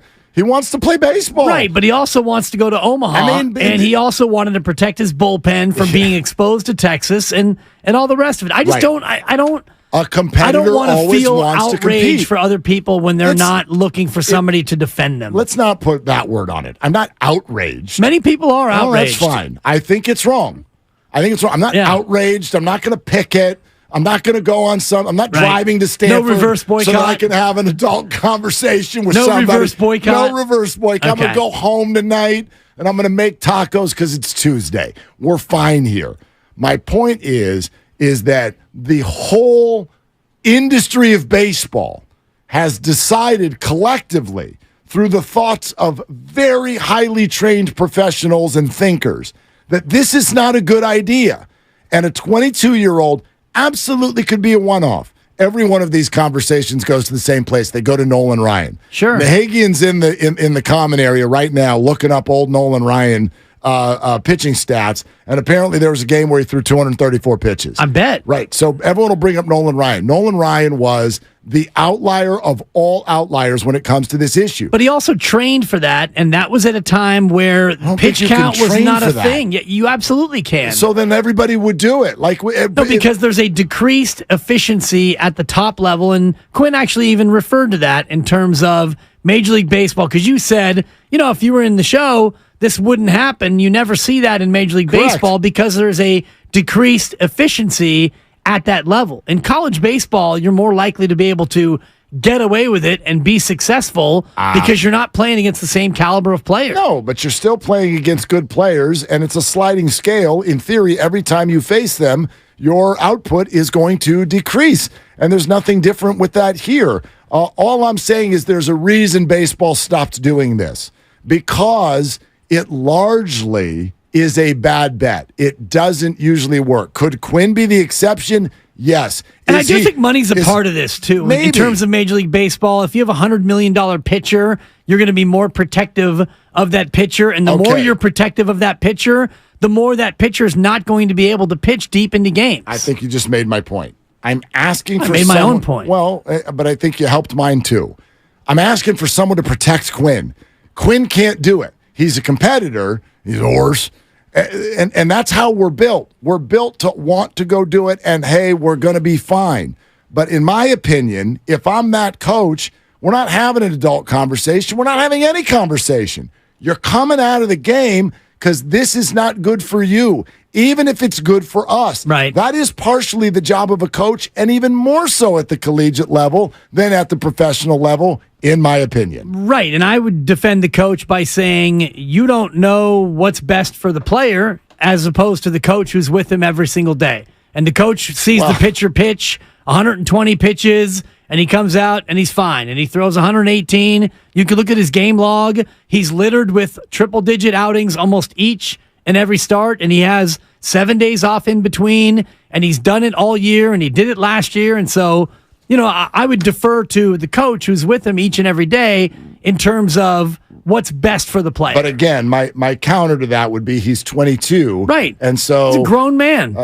Come on now. My kid turned 22 today. Right. I'm not telling him what to do with his pitch count. Oh, I would disagree. You're telling him what to do all the time. I watch you during breaks on the phone with him. That's with Keon. Okay. He's 20, and that's a whole different situation. Come on now. He's not throwing 156 pitches. Listen, just because it hasn't been a problem yet doesn't mean it's not going to be a problem. In fact, all the data would suggest that at 22, whatever the sins are, have not reared their ugly head yet. But what about when he's 26 or 27 or 28? Yeah. Lincecum, Kane, we can do this all day long for every Those Nolan are different Ryan. cases because Tim Lincecum had a pitching crazy father who probably overtaxed him throughout his whole life. And a very weird delivery. I get it. Right. But there's a list from the ceiling to the floor of people Nolan Ryan. There are 100 guys for every Nolan Ryan whose careers started a downturn way too early because they were throwing too much. Well, and I think that you could say it's because they're throwing too much, or you could look at what Quinn was talking about, which is throwing too often and year-round. And you'd have to look, for me, at all those cases in terms of AAU baseball and the youth player who plays year-round, and then now he's going to go out and pitch. Quinn didn't play baseball year-round until his senior year. He was playing soccer, so his arm was fresher and probably more able to do what he's doing now. Totally with you on that point. I mean, in fact, you and I have had the conversation about how Michael Thompson, it's interesting because his son has been through two of these awful injuries. Yeah. Michael has... 4 years ago today. He literally has said all the time, he's like, what I think is wrong, because doesn't it feel like there are more major leg injuries for players now than there used to be? And they're playing fewer minutes. Yes, it's because of the Drew League and AAU and FIBA and the Olympics. And, take a break. Michael used to tell me that. He's like, the season would end and put my basketball. He would do this in this great Bahamian way. Like, I'd grab my basketball and I'd put it in the back of the closet, and that's it. I close the closet. And we're not touching a basketball for 4 months. And then he would go play tennis. And he suffered very, very few injuries. That's just one life and one career. But I love that Quinn said that because I'm in full agreement with that. Get variety, get everybody out, let them be a kid. You don't need to be doing anything 12 months out of the year. Hey, Matt in Oakland, you're on with Willard and Dibbs. What are you doing, Matt? Hey, fellas. Well, I know the exception does prove the rule, but Warren Spahn was 42 years old and went 16 innings against Marichal. And that was like almost exactly 60 years ago. He threw over 200 pitches. Yeah, 60 years ago. Fun to lose. That's not the reason why I'm going. I am going tonight. I didn't buy tickets. I'm using my friend's tickets. And yes, I am aware that it's not going to do a damn bit of good. It's, I go to a funeral. The guy's already dead, but I'm going for everybody else. That's part of it. The other thing that's inexplicable to me is why the rest of Major League Baseball is okay with this. Yes. Why would the owners turn down, $2 billion in a new franchise money? Why would they let Manfred waive the money that Fisher should be paying? They see how incompetent these fools are. Furthermore, if I'm in the American League East or Central, I'm pissed off that the Angels and Rangers and Astros get to play this crappy team and beat the hell out of them. So when, it might come down to just a couple of games where there's this AAA team in the American League West, and they don't get in. Matt, I think you make some really good points, and you give us some stuff to chew on, and we'll respond to that coming up next. And again, would love to hear from more of you who are on your way to Oakland tonight, or even if you're not. What did you hope to achieve if you're going? And why aren't you going if you've decided that that's not the right thing to do? We'll continue with that. We're sponsored by Chilton Auto Body, 888-957-9570. It's Willard and Dibs. Have you been in a car accident? Chilton Auto Body has 15 convenient Bay Area locations to help restore your vehicle to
and Dibs on 95.7 The Game.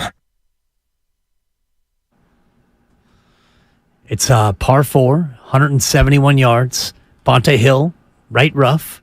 I believe it's a 3-iron, Mark. Well, Bonte broke my computer. Wait, what happened? Well, okay, so on the station Twitter feed, you can go check it out right now. At 957 The Game, number 1 in your market, number 2 on your Twitter feed. Behind me. Bonte Hill at the driving range. Sorry. I hate Mark Ramsey. Yeah. There's all kinds of great sports content on the internet today. As you were just watching, you have my 9-year-old son absolutely doing a splash hit on the wiffle ball field. You're giving him cupcakes. No, I hung a curve. It was supposed to dip down to the knees, and I left it up. You're going to come after me? Was that your 157th pitch there? Pretty much. I don't doubt talk that. about a rubber arm. And by the way, yes, I'll be back tomorrow. And we'll just say I'm this. still hot. You and I parent differently. Cupcakes for the kid. He's Buddy, a good hitter, Coach. I hung one. I missed my spot. You're going to come down my road because I left it up? There are butterflies out there that look at that pitch and think, man, that thing was floating and flapping. That thing was a cupcake. It was, okay? It curved right into the zone, and he tanked it. Here you go, little buddy. And so I put it on my Instagram. MC Willard, have a great time. But Bonte Nahagian comes in, he goes, you got to look at this. You got to look. Bonte, go to our Twitter feed. So I do, and I want to get a really good look at it, so I expand the screen. I go full screen. Give me full screen Bonte, the left-handed golfer who's losing weight by the day. Yeah, he looks good. Right? So we get it up close and personal. Oh, it's a strike. And the escape button is not working. Oh, no. So we just have Bonte full screen on repeat, and I can't get out of it. I can't, it's just going to be on my computer for the rest of my life. So anyway, everybody else can go check that out, or you can just come see me because it's going to be on my computer for the rest of my life. This is so good because he addresses the ball. Yep. He points at the computer. He does one practice swing where he's checking his arm angle. Now we're going to give it a go. Bonte Hill from the mat at the range. And here we go. All right. Left-handed swing. It's got to be a hybrid takeaway. Oh! Swing and a miss. Strike one. Yeah. And the camera zooms in on the golf ball that is still there. Wait for it. Oh, it's still there. That's my favorite story. I think I told you this once upon a time. Oh, man. The first time I ever played at Lincoln Park. And this is back when the putting green at Lincoln Park would be populated with 45 people as you were heading over there to the first tee to hit your first shot. And I was a brand new golfer, and my buddies at San Mateo High who were really good are like, come on, we're going up to the city. We're going to go to Lincoln Park. And it's nerve-wracking, at least it used to be when there were 45 people on the putting green, because you're like, I've not really golfed very much before, and now I'm going to hit a golf shot in front of all of these people. And I still had Woodwoods. I mean, this was way back now. I still have Woodwoods. Do you? Yeah. Anyway. One of them. So I did that, all right, we're going to address the ball, and then we're going to waggle. And then backswing, and I hit so far behind the ball that the divot was the size of my fist plus, and the divot went up and right over the ball and landed right on the other side of the ball. Ball didn't move. Ball did not move. Ball don't lie. The ball don't leave the tee. And my buddy John just looked at me and goes, whoa, big fella. And so I recoiled and just hit the ball somewhere, and I'm like, anywhere. Let's go. Totally. Because I was the fourth of the foursome. I'm like, let's get the hell out of here. That's a tough one. Yeah, so that's what Bonte just Hey, you hang in there, B. Hill. Yeah. He's an athlete. All right. He'll get there. I've also done the power defuse, and we are rebooting the computer. Yeah. I called customer service, and they said, sir, did you reboot your computer? Yeah, I've rebooted the computer, so we'll see if But once your computer comes back up, just so you know, spoiler alert, he still doesn't hit the ball. Okay. It wasn't your computer. In fact, he did swing and miss. He did. So stupidest question ever. Bonte, on your way home from the range, call us and let us know how the next swing went.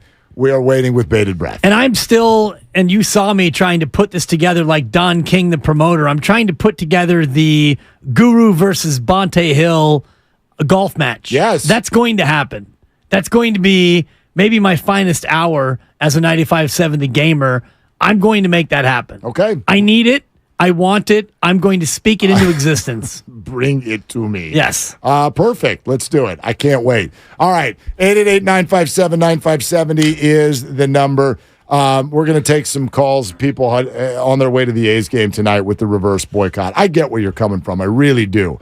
I lived in L.A. when the whole Frank McCourt thing was going on, and Dodger fans were like, we're not going. We're not going. And guess what happened? He sold the team. It finally got bad enough. The press got bad enough. The embarrassment got bad enough. Now, he held on to the parking lots, so don't worry about Frank. He's still making money hand over fist. But he sold the team. So I get the effort. No, I don't think it's going to work. But I certainly appreciate the effort. I think A's fans, I'm rooting for all of you. I get that you want to be seen and heard this evening. But I'd also say this. The one thing I was thinking about, and I was listening to Stein and Gu take calls on it and talk about it and whatnot, this isn't all John Fisher's fault. There's nothing good to say about him. There's nothing, so I won't.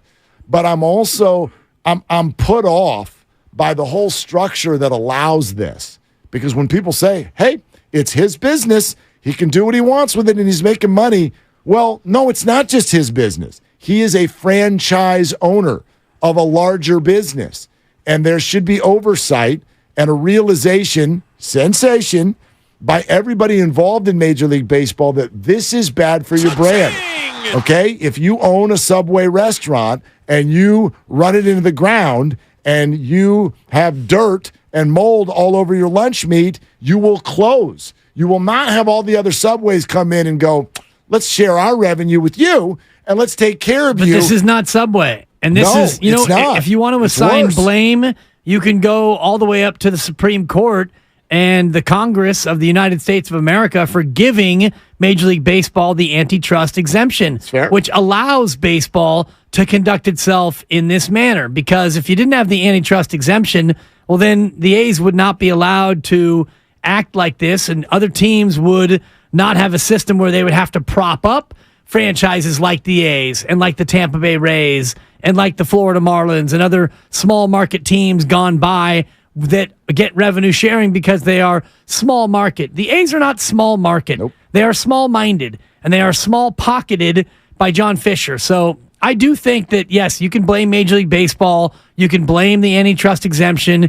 You can blame the structure of baseball all you want. This, to me, is squarely on John Fisher. Because if Joe Lacob owned the A's, let's just use him as an example, because we all love the billionaire owner, Joe Lacob, he would not run this team in this fashion. You would still have Simeon and Olsen and Chapman. You would still have star players because he cares about his product. I totally agree with you, but not every owner is going to be cut the same. So in other words, sure, that's how you want an owner to act, but they don't necessarily all have to act that way. And while I understand that and acknowledge that, there need to be limits. That's all I'm saying. Major League Baseball, and you'll get no argument from me if you want to blame John Fisher, hate John Fisher, there's nothing good to say.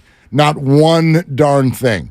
But the idea that the whole outfit, the whole business, will allow one of its franchises to simply say, I do not care about our customers, even though we are running retail and entertainment. You don't get to do that. That is taking advantage of the situation, in my opinion. And when you're an owner, the only way to combat that is to be outcast by the other owners. And let's not act like this isn't doable. It is. The problem is all of these other owners are complicit. Major League Baseball is complicit because they want to take care of their old boys network.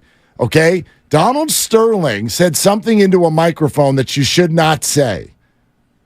And I heard everybody, well, he didn't do anything illegal. It's his business, isn't it? No, it's not. Right. Somebody can step forward and go, we're not doing that here. But if he didn't say what he said, they wouldn't have thrown him out. Even though he was a slumlord owner of many businesses and many buildings, it wasn't until he used racially charged language and his own players revolted against him. That's the only reason why they threw him out. The other owners didn't want to force him to sell. Well, just like these other owners don't want to force John Fisher to sell. You know what they want John Fisher to do? They want him to relocate, because then they'll get a little as I borrow from Guru, they're going to get their little taste of the relocation fee. They don't give a crap about all the A's fans going for this reverse boycott. They don't care about the city of Oakland. They don't care about John Fisher. They care about their own pocketbooks. Right, but all of them. I would argue, I don't even need him to care about the fans. I don't need him to care about John Fisher. They should, however, care about the future of their game, and this kind of stuff, I would argue to the death, is terrible for the sport. It absolutely sets it up to fail long term. You cannot become a sport where it's working in 8 cities where they're trying, and the rest of them are here just so that we've got games to play. That is terrible for the long-term health of the sport. The long-term health of a sport, and you're dealing with what's the average age of Major League Baseball owners? Can we just guess that it's 60? 132. So what do they care about the long range? Well, because they've got kids who are going to take over their business. But once they can sniff that the business is going down, they sell. I don't think how many of these owners really care about baseball and the long-term health and welfare of the sport? I'm not going to argue how many, but they all should. But I don't think they do. I don't know. And that's, they all still want to make more money. Sure. I mean, if they don't need any more money, then just be done. Well, when you're done, you sell it. Beach. Well, you're not ready to do that because you're still making money. Right. And the same reason Joe Lacob doesn't want to spend $500 million on payroll, because even when you've got billions, you want more. And that's what I'm asking these billionaires to do. I want you to want more. I want you to want to care about the future of your sport. I want you to realize that this denigrates the whole picture, that you support this, that you allow this to happen, that you let this to be a part of your sport. Absolutely. A Steinbrenner should not think that you achieved something when the A's come to town and you win. You didn't achieve anything. You just beat up on a kindergartner. That's fine. It's a win.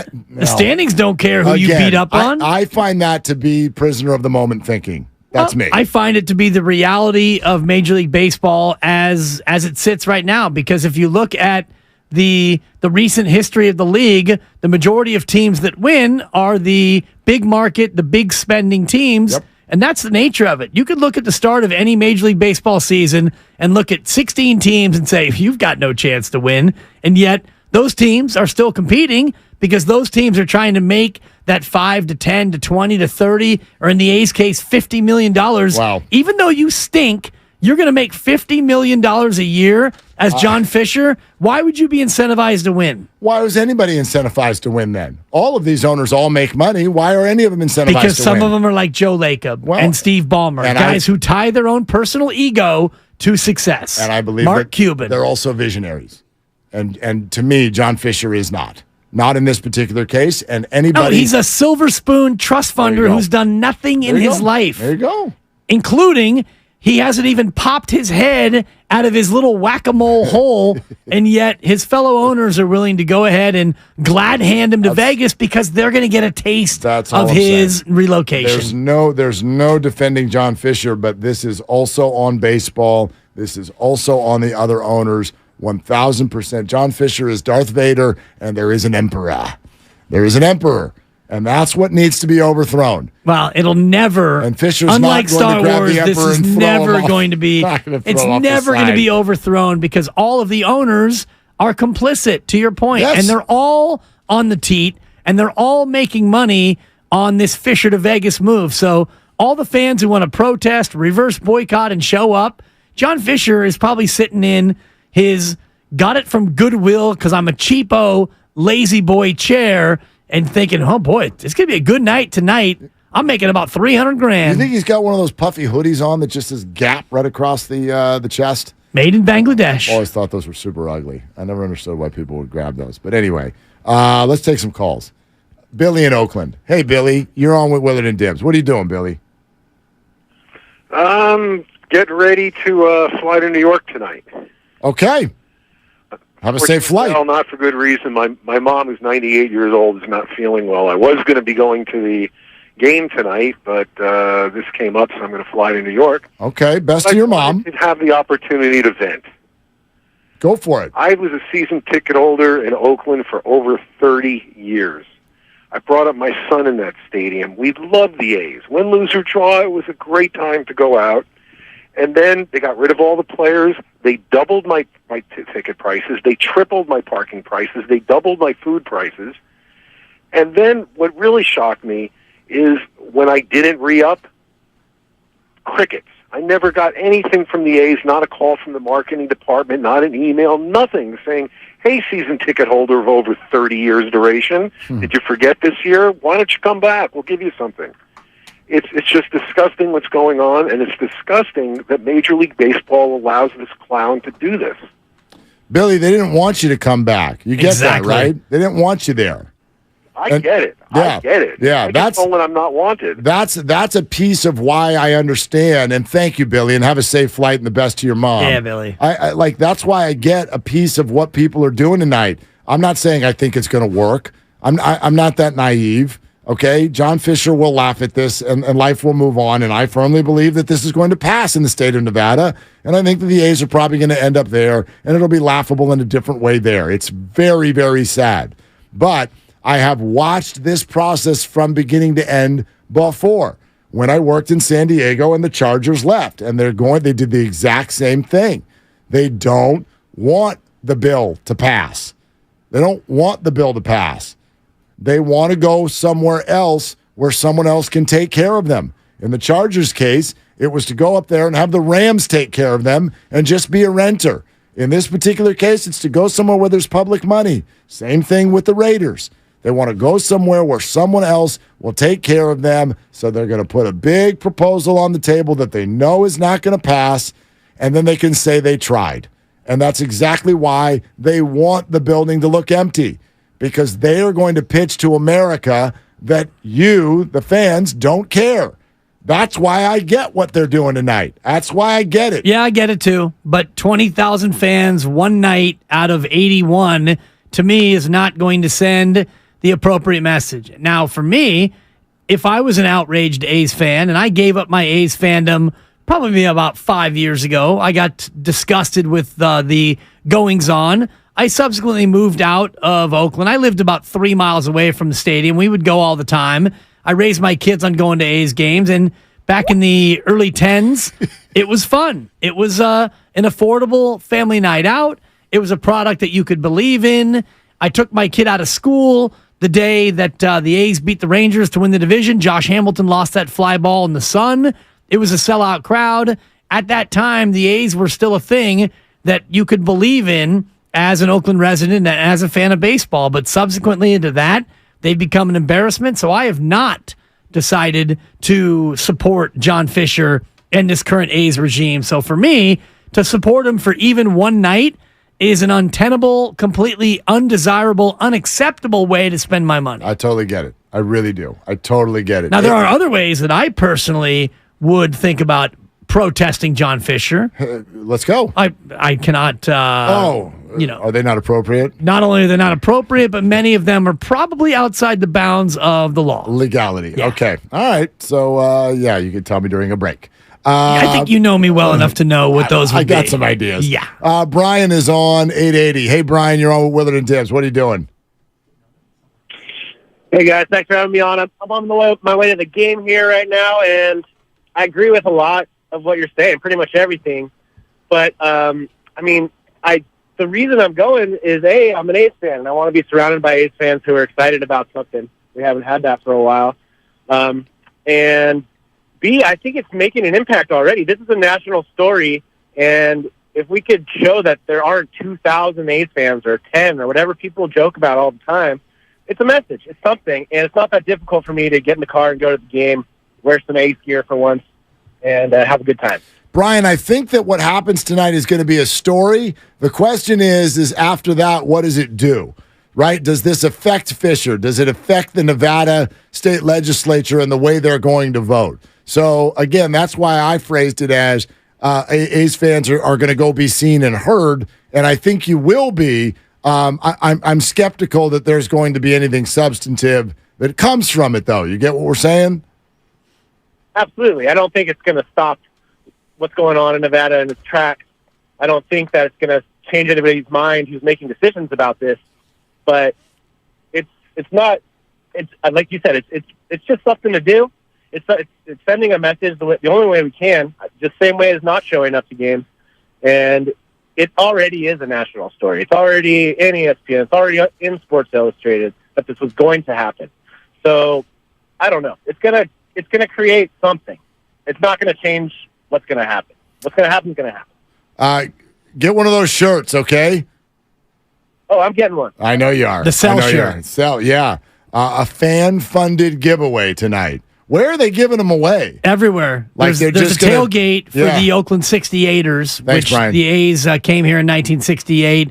I saw a post where you can get them in a limited way on the BART ramp, as well as many other things, by the way. Shout out to BART ramp.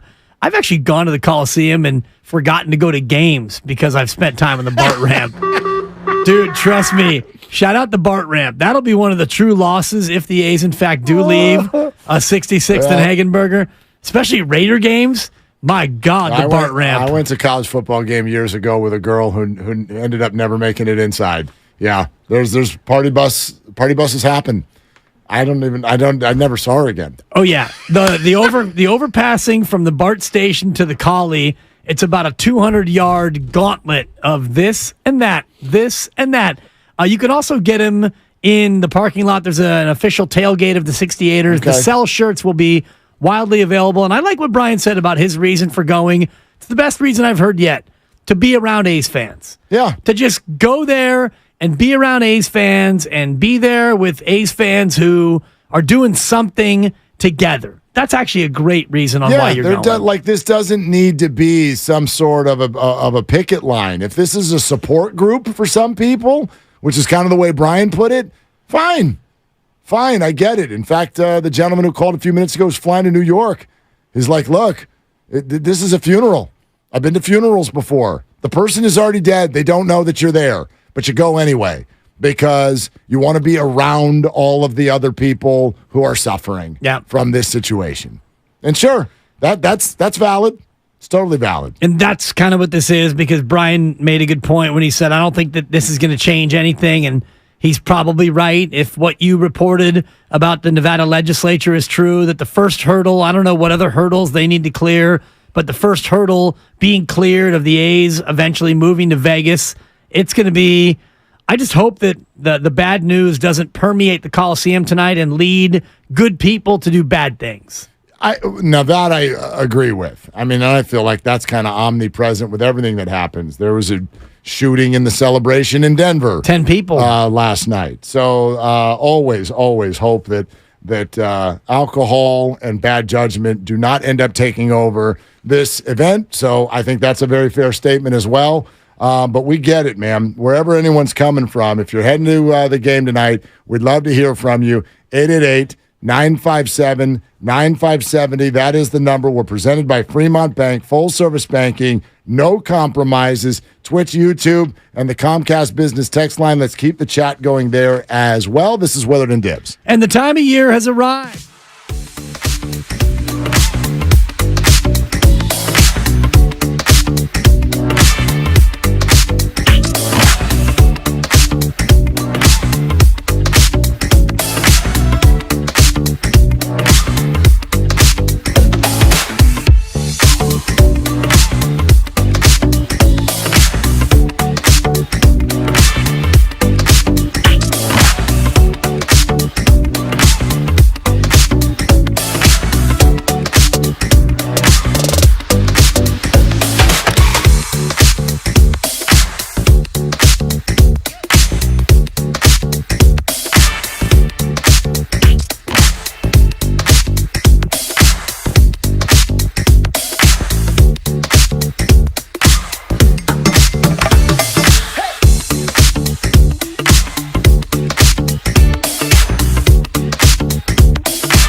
States Senate passes the $380 million public funding bill to help fund the A's move to Vegas. 12-7 was the vote in favor of it. So now, you had asked what happens next, and I found the answer. The 42-person Nevada State Assembly will vote on the bill. If it passes there, it goes straight to the governor's desk. The governor is already on record a known proponent of the idea, so the governor will sign it into law. The A's will then simply seek a final relocation approval from MLB. I think we're all pretty certain they'll get that too. So in other words, the Nevada Assembly is the final frontier. Okay. They are the last wall to stop the A's from leaving Oakland. So let's get Adnan Burke's thoughts on this. MLB Network, big fans here on Willard and Dibs. So glad to have you, Adnan. Good afternoon. Thanks for coming on. Willard and Dibs, I appreciate it, guys. Thanks so much for having me on. Yeah, so I'm an Oakland A's fan. Yeah, I mean, what do you think about this? I'll just put it out there. Like, what are your first thoughts on everything that's taken place? Well, my first thought is, growing up, I love those A's teams in the late 80s. The Bash Brothers had a Canseco shirt, him and McGuire toe-to-toe. Obviously, Walt Weiss, Carney Lansford. So, I have a lot of fond memories of baseball in the Bay Area and of Oakland and San Francisco, even that World Series in '89, despite the fact it was marred by the earthquake. So I think my first thought is that I'm just dismayed that it's come to this for baseball in Oakland, the fact that, ownership is unable to find a place in San Jose or Fremont. They can't figure out the stadium. Obviously, the O.co code needs to be fixed, and now it looks like it's inevitable it's going to Las Vegas. So I think more than anything, fellas, my feeling is just one of sadness. I know what a great baseball area it's been. I know how great the fan base has been. My friend Matt Vasgersian, big A's fan from the 70s, knows how good those teams are. Ida Blue just passed away. I think about, again, what an era of baseball that was. So more than anything, fellas, I just feel sad. I just wish the A's were still in Oakland. I wish they could make it work. And I wish they had a new stadium more than anything. Yeah, I appreciate that, Adnan, because we feel the same way, and we think that this market can sustain and has sustained two teams. But you look at the overall state of MLB, where an owner like John Fisher can systematically drive his team into the ground and still be rewarded for it. Is this a bigger problem that baseball is going to have going forward, no matter what happens with Vegas? Yeah, it's tricky. It's always a challenge. I always laugh because when people go, well, you can't criticize somebody if you haven't been in their shoes. And I said, well, I guess if that was true, then we literally couldn't criticize anybody. You could never have a malpractice suit. You could never criticize the president. But right. I've never been the owner of a baseball team. But there's certain things that you go, hey, I wish we could figure this out. And to me, the biggest thing I look at is just the stadium. I was like, why couldn't this get done? How much legal red tape was there to fight through? You could say, hey, you know what? Let's figure this out. I know the territorial rights, obviously, with the Giants are a major issue. But I just wish there could have been a way that we could say, all right, can we find some land where we can build a park and whatever. We'll give the Giants some money. We'll figure this thing out. We can be here. It is sustainable, as you said, that market is such a great baseball area. And we saw that, of course, the Giants World Series runs in 10 and 12 and 14. But, yeah, I think ultimately when you're the owner, you're the one calling the shots. And it's different because sometimes you have these conglomerates. For years with the Red Sox, it was, Tom Werner or whomever. And now it's like, a bunch of nameless faces. You feel like there's more corporations. There's still times you can kind of see a face, like with the Phillies last year. You saw John Middleton everywhere. The CEO, not the owner, but part owner and kind of the guy kind of running things. So it's tricky, It's always easy to criticize players because you can say, I can't believe this guy's making this much. He's dogging it. With owners, you don't see them, right? It's kind of this entity. It's a little bit more. It's a little more tougher to put a name to the face and kind of where to direct your scorn. But there's no doubt, I get it. If I'm an A's fan, I'm not happy with what's happened to my team and the way it's just been kind of stripped apart. He's got local ties. MLB Network's Adnan Burke with us here on Willard and Dibs, 95.7 The Game. Adnan, it's interesting. I think we fall into that trap of he's the owner, he can do what he wants. And I'm like, well, no, he's one of many.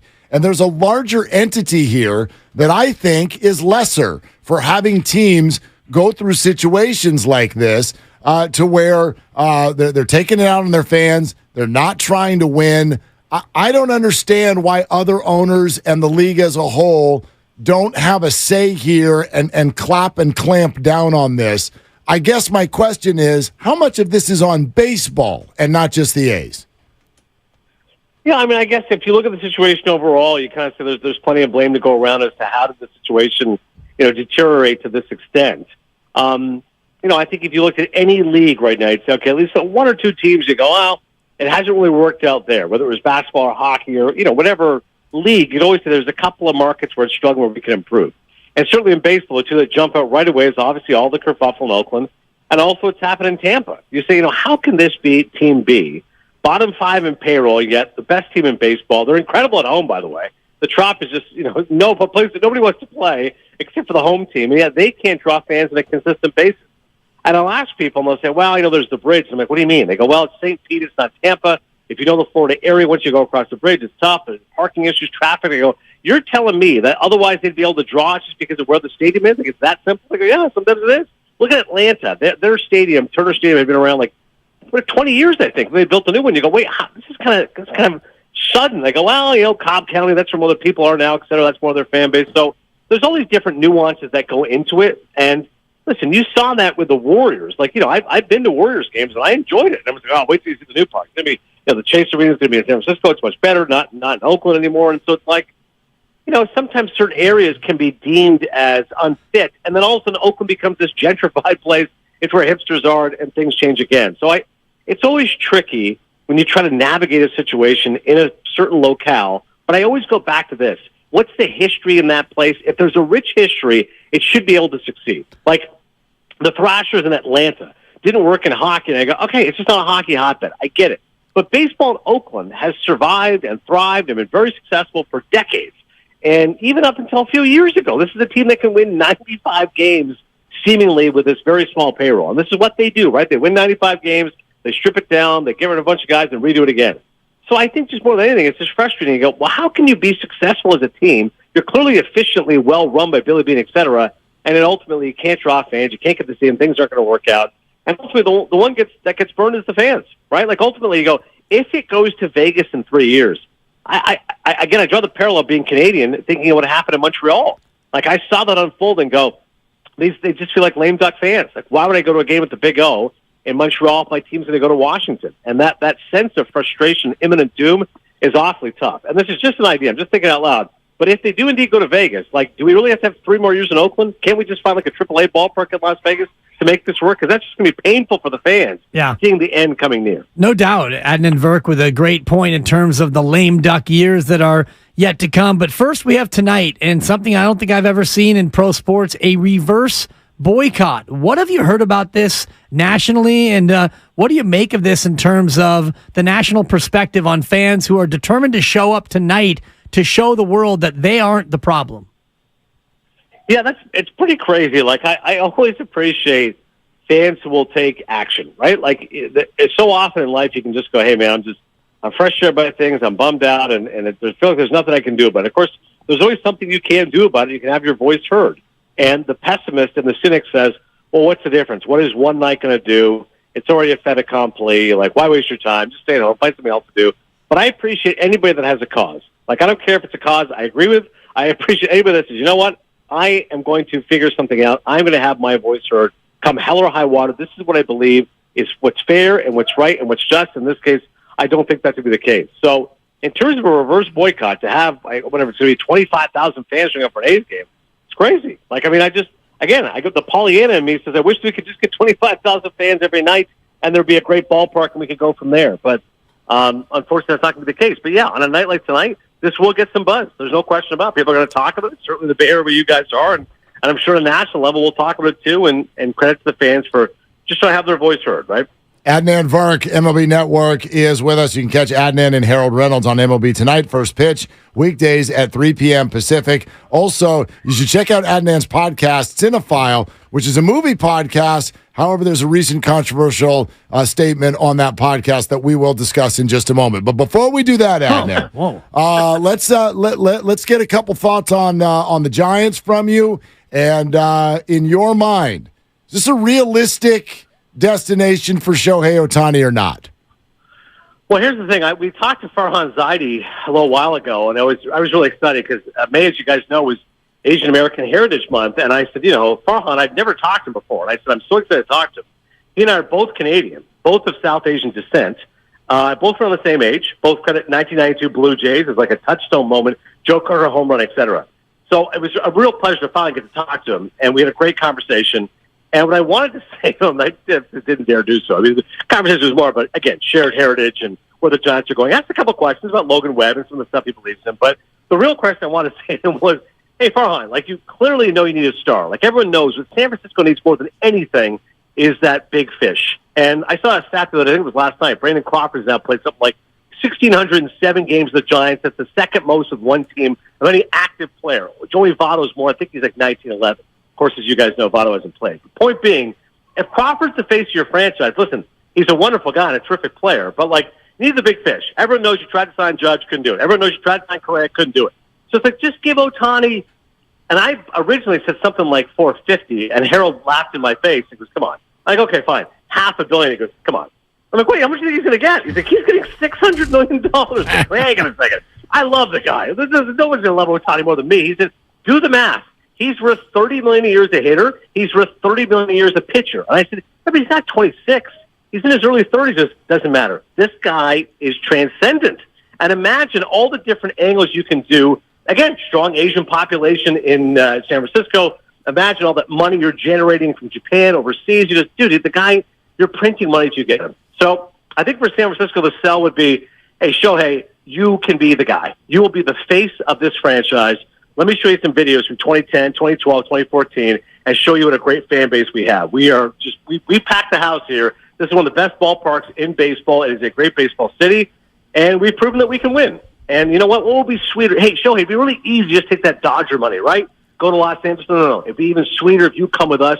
You be the guy. We're going to take down the Dodgers. We're going to go head-to-head with the Padres after they spent all that money on Tatis and Machado and Soto. I think that's the sell to Shohei. You go, you will be the guy. The cheese stands alone if you come to San Francisco. And we've won before. We've got a great history here. We want you to be a part of it. You're listening to 95.7 The Game, KGMZ FM and HD1 San Francisco. Always live on Twitch, YouTube, and the free Odyssey app. Adnan, on behalf of Farhan and all of us here in San Francisco, you're hired because that pitch was incredible. So we'll go ahead and keep that close to the vest for the offseason. But in the meantime, are you starting to look at this Giants team with a certain level of excitement because of the youth movement? Casey Schmidt, Patrick Bailey, Luis Matos, who's coming, Kyle Harrison, and others. Is this youth movement starting to maybe permeate the national landscape? It is starting to a little bit, fellas, and in this instance, because the National League, let's be honest, is a little bit diluted. And if you look, even the worst team, I think, is like 6 games out of the third wild card spot. So it's anyone's ballgame if somebody can go on a run. We all know the Central is pretty dreadful, but it doesn't mean there isn't still good stories. The fact the Pirates are right now in first place to me is amazing. Like 34-30, even if the Pirates are sniffing 500, to me, that's remarkable. So what that means to the Giants is this. When you look at the entire landscape, okay, one team wins from the Central. I'm going to already put in pen the Braves from the East, and I'll put in pencil the Dodgers and the D-backs both make the playoffs. I know there's 100 games to go. I think both those teams are really good. So we've got a bunch of teams fighting for 2 spots. Mets have been a mess. The Phillies are a mess. Marlins surprisingly decent. Padres, huge disappointment. So you go, all right, why not the Giants? Like right there is the Giants in that mix with the Phillies and the Mets and the Marlins and the Padres. And I get tired of this thought process of, well, listen, eventually San Diego's bats will wake up. You know, there's just too much talent. No, sometimes teams just don't work, okay? It doesn't matter how much talent you have. Sometimes just experiments go awry, and you can't just look at the back of a baseball card. You look at what your record is, and you are what you are. And for San Francisco, of the names you mentioned, Schmidt particularly, at least on a national MLB network, we've all been paying attention to go, hey, this kid's special. And for a couple of years, we kept talking about Joey Bart, especially once Buster moved on, and who knows if Bart's going to be the guy all the acclaim was coming. But Schmidt feels like the real deal. And you add to him still the veterans they have. Every time I see Late Night Lamont, I get excited. It's just a fun name to say with a nickname, and he's been really good for them. And I do think I go back to the name I mentioned up front is Logan Webb. I looked at his numbers the other day. The gopher balls really hurt him. The home runs, especially a year ago, maybe 10 home runs give up for the year. And I think he's already given up 11 home runs this year. I still feel like Logan Webb is that quintessential underrated ace. If he can start to put things together a little bit, the Giants can absolutely make a run. And again, I'm not saying they win that division. I clearly think they're behind the Dodgers and the D-backs. But with that third wild card spot, there's no reason San Francisco can't be an 85-win team and surprise more than a few teams along the way. Adnan Virk, MLB Network. And again, the podcast is Cinephile. The most recent episode is titled, and I want everybody to wait for this now, Adnan prefers middle seats over window seats. What kind of crazy person do we have on our show right now? What the hell is that? I know. It's always a very misleading title from my man, Chris Cole. He does a great job, my producer. But what I said to him was, I always take the aisle seat.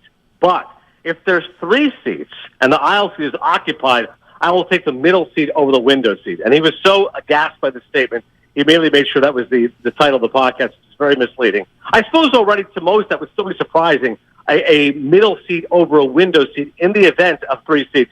My thought process is this. Claustrophobia kicks in a little bit if there's 3 seats and there's 2. For some reason, my brain goes, if I had to get out of this seat, I'd have to just jump past 2 people, and I can't do that. If I'm a middle seat, and for some reason I get a little anxious, need to go to the bathroom, hey, just one guy tap on the shoulder. Sorry, Bob, can I just get up here for a second? No problem. I think that's what it stems from, but very misleading title. I would never take a middle seat as my first choice. I'm always an aisle seat. Of course, but there's value there, and I think that you're semi-diminutive. I'm 5'8" and change myself, so for me, the middle seat is not an issue. My partner's about 6'2", so for my partner, the middle is a no-go. And Adnan, I'm taking window even over aisle because no chance. No, the aisle seat, I'm getting whacked every time somebody walks by with anything. I'm trying to sleep over here, and the drink cart just hit me in the shoulder. Give me the window. I want to be away from everybody and lean up against that wall as hard as possible. I will only concede this. If perhaps it is like a 6 a.m. flight or like a red eye, then perhaps the window seat is the best for your right for the sake of sleeping. But honestly, if I'm exhausted, I can sleep anywhere. And I still like the idea of the aisle. Weak bladder. I'm in my 40s now. I got to go to the bathroom. No problem. I'd rather get whacked by the stewardess flight attendant rather than having to whack other people. But back to your partner's point, I remove the semi. I am diminutive. It's a good point. Okay. 5'8" does not impact me the way it would if I was 6'2". That is exactly. And let me just ask you this one more follow-up about the middle, because we could do the whole segment on this. When you're in the middle of 3, do you feel like it's your thus birthright to get both armrests? Well, that's a good point, too, and I will hog that, because I think in my head, hey, I am taking the middle seat here. Like, I'm taking one for the team. The window guy, clearly up against the window, and the aisle, well, you have the aisle, which is the best seat in the house. So, yeah, I will immediately jump to take both armrests if I can. Again, I won't push it. If the other person already looks like they're comfortable, if I'm not going to elbow them.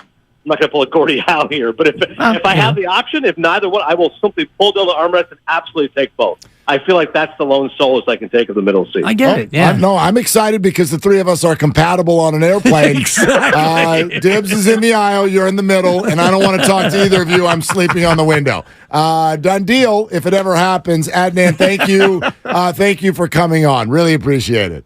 This is great fun, fellas. I look forward to a flight together and hoping to get to San Francisco at some point. Yeah, no us doubt. too. There it is. We'll pick you up at the airport. Adnan Virk, MLB Network, and he sends his best to everybody on their way to the Collie tonight in the East Bay. And I like that, the way he described it in terms of how sad it is, and he feels for A's fans, and his buddy Matt Vasgersian, Santa Maria, who is from Orinda, went to Miramonte High out there in the 925. So for everybody who grew up an A's fan and you cut your teeth at the Collie, I raised my kids going to Coliseum games, the A's, the Raiders, and all that. It's sad. It's super sad. And tonight, if you're going out there, at least you're going to have this as maybe your last best memory. But I do agree with him in terms of if it does pass I think it's the assembly, you State said. Assembly, yes. 42 42 votes. 42 people. I think that they need 22, simple makes majority. Sense. And then the governor's going to rubber stamp it, as will Flaccid Rob, the commissioner of Major League Baseball. But if that all comes to pass, then don't play 3 more lame duck years here. That's stupid. Well, that'll be interesting to see what happens. And you want to talk about an empty building. If you announce you're leaving and then play 3 more seasons in Oakland or wherever they end up. I don't know where's the halfway house if it's not here? I don't know where they go. Yeah, true. I mean, you could go to Vegas and play in the AAA ballpark. But they're playing there. Yeah, you could stagger it so that when they're on the road, you play there. But gosh, that thing's not an indoor-outdoor, is it? I don't think so. Yeah. I think, in the minor leagues, you just deal with 120 degrees. Right. That's it. You just deal with it. Believe me, dude, it was 98 degrees at most of the games we did in Boise, in Boise, Idaho in the summer. And, you could wear shorts and short sleeves to do the games, but we got these headsets on. Dude, after the games, I'm hitting the showers with the players. They're like, what'd you do? I talked, and I'm sweating. I'm like, I got buckets of sweat everywhere over here. Hey, Jimmy, you might want to mix in a strike during those long innings. Exactly. You boys up there dripping. Exactly. Jimmy, there's this thing coming in 2023 called the pitch clock. I want you to be ahead of your time and just do it now. Throw the ball. Throw the ball, Jimmy.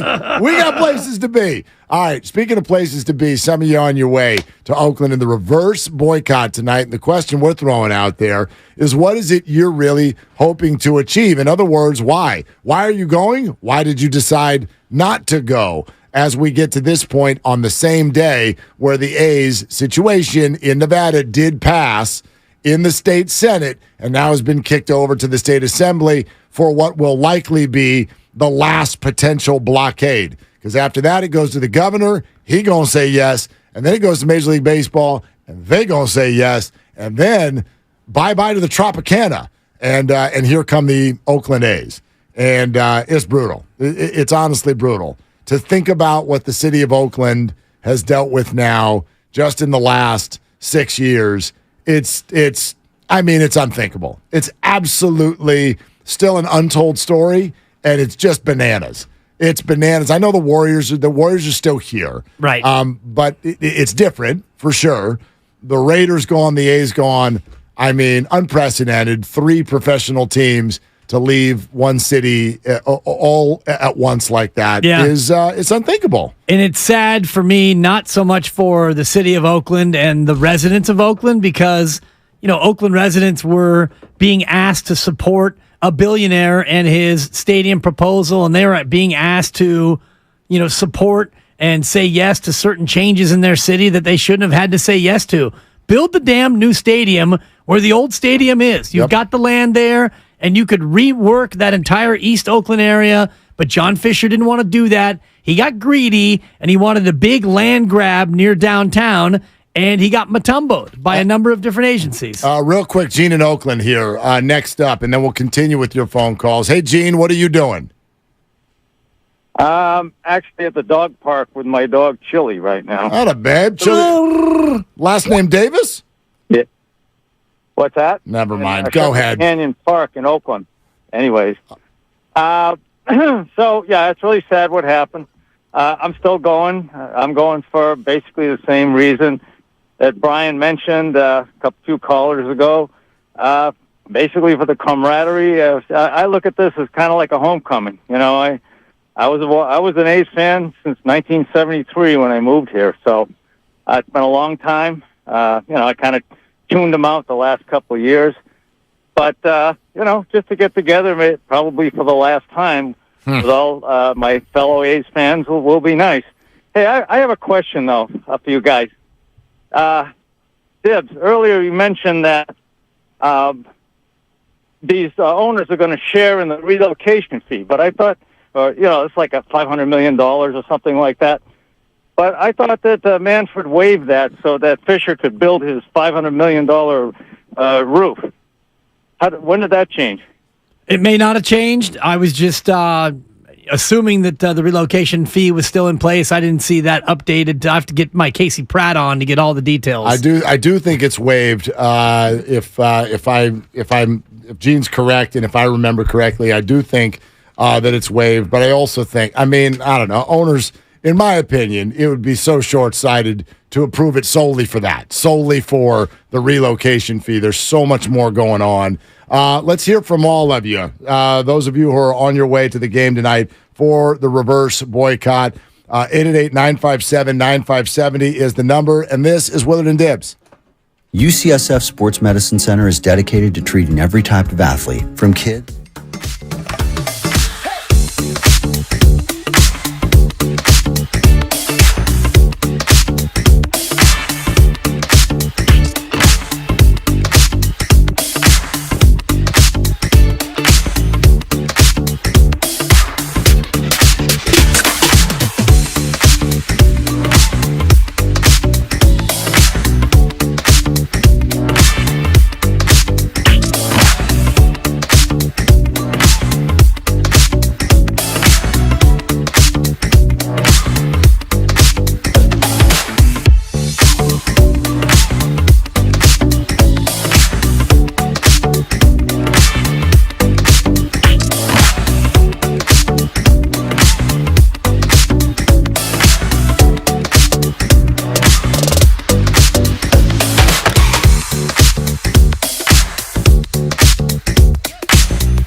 wine, and more. Drink responsibly. B21.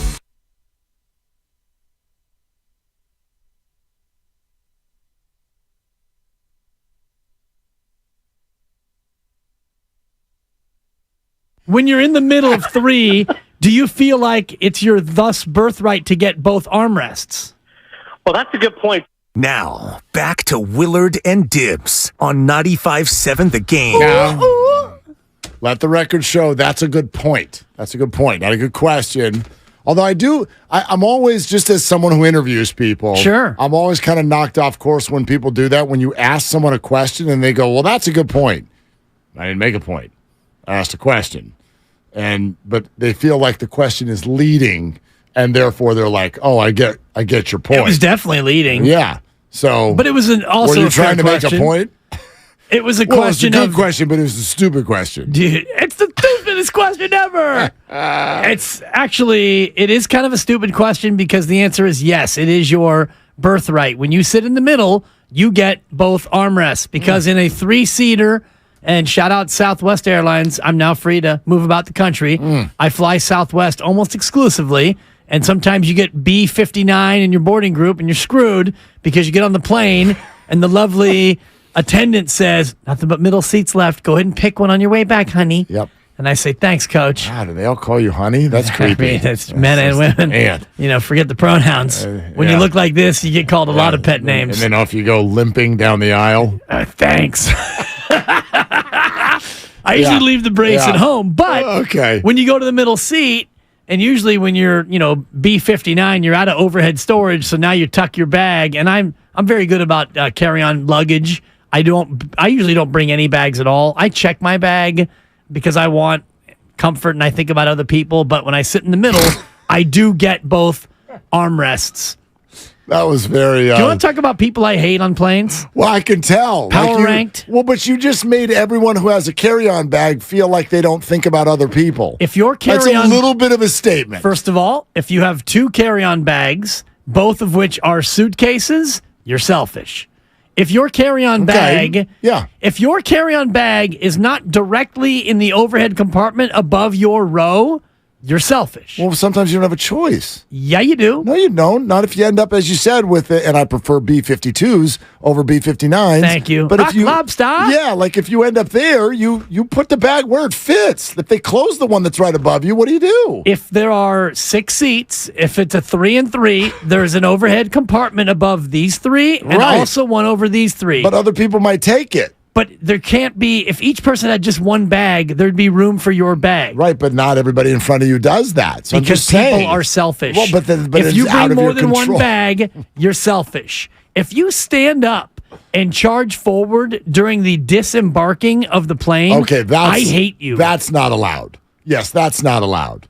I always thought that I was allowed to bring like an extra one because Mark Carry-On was actually, he used to play for the Giants. So I figured because he played for the Giants, I'm like, that's kind of cool. I get an extra bag. If you have 2 bags, one of them goes in the overhead and one can fit underneath the seat in front of you, that's fine. Okay. You only get one bag in the overhead. And if your bag doesn't fit, Dibley's rules. well, you're selfish. Not Southwest rules. You're a selfish SOB is what you are. And I'm just telling you, from me to all of you, check your bag, people. And if you're that person, check your bag.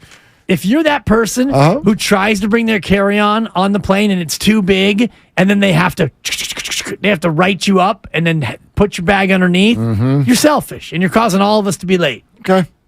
I hate you. Okay, but sometimes it is out of your control because if the people in front of you are the selfish people, then you're like, I'm not trying to be selfish, but I have no choice. Right, but if your bag is too big, just check your bag, people. Yeah. And I understand. I mean, don't act like that's not nerve-wracking. I mean, come on. Checking your bag? Yeah, you're trusting the airline. Do you trust airlines?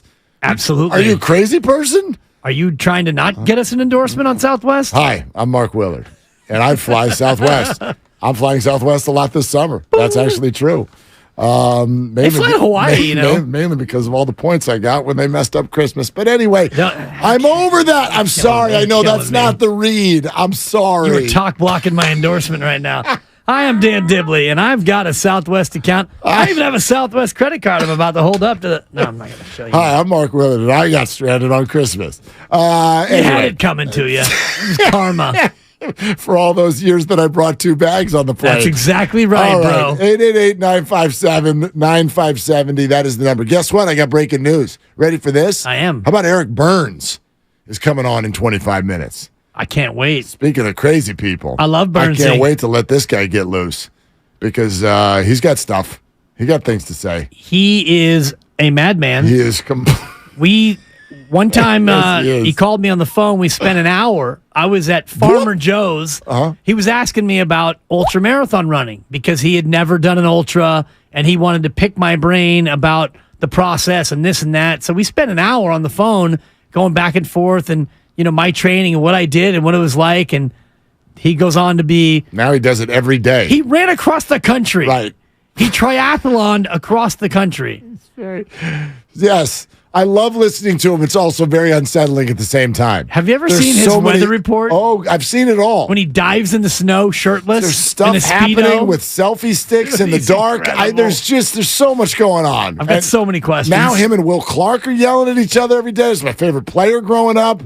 They're cussing at each other all night long. It's hysterical. Anyway, if you're heading to the A's game and the reverse boycott, let's hear from you. What are you hoping to achieve? And if you're not going, why not? I'll tell you this, based on a lot of the calls we've taken so far, Dibs, this is almost a little bit depressing. I think you and I started this conversation thinking that people were like, it's a protest, and we are going to go make change. We are going to march on the stadium. Most of the people that we're talking to are like, yeah, the whole thing's depressing, and I just want to be around other people who are also depressed. That's what it sounds like. A lot of people are just like, this is such a bummer, and I want to be around other A's fans who are also bummed, and we are coming tonight to say goodbye. Basically.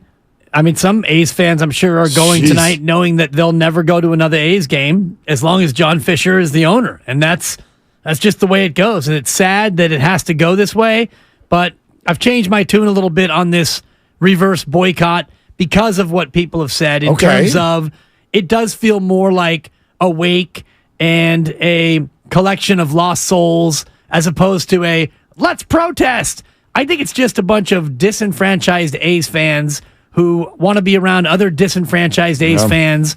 They want to go one last time and be together and, basically give a big middle finger to this whole situation. Let's find out where Ned in San Jose is on this issue. Hey, Ned, you're on with Willard and Dibs. What are you doing? Oh, just sitting in traffic on my way to the game. Yep. Heard enough about airline seats, I think. But do you want to vote though? Because there is a 95.7 The Game Twitter poll as to what is the best seat on an airplane, and that would be aisle, middle, or window. What is your vote, Ned?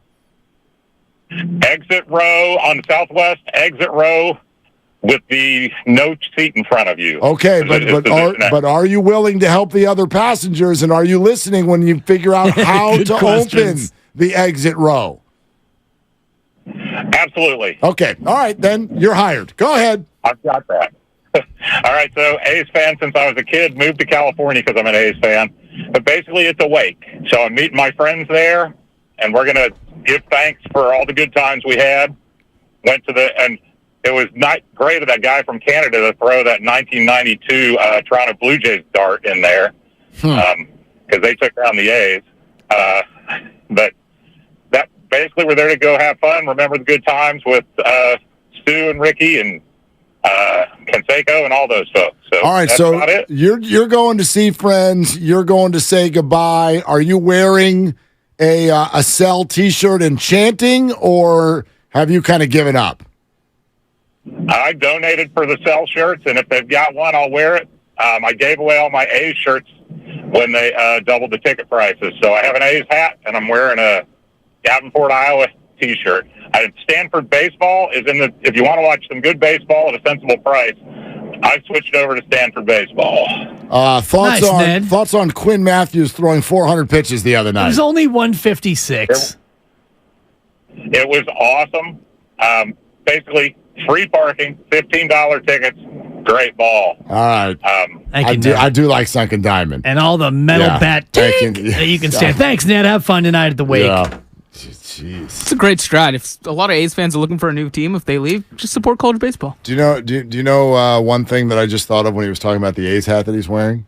This is a first night in the history of ever. I can't believe this is about to. I can't believe I'm about to say this. Uh-oh. This is the first night in the history of ever where there is a spot where it would be okay to wear a split hat.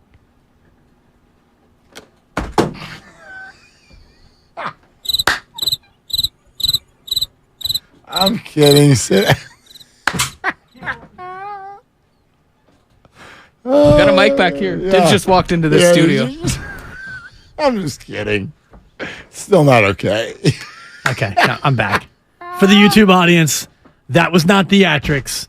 It was either I walk out or I utter a string of expletives. So you just shut your yap. Thank you. Jim Cosimore is a big proponent of the split cap. That's why he played the you just shut your yapper. No. I thought you were going to say... I thought you were going to go two different ways. One, I thought you were going to say, tonight is the first time where there's going to be a Giants game on, but I'm going to watch the A's instead. Oh, hell no. I thought you were going to say that. God, no. Or I thought you were going to say, tonight's going to be the first night where I'm actually going to put on an A's hat.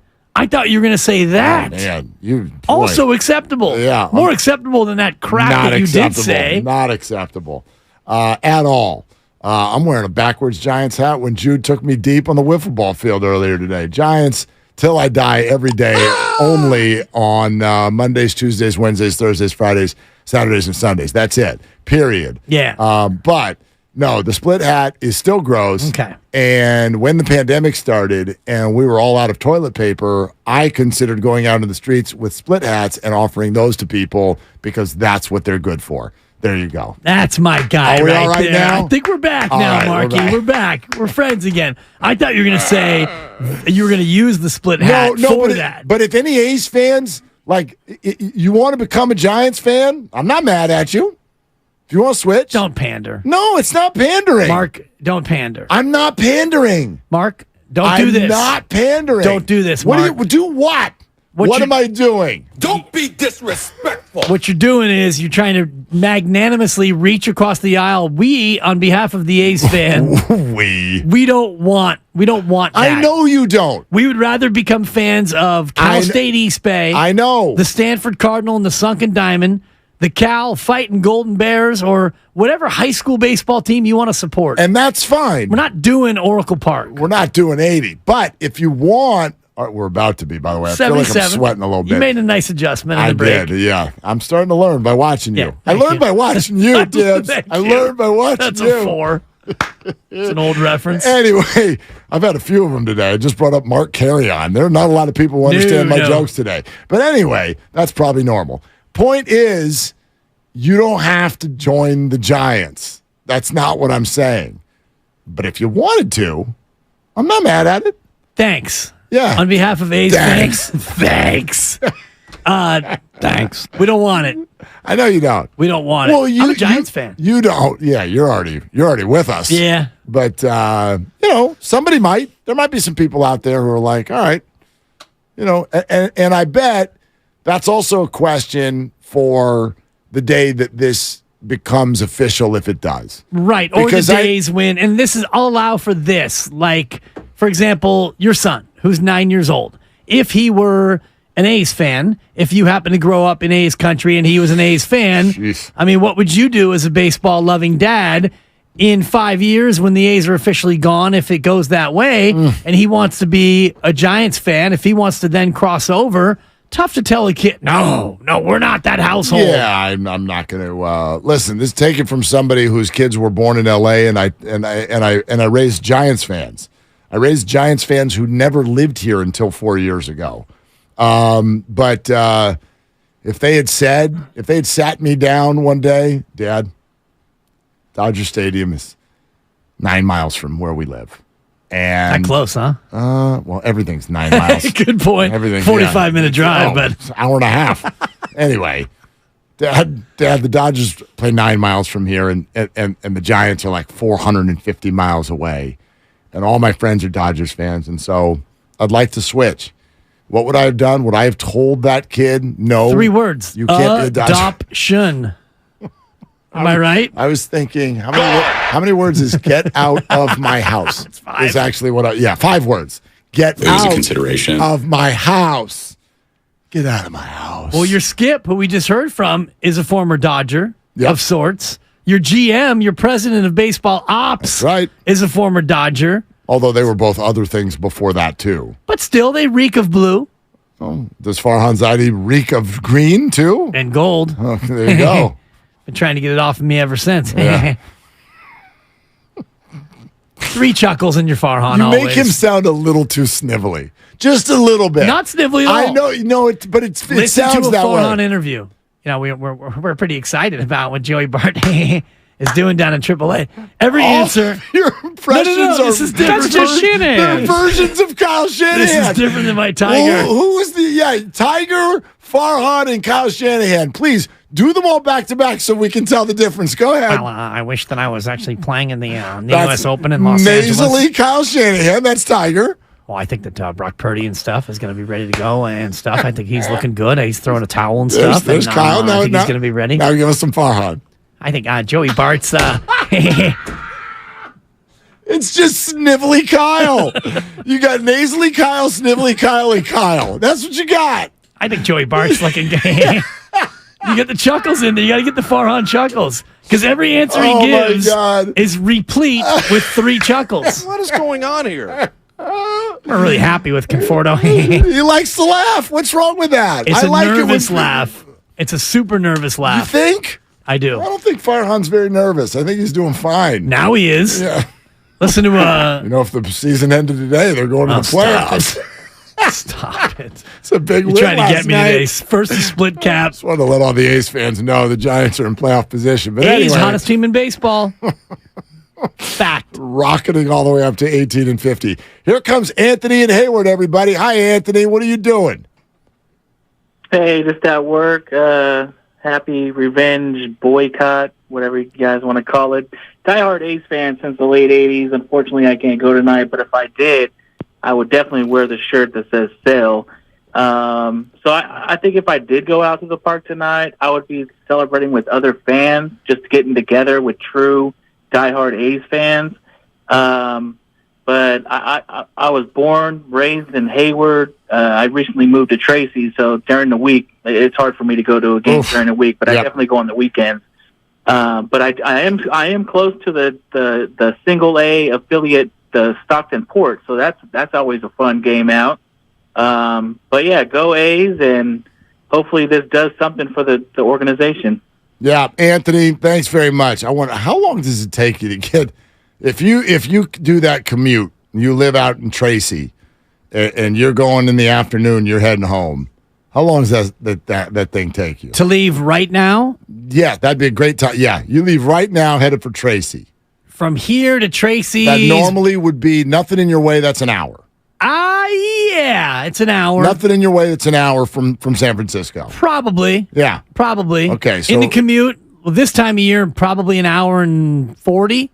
But during the fall, 2.5. Oh, gosh. Because you know this because you are a college instructor, but when you talk about commutes, and I'm going to put my traffic hat on for a minute, traffic and weather on the 8s on KCBS, our sister station, but from September to January or September to December, the worst by far. Kids are in school. There are over 200,000 college students in the city alone. If you add up your school, SF State, City College, USF, the culinary school, and all the rest of it. So when school's not in, like the summer, traffic not bad. YouTube we're getting a lot of 2 hours. A lot of them say 2 hours. Just 2 hours, 2 hours, 2 hours. I don't know about certain times a year, 2 hours. Mr. Bridge thinks it's 3 hours. Dude. Oof, oof, oof, oof. All right, let's go live to the other room where Lucas has this breaking news wire event. It's a developing story out in Oakland, and actually I'd like to add this. It's an extra the stoking of the flames, if you will, out in Oakland. I have just been informed that it is a Bark in the Park night during the reverse boycott. Bark in the park. Yeah. Which happens apparently every Tuesday home game. Okay. So dogs will be present as well. Okay. So this is how is this going to affect the proceedings in your opinion? TBD. TBD. I'll have to hit my sources on the ground. All right. Bark in the Park night at Oakland, in addition to the reverse board. Right. We got a lot going on. It's probably like 40,000 now. Yeah. And are the A's dogs tonight? Who are they playing? Who's in town? Tampa. Tampa. Oh, Definitely boy. dogs. Hell yeah, they are. Gosh. 2 hours and 6 is the official driving. Did you? I just typed in from Tracy. where we're sitting right Tracy now? Chevrolet. Because whenever I want to buy a car, hi, I'm Dan Dibley, and whenever I want to buy a Chevy, I head on out to Tracy Chevrolet, right there in downtown Tracy. You can just put in tell them Dib sent you, like the center of town. You could just do that. I thought it would be a good time to maybe curry favor with the good people at Tracy Chevrolet, Mark. Center of Tracy, hour 50. So Tracy Chevrolet, tell them Dib sent you. Worth the extra 16 minutes. Thank you, exactly. I'm Mark Willard, and Tracy Chevrolet, worth the extra 16 minutes. All right. Guys, I need a copy of that. I'll send it in the morning. 888-957-9570. We'll keep taking your calls on this. Eric Burns is going to hop in here very, very shortly, provide some energy to the situation.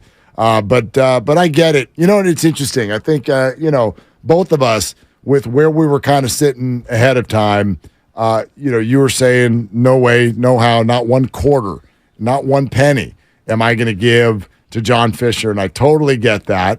But I also understand people wanting to be seen, people wanting to be heard, send the world a message that, yes, there are A's fans. There are people who care about this situation, and we don't want that narrative out there that the A's had to leave because no one cared, because all over social media, it's all the pictures of empty seats every single night. I think it's hysterical that they're putting out there that they're averaging 8,000 a night. No, they're not. No, they're not. You can paid attendance, prepaid, whatever the heck you want to call it. Use whatever numbers you want. We all know damn well most nights, especially weeknights like this one, most nights at the Coliseum have been less than 3,000 people. That's just a fact. And so what I didn't anticipate, though, is how many people are on their way to the Coliseum, not with their butts on fire, but with their hats in their hands.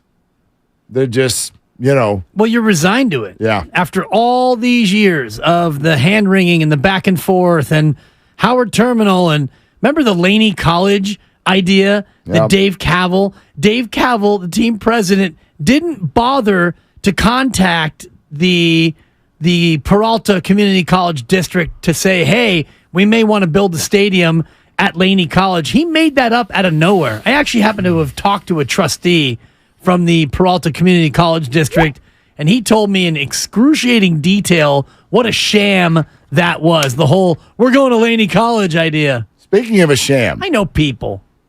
I want to throw this at you, and I want to give Casey Pratt a nod because he's the one who just pointed this out on Twitter, and then we'll get to Eric Burns. Do you remember the politician in Nevada who went viral for shouting down Cavill because Dave Cavill would not give him a straight answer about all the money that was supposed to be earmarked for kids programs in Vegas? Do you remember that politician? It's spelled, his last name was spelled Donate, coincidentally. Right. But it's pronounced Donate. Do you remember that politician? I do, yeah. You remember him going viral for wagging the finger at Cavill and making Cavill look like a fool. You remember him? I do. He voted yes. Don't trust the politicians. Stop acting like what we see on social media matters. I hate to say this, especially to everybody on their way to Oakland. Nevada's going to say yes. They're going to say yes. I wonder if Fisher donated to his campaign. A 2! That's a 4. Thank you. Come on, Grandy. Come on, We'll Grandy. needed 3. That was pretty good. The timing was impeccable. At the buzzer, too. This guy doesn't get me. I hate Mark Grandy. A donatation sensation. Anyway, Eric Burns. That's a 3. Good job. Joins us next. Willard and Debs. Since first opening its doors in 1964, Fremont Bank has approached banking with a simple idea in mind. Growth comes one customer at a time. You see, while some institutions might be on the lookout for the next big thing, we like to think that...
party up to another level, shall we? Let's do it. You up for that one, Maverick?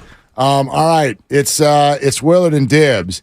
And our friend Eric Burns, nofilter.net, and he's going to be there as things unfold in Oakland tonight with the reverse boycott, as many fans are heading to the stadium. No, when I say there, he's going to be on No Filter, not at the game. Yeah, that probably came out incorrectly. But yeah, go to nofilter.net. Eric will be there as things unfold tonight with the A's, and Eric joins us now. How are you, Eric? What's cooking, man? Oh, good, dude. Yeah.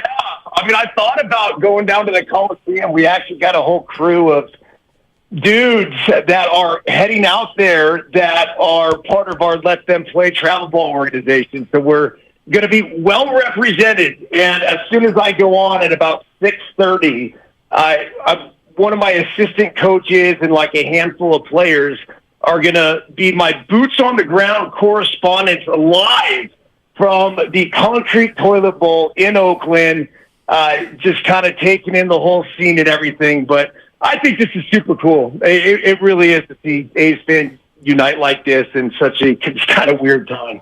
Concrete Toilet Bowl, yet a place that I know that you loved when you played there, and the A's fans certainly loved you. What are your feelings knowing that the Vegas move appears to be more likely now than it was even 24 hours ago?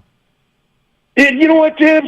Like, I have mixed feelings on all of it because, dude, you and I were there when it was the early 2000s, and they were doing everything they can to try to push a vote through to get the proper politicians and ducks in the row to be able to build a new stadium in Oakland.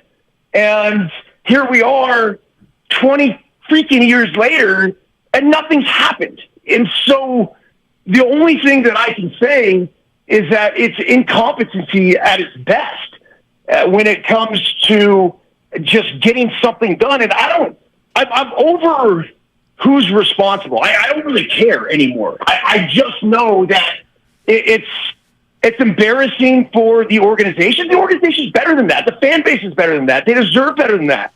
And it's not just a knock on the Coliseum. Of course, I mean, we spent many a night, like, I have some of my best memories in my life. Like, not even just like my athletic career, we're spent at the Coliseum. But at the same time, it's what they've let it become. And without any of the modern day upgrades or anything else, it's just, if it's this old house, and, you know, look, Fenway did it, Wrigley did it, they continue to preserve, even old Yankee Stadium did it. But when you let it go the way they have, and it's not conducive for a major league environment, more than anything, it becomes sad. And, you know, when I first heard the news of Vegas, my initial thought was, holy crap, man, like, I probably have a better shot of hopping on a flight, and 45 minutes later, I'm in Vegas and going to a batting practice in an A's game, and then, of course, you know, hitting up like STK or something at the Cosmo, and then spending the night on the craps table. Like, that sounds more realistic than me hopping in my car and heading, you know, to the Coliseum at this point. And so, as sad as that is, it's the truth, it's reality. And you know, if Oakland, I would prefer to see them stay in Oakland. But the stadium, obviously, they've proven that they're incapable of making that happen. And so if that's the case, it's onward and upward. Hey, Eric, take us into the mind of the player tonight. These guys have been playing in front of 2,000 and 3,000 all year, and now there's going to be 25, maybe 30,000. What's that going to be like for them? Especially coming on the heels of 6 consecutive victories. I mean, think about this, guys. They were 12 and 50. 12 and 50. So now they're 18 and 50. And they're still playing what's considered the best team in baseball. So they're going to be up against it a little bit. But these dudes are going to be juiced. I got to believe that they're going to go out there and they're riding a high, and winning is obviously contagious, as they've proven. And they have some exciting pieces, right? Like, I mean, Rooker's been good all year. Ruiz is a savage on the base pass. Like they have some things, and he's always been entertaining to watch play. Noda's been pretty good. So there's things that you can look at with this team and actually be excited about. Mark Kasse is the one, and I don't know if feel bad is the right word, but he's the one that I've looked at in this situation because he was set up for failure from the get-go, at least from a wins-loss perspective. And so long as, they continue to understand that, this is the hand that he's been dealt and give him an opportunity to manage at the big league level, I think he's going to be a fantastic manager. It's just, it'd be nice to see him have something that he could actually do something with. It's just when you're running guys out there with 11 ERAs every night, it's tough. It's tough to win baseball games. Simple as that. And how frustrating would it be as a player to know that fans don't show up and the team around you is probably going to lose more games than it wins? Would that make it tough for you? Even a guy who gets up for, a cup of coffee, there's nothing you don't get up for, but would it be tough for you to get up for that night in and night out knowing that the support just isn't there? No. Dibs are playing for millions of dollars. And that's all they need. I hate to say it, but it's the reality of the situation. It is these guys, whether they're playing for the A's or they're playing for the New York Yankees, it doesn't matter. Every single at-bat, every single hit, every single extra base hit, every single play they make in the field, every inning they play, all of this is getting documented. It's all going on the back of the baseball card, and they can take all these numbers into free agency and arbitration with them. I think that naturally they'll get a boost on a night like this, but I bet you these guys are pretty immune to playing in front of small crowds, and they've just gotten used to it, which is, it kind of sucks for them because, I'm sure they get excited when they go play on the road and they get to play in front of packed houses. I was looking at it, I think there's like a handful of games this year. They've had under 2,000. Under 2,000. Oh, yeah. We didn't have one Savannah Banana game when I was managing the Bananas last year on the World Tour that was under 5. So to think about that and put that into perspective, like this is a major league team.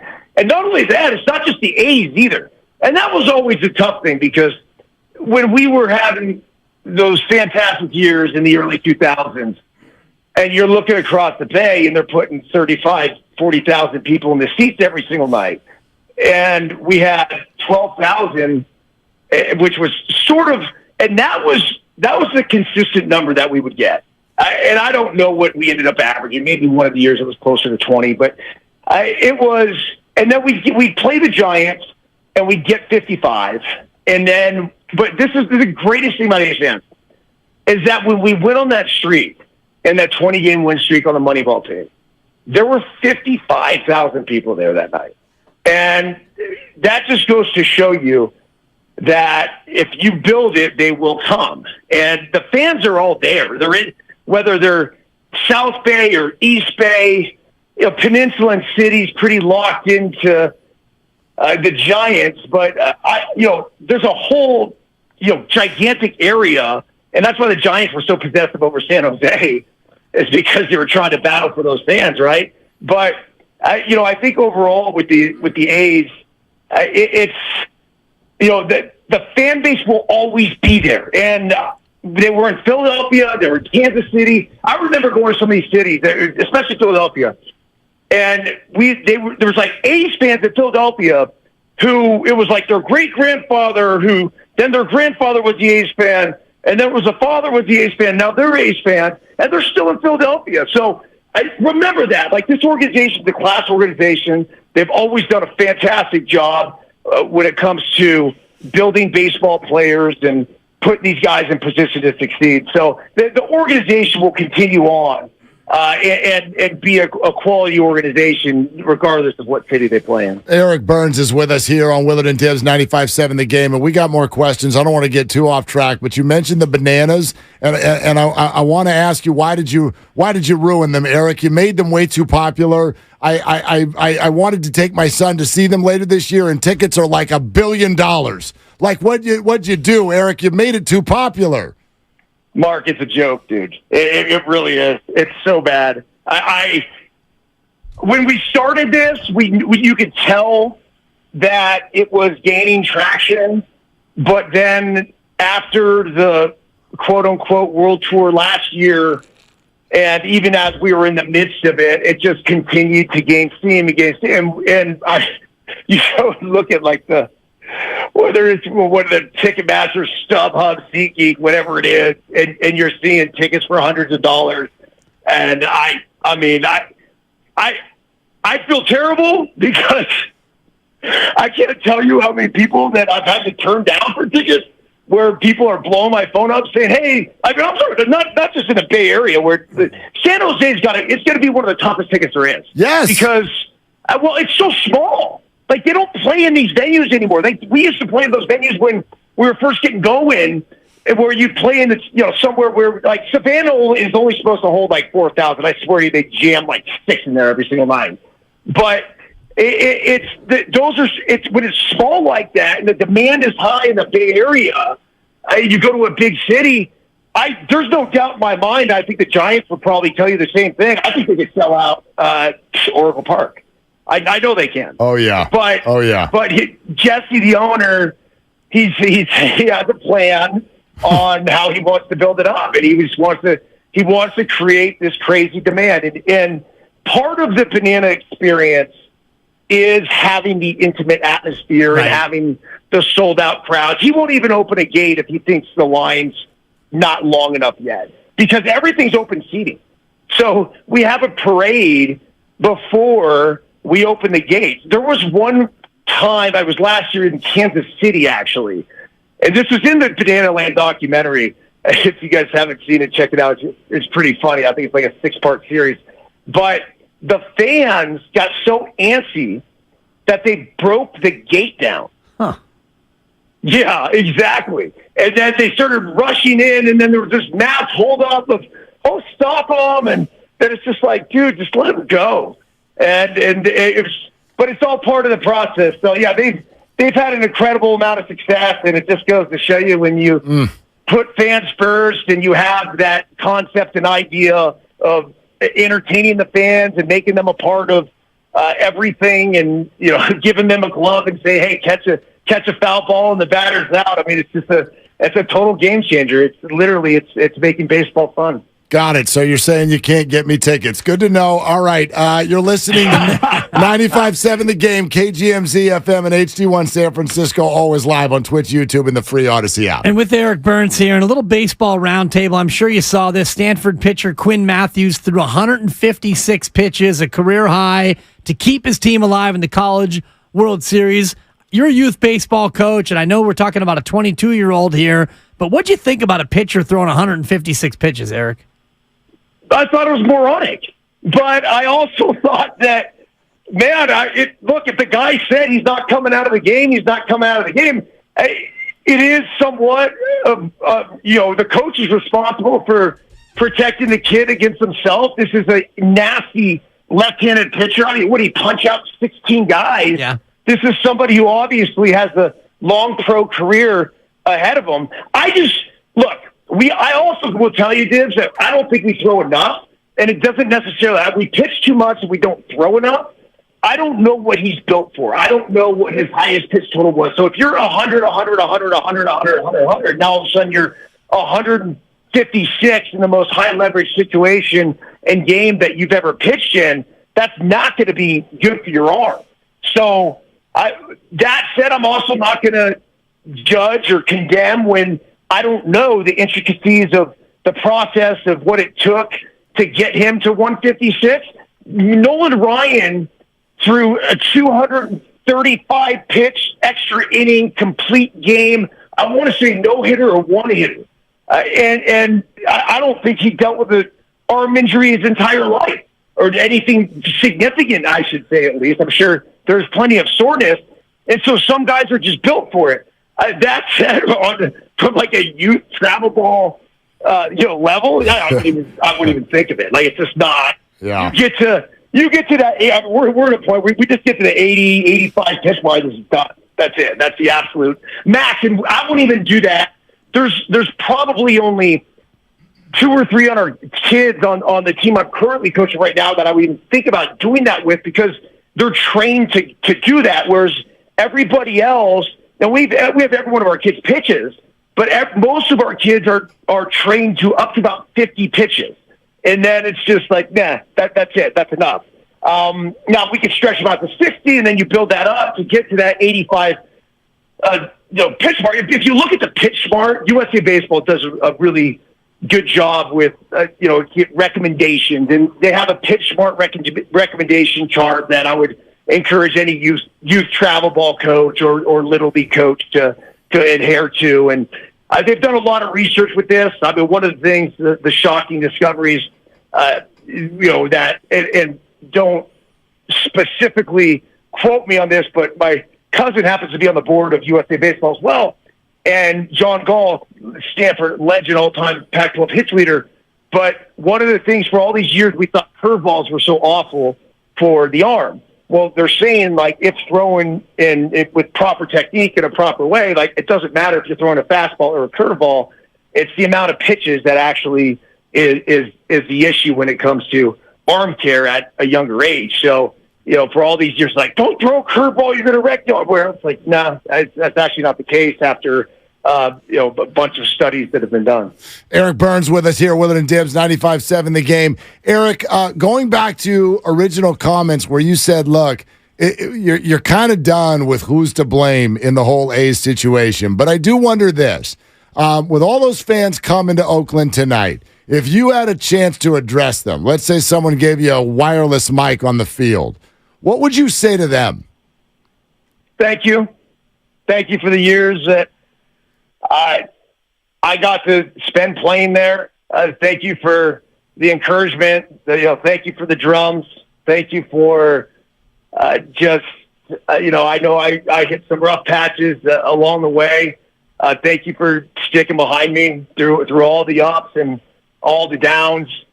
I would encourage them to always be A's fans, no matter where they end up playing. And as much as, we think that it's the city and everything else, and I do. I think there is something that's very special about Oakland, and there's a little chip on our shoulders that I think we all had and we all played with, being playing at the Coliseum, and we took great pride in that. But overall, this team and organization is gonna go on, and let's enjoy the time now and embrace whatever the future comes. I also would say that what they're doing here tonight is it's making an impact, and it's making a point and spreading a message that, look, this isn't about us. You guys, if you want to move the team because of the stadium issue, if you want to move the team because you don't think it's financially feasible here to have two teams in the Bay Area, fine. But it is not on us, period.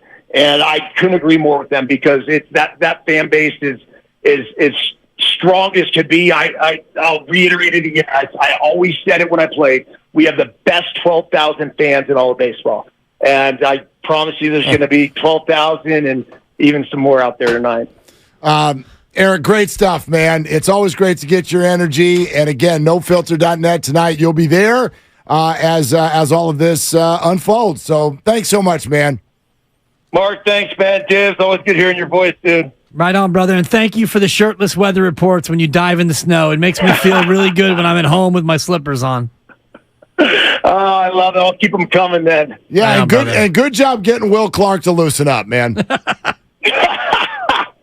Yeah, every Tuesday, Deuce is Wild. If you haven't seen that, check that out on No Filter. It's some of the most entertaining content, authentic, real, raw analysis you'll ever see. It is freaking fantastic. Yeah, it's good stuff. Eric, thanks, man. Thanks, guys. All right, there he goes. Eric Burns, never want for words, and that was interesting. He says off the top where I think a lot of people are, and this is frustrating for me, where people are like, look, no more with the blame game. I just think people's cup runneth over. It's like we don't have any more bandwidth for the argument between the city, between the owner, between Major League Baseball. What's the fans? What's going on here? How about Vegas now, the Nevada legislature? This whole thing, it just makes people's heads hurt. But unfortunately, until we sort of address some of the things that lead to situations like this, then they're gonna keep happening. We've fallen into a spot, in my opinion, where the word owner just means like carte blanche, and that's not the case. Well, it's absolutely the case because you own the team. And so when you own the team, you have carte blanche to do whatever you want. But there are checks and balances for everybody at every walk of life. The fans do have power. Your other owners who are side by side with you, or in this particular case, where you're actually owning a company that is within a larger company, if that's the situation in another company, there's oversight. There's accountability. Well, there's oversight here, and they're rubber stamping it. No other owner has stepped up. That's my point. Well, the point is there is no oversight because none of the owners want anybody to tell them what they can do with their team. So you're not going to tell another owner what he can do with their team because you don't want them to say anything to you about what you can do with your team. And so when it comes down to it, John Fisher can move his team wherever he wants to move it as long as he has a taker. And you mentioned it before, Las Vegas, Nevada, they are that. They are a taker. And the hockey team that they got, Vegas-born expansion, they're about to win the Stanley Cup tonight. They're up 3-1, looking to close it out and win the Cup. And they are Vegas's love. The Raiders, it works as long as it's going to work. And the Raiders don't even have to be good for it to work because it's the National Football League. The baseball, the A's, that to me is the interesting one because you're asking for 81 dates, and I'm sure the stadium will be state-of-the-art. It'll be a great indoor, possible outdoor, sometimes of the year stadium. I wonder if Vegas people are going to be as into baseball as they are into football, which is 8 times a year, or 9, and hockey, which is 41, indoor, on the Strip. It's yet to be seen, but John Fisher, it doesn't matter in this moment whether or not Vegas can support the A's because he's going to get to go there. Well, the thing is that even you said, and I agree with you, that the other owners are not going to come down on this because they don't want someone else telling them what to do with their teams. However, there are checks and balances. Again, if this gets all the way through the Nevada government, where does it go? It goes to baseball, and everybody gets a vote. And it surprises me that desire that you just brought up is in so many cases larger than the desire for the product to be healthy. That's crazy to me. That is way too much prisoner of the moment thinking.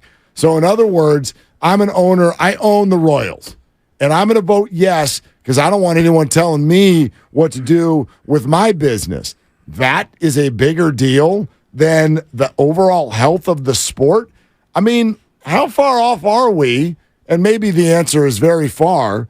But with everything that's been said about baseball, massive changes this offseason, how far off are we before franchise values start going down the other direction?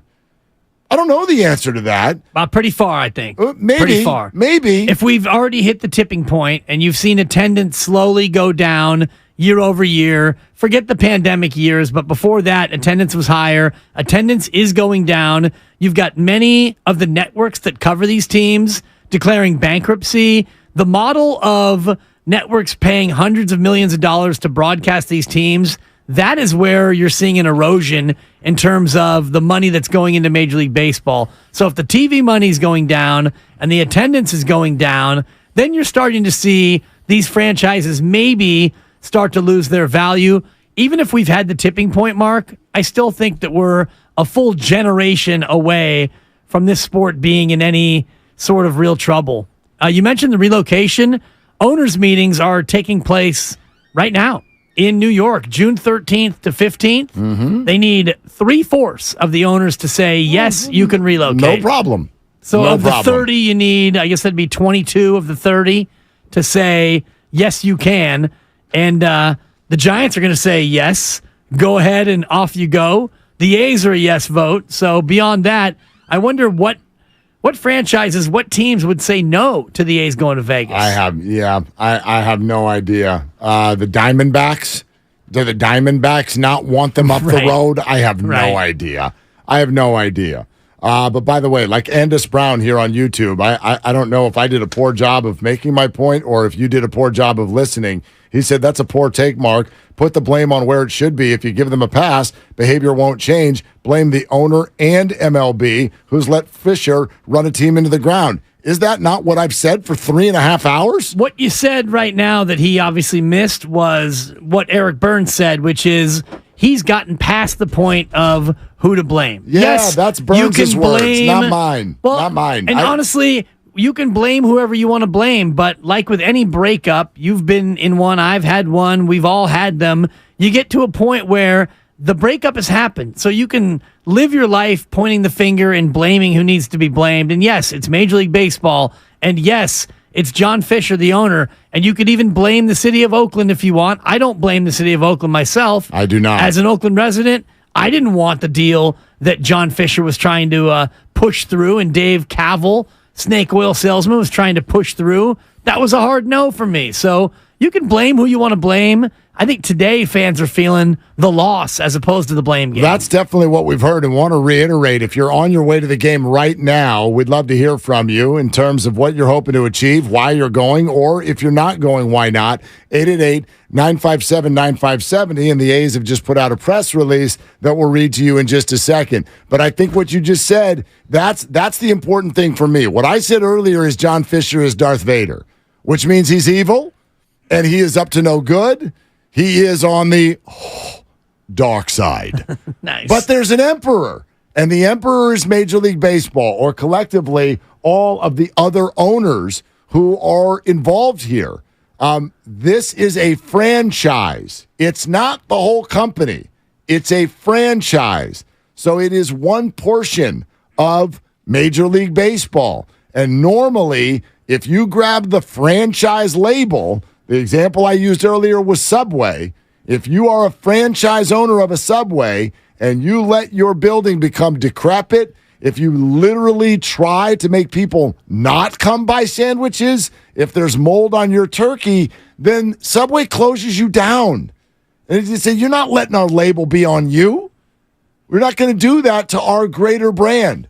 That's what's missing here in baseball. When people say, it's John's team and he's making money, so he doesn't have to do anything any different. Well, hold on a second. Big reason why he's making money is because other teams are making money and giving it to him. Right. Not because he's doing anything right. That is an important distinction because it means oversight from the rest of the league and the other owners should be in play when it comes to a situation like this. And it is in play, which is why they're all going to say yes on his move, because he's told his fellow owners, the reason why my sandwich shop, and I won't continue to impugn Subway. I actually went there earlier today. It's quite delicious. But you're Dan Dibley, and you like Subway. I do, actually. 6-inch veggie patty. It's very light, very refreshing. Wow. With just a touch of the sriracha sauce, just to give it that little, hi-ya, that little kick. What kind of bread do you get when you go there? Wheat bread. Just regular wheat? It's toasted, yeah, Okay. A little provolone. Right. Just something today, mixed it up, a little bit different. A little something different. Okay. That's what I went with. But I'm going to continue that analogy. Yeah, go ahead. He told his fellow sandwich shop owners that he needs a new sandwich shop. I still want to sell sandwiches, but I can't do it here because this building is decrepit. And I know that I've been skimping on bread and skimping on toppings. And yeah, the meats I've been getting haven't been good. But you know what? You let me move over to this new location in, Las Vegas. I'll start making sandwiches like I used to. Good quality sandwiches, and all of a sudden your franchise won't be in disrepair anymore. Yeah. And they're saying, sure, no skin off our nose. Right, and Subway would not. That would not happen in all other businesses. That's the difference, which is what I'm getting at. I think that's giving John Fisher a pass when you're like, well, he's running a business and he's making money. No, he's not. He's getting money. It's being given to him despite the fact that he's run his wing of it, his franchise, into the ground. We'll get back to your calls here in just a sec. 888-957-9570. We'll go live to the Coliseum with our own Evan Giddings here in just a few. I wonder how you received this news. Oh, I received it and retweeted it already. Being that what seemed to upset you earlier was the idea that John Fisher was going to pocket the money for tonight and that you didn't want to be a part of that. I totally get it. But I wonder how this grabs you. The A's have announced that they will donate all ticket revenue from tonight's game to 2 local Oakland community organizations. The A's will donate all revenue from the game tonight versus the Rays to the Alameda County Community Food Bank and the Oakland Public Education Fund, as announced by the team. And then blah, blah, blah, blah, blah. We're great. The A's have done things in the community for many, many years. And signed, sealed, athletics.com.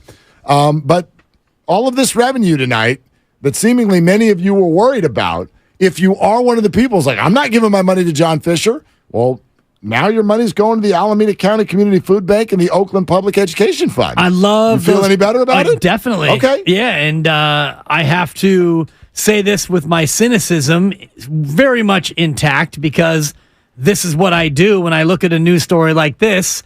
And this comes out at 5 o'clock, Mark, on the day of the game, when this reverse boycott has been planned for the better part of 2 months. So you hurriedly release this news. Here's an idea. If you're the A's and you really want to give back to the community, you would have announced this a month ago, and you would have come out and said, you know what? We know there's a reverse boycott. We know fans want to come out and buy tickets on this one night. I'll tell you what, to incentivize that, we're going to open up Mount Davis. We're going to slash prices, and we are going to donate the profits to the Alameda County Community Food Bank. We're going to do that. And you know what? We're sad that it has to come to this reverse boycott, but you know what?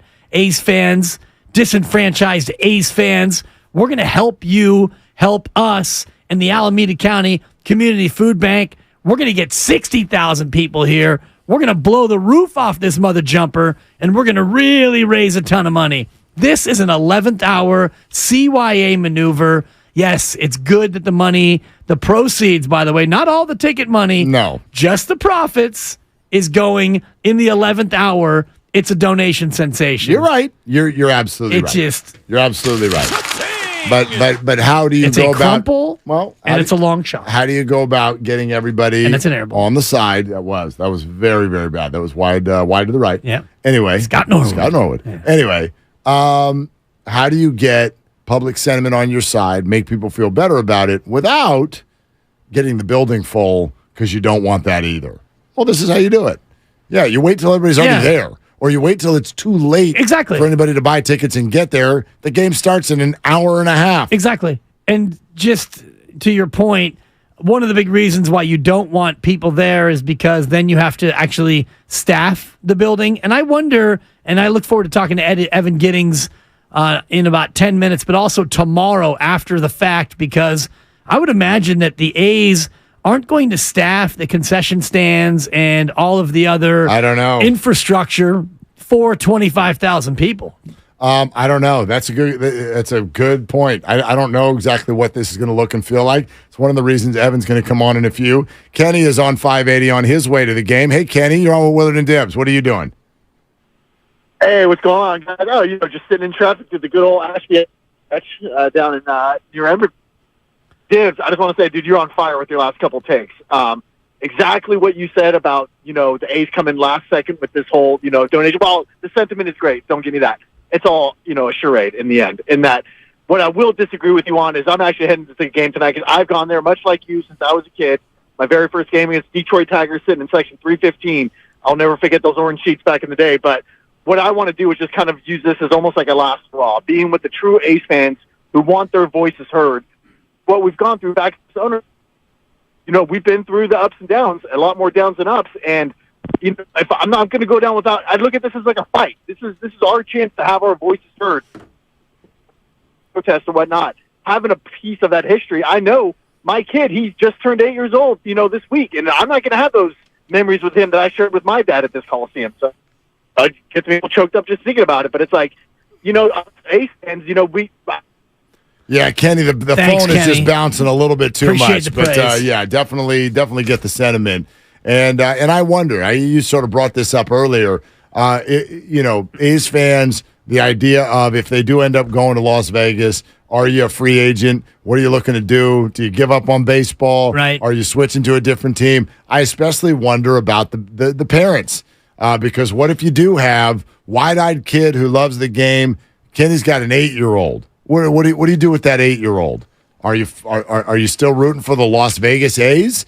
Are you going to switch to a team that you could actually go see live? Right. Or door number 3? I don't know.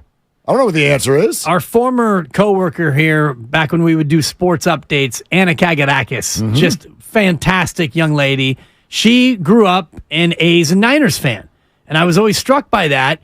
But then she told me when she was younger, there were no Raiders. The Raiders were in Los Angeles at the time. So that hit me in terms of this conversation because she was the rare A's and Niners fan, because when you grow up as a football fan and you're born in what I can't remember exactly when, but probably around the mid-'80s, where the Raiders were gone until the mid-'90s, and so you're a Niners fan, and then the Raiders come back. It's like, well, I'm already a Niners fan, and that's kind of the way it is now.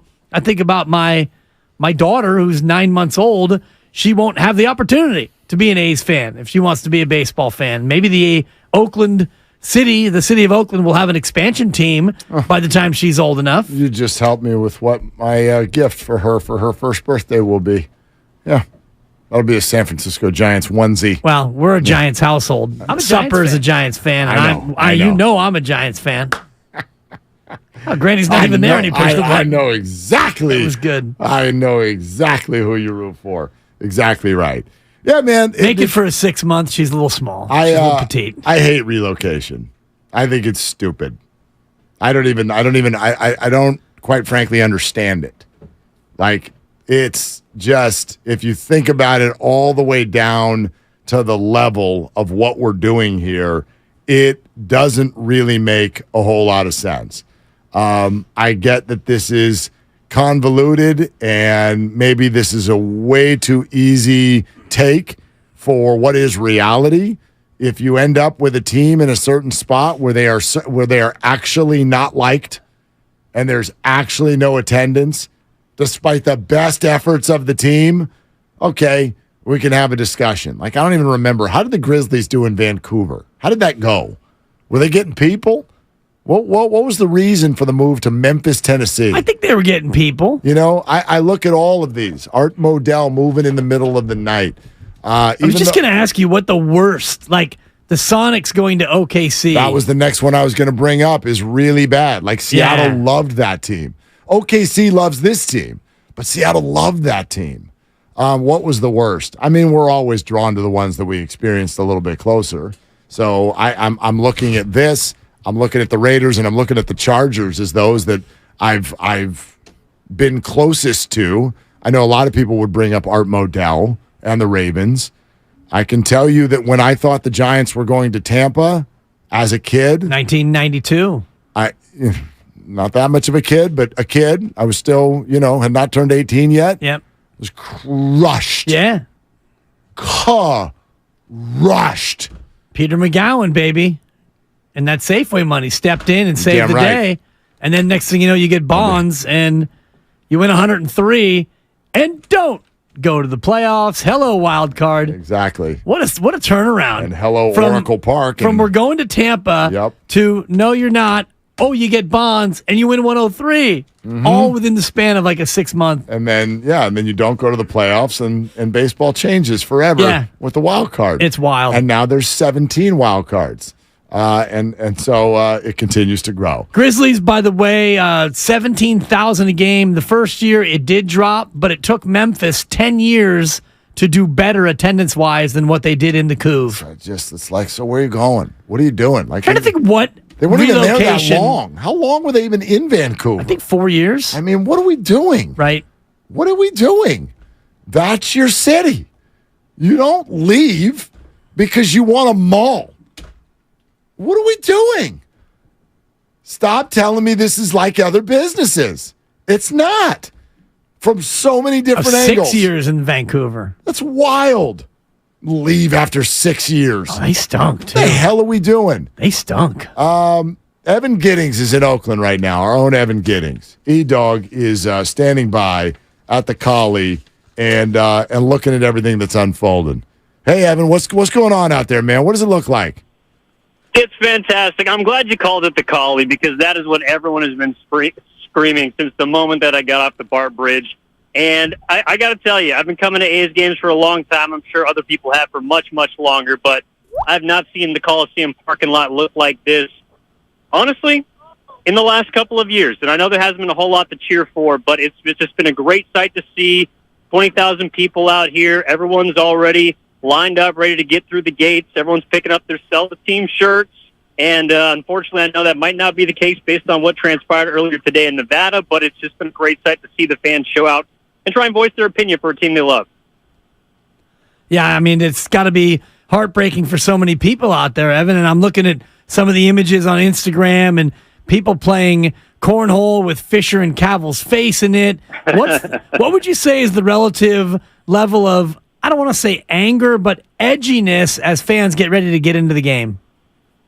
It's definitely a mixed set of emotions out here, Dibs. And I would like to believe that the majority of it is just kind of a togetherness.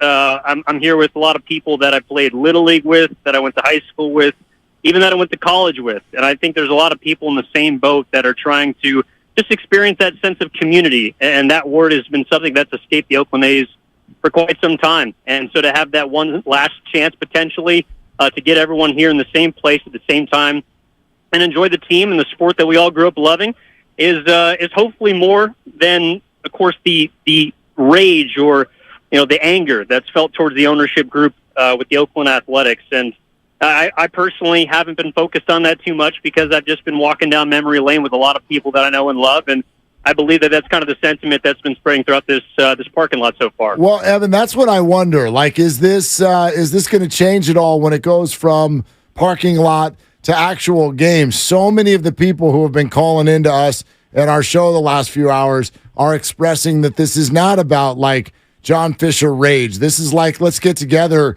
with everybody and do this one last time, which I get in terms of gathering in the parking lot. But what do you think happens when the doors open and everyone goes inside and the game is actually played?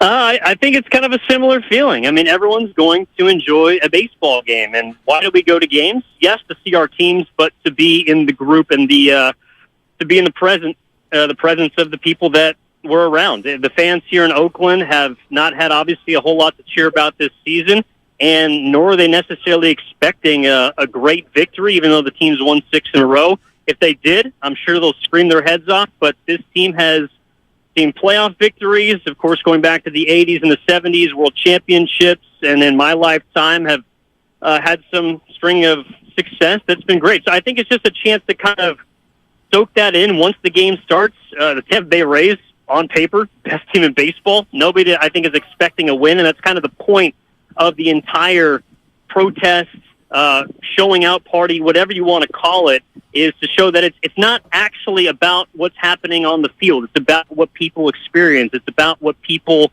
are here for, which is each other and the Oakland A's, to show their support as much as they can and to give back to a place that has given them plenty of awesome and great experiences.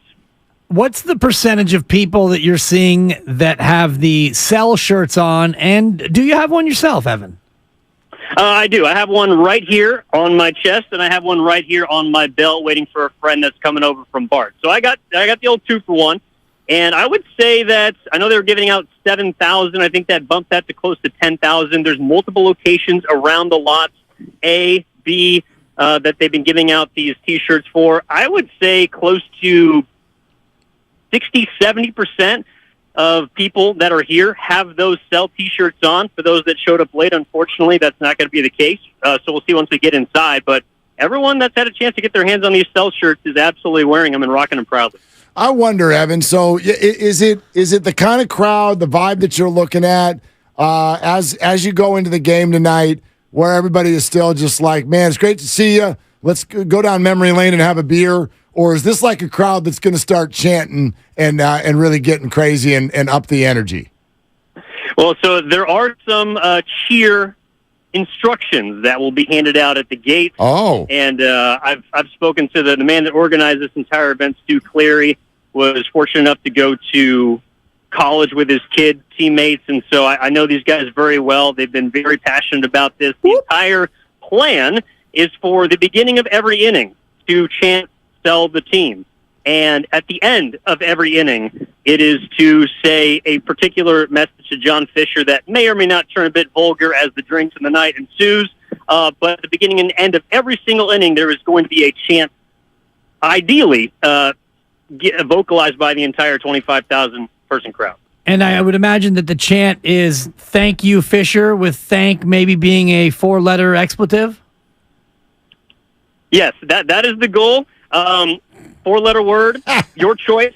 But pretty much we're just going to be trying to keep it, at least I will be keeping it as PG as possible. Always. And for everyone who chooses to step up to the R-rated section of the movie, feel free. All right. And then, Evan, He's a you're class act. you're in for Steiny, so we get to hear all about it tomorrow morning, too, right? Yeah, if I remember. But I will be there tomorrow, absolutely, 10 a.m., 2 p.m. Looking forward to rocking this thing with Daryl the Guru Johnson and seeing you guys tomorrow. Wait a minute. Did you just say you're doing the show tomorrow if you remember? No, I didn't say that. Oh, okay. That's what Didn't it sure it sound sounded like that? Yeah. Like, if you remember that you got a job in the major market. All right. Evan, keep your eyes for me on, like, the concession stand and, like, the ushers. Did they staff it knowing that 25,000 people are coming, or did they staff it expecting their usual 2,200? No, they're going to have extra staffers here, and I believe I saw a tweet from Martin Gallegos that said they are donating the proceeds from the food tonight to one of the local food banks here in the East Bay. So at least the A's got one thing right tonight. Yeah, all ticket revenue, in fact. Evan, the Alameda County Community Food Bank and the Oakland Public Education Fund. So your tickets, which I'm sure you paid for, top dollar, you have also just donated to charity.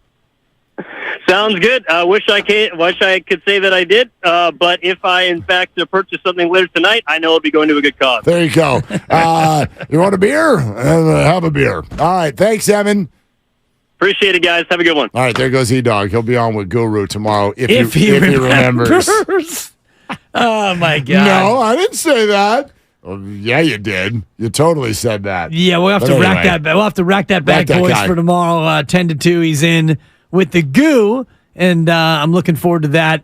Definitely going to be a mixed crowd reaction tonight. I was thinking about the last Raider game at the Coliseum. I was there with my boy that day, December 16th, 2019, and it was a fun pregame tailgate. It was an exciting game. We all were into it. We were feeling sad and melancholy, and then Gardner Minshew the second, not the first, Gardner Minshew the second, led Jacksonville down the field, touchdown Jags, Raiders lose, and that place got angry. Yep. It got angry in a hurry. So I just wonder tonight if we don't get to a spot where, as the lubrication sensation sets in, and the reality of this is the last A's game where it's going to feel like an actual A's game, Mark? It's not going to be 2,200 people. It's not going to be 5,000 people. It's going to feel like an actual thing.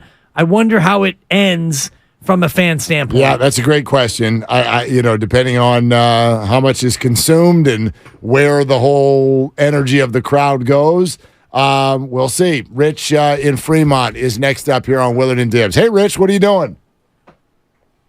I'm looking at red lights and license plates as I try to get over the Dumbarton Bridge, getting off work. Good luck. I hear you. Yeah.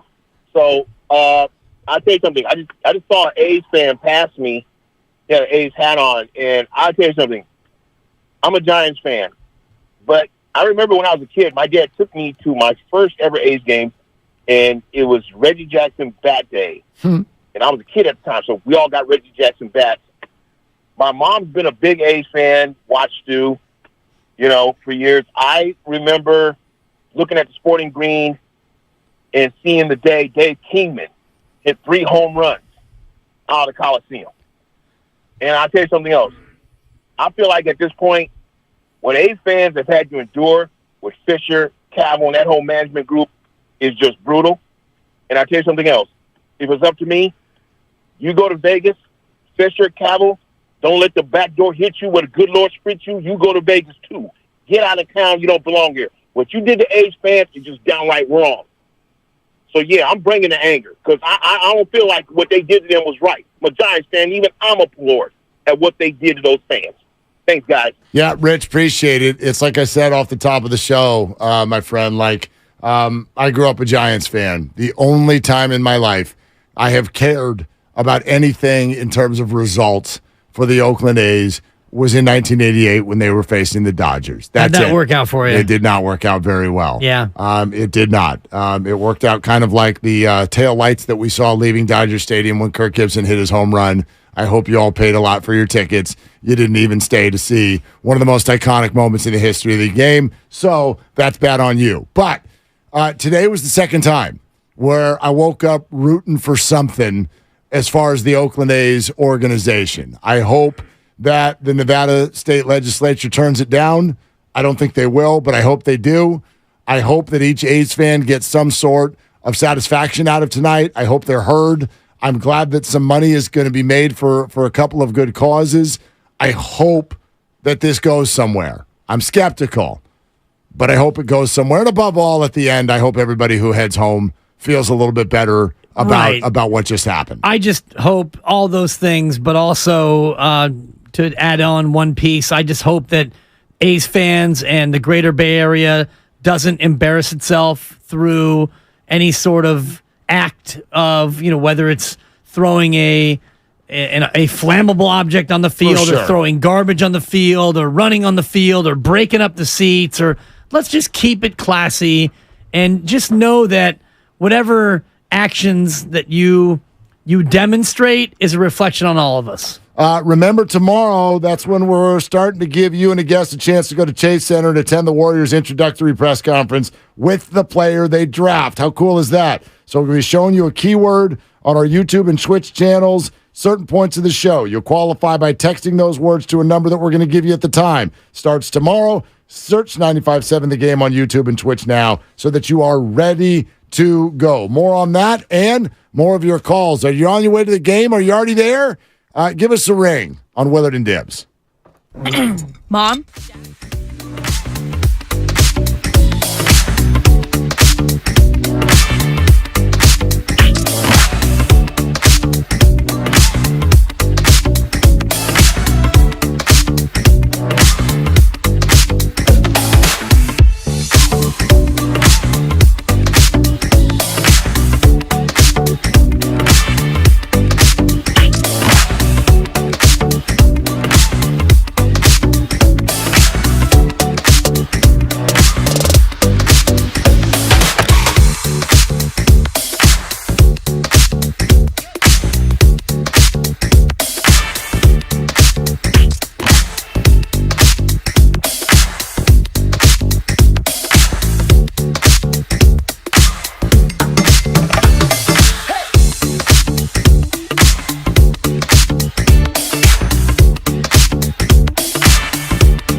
95.7 The Game. All right, once again, next time we see you, even though we don't actually see you, although we see some of you, you see us. The next time we all gather, we are going to start the process of getting you and a guest inside Chase Center for the Warriors' introductory press conference with the player they draft, the upcoming NBA draft. Fingers crossed that they draft a pick, draft a player. Draft a player. Yeah,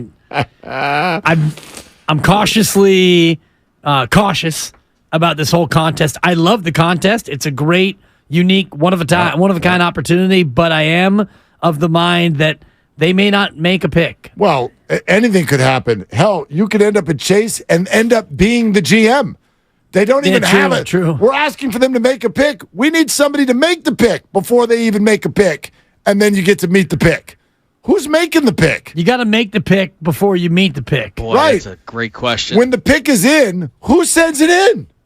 Great question. All right, thank you. Anyway. That's a good question. It's also a stupid question. It's totally a stupid question. Anyway, so here's how we're going to do this starting tomorrow on all the shows. Certain points of the show, we're going to give you a keyword on the YouTube and Twitch channels. So what you do is get yourself all dialed up there now, okay? Get over to YouTube.com. Get over to Twitch. Search 95.7 The Game. Find the page. Get yourself logged in. Get yourself ready to go. It's all free and all that so that you're ready tomorrow. So when we start putting up the keywords, you text those words to a number that we'll give you at the time. And then you're going to be qualified to be the big winner, okay? Shout out to everybody who's in Oakland tonight. And thank you for everybody's participation and all of the comments and all of the calls and everything with regard to what's happening tonight. I hope it's a peaceful night. I hope it's a successful night. I hope that it makes a lot of money for charity, and I hope everybody walks out of there feeling maybe just a tiny bit better than they did before. Yeah. That's my hope for tonight. Yeah, my hope is that everybody can have as much fun as you used to back when there would be 25,000 fans at an A's game. And my friends Kathy and Amy and Rich and Matt and Hutch and Pam, they're all going out. It was the crew I used to go to all the A's games with, Mark, for year after year. We raised our kids in Oakland, and it would be a classic night like tonight, although today is my son's 22nd birthday. Happy birthday once again, by the way, to he's your turning boy. 22, but when he was a kid, it would be one of those nights of like, hey, let's go to an A's game tonight. Uh-huh. What are you guys doing? Nothing. Let's go to the A's game. It was affordable. It was fun. And it was a thing that you did. So I hope that everyone who's going out there tonight can get that same feeling that we all used to have in years gone by. With all that going on, we've barely even had the chance to mention that if you missed it, the Denver Nuggets won the NBA championship last night. Yeah, thank you, Mark. Thank you for the kind words. I Yes, appreciate that. They did. Because in this business, you don't often get a chance to sit back and gloat and say, yes, I was right. And, I don't know what anybody else predicted, but I said it here on this very station many times, Nuggets in 5. And so when your prediction comes true, you got to take a moment and celebrate. I also will be having a parade to celebrate my championship of my prediction. Jokic won't be at that one either, but go ahead. Because he can't wait to get back home. My parade will be here at 95.7 The Game. I'm just going to walk around from the bullpen to the green room and back a couple of times. That'll be my parade. Here's Jokic on the parade. You said after the Lakers win, you said you were surprised that you didn't feel more. So I'm curious what you are feeling right now, and if you're looking forward to a parade coming up in Denver. When is parade? When is parade? Thursday. No. I need to go home. Okay. How many words total? We got when is parade. Correct, that's 3. Twice, Yep. but he said it twice. Okay. So that's 6, but maybe we should only charge him for 3 because he only had to say it again because he didn't hear him the first time. Yep. And then someone said Thursday, and he said no. So that's one more word. So that's 4 words. Yes. And then he said, I have to go home. He did that in less than 10 words, and he's out. He'll be here for the parade. I'm sure he'll be here. But Thursday, he probably would much rather have He's it like, today. can we just do it now? Right. Right. Everybody's here. Slap Just do some this thing bunting on now. a truck and let's go. It's interesting, man. I mean, there's a couple things, and I know you've got some data points you want to share, and I think that right now is a moment for everybody to say the Nuggets are unbeatable, and Nikola Jokic is the best player in the league, and Nikola, therefore, is the face of the NBA. And I don't know. I got questions. I don't have any questions about his effectiveness. He's incredible. Some of the things he can do at his size, he's going to be a problem. He was already a problem. He was already a big problem. But the idea, I love it whenever somebody wins a championship and immediately there's an article next day about how it might become a dynasty. It's like, my God, stop. The Nuggets are the favorite next year, but they're plus 500. Yeah. That means if you bet $100, they'll give you 500 if you're right. In other words, they're probably not going to win. That's true about everybody. Yeah. They're probably not going to win. ESPN just put out their way too early power rankings for next year. Nuggets are 1. Where do you think they have the Warriors, Mark?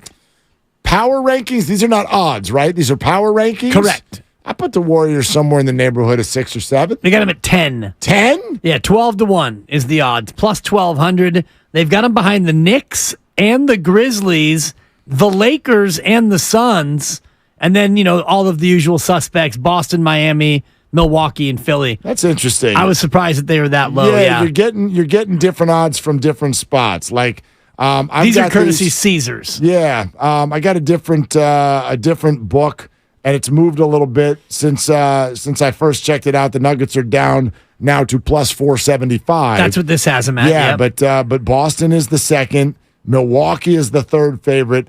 The Phoenix Suns are the fourth favorite, and the Warriors are fifth, but also plus 1,200. Who else do you have on that list? I've got Phoenix and Philly ahead of them. Philly? Yeah. Okay. Miami, they have them at 3, but their odds are 18-1. So the odds are different than the power rankings. Yeah, exactly. Yeah, Miami on this book is plus 2,400. The top 10 in terms of odds based on this house I'm looking at, it goes Nuggets, Celtics, Bucks, Suns, Warriors, Lakers, and Sixers tied, then Clippers, then Mavericks, then Cavaliers. Heat come in 11th. Grizzlies come in 12th. Yeah, interesting. This is very similar. They've got the Lakers, the Sixers, and the Warriors all with the same odds, 12-1. Yeah. But the power rankings are a little bit different. And for all of the adorable fans out there, you guys are plus 4,500. Jeez. So I know everybody, okay, now it's ready to cook. $100 turns into almost $5,000 if the Sacramento Kings can win it all next year. Jeez. Yeah. Yeah. And, wow. Who is the face of the league right now? It's an interesting question. I'd like to get into this a little bit more tomorrow. Sure. Because I don't think it's Nikola Jokic, even though he's probably the best player in the league right now. Well, best player doesn't always mean face. Exactly. But he's a two-time MVP, and he just won a championship. But I don't know if he is necessarily the face. And what makes the face, we can get into that. And I'll tell you why he's not the face. The ratings are out, Mark, from the NBA Finals. And the average household rating, 6.1, which is the lowest household rating in the history of the association, excluding the 2 pandemic years. Okay. Down from a 6.5 last year, which the worst previous was Spurs and Cavs in 2007 at 6.2. Now, in terms of million viewers, they had 11.6 million viewers on average, which is among the lowest of all time. Again, down, really down from the Cavs and Warriors in the heyday. Yep. I mean, down dramatically. What about last year? Do you have that in front of you? 12.4 last year, 11.6 this year. That's kind of why I would still, as much as this sounds decrepit, I would still, the first 2 names that come to mind when you talk about the face of the league are still Steph and LeBron. I know they're old, but they drive ratings. The data is the same every year for the last 10. Nobody drives the ratings like Steph Curry, and LeBron is kind of his 1A. Again, I'm not talking about who's the greatest player or anything like that. Right. But ratings drivers, Steph Curry is 1 and LeBron is 1A. And everybody else is down the list, from a Giannis to a Jokic to, I don't know, who else do you even want to put on that list? Embiid and Harden now are a watch, but no one like Steph and LeBron. And what happens when they're gone? Because Ja Morant is a guy who could easily take that mantle with his personality and his play, but not anymore. Yeah, so it'd be interesting. Postman and Capitola just made a super comment on the YouTube feed just about that. When does the NBA drop the hammer on Ja Morant? Friday. You think it's Friday? I do think it's Friday. Yeah. It might be. It might be.